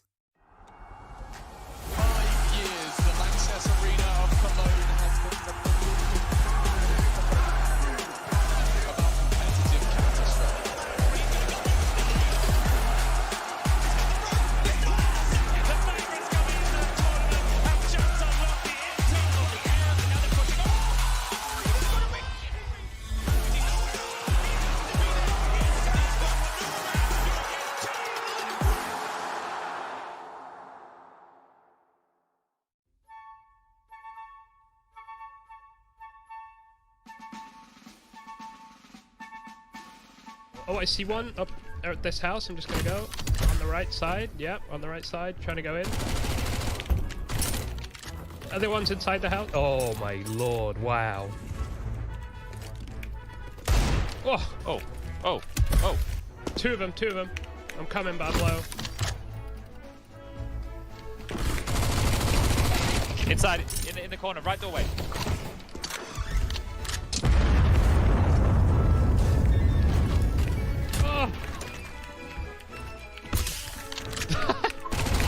Lower side.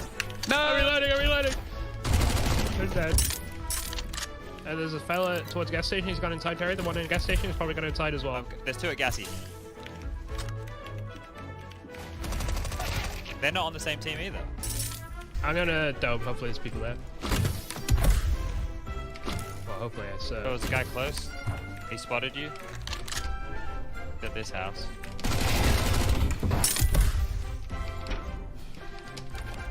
Trying to blow up that barrel. He was behind the rock. Yeah, next to the barrel.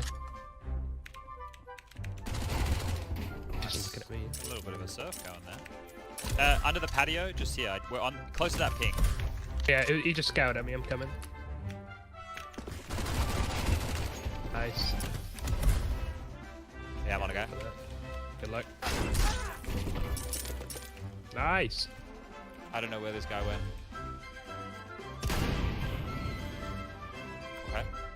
Can't see him in the tower. Oh, I saw him. He hit me once. I'm going. I might die off this. Nice.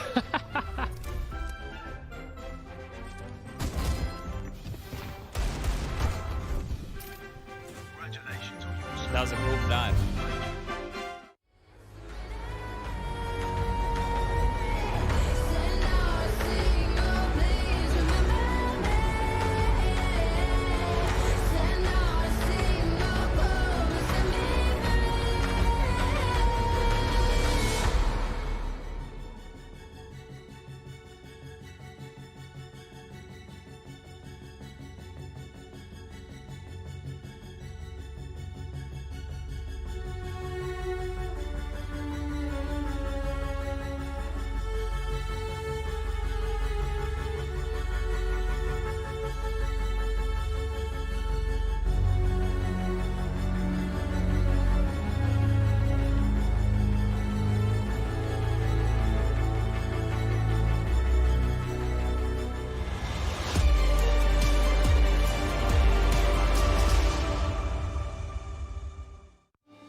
Oh, it's a little more up-tempo.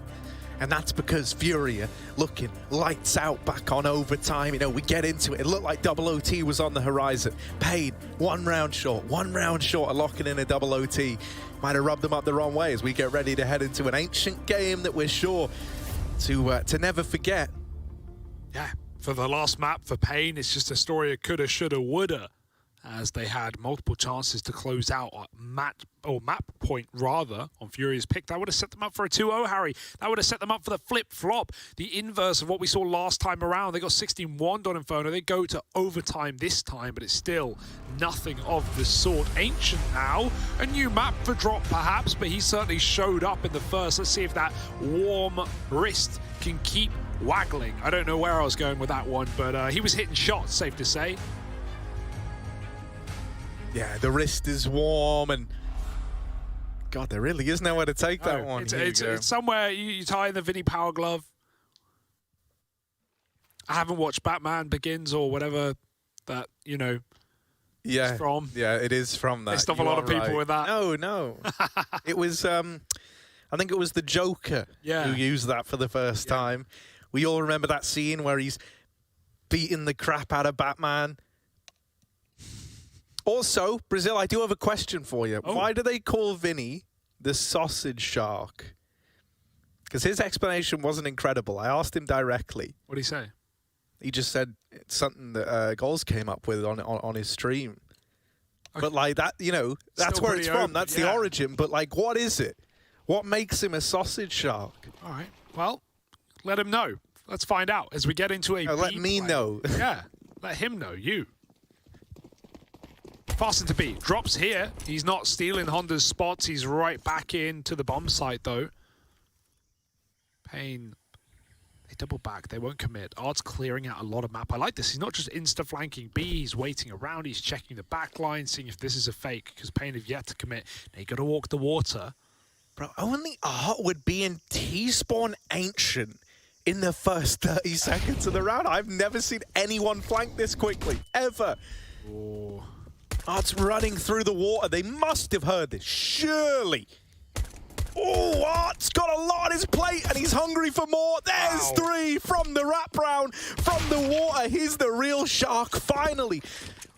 Knocked out of the round by Safe, and it's put back into a 2-on-2. Furia having to dismantle this B stack all of a sudden because the alarm bells are ringing. Now we really see how the sausage shark is made as well, right? Just no time to get that execute in. You run up the ramp, you're already dead. csgo carrying the back line, but it is A he's got to worry about. It's a long rotate for Pain. Here they come, though.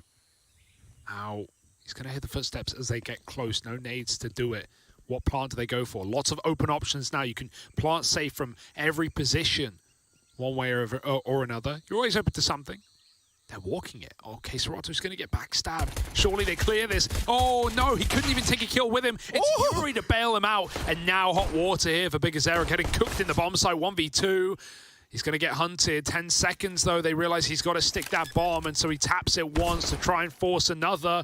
Now it's got to be a stick. There's no way they give you both fights. One runs you down, the other hides. And over the top was enough for Yuri. That's a good way to play it for Furia. One player commits with a 6-second stick, and one doesn't. So even if it's a fake, the max you can get is one kill, and then still Furia win the round. So locked in. Yuri saves csgo, not once, but twice.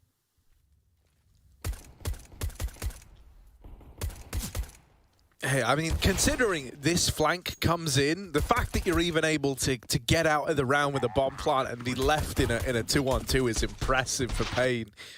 Right, Art's flank finding 3, and he's smiling away. God, such a handsome guy, especially with the glasses. I love his glasses, man. The Art glasses. Ooh, run boost in. Bro, he's already up on the... Ooh, firing down range, Art with a double. And there's the ramp flank coming in for Yuri. That is a wonderful little piece out of Furia. That's so perfect, man. You can hit the jump yourself, but not only is that even faster, but there's no question on whether you're going to make it, right? You just get flung forward onto the ledge. And yeah, the double crunch as well, of having a second player there coming down from ramp is lovely. And Yuri is going to try and hunt down Hard. I always heard the shot, and he does get him. Nice kill with a P250 means nothing ultimately, as We see Vinny close and Furia start 2-0 up, looking to do exactly that to the series as well. But this is Payne's pick. We imagine there is more to be shown. Ooh. Bit of a hiccup. Couldn't hit the cough in time. No, yeah, I like it. You just owned it. Worst nightmare, having hiccups in a car, so we're going to have to check in with Hugo in just a moment to see how he's getting on. Payne back in with another 4-spy. This time AKs are plenty. They had the hero rifle last round, but now it's a hero Mac 10 on Big Azera. The nade damage early on is brilliant for Furia. Look at this, they haven't even seen Payne yet, and already 3 players really looking worse for wear. In your first gun round, it's time to hiccup or shut up here for Payne. And into the boost they go. Every round, it's a new play for Art, set up by his side, and he does them right. Finding PKL and even climbing over the top with a nade. Oh, they're not ready for the repeat. The flash does stall him, but he can still backstab. There's still opportunities to be gained for Art. They run back down the ramp, and he picks him out of thin air. Harzal late through the water, going to get that bomb. Furia, no one's watching this right now. He's got a bit of timing, but into B will be the warning. Coming down the ramp is Yuri, and Harzal's got a red carpet rolled out, but it's the blood of his teammates as Art lays them all to rest. 3 in the lane. You just can't get comfortable if you're Payne. This should be free real estate. I'm a big fan of Furia's Ancient right now. They're bringing a lot of cool ideas and a very good look to open up this map. Yeah, it's one of those games where, you know, one of those early starts where it feels like Payne needs to be, oh, we got the wallbang in there as well. Yeah, just, before I make that point, there's a lot of cool wallbangs in this map now available. You can spam Dark out from not just there, but also inside of Cave as well. You know, lots of ideas for stopping plants. I'm sure we'll see lineups at the Major of this as well.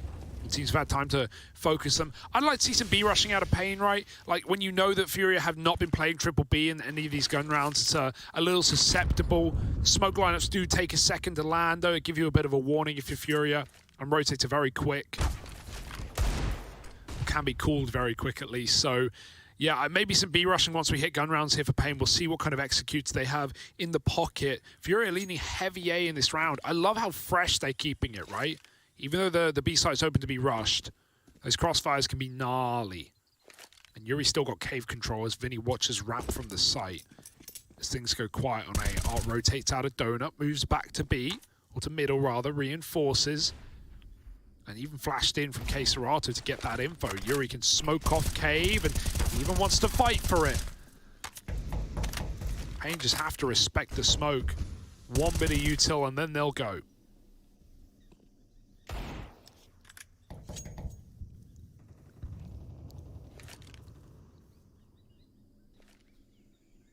Yeah, pretty measured on the old approach here. Vinny with a top ramp smoke going in. That's going to make you a little more nervous. So luckily enough, only one player coming from ramp. That's a pop flash into cave, and everyone's blind. Oh, with the double up. And with only 20 seconds left, you've got to go now, or else you won't ever go at all. They've got this org, and they've managed to deal with Vinny. The nade denies the plant, and for Big Azera, wants the kill, but Yuri's not in a giving mood. He's more about taking. As he locks that round in for Furia, they are able to break apart the fast pistol B play, the explosion out of Payne Gaming.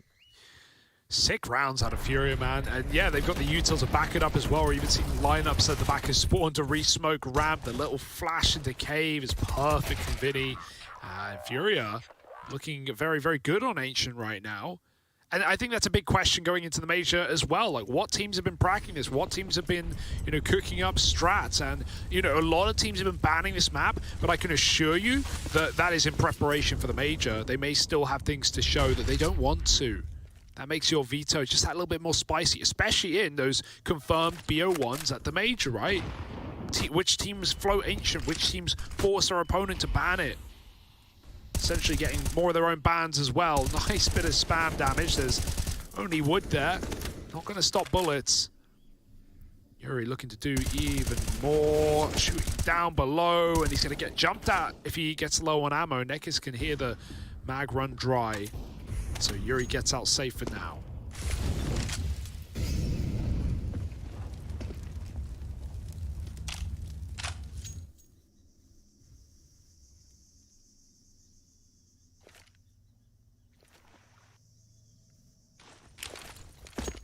Yeah, bit of a mid-take out of Pain. They've got the donut smoke and top red smoke in. They're throwing on a timing such that you could try and come through this red smoke while donut is smoked off, but that's not the decision made here. With those two positions smoked, I think it should become all too clear that that's to set up players on ledge. Wouldn't surprise me if we see Drop start to lean towards B. Vinny's employing this boost at the back of the site, looking to get, 1 or 2 and then drop down out of harm's way. But harm is coming his way, and Hardzao takes his head off. They know that Yuri's there past that point. The Molly burns out Big Zera, and PKL as well. Drop, can he deny another bomb plot? Comes in with yet another kill. They just get it down in time. Drop's Molly has almost done enough.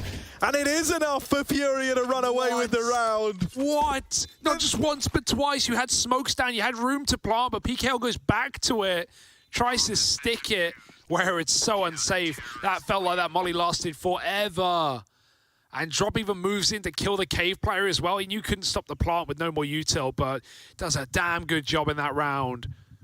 Maybe new to the map, but put up or shut up. And he's done that for Furia. Mouth wide open right now, and 5-0.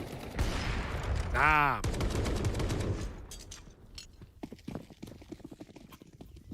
Even the late flank up ramp, you just don't get a second to breathe if you're Pain. The backstab was already in. Gonna come in with another gun round. And I was going to say that boost is a bit awkward there for Vinny at the back of B, right? Because while it's good, especially if you have cave control, if you don't, you see the effect of it. Now, it's crazy that Big Azera checked it, or was it Hardzao? One of them ran in and just pre-aimed it, got rid of that setup completely. And then once you lose a top player, well, your bottom player is going to get flushed out as well. But they can just walk... Oh, gross. Chill.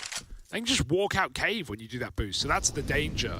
And we saw that kind of screw the booster at the bottom. Pain have lineups, but they line us up around here. Man down early. 2 mid smokes in. Still leaning B as Fury take real estate. Is this misinfo? Not if Vinny sees the bomb and he deals with it as well. Hardzao dead, smokes out, and gets back to help Yuri in the bomb site.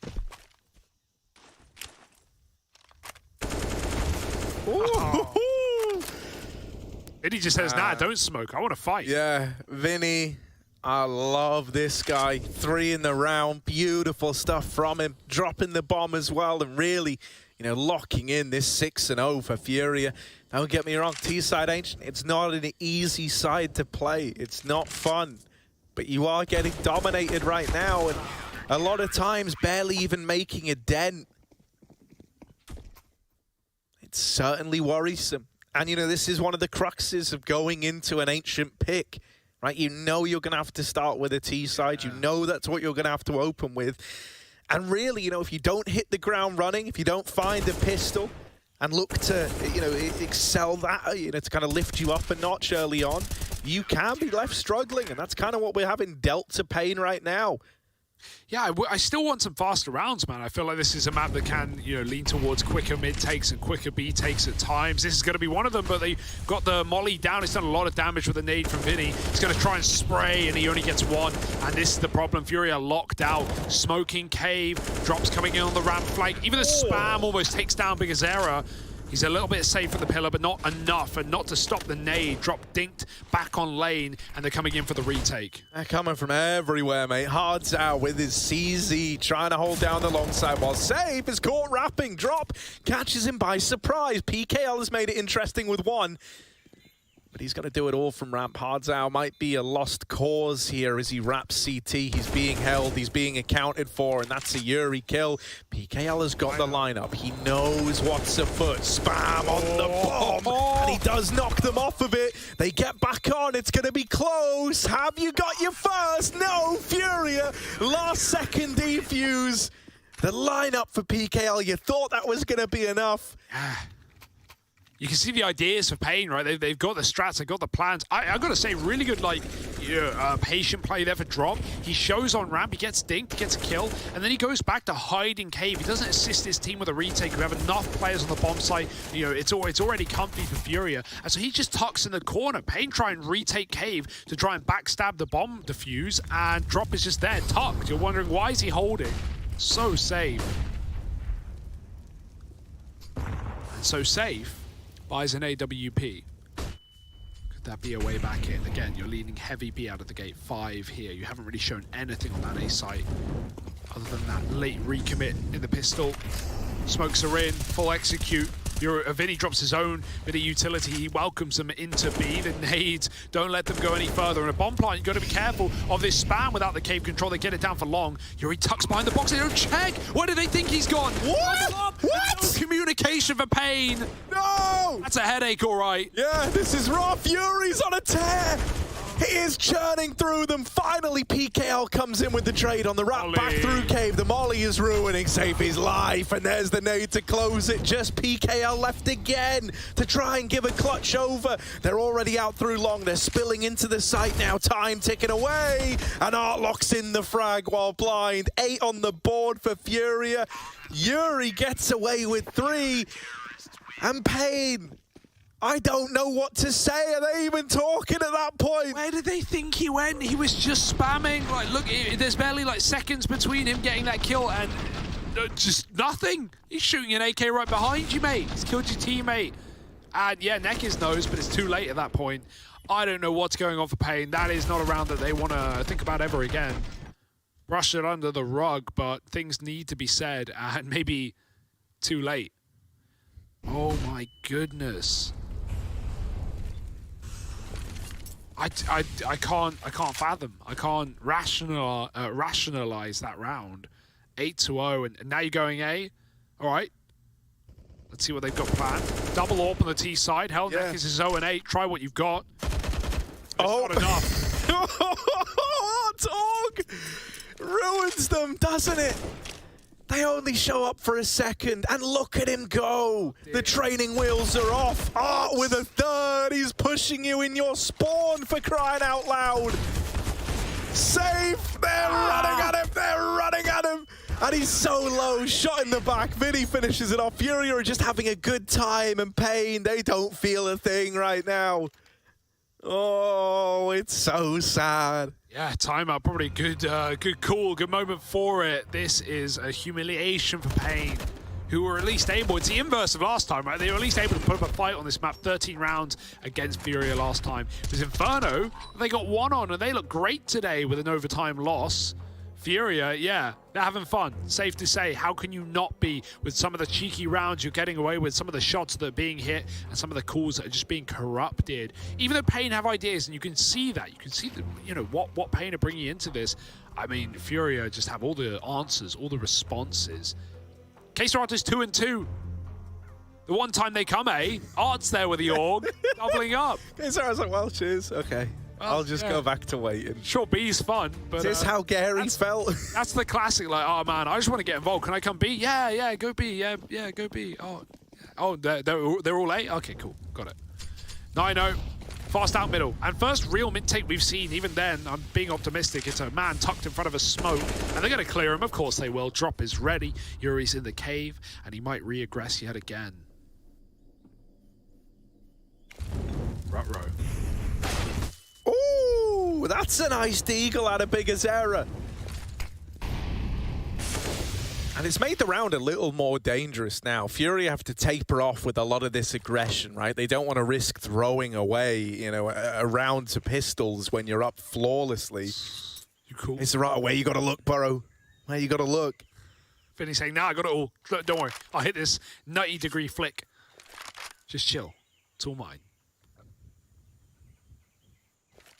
Okay, Serrato's just begging for a fight at this point. Gimme. A frag after midnight. This is a nice top smoke as well. You can't even boost over it, get an angle you can walk through, but Vinny welcomes you into his bomb site. You're about to enter the Vinny zone, and you won't like what you see. Queserato and Vinny with a killer piece. And just Hard's out left. The bomb over at B. Rotations being called for. His job getting harder and harder by the second. And there's Vinny to close it with the tap. 10-0, still flawless for Furia. If you're looking for silver linings, it's that Pain can basically buy every round, but... you know, I doubt you're celebrating that one. Woo, loss bonus. Yeah. Yeah, these B setups are dirty, man. It's like crossfires, we're not getting flashed off. Fury just getting all the easy gunfights they want. Another 4-buy, AKs and all the util in the world, but what more can you do with it? And it feels like every single round they're just starting 5B, man. They have no map control. Even when they do, you know, don't get me wrong, Art's getting aggressive and he's getting away with the kills, but I'd love to see something in middle for Pain. It feels like they just haven't even tried to walk up red to take Donut. It can be very difficult in those positions to get anywhere, you know, through Donut to A, but all we've seen is B takes for Pain. This is a better one, though, to full molly execute. They've gotten very close in some of these rounds on B, but they've got to clear corners this time. Yuri is waiting around. They're going to push deep with no flash, and Vinny just sprays through the smoke as they come to him naked. Oh, Finish the job again. There's a late cave wrap, but Big Azera is dead. Drops cleaned up the site, and this cave wrap we once talked of little impact at this point of the round.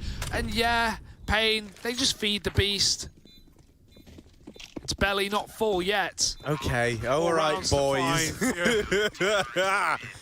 Look, save that for later on. Save that for when you got the win. Maybe that's why they call Vinny the sausage shark. Lovely round out of Furia. Lovely game out of Furia. Yeah. Everyone, you know, like we might have had some quiet performance back earlier on, other than Queserato, who, like, bless him, isn't even getting a chance to play. Like, yeah, you can't his whole round is like, guys, I'm anchoring A again. Oh, we've won it. Okay. And, you know, everyone else showing up in spades. Oh, finally something middle, but it's still got one man with a 4-man B start. It's just a lurker. I don't know. Pain are going to try contact up B. Now there's a heavy ace out of Fury expecting adaptation change with this position for them. Lock them out, not with Vinny putting up the goods again. Just smokes himself off. Sets up for a retake round. Says, fine, you can have the site. I'll shoot right through. He's got geolocation. He's a shark, all right. Smells blood in the water, does Vinny. Now he goes through. Why not? Full send it. Get in their face. Get in their head. You're already there. And it's rent-free for Vinny with the ace. That is a Vinny round through and through, baby. Gets out of it with the ace. Round intact. 12 on the board and flawless at that. Vinny. He was the only B player, Harry. There's no one there. No one. It was empty. They were all A. And he says, nah, leave my bomb site. I got it, boys. Have you ever seen anything like it? Wonderful, wonderful. And look at him smiling away. Yeah, it's hard not to smile at the end of that one. Get him out. You may have had your shot on Inferno, but all you did was awaken Furia. The Panthers right now. And if you're going to walk a smoke, I couldn't even be against it at this point of the game. It's being held, though. Drop. Oh, dearie me. They are ready to pounce in middle. Tranquilizer darts at the ready. But are they shooting blanks? Did they check the dosages? Nekis didn't. 0-12. His team not doing much better. Donut smoke top red as well, but Drop is fine to give up middle and play back in the bomb site. Again, we haven't seen Pain step foot in Donut in this T side. This is the first mid walk at round 13 when nothing has worked. How will it fare?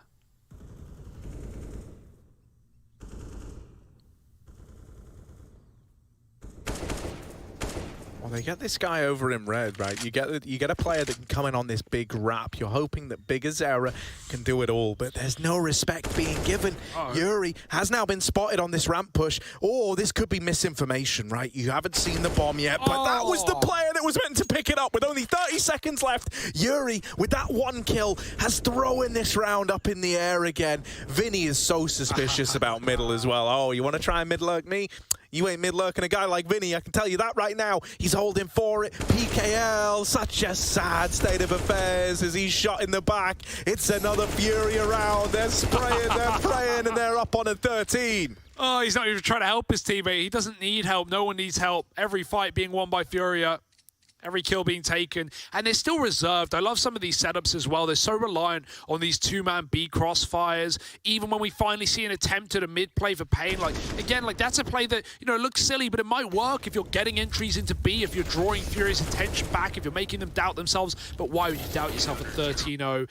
And it's not like you're even getting kills to change setups for Furia. Now they go back to another mid take. Serato leaves drop as he is not threatened. I don't know. I feel like we could have seen so much more on this T side for Pain. It feels like they really did just get stuck in the ways of taking B. Drop's walked in through the smoke, and they will take him down. Yuri's there to answer the call with a spray, and now it's an A pop with Art up close. You thought that was going to be the invitation, but it's now. Look at the lock them out of the site. Serato finally given a chance to frag. He's remembering what it feels like, but he won't get the final one. That belongs to Art. 14-0. Furia, I don't need to tell you that they are all over this game. Yeah, the two times. The two times that Pain have walked out A, Art is playing main. And Serato, he still gets a couple, right? They get past Art in the smoke, but this poor guy, like he's probably happy with it. He's like, yeah, this is the easiest game I've ever played. But look at the scoreboard. Look at how top heavy it is. Yuri, 21-5. Vinny, 18-6. Art, 18-4. Serato, 5-2. It's not like he's dying. No, he just doesn't get to see anyone. All right, Drop, give us a go. Art-esque up top of the ledge, and they're going to pop through middle as Drop hits the spray and hits the ground, running with 3, traded by Big Azera, but this game might be coming to a close. Yuri, nail it, go on. Oh yeah, on the smoke fade, Big Azera removed. Safe knows what's up, he knows this isn't winnable, not in Vinny's bomb site. It's the flawless first half out of Furia. They weren't happy with an overtime win back on Inferno. They want to make a statement up against Pain in the second and potentially last map of this series.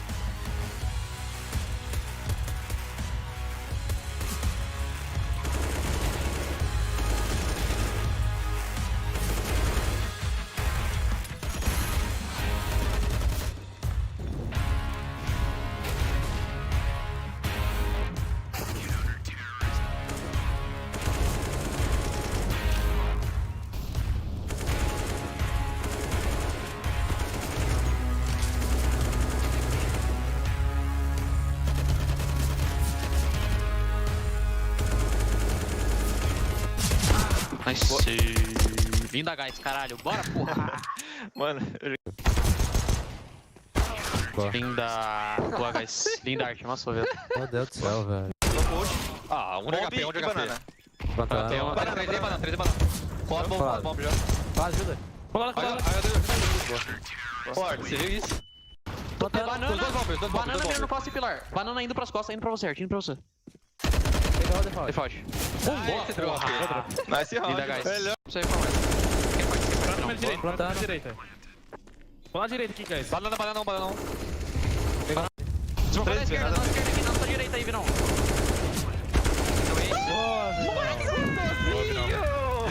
Ai, que isso, velho. Bagunça, tá vendo? Eles voltaram pra B. É B. Bater porta, é B agora. Banana. Meu Deus. Comeu. Chegamos. Big Zero vai estar de AK. Tava aí também, guys. Peguei atrás de você, Art. Tá seguindo, nice. I would like to highlight 2 players, in my opinion, which is gonna be the crucial of the games for us. Is gonna be Safe and PKL. Safe because they have a lot of impact during the game, with such important kills with the openings and stuff like that. And PKL because he have some mid calls and calls tactics very good during the game. So yeah, I would like to highlight both of these players.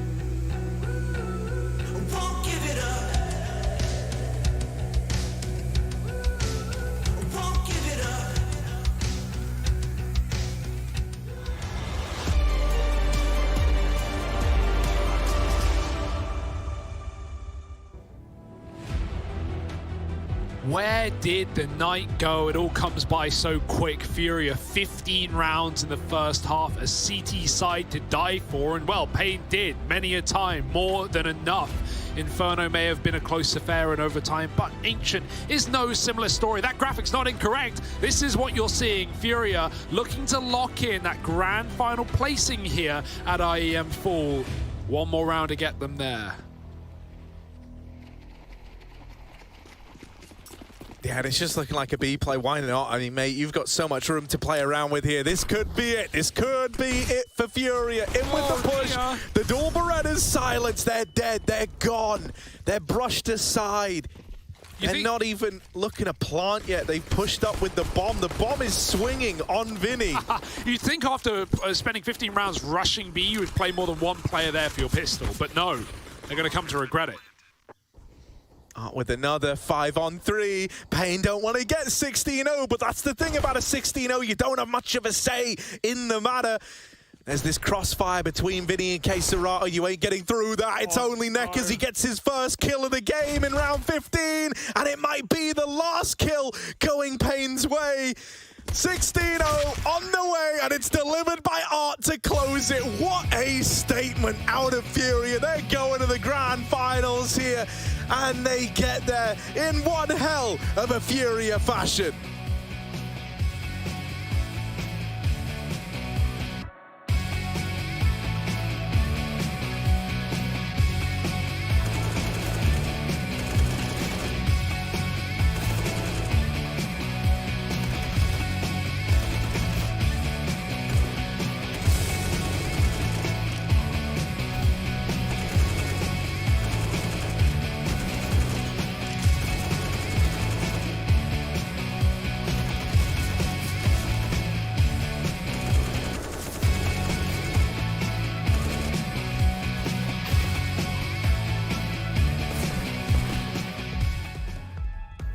Oh, the wall saved you. Okay, okay, dude. Where is he? Where? He's on the damn thing. I think. Found him. Oh, I hit him. He's scared. Where is he? On the middle, mirror ramp. I have a nade lock, man. Use your nade, monkey.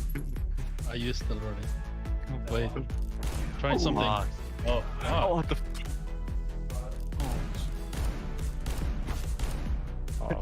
Left side, 20 HP. Nade him. Еді Брок, я розповім свою історію. Чому я? Усе, чого я прагну у житті, це бійня. Oh, no! I gotta kill this son. Oh! I don't know what I could. 20 HP under you. 20 HP under you. On the rim, Aaron. In the middle. Oh, he's gonna click. Dude, no. 20 HP. Oh, he banged me. He's low. One Aaron, shot. don't do this to me. He's one shot. He's... Oh, you see that control? No! Go, bitch. Bro, I don't have time to get up. Oh my god, the lasers, I forgot. Got him. Oh! Under me. He's stuck in the wall! He got stuck in the wall. Push him under. Push him on the right. No! This guy's high right. Middle, high right. bro. Ready? Winnable. What you shooting at, bro? Losable. Spraying. Oh, no way. You yeeted mine. Pushing. Close. No way! That's a hit. I left. Dude, I can't hit him. Oh, I hit him once. He's one hit one. Nice. No. Oh my god, I don't again. I need a warning for the tire. Close to me. Can't see him. This guy's shooting on the ramp, dude. He's surfing and f***ing Matt. No way, it's funny there. What is Marky doing, dude? On your right. No, Nah, moving like a bot. Pushing me.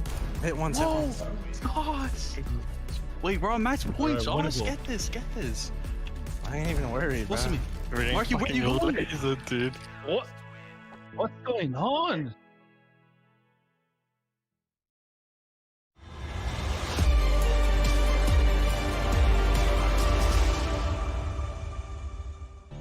Well, with 16 unanswered rounds on Ancient, Furia have put themselves through to the grand finals of the Intel Extreme Masters Fall. They are in it to win it, and that was just a brutal show. And a matchup that mattered far more to the opponents than to them. They just massacred, made no doubts about it, dismantled them on Ancient, and showed themselves to be the kings of the jungle here, Hawka. Yeah, I said Art has a free roll on Ancient, and it really showed itself. He was just pushing all over the place. We had the Vinny smiles. I loved how Vinny was playing that B site, just sitting back, spamming the smokes. Pretty much everything went right for Furia, though, in all honesty. And yeah, I did think they were favorites to actually take the Ancient, even though it was Payne's pick, but even I didn't think it would be that one-sided. I'm pretty surprised. I mean, I'm actually a little speechless, to be honest, because I was talking about in the first map, right? I mean, the gas tank for Payne, I'm like, yeah, we went to the distance with overtime. Hopefully they have enough gas left in the tank. And no, they definitely didn't. No, more broke down on the side of the road. Nothing to keep them going. And, I mean, here's a round that was a nice example of the juice on the other side. Vinny. He didn't quite have the Vinferno, but apparently it was Vincent that we should have been looking for this entire time. This ace was, perfection. Yeah, he just completely controls this round by himself. And look at this. He just runs through smoke, doesn't even care, gets this other frag, and gets the planter as well, just as the bomb gets planted. So essentially, Big Zero is by himself. It's kind of like that, just a one-on-one situation, and then just another frag to get it. And I mean, Vinny just had a great performance. But I mean, you can't just ignore Vinny. I mean, Vinny did really pop off, but I mean, Yuri as well. Like, he was able to finish things off with 22 frags with only 6 deaths. So, I mean, he was getting a lot of control. He pushed down even long A a few times, or sorry, long B, and he was able to completely isolate the bomb, and that really just threw a wrench in everything for Payne.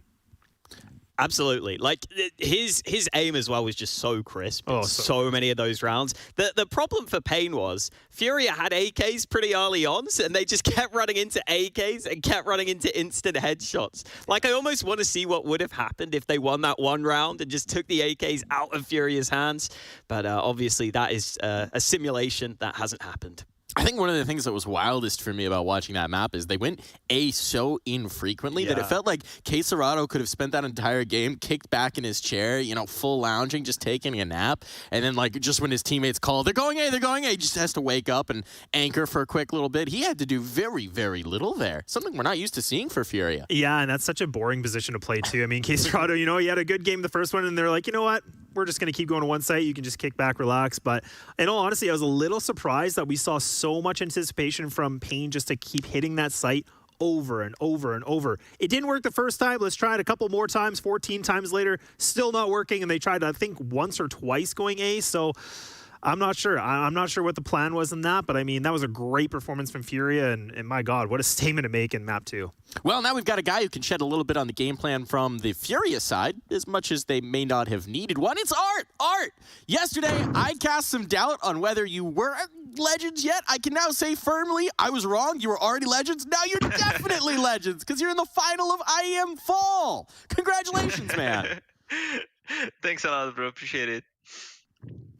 I got to ask you, I mean, we noticed in this series, there was a lot of different changes that was happening, especially on Inferno. I think last time we saw Quesarado was kind of holding B on that CT side. Things looked a lot different this round. Is there something you did on purpose, or were you guys just kind of mixing up for fun? I think just trying new stuff. We already got Legends, so we knew that this game we could play a little more loser. So we tried different positions and just trying different game plan because we know they couldn't prepare for what we had. So we just mix up a little. It's going to be different for them. We know that lands are coming back. All right, I don't have a question. I have a chant that I've come up with for Furia. I'd love to hear you're taking it, okay? You ready? Okay, ready. Okay, here it is. Ready? Push A, push B, even when you're CT Furia. Can we get that going? Can we get that going at the major? Rush B, P90? Maybe, yeah, maybe. That sounds like a real plan. Oh, man.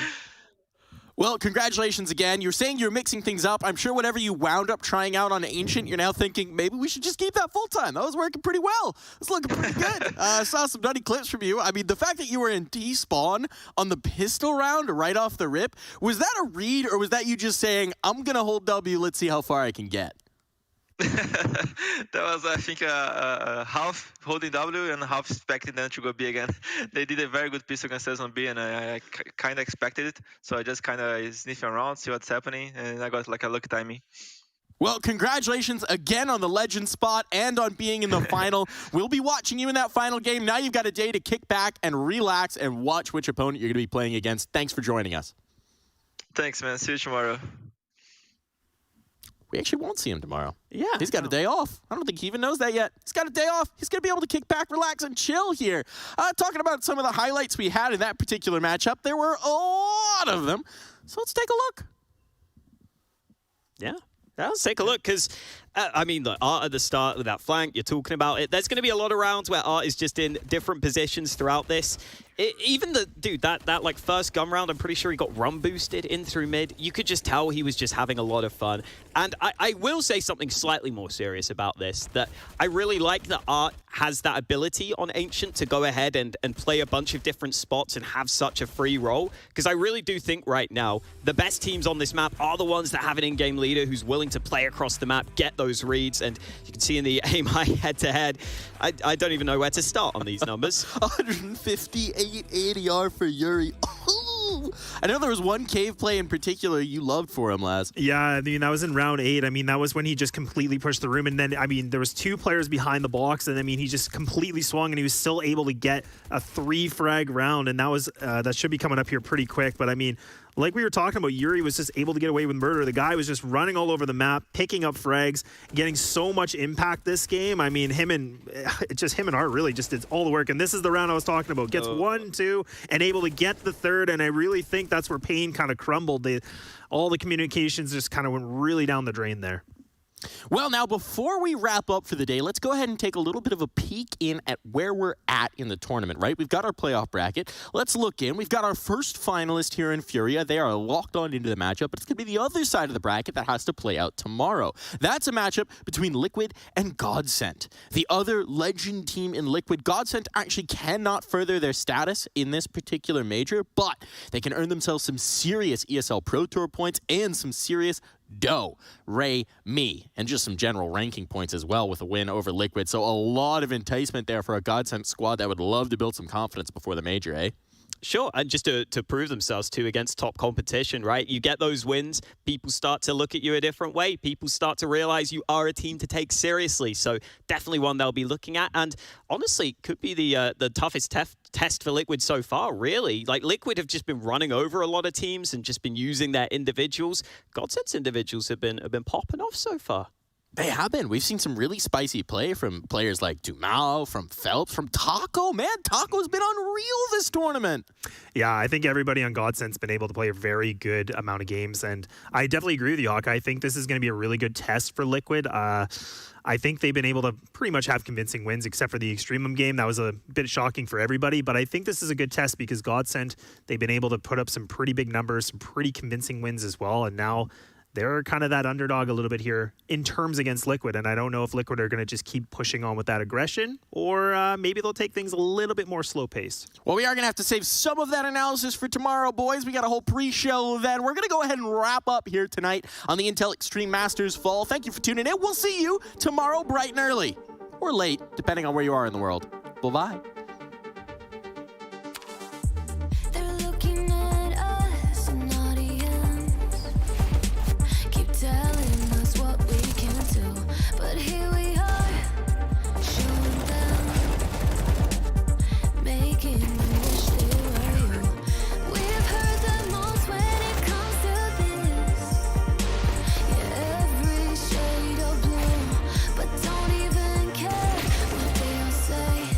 If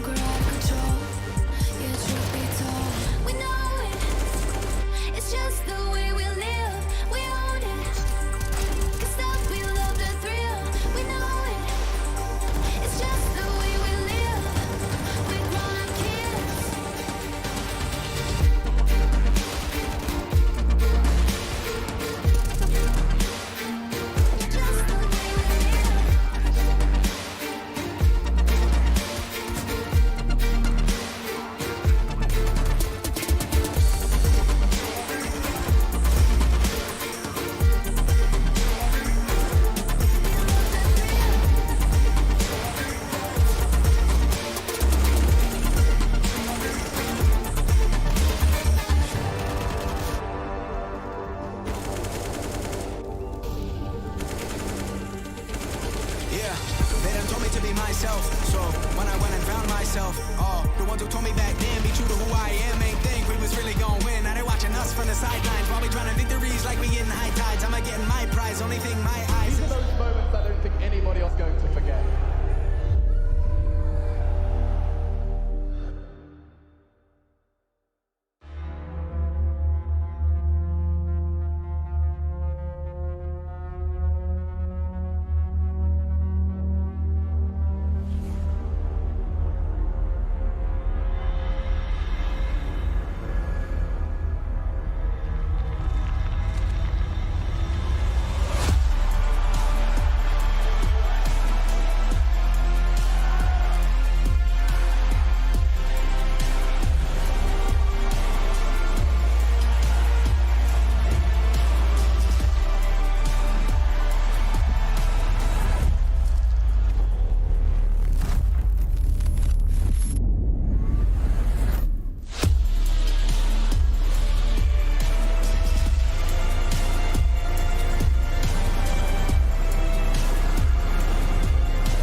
Yes, nice shot, my friend. Cheaters ruining your plays? I have eyes on the enemy. Bad servers stopping your shots? What you need is ESEA. Advanced anti-cheat to stop cheaters.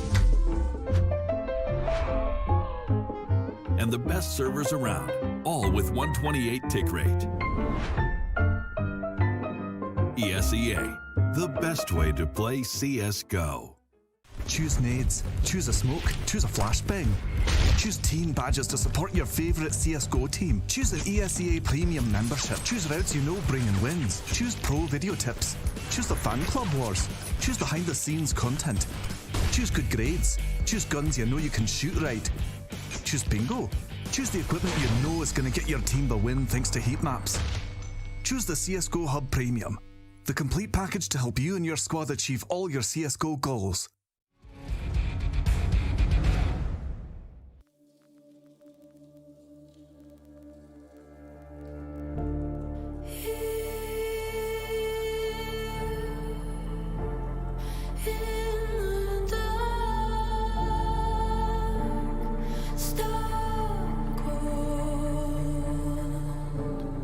Sinking deeper,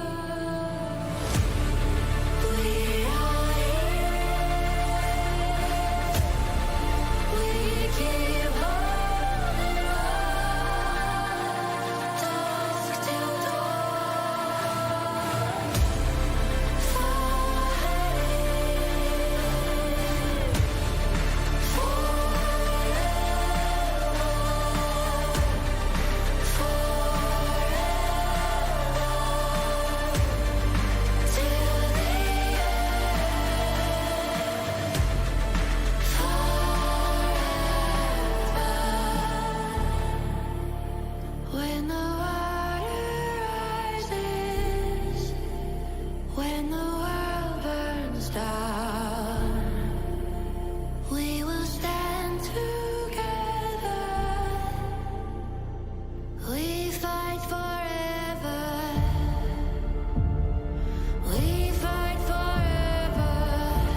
Леді Брок, я розповім свою історію.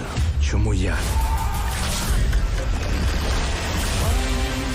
Усе, чого я прагнув у житті, це бійня. We fight forever. We fight forever. We fight forever. Standing together. We fight forever.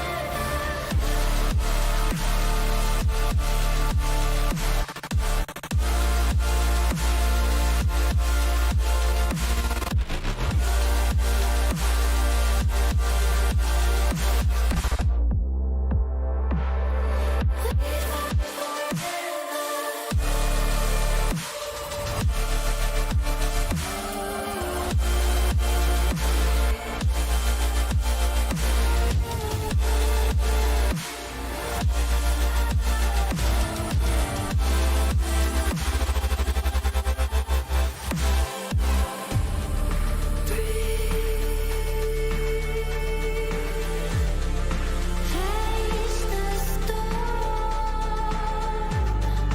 coming. Ground is shaking. Beat down inside, calling. Voices in the distance. We are here. We keep holding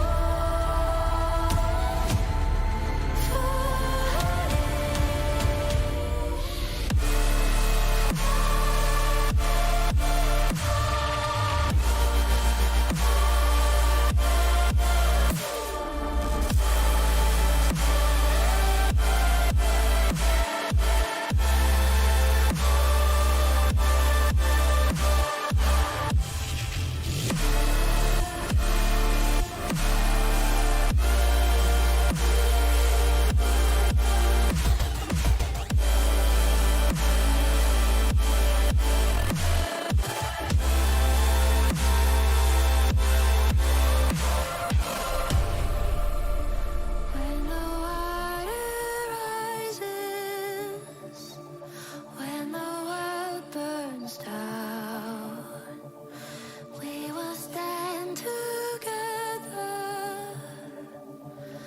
We fight forever.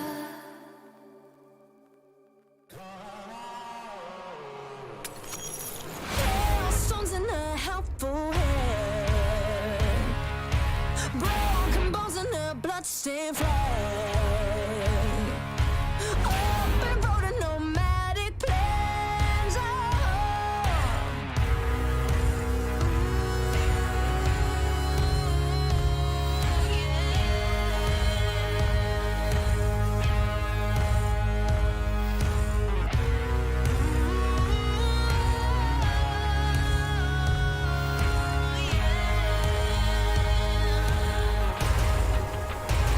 I'm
Seems like I can't get away from the hot sun. Always night and never day. Even when I wash the floor, the dust still comes. Keep on hunting for the bread. No matter how lost, need no light, no spark. I'm in line mode. With my eyes closed, I can see in the dark. I'm a quiet storm. Far from calm, I know you feel me, brother.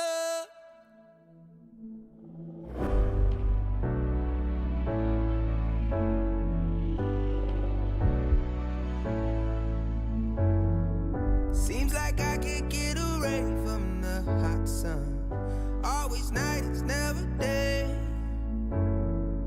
Even when I watch the floor, the dust will come. Keep on hunting for the prey. No matter how lost, need no light, no spark. I'm in line mode. With my eyes closed, I can see in the dark. I'm a quiet storm. Far from calm, I know you feel me, brother.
pretend that you will make a change, 'cause you don't wanna change.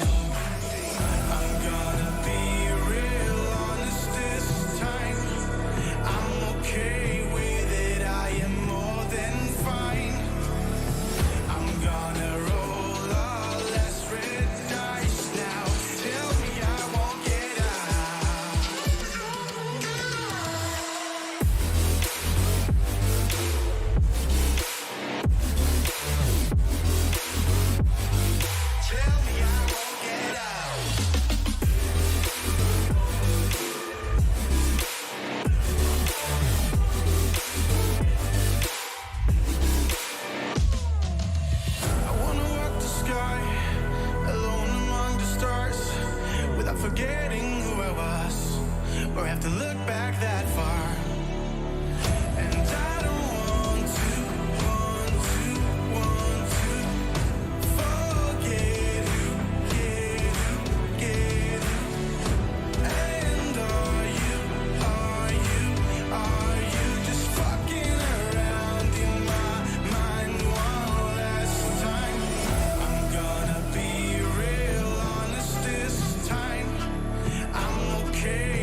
shots and put different amounts of effort into them. But, you know, I dare say that this isn't going to be too feature gaming's comfort zone. So for me, it really leans back towards NKT to step up to the plate, I think.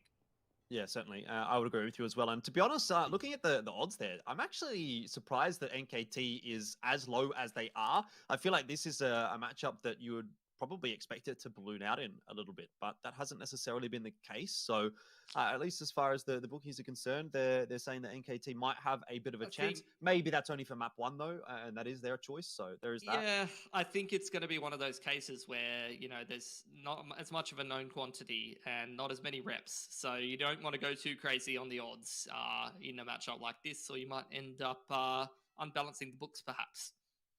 Yeah, all right. Well, we'll see. We'll see how things do end up panning out. Zoking here for Vici Gaming. It's going to be just defending from the bathrooms. And the A bomb site seems to be the point of interest for NKT, at least for the moment. They haven't really taken any control down in short water or over towards Monster Tunnel. They're really just barreling their way towards that A bomb site. And they're going to try and hit some nice entries here. Impression seems to be the one that's leading the charge at the moment, though he does also have the bomb on his back. Gets a bink onto Zoking. That's not going to be enough to finish him off. A little bit unfortunate for NKT because that could well have been the opening frag. But now Impression's fully going to be sent in, and Kaze will do a good job of covering his teammates off. However, Score, the player we talked about, the new addition to the team, who's been having a really good performance of late, is once again going to make the difference. A triple kill from him